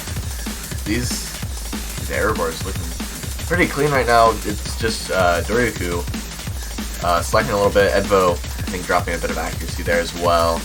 Just giving the edge to China. Yeah, it didn't seem to drop 200 much. It's just a lot of perfects. Same from Lucifer and Yissus there, dropping back into that low 99.9 range. They would still be fighting for getting the difference back, but it takes about 0.2% difference right now. It's kind of tough hill to climb unless someone misses. Yeah, and I mean Lucifer holding that great act, and even their next two player, XZ and Sunny, both holding basically identical accuracies. This China team stays really consistent together. Like their accuracies are always really close to each other on these Rice picks. Seems like they're all really, really talented in their own right at these accuracy picks early on. Yeah, it's like grinding towards China. The accuracies are a little bit far apart right now. So Yaku and Edbo basically the same accuracy, and none of them are above 99.7 except for Yissus, I guess. But Lucifer is also beating that. Yeah, so this is definitely a very, very uphill battle here from Venezuela in this last 20 seconds-ish. They have been the exact same accuracy from the very beginning. Yeah, really. Venezuela's gonna need a drop from China, and there's nothing else. Even probably need more than one. I don't think much can change in this last little stream section here. Yeah, there's only last two measures, and even a miss would probably be a little bit too late. Yeah, it seems like China's going to take this pretty convincingly here. Only missing about 12,000 points in total. 997 from Lucifer, really, really impressive. I mean, Yissus almost having that 997.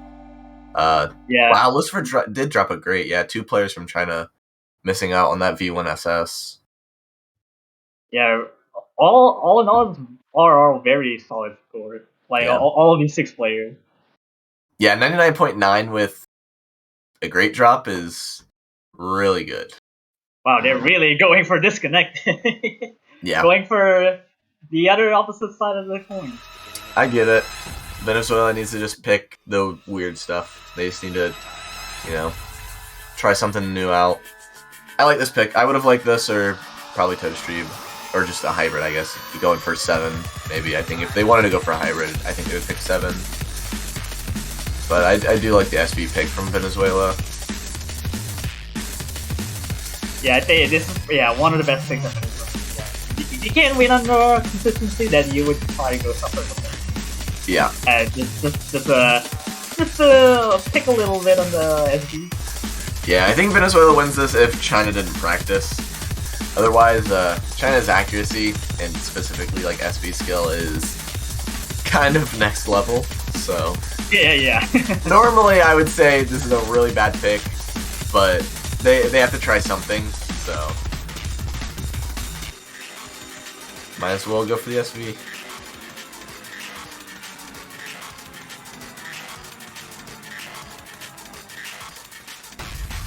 Yeah, I think aside from that, only one SV, which already you see ruined banned by China.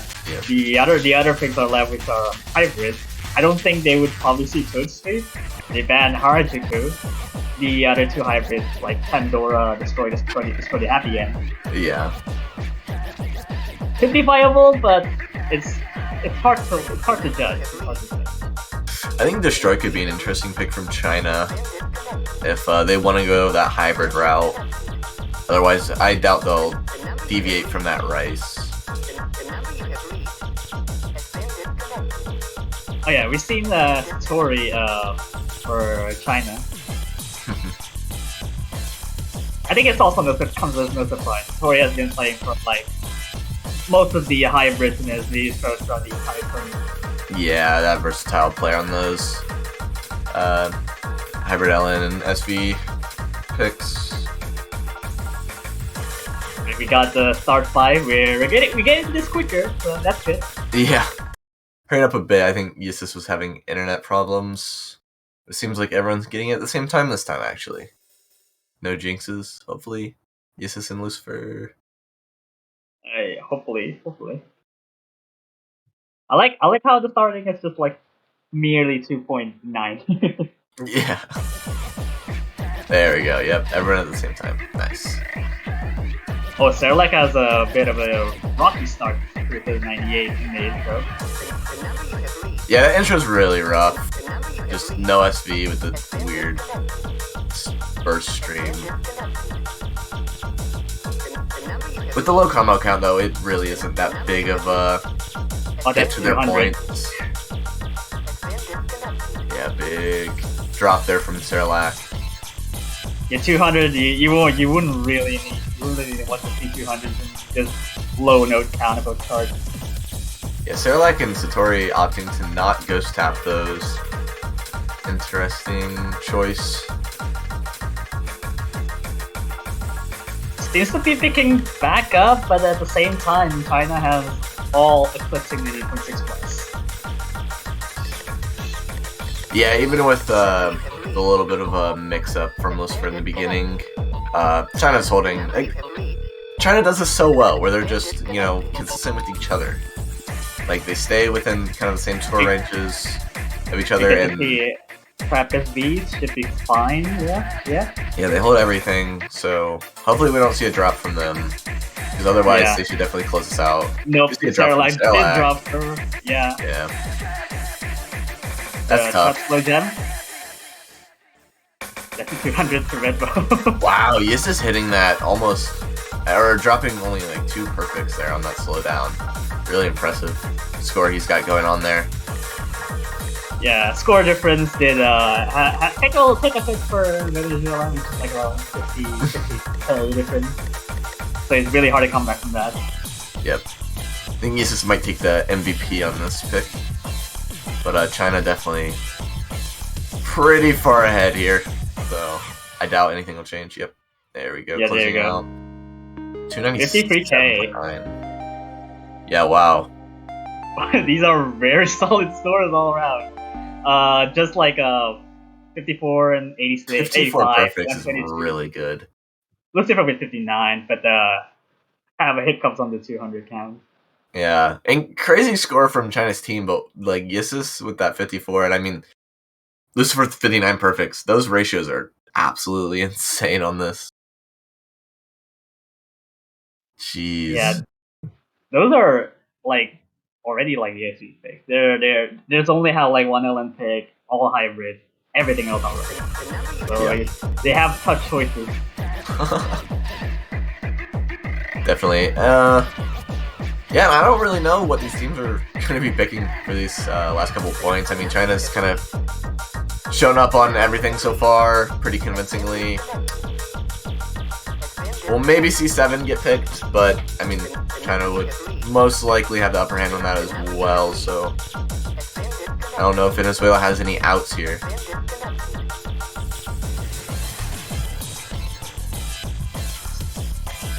So I think we'll be seeing China picking towards China every state this one for this pick, I guess.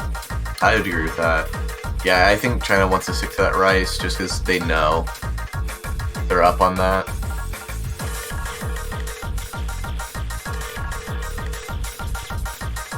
Yeah, they have that nice momentum going into it. Yeah.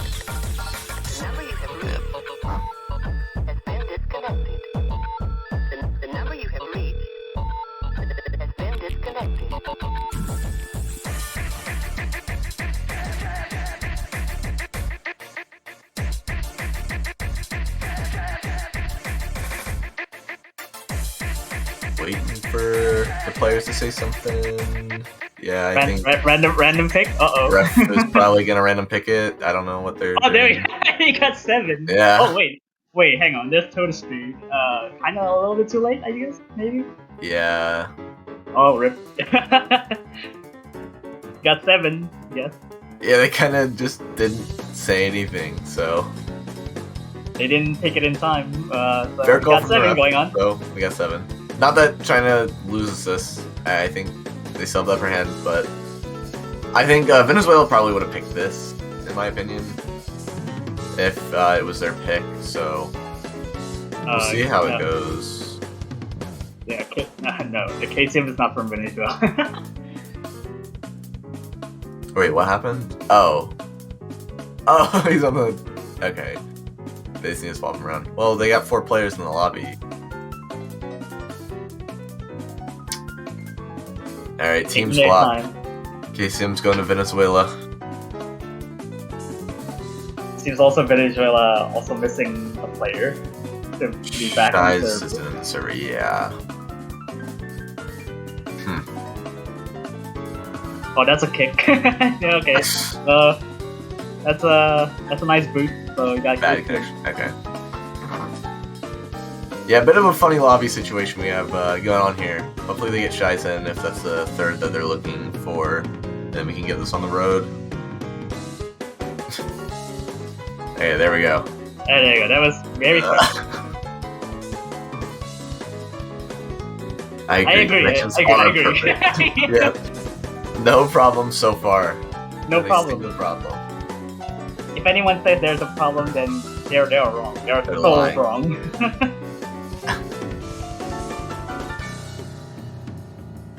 Okay. And they're switching out Satori? No, no, I don't. Oh, okay. Just switching out. Okay. These lobbies are wild. They're switching out Satori for a hybrid, though. I Yeah, feel like that's Satori should play this. Yeah, I think that's also an interesting to note. Which this is a bit of an interesting one. Yeah, I'm wondering if they're just getting their players that play or that don't play as much, some experience, which is fair. I mean, they're up 3; they have this momentum going in. It makes sense to maybe get some players that haven't played as much in on some picks. They're feeling comfortable, What is happening? Satori's still on here? Question mark? Okay, what?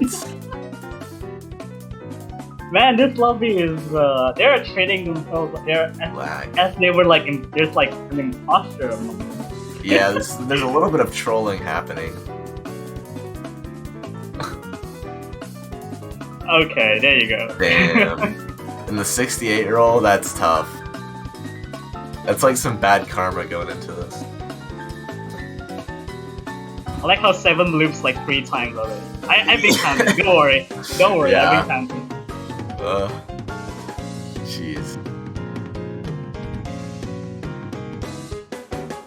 Okay, players, ready up. Alright. We got this.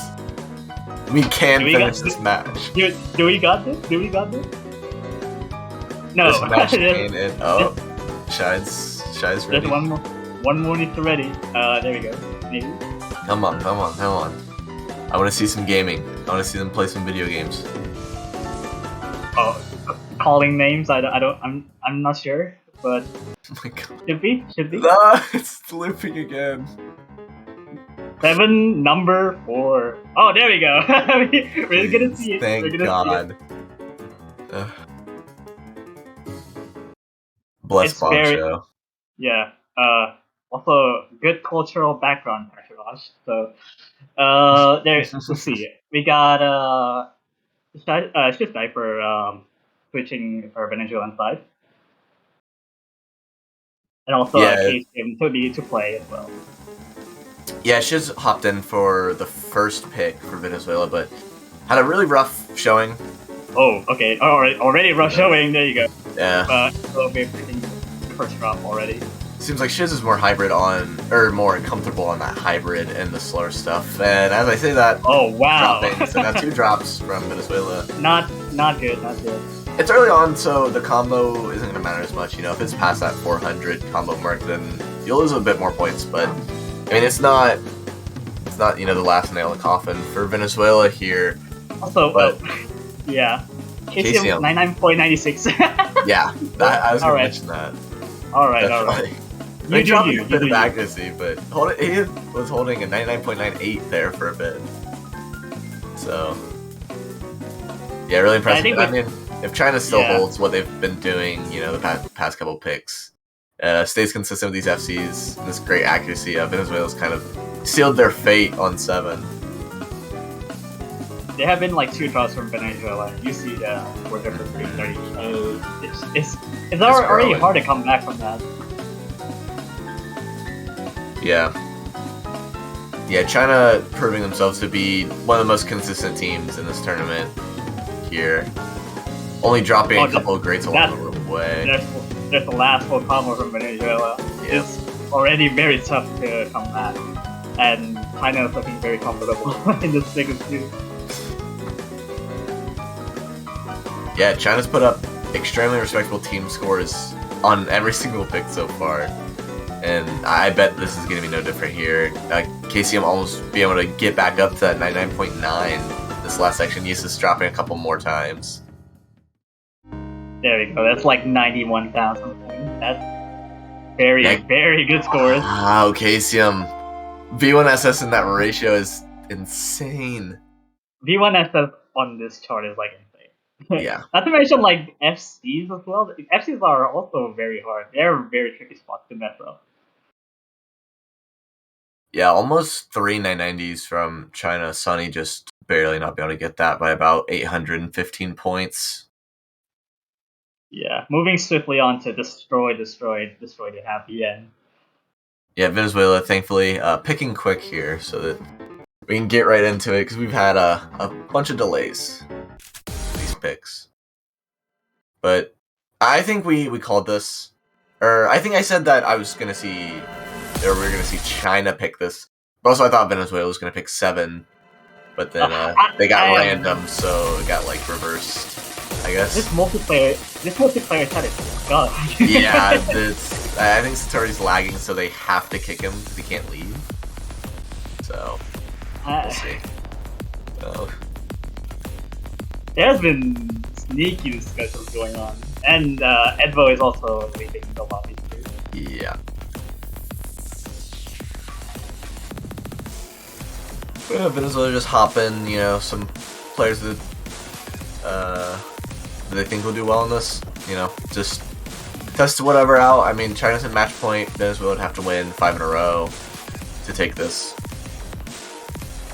It's always about, when you're down, you always have to try something different out. So, get your subs in. Let them show what they can do. Getting Doryoku for Venezuela. Yeah, and Doryoku and Yisa's proving that they have the accuracy to at least try to compete. Shizde has been struggling a lot. Just that, that's all I can say. He's been struggling. The first pick, dropping, I think it was like 27 misses, and also that last pick not being able to full combo. Granted, none of his team was either, but not having the greatest showing here for the first match for Venezuela. Yeah, we'll see if this pick works out for them. I think it works out better in that case. Yeah, the only other pick I could see them going for is... already. Yeah, it's just straight out the gate. Could be nerves. Not sure what's going on.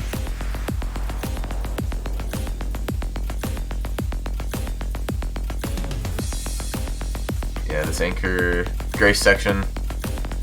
China actually, if Shies didn't have those drops, I think it would be a lot closer. Oh, Dory also dropping.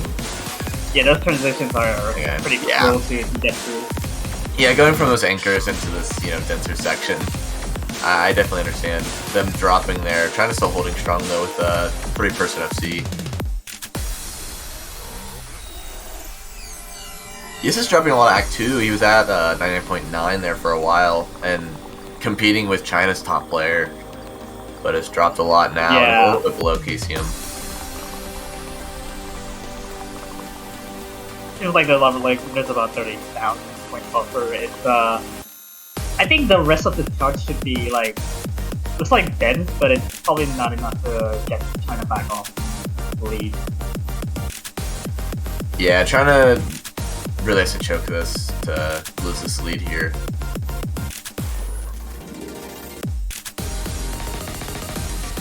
KCM really proving himself to be a really talented hybrid player here. This map and 7. Showing up with incredible ratio, and I think still on a V1 SS perhaps, or 1 great, maybe dropped in the beginning. Yeah, they're very impressive. Still some bits to go, but 42,000 as opposed to 33. There's been like a lot of drops, I think, just in terms of 300 to 200 counts. Yeah, and Shy's at the beginning there, not lending too much to the Venezuela team by dropping so much right at the beginning. But I doubt it would have mattered as much because China's accuracies are just so great right now. I mean, beating out Venezuela's second player as well. Yeah, there's been pretty much a conclusive to the match as well. I think China will take this one and clean sweeps against Venezuela. Yep. And what a clean sweep that is, too. China having really consistent scores just across the gate. I believe that was a full match FC from their entire team. I don't think any of them dropped anything. Yeah, that is the well. KCM did miss the V1SS, but wow, just incredible scores there. 2 990s, XZ only being 1,000 off from that. China having incredible scores early on. I'm sure whoever they're going to face up next in that round of 16 pool should really look out. This accuracy is insane. Yeah, I think in this case where I think round 16 we're gonna ramp up the difficulty. It's very interesting to see how they perform on that. So I think as well for Venezuela. Venezuela still has one more life left in the tournament. So Definitely. they will be moving down to losers bracket, and China will be moving on to the winners round 16. Yeah, and I think if Venezuela can live, to those harder pools, they can definitely show more what they have. China, on the flip side, I'm not sure how their skills kind of transition, into that mid game. So it's very predictable that China's going to have great accuracy early on, but it's all about that transition, to the mid and the late game. So it's all about, how they stack up. Yeah, we do see the brackets here, and China will be going on to face either Chile, which is up. Yeah, or Netherlands in the. I think it was like a coming around 2 hours. Oh no, 5. I think it's about 5 hours later today. Yeah. Yeah. But then you see the upcoming matches. We have about I think a little bit about 2 hour break. I think, which is gonna be France versus Peru, and then following after we have United Kingdom versus Colombia, and then there are gonna be 3 matches that will occur in that 4 hour, which is United States versus Belgium, Brazil versus Germany, and Chile versus Netherlands will be talking. Yeah, interesting matches. Specifically that Chile versus Netherlands one. I know Netherlands is really talented in LN. I think Chile, I mean, obviously having Muka going to just pop off on every single pick. So we'll have to see how Netherlands answers to that. I mean, USA versus Belgium and Brazil versus Germany. It's going to be interesting. I think, obviously, the higher seeds are going to be favored in those. And obviously in that Great Britain match as well. Great Britain's going to be favored being the higher seed. So we'll just have to see how those matches turn out there. Yeah, well, we got, I think, we have like about 2 hours and 15 minutes, which is quite a lengthy break, I would say. We're still gonna be, I think, cutting the stream, which is will be coming back in like 17 UTC, which is that match, which is France versus Peru, and yeah, that's all I can say. Do you have any other things to say before I think we conclude this vlog, I guess? Yep, not much to add from me here. Great showing here from China and Venezuela. China being consistent, something that you love to see in a tournament. Venezuela falling behind, but I definitely see a lot of promise in their game. So I'm excited to see how Venezuela does in this round of 16 pool. And other than that, thank you guys for showing out, watching this match. I hope you guys show up again in an hour and 15 minutes. It's when that France match is happening. So definitely watch these great matches that are coming up, guys. A lot more to happen. Yeah, for sure. We have about 2 hour break, and we'll be seeing you guys in the next 2 hours, and we'll be signing off. And see you. Stay tuned. See you guys.